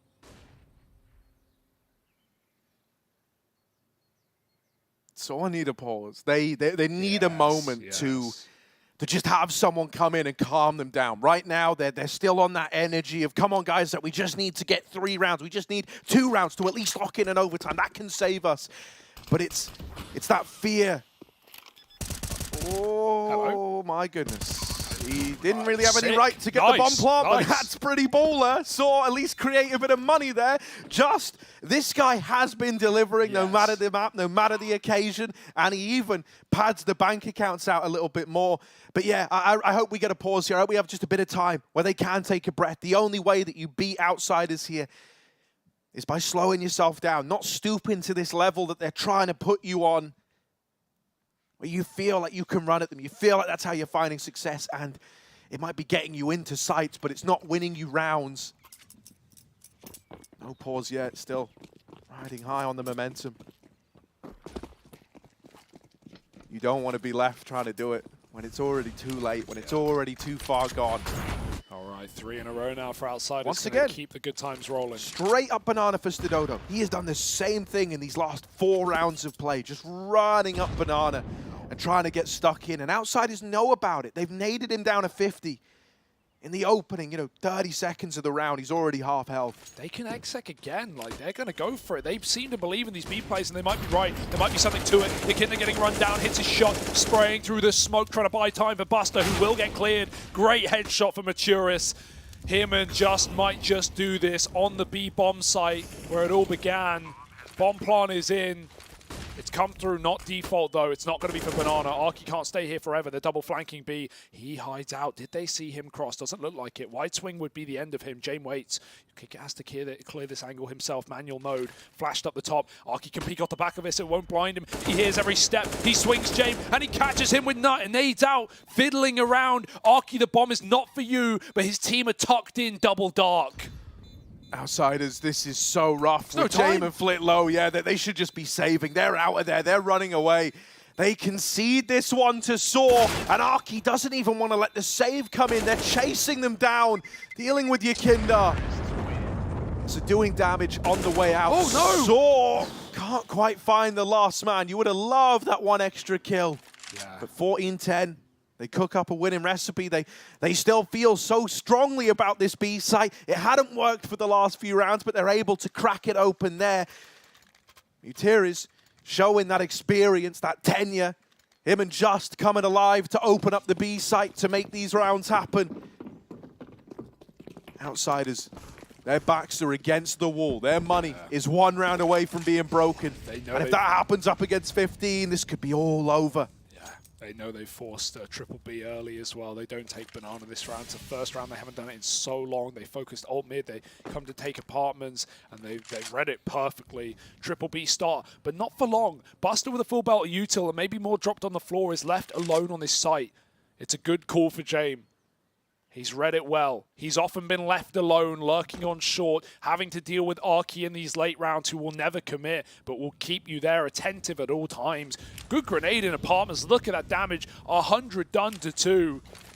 Just throwing these util smokes, and now they're going over. They're flying through the pit. James hits his shot. Flip blinded responds. Maturis can't find an angle. He can't find a fight, and James is only giving out kills. 4 outsiders, 2. They finally come his way, and we remind ourselves why they've been going B round after round. You can miss that timing. He's through the smoke. 2 kills on his plate, but he can't chow down. That's a smoke shot from Yakinda in Library. He recovers it, and outsiders hold on. There was a chance there for a moment, but it's quickly dispelled, and outsiders hold on like they do always. It's wild, man. It's still a little jumpy. It's a little twitchy, right? Everyone's on the edge of their seat, and all they're thinking about is winning this round to lock the game in, winning one round to push you over the line. But is that the right way to go about it? Now their money is broken. Now they're having to take an eco. Oh, dear. This is where outsiders, they really do come alive in these long games. And so if you're under the illusion that this pace is going to be the way in, you might have already fallen too short. It has worked. You've got to give it merit. But it is the kind of jumpiness, the twitchiness, the nervousness of this this T side that's leaping out to me right now. It's so reliant on those first kills, right? The reason outsiders T sides are so excellent is they're so great at slowing down in these like 4-on-2s, right? And then even think about that apps round in the first half where it's James and Buster in a 2-on-4. Their first entry players have died, but they've got the info. Buster late swings out back, double entry, they plant. James gets weird, climbs up apps. It's these late rounds, these clutch rounds that outsiders win. On the flip side, Saw, if they don't get the double entry into B, if they don't trade those first kills, they fall apart. And outsiders live in the chaos. They can mid-round, and there's no question about it. For Saw, it's been speed. This time a little slower, a little safer, but it's only pistols, and Yakinda needs to multi-kill to avoid them getting a gun. Oh, the switch off. He does get a second, trying to escape just about in time as Buster provides cover. It's a clean one. Nice dig for Arky, but it shouldn't be more than that. Yeah, manages to make it into pool, but how are you meant to go any further than this? Fighting wide for CT, it's ballsy, but there's like a triple swing. Outsiders up on a 12. All right, so hopefully they use that round there to have a bit of a discussion, a moment of pause, right? And now they actually cool in a pause and figuring out how they want to address this. Okay, it's close. You've left it down to the wire, but if it gives you the result, if it gives you that round, then it was all worthwhile. A moment to remain composed. And, I mean, you understand why it's been coming in so fast, right? This is kind of the culmination of over a decade's worth of effort for these guys. This is, the most important game you've ever played in.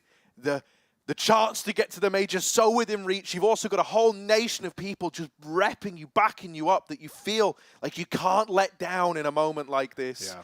You've been riding off that. It worked for the longest time, and now you're finally recognizing that you might need something a little smarter, a little different. Just that one nudge to put you up onto 15. Let's see what this tac pause was all about. Let's see what they've cooked up. Yeah, it's this. It's closing it on LAN. It's the most important point, Harry, or it's back to the open qualifiers where a couple of lost rounds can cost you everything. Where the wrong bracket draw will end your run. Saw don't want to go there. They don't want to even think about it. This game's still going. And they're going with it. Quick up mid. Going for that long take. It's flit. Side. James hits his first shot. He always does. Kicker back in the pit. Looking for another multi. James gets clear before the smoke blooms. Kicker swings. And he wins with a flash out high from Yakinda. He's got to kill. Yakinda dives to the smoke. This round's not done yet. They've got a bomb plant with that smoke cover in the site. Dropped by James. And it's come back to bite outsiders. But now it's only a clutcher. Dodo goes nowhere. And outsiders close the net. Excellent hold for Kicker. It must have been a cold CT side, having seen no one on this A site. But they finally come his way. And he steps up big. Oh, you got to put yourself in this team's shoes, man. Because for one team, you know, for the Outsiders, we say it all the time. I'm just gonna reiterate it. This is a comeback team. This is the comeback team in Counter-Strike. The team you can never write off. They've been in this position 1,000 times over.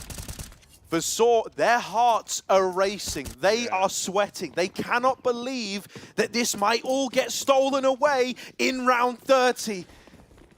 They're coming in with a mishmash buy. It's a low investment, right, with the goal of investing in the next still. Stododo goes back to what was working earlier on. These banana pushes. Is there a flash? The tunes change, though. You're not winning this fight anymore. And Outsiders come pushing down banana. They go hunting for you. The nades silence the push.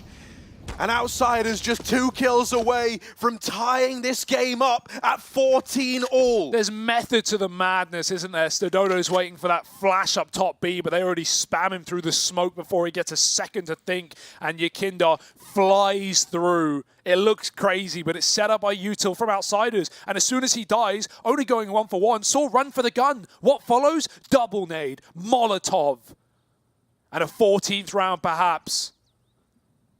Only 2 Ts left up, and we got a bait and switch. Kicker, just getting a kill here would be everything, but we've seen this Deeg of Arky do dastardly work. There's the shot. Kicker's gone. If they go short, they bypass Flit, but he peeks out and finds his kill. It's only a Mac 10. Even though the A site is completely open for business, he doesn't know that. Flit's gotten out into safekeeping. James has the short cross. Maturis is hoping for a ranged Mac 10 frag, and Flit will not give it up. He does find that gap, but does James hit the shot? Oh, missed opportunity. Matiras makes it in. It's going to be a plant, but will it be anything more than that? He's getting run down. Flash goes over, fully blind and up from above. Yeah. Jame will actually be the one to steal it still. Outsiders now tying this game up, doing what this squad does best.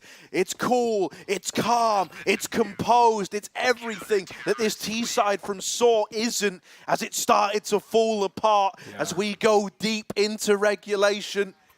Yeah, James has been an absolute beast this series, and this map in particular. I think about his 4Ks, think about his T-round conversions, the pistol that he won on his own in the B-bomb site, in this CT side. But it's not been a one-man army. It has been a team game. It has been a system for Outsiders, and it's systematic in how they're tearing Saw down. 2 rounds left of regulation. Was this all for nothing for Saw?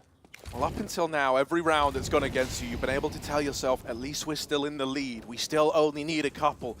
If you lose this one, that's no longer the case. At that point, your world comes crushing down around you, and I think you would be too far out of it. Saw, this really is the opportunity. This is the final chance, the final push to try and stave off the Outsiders.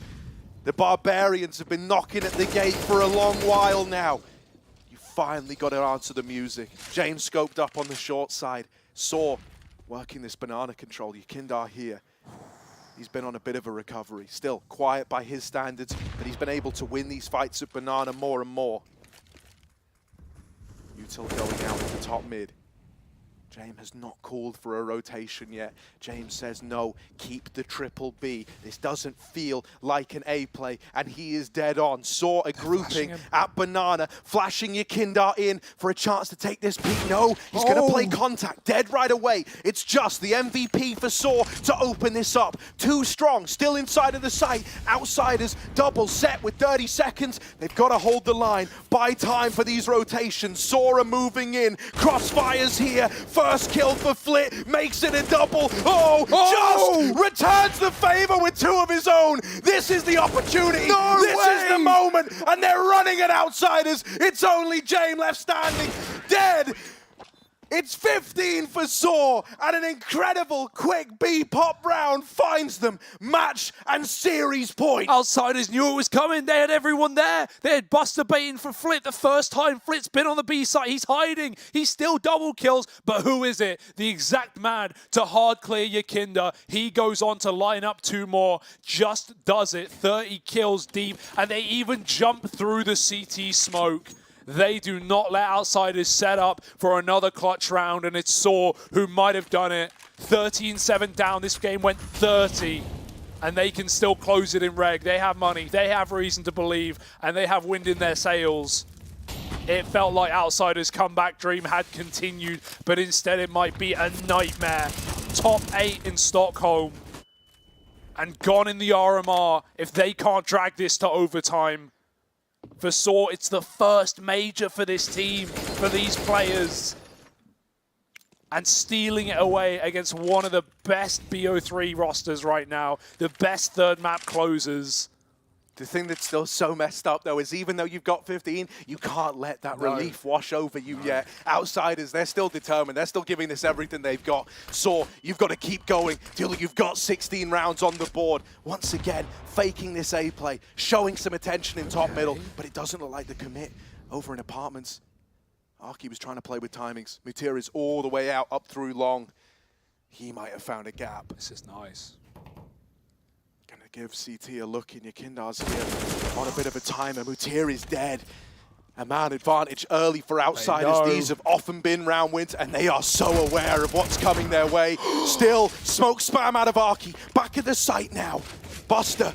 Oh my goodness, having to do a hell of a lot, and he is just one man at the end of the day. Flit dead, and Buster cleaned up. Stododo's found him. Jamin Kicker, 2 versus 3. It's overtime or bust. Yeah, Buster's gone from the back of the site. It's onto the big green. It's onto Jame. Cannon ready. But is he cannon fodder? They are hidden at the back. They give up nothing. No angle. Kick it coming from Banana. He's got a nade. He could dunk it in dark. It won't do a thing, though, about converting kills. Kick it will. Is he ready for another man? They've done this double dark setup more than once. Stododo's giving them nothing. No peek and no time. Outsiders need to clear these angles. Manual mode. In they go. Kick it with a kill. And it's onto the orb. V-orb. Stododo running out of time. Jame runs him down. And it's a no-scope leg. But I don't know if there's time. Jame gets on it. It's going to be close. Is it overtime? Or is it Saw going to the major? No! We play on! 30 rounds deep. Jame does it again. You can't clutch against this guy. Literal goosebumps right now. Jame and Inferno clutches to keep the major dream going. It's an iconic duo. I think they thought they'd won it. It's the opposite of Dignitas. Halzak took his headset off yesterday thinking the series was done, thinking they'd already lost it, but the time picked up the round for him. This time it's the opposite. They were celebrating. They were ready. They were booking their tickets to Antwerp, Harry, but this game is not done yet. Oh my goodness, I can't imagine the roller coaster, the mental reset that Saw are now going to try and embark on. Imagine that feeling. You think you've done it. You think you've gone to the major, and a leg, that's all that separates you. Now we head into OT. Outsiders. Oh, they owe everything to Jame. They owe so much to this guy. Kept them in it yesterday, kept them in it today, and they're still fighting. Double apps. They haven't done this all game. Roman's walking in. And oh, James missed a shot. He's seen kick at 2. They'll get out. Roman doesn't want to bite back. He'll give it over. And I've got to catch my breath. I don't know how Saw can do it. Heart racing for all 10 players. And Yakinda's pushed back B. Last time he played here, they didn't clear it. He swapped sides instead. They love their late B take with a deep smoke. Buster's trying to jump spot, trying to pretend that he's solo on this bomb site, but that orb is posted. One more jump might be a headshot. Stododo fires off. Buster won't go back for it, but now he has to hang Yakinda out to dry. Even if they clear Yakinda, Buster doesn't want to swing because he's going to be scared that the orb's on his angle. Stododo looks concerned with these corners. Still triple B for outsiders, but that might not be the read. Jame peeks deep, and Stododo starts off. They don't check the corner. Yakinda holds a shot. There's 2 kills. There's the bomb, and he's dropped it on the ground. Yakinda has just stolen this round away. Stododo thought he'd opened a door, but it slammed shut. Mutir is trying to play with timings of his own. Oh, Buster heard something. Buster. He looks aware. He's staring back at CT as if you've read this. Look at him hiding in the cubby. Oh, the humanity. There's no way back into this round. Mutir is going to give it a look with the flick. Has dealt with him. Roman's only just beginning to rotate now. They need the kills. They need them quick. And they can't find them. Roman's going to die on this swing. Should have the trade, but Flit's just going to win it to time. Why take the chance? Why give him the fight? The clock is Outsider's best friend. They take the first in overtime. They have a stopwatch on each hand, Harry. They have a wristwatch. They have leg watches. They've got a goddamn TikTok round their neck. These guys are one step ahead, and I can't believe Yakinda doesn't get cleared after Jane peeks deep B with the AWP, Stododo picking him, and they thought that red carpet was rolled out. Once again, they thought it was free. It was not. It had only just begun. 16-15, Outsiders take the first, but they did have to work for it. That was not a free round by any means of the word. A very nice try from Maturis. Yakinda gets bullied at B with HEs, 3 of them going up the top. So we'll take that banana quick. They have been very good at it. Can't get comfortable when you get to car, though. We've already seen what happened to Stododo last time he did. 30 kills for Flip. Just is exceeding that. James is on the cusp. Pre-rotate out, going for a 4A. They're leaving solo Buster. He's got the nades, but he's played this position every single time. They've mollied him. He smoked it. They've rushed at him. He's hidden. But alone, with no support, with no one baiting for Buster, how much can he really do? Yeah, he's got so much that he's responsible for. Playing around this smoke, they should be more than aware of this. Flash is raining through, trying to set him up with a peek. Buster, it's light damage, but he needs more than that. Spam, they're running at him. Oh, no. First kill for Buster. Playing. Oh! Runs through the smoke, does Roman. The kill's going left and right. Arky's trying to do what he can. No! Back in a CT, it's a quick turn. And suddenly, only Jame again. 1 versus 2, but we've been here before. We've seen this before. Jame plays with time. Deja vu up through the top of Banana. Saw with the bomb down, they are scared.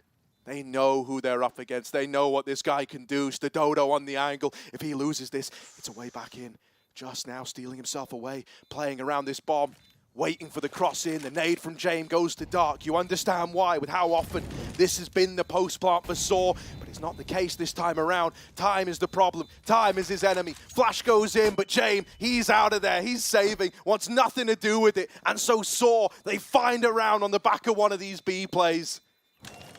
I mean, when the util doesn't work, he knows what's going on. He knows that even if he gets an instant kill on that AWP, that last player is just going to tuck, just going to play the clock, and just going to shut him out. He had to save.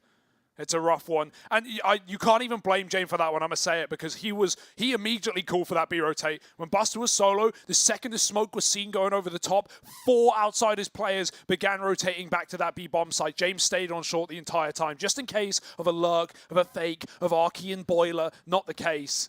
And so James simply too far away to close that round, gives Saw an even split. 1-1 right now, and a final round of the half. It's been 9-6 CT sides. It's been favored. What that means is Outsiders, if they want to stay par for the course, they should pick this one up. But once we hit overtime, everything goes out the window. Nothing is sacred. You know, we had kind of this this sort of idea we brought up in the Dignitas game yesterday. We said when it comes to playing against the Outsiders, your heroes, they will die tired, right? They will give it everything they've got.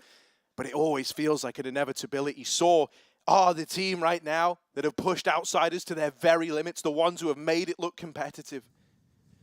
The deeper you get into a game, this is where they try to do their best work.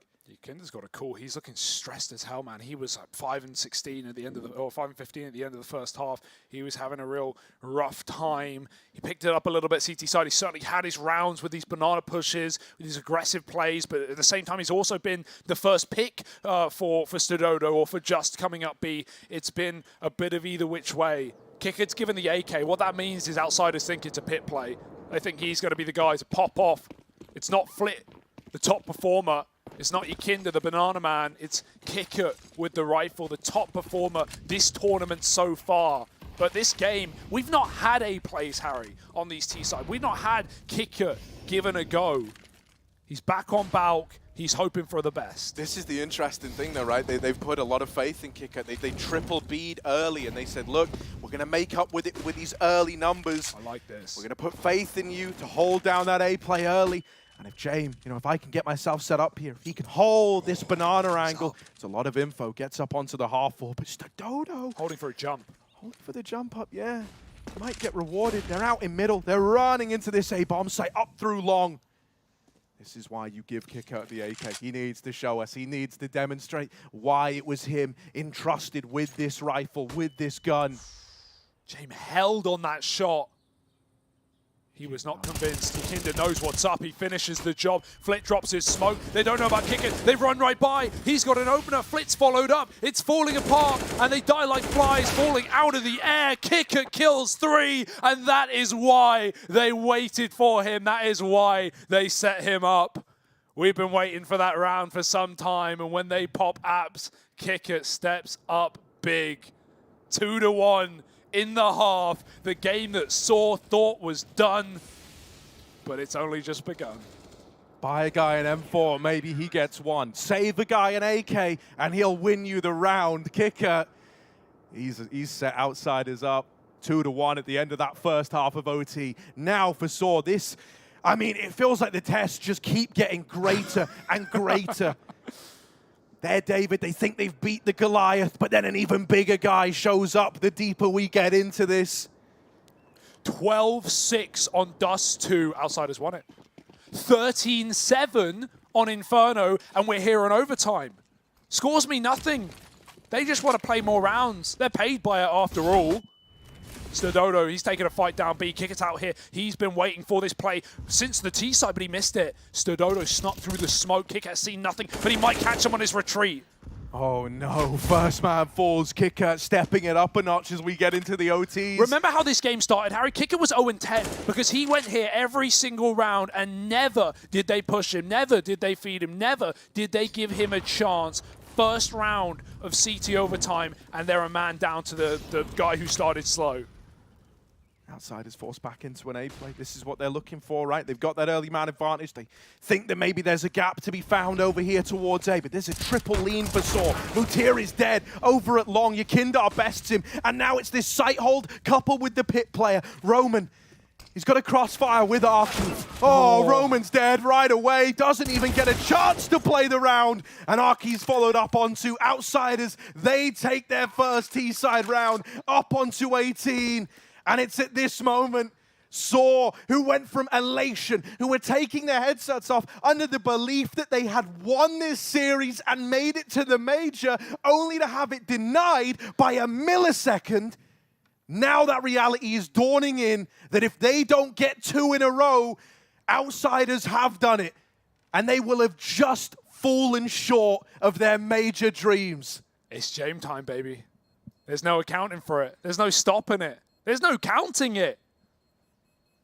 The Time Lord himself, the accountant, whatever you call him, he has pieced together one incredible series, and especially on this map for Outsiders, for just the top guy of the last 2 maps. 33 kills as the B anchor. He is left scratching his head as he's completely avoided. Stododo dead down Banana, and Outsiders triple entry into A with only 1 casualty. This is it, folks. This is what they've been waiting for. Top 8 in Stockholm, and they want to go there again to the major in Antwerp. 1 round from it. Sort couldn't do it. How can Outsiders? This is their specialty, man. You get them an extra time, you enter their domain. They might get burnt over here in middle, but the small constellation prize. Looking at the stars now. I say. So gonna need to have someone step up, gonna need to have someone fill this void. It's been Mutiris, it's been Just. Stododo's had his moments. We need one of them to offer up a hell of a round. Not just one, they need 2, and that's just to get the clock back again. Every second Outsiders wait. They make you run out of breath, but that's a great orb shot. It's followed up with a molly. Outsiders got to bail. They've got to go back to A. Yeah, that's kind of forced their hand. Looking once again to run amok into this A site. That molly in the pit. Force Roman to respond. Drops the smoke. Now, he's normally good at just staying alive. That's kind of been his speciality, not offering up these kills. His teammate will get run down, but he at least trades it, denying them the site presence that they were looking for. This time, they've got a smoke to lock him out. Bomb stuck. 4 on 3. That bomb trapped right now over on the hay bale, and it's been dropped, tumbling down. Roman might die, but he's done his part. He's done his job. Just is up the short side. Yakindar's got no idea. Will win that first fight. Just could have the round in the palm of his hands. Yakindar turns and deals with him. Oh, Mutiris 1v2 to try and keep this rolling, to try and keep the major dream within sight. Outsiders, have they done enough? Has this late activation from Yakinda done it? It has! They're going to the major! They managed to pull it all the way back to an overtime. They weather the storm, and they do what they do best. You ask tears of joy or tears of pain, it's the latter for Soar. They had not done enough. They tried their heart out. They played an incredible series, the distance against Outsiders, but that's when they wake up. That's when Yakinda activates. He was slow. Kickert was silent. These guys came alive by the end of the game, and James, the guy at the helm of it all, calling an incredible T-side through regulation and overtime. It's devastation for Soar. It's one hell of a series, and nothing hurts quite like it. No, there will never be another feeling like this for these guys on Soar. I don't think you're ever going to have a match that falls genuinely as close with as much riding on it as this one. If one AWP shot had landed a pixel differently, if it had slowed Jane for an extra millisecond, they would be in the major right now. But instead, it's this comeback complete. It's full circle for Outsiders. This demonic squad turning it around and locking in a major spot. Incredible scenes, truly unbelievable. Dignitas need to go and give Soar a hug. They know what it feels like. They went through this exact same experience on this exact same map into an overtime as well yesterday. The same pain of time lets them down, and the Time Lord lifts Outsiders up, puts them in his backpack. But that wasn't a one-man show. That was a team game. There were incredible recoveries from all of Outsiders, and right now they're looking like such a threat. I don't know what to make of it. That might be game of the entire region. What do you think, James?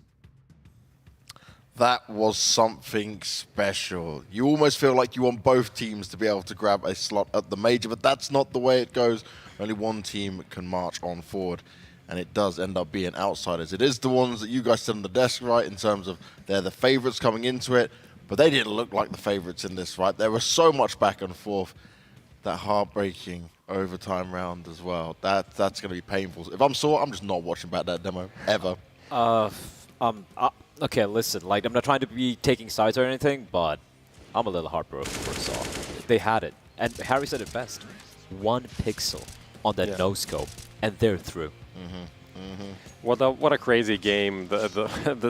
The turns that we had going back to the start, it's like it feels pointless to even talk about like some of the things that happened early on, and then the second half, just the way that the cookie crumbles there with the James clutch, milliseconds. Stadodo already, I think, celebrating, taking off his headset. Yeah, it was so done. close.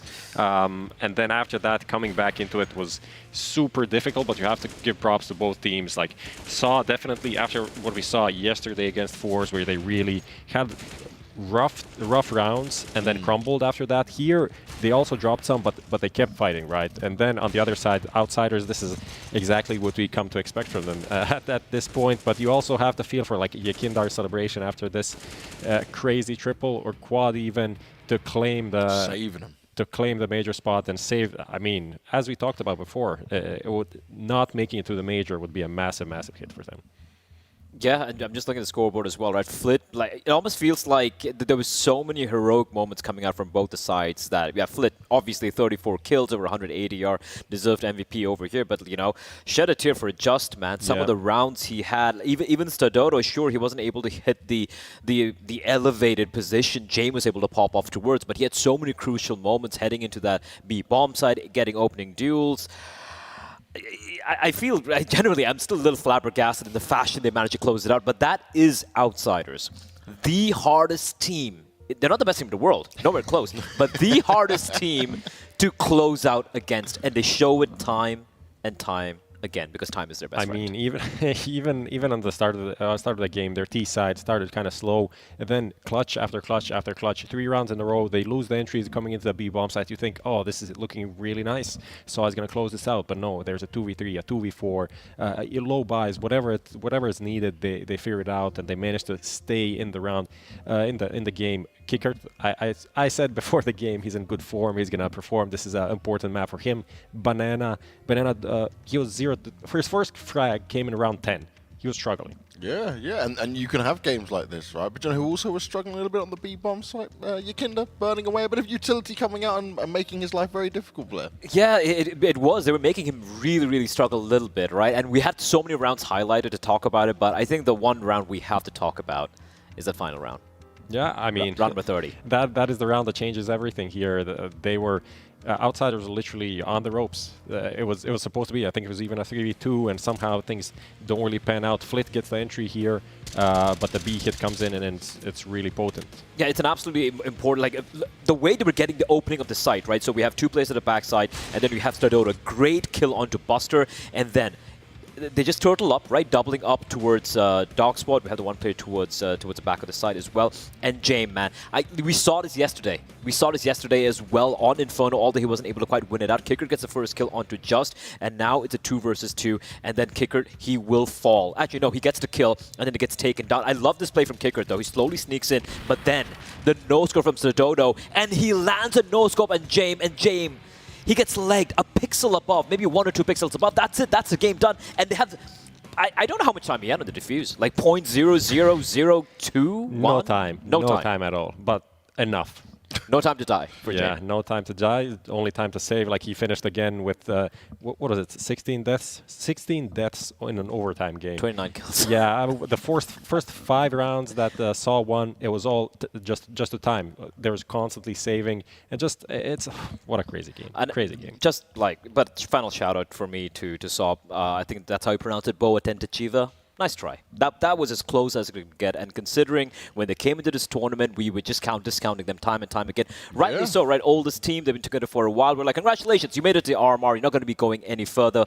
But they made us believe until the very last second. So heartbreak, but commiserations. They certainly never gave up, but that's also hard when you're going up against an outsiders who also can never give up and they also can come back from everything.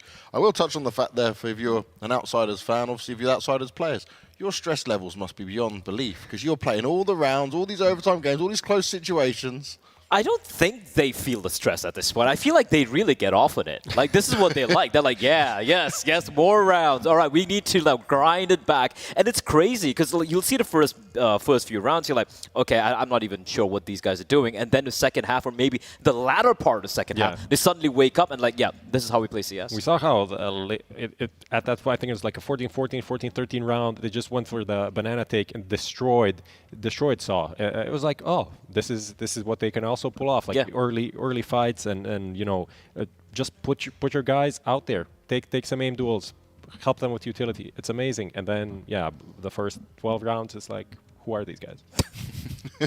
It's a dichotomy of man in a Counter-Strike team. It's learning step by step as we go with this, though. But, okay, so outsiders have made it to the major. You gave them the favourites into it. All their games still become very difficult for them, but they're pushing it over the line. Do we have much faith for them going into the major, given the teams we know that's already qualified? Where do you even put them as a team right now? Because, like you said, you're putting them as dark horses at times, so we get to playoff runs. We're seeing they can do some damage, but when it comes to this major, it's not the same team, man. I think you'd be really remiss if you put them as a dark horse in this event, right? Yeah, I don't think they are exactly, not even close to what we saw them in the beginning of the year. They're in a very shaky position, and sure, they're able to clutch it out and close it up, but again, the caveat being it's against teams like Saw, for example. They need to really ramp it up. They do have time to work with here, so that is one thing. And they will still be a dangerous team for some of the more middling teams in the major. But I feel like for any top-tier team right now, I really don't think they have it in them to really pull off that upset. Well, let's find out what they think. Let's find out what Yakinda thinks as we got him for the interview here. Yakinda, how you doing, my man? Bro, I'm stressed out, man. See, This is crazy. I told you, bro. Like, it's always like this, and I don't understand why. I don't know if you heard what we were talking about. I was saying it must be like something where you guys age during these games because it seems hella stressful. Overtimes, long drawn-out games, comebacks coming into it. Like, what goes on in your team comms during these moments? I don't know. It's just if you win a game like that, then it's like an insane pleasure after winning that kind of game. And I think my teammates have a fetish for that. So it's crazy. Yeah, it's always good to win, but you can try to pull the comeback and then lose in the end, and it's worse even than fucking than losing. It's fine. Listen, you can drop the F-bombs. It's fine after that game. Sorry. But again, congratulations, man. Like obviously it was grueling, it was stressful. I want to go back a little bit, right? We were talking on the desk about how you guys, at the beginning of the year in February and even in Katowice, you guys were looking fantastic. You guys were looking incredible, and then we kind of tapered off a little bit. Obviously, there are outside circumstances as well, but in the server, like, are there any issues you guys can pinpoint as to why you're struggling a bit right now? There's too much issues to tell you one of them, you know. There's a lot of problems that are happening at the moment in the world and in our team, and this major, I'm glad we qualified, but you never know what happens. Talking about like your road to qualification, being 1-2, losing to Big, losing to Mouse, and then having to fight back against Dignitas in that fashion, and now against Saw as well. Were there any thoughts about like, if we don't make it, how are things gonna work out for a team? Like, was there additional pressure that we have to make this major? No, not really. I think everybody understood that we're playing bad, like everybody from the team, and if we would lose it, we would think to ourselves that we don't deserve it, and that's why we didn't really have pressure, because we weren't the favorites to actually qualify. And the thing that we qualified is basically mental strength of our team. It's not the game. It's just the rounds on Inferno were pretty insane. I was even calling on CT side. We lost every B execute, and I said, okay, fuck it, let's take banana. Otherwise, we're not gonna fucking win. And like, you won that it's round? It's just the mental strength of the team, but individually we're kind of on a low level at the moment. Well, sometimes that's the way it is. But Yakindo, I want to ask now, for obviously getting to the major, getting yourselves ready for that, what's the next steps for you guys? You just going to boot camp up, work on some mistakes, see what you can do? Are you still going to go in with this no pressure mentality you're mentioning? I'm not really sure about the plans for now. My plan is to go outside and breathe some air after that Inferno map, but after this RMR, I'm not sure. Oh, well, hopefully you get some good practice, and we look forward to seeing you at the major, mate. But either way, congratulations on making it to the major. Thank you. Bye-bye, sexy guys. Good old Yakindo. He also... You gotta love him. Didn't have a turtleneck on to put you to shame. Yeah, he looks better than you, Prophet. Yeah, and we'll coordinate for the major. Okay, yeah, make sure you work all those little kinks out. I just want to point out what he said there. And look, we've been throwing a lot of brickbats in the direction of outsiders, right? And we all know, like he said as well, there are a lot of issues around the team, inside and whatnot. But one thing you have to give them credit to is that mental strength. Yeah. Now, it might be a meme about all the rounds, you know, they're stretching it out. But when it looks like there's no way they can come back from this, how many times have they made it happen? Against teams of a much higher caliber as well. Too many times. I think if this is your first CS event that you're watching, or one of the first, you're being like, oh my god, these guys, I can't believe these games. Like, these are almost all of their games. This is how this is outside. This is how it looks. So welcome, and I hope you enjoyed. Yeah, we'll see a bunch of more of that at the major for sure. And the craziest thing is, like, whether they play against a top 5 team or a top 50 team, it's the same. That's the thing that what we were talking about before, expectations of them for the major. Like, they're definitely one of these teams that play kind of up to the par of their opponent. Of their opponents, to some degree, right? You can't really go with this kind of form and play against like a Peak FaZe or a Na'Vi and then expect like, oh, it's going to be fine. It's not. You're going to be destroyed. But as long as it's a team that has also some of their issues, isn't a perfectly working oiled machine, they can make it difficult for you.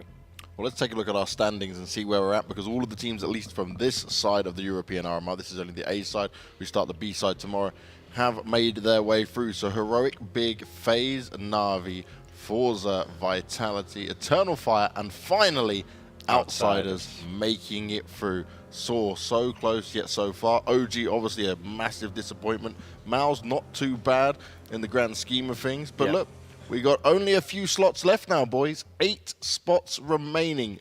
3 up there in the legend spots already. And right now, I'll be honest, I didn't think we'd be seeing that big logo up on the legend spot. Yeah, if you look at that Group A with the RMR, like the one which is just concluded right now, you look at the teams over there, it was actually kind of clear-cut. You saw 8 or maybe 9 teams, and you're like, yeah, these are the teams who are going to be making it through. But that didn't necessarily transpire. Big, I felt like Big had an outside chance of making it through. But then you look at Mouse, like you pointed out, Banks, I really felt like they had that kind of like that plucky ability to at least push their way through. OG, a massive disappointment.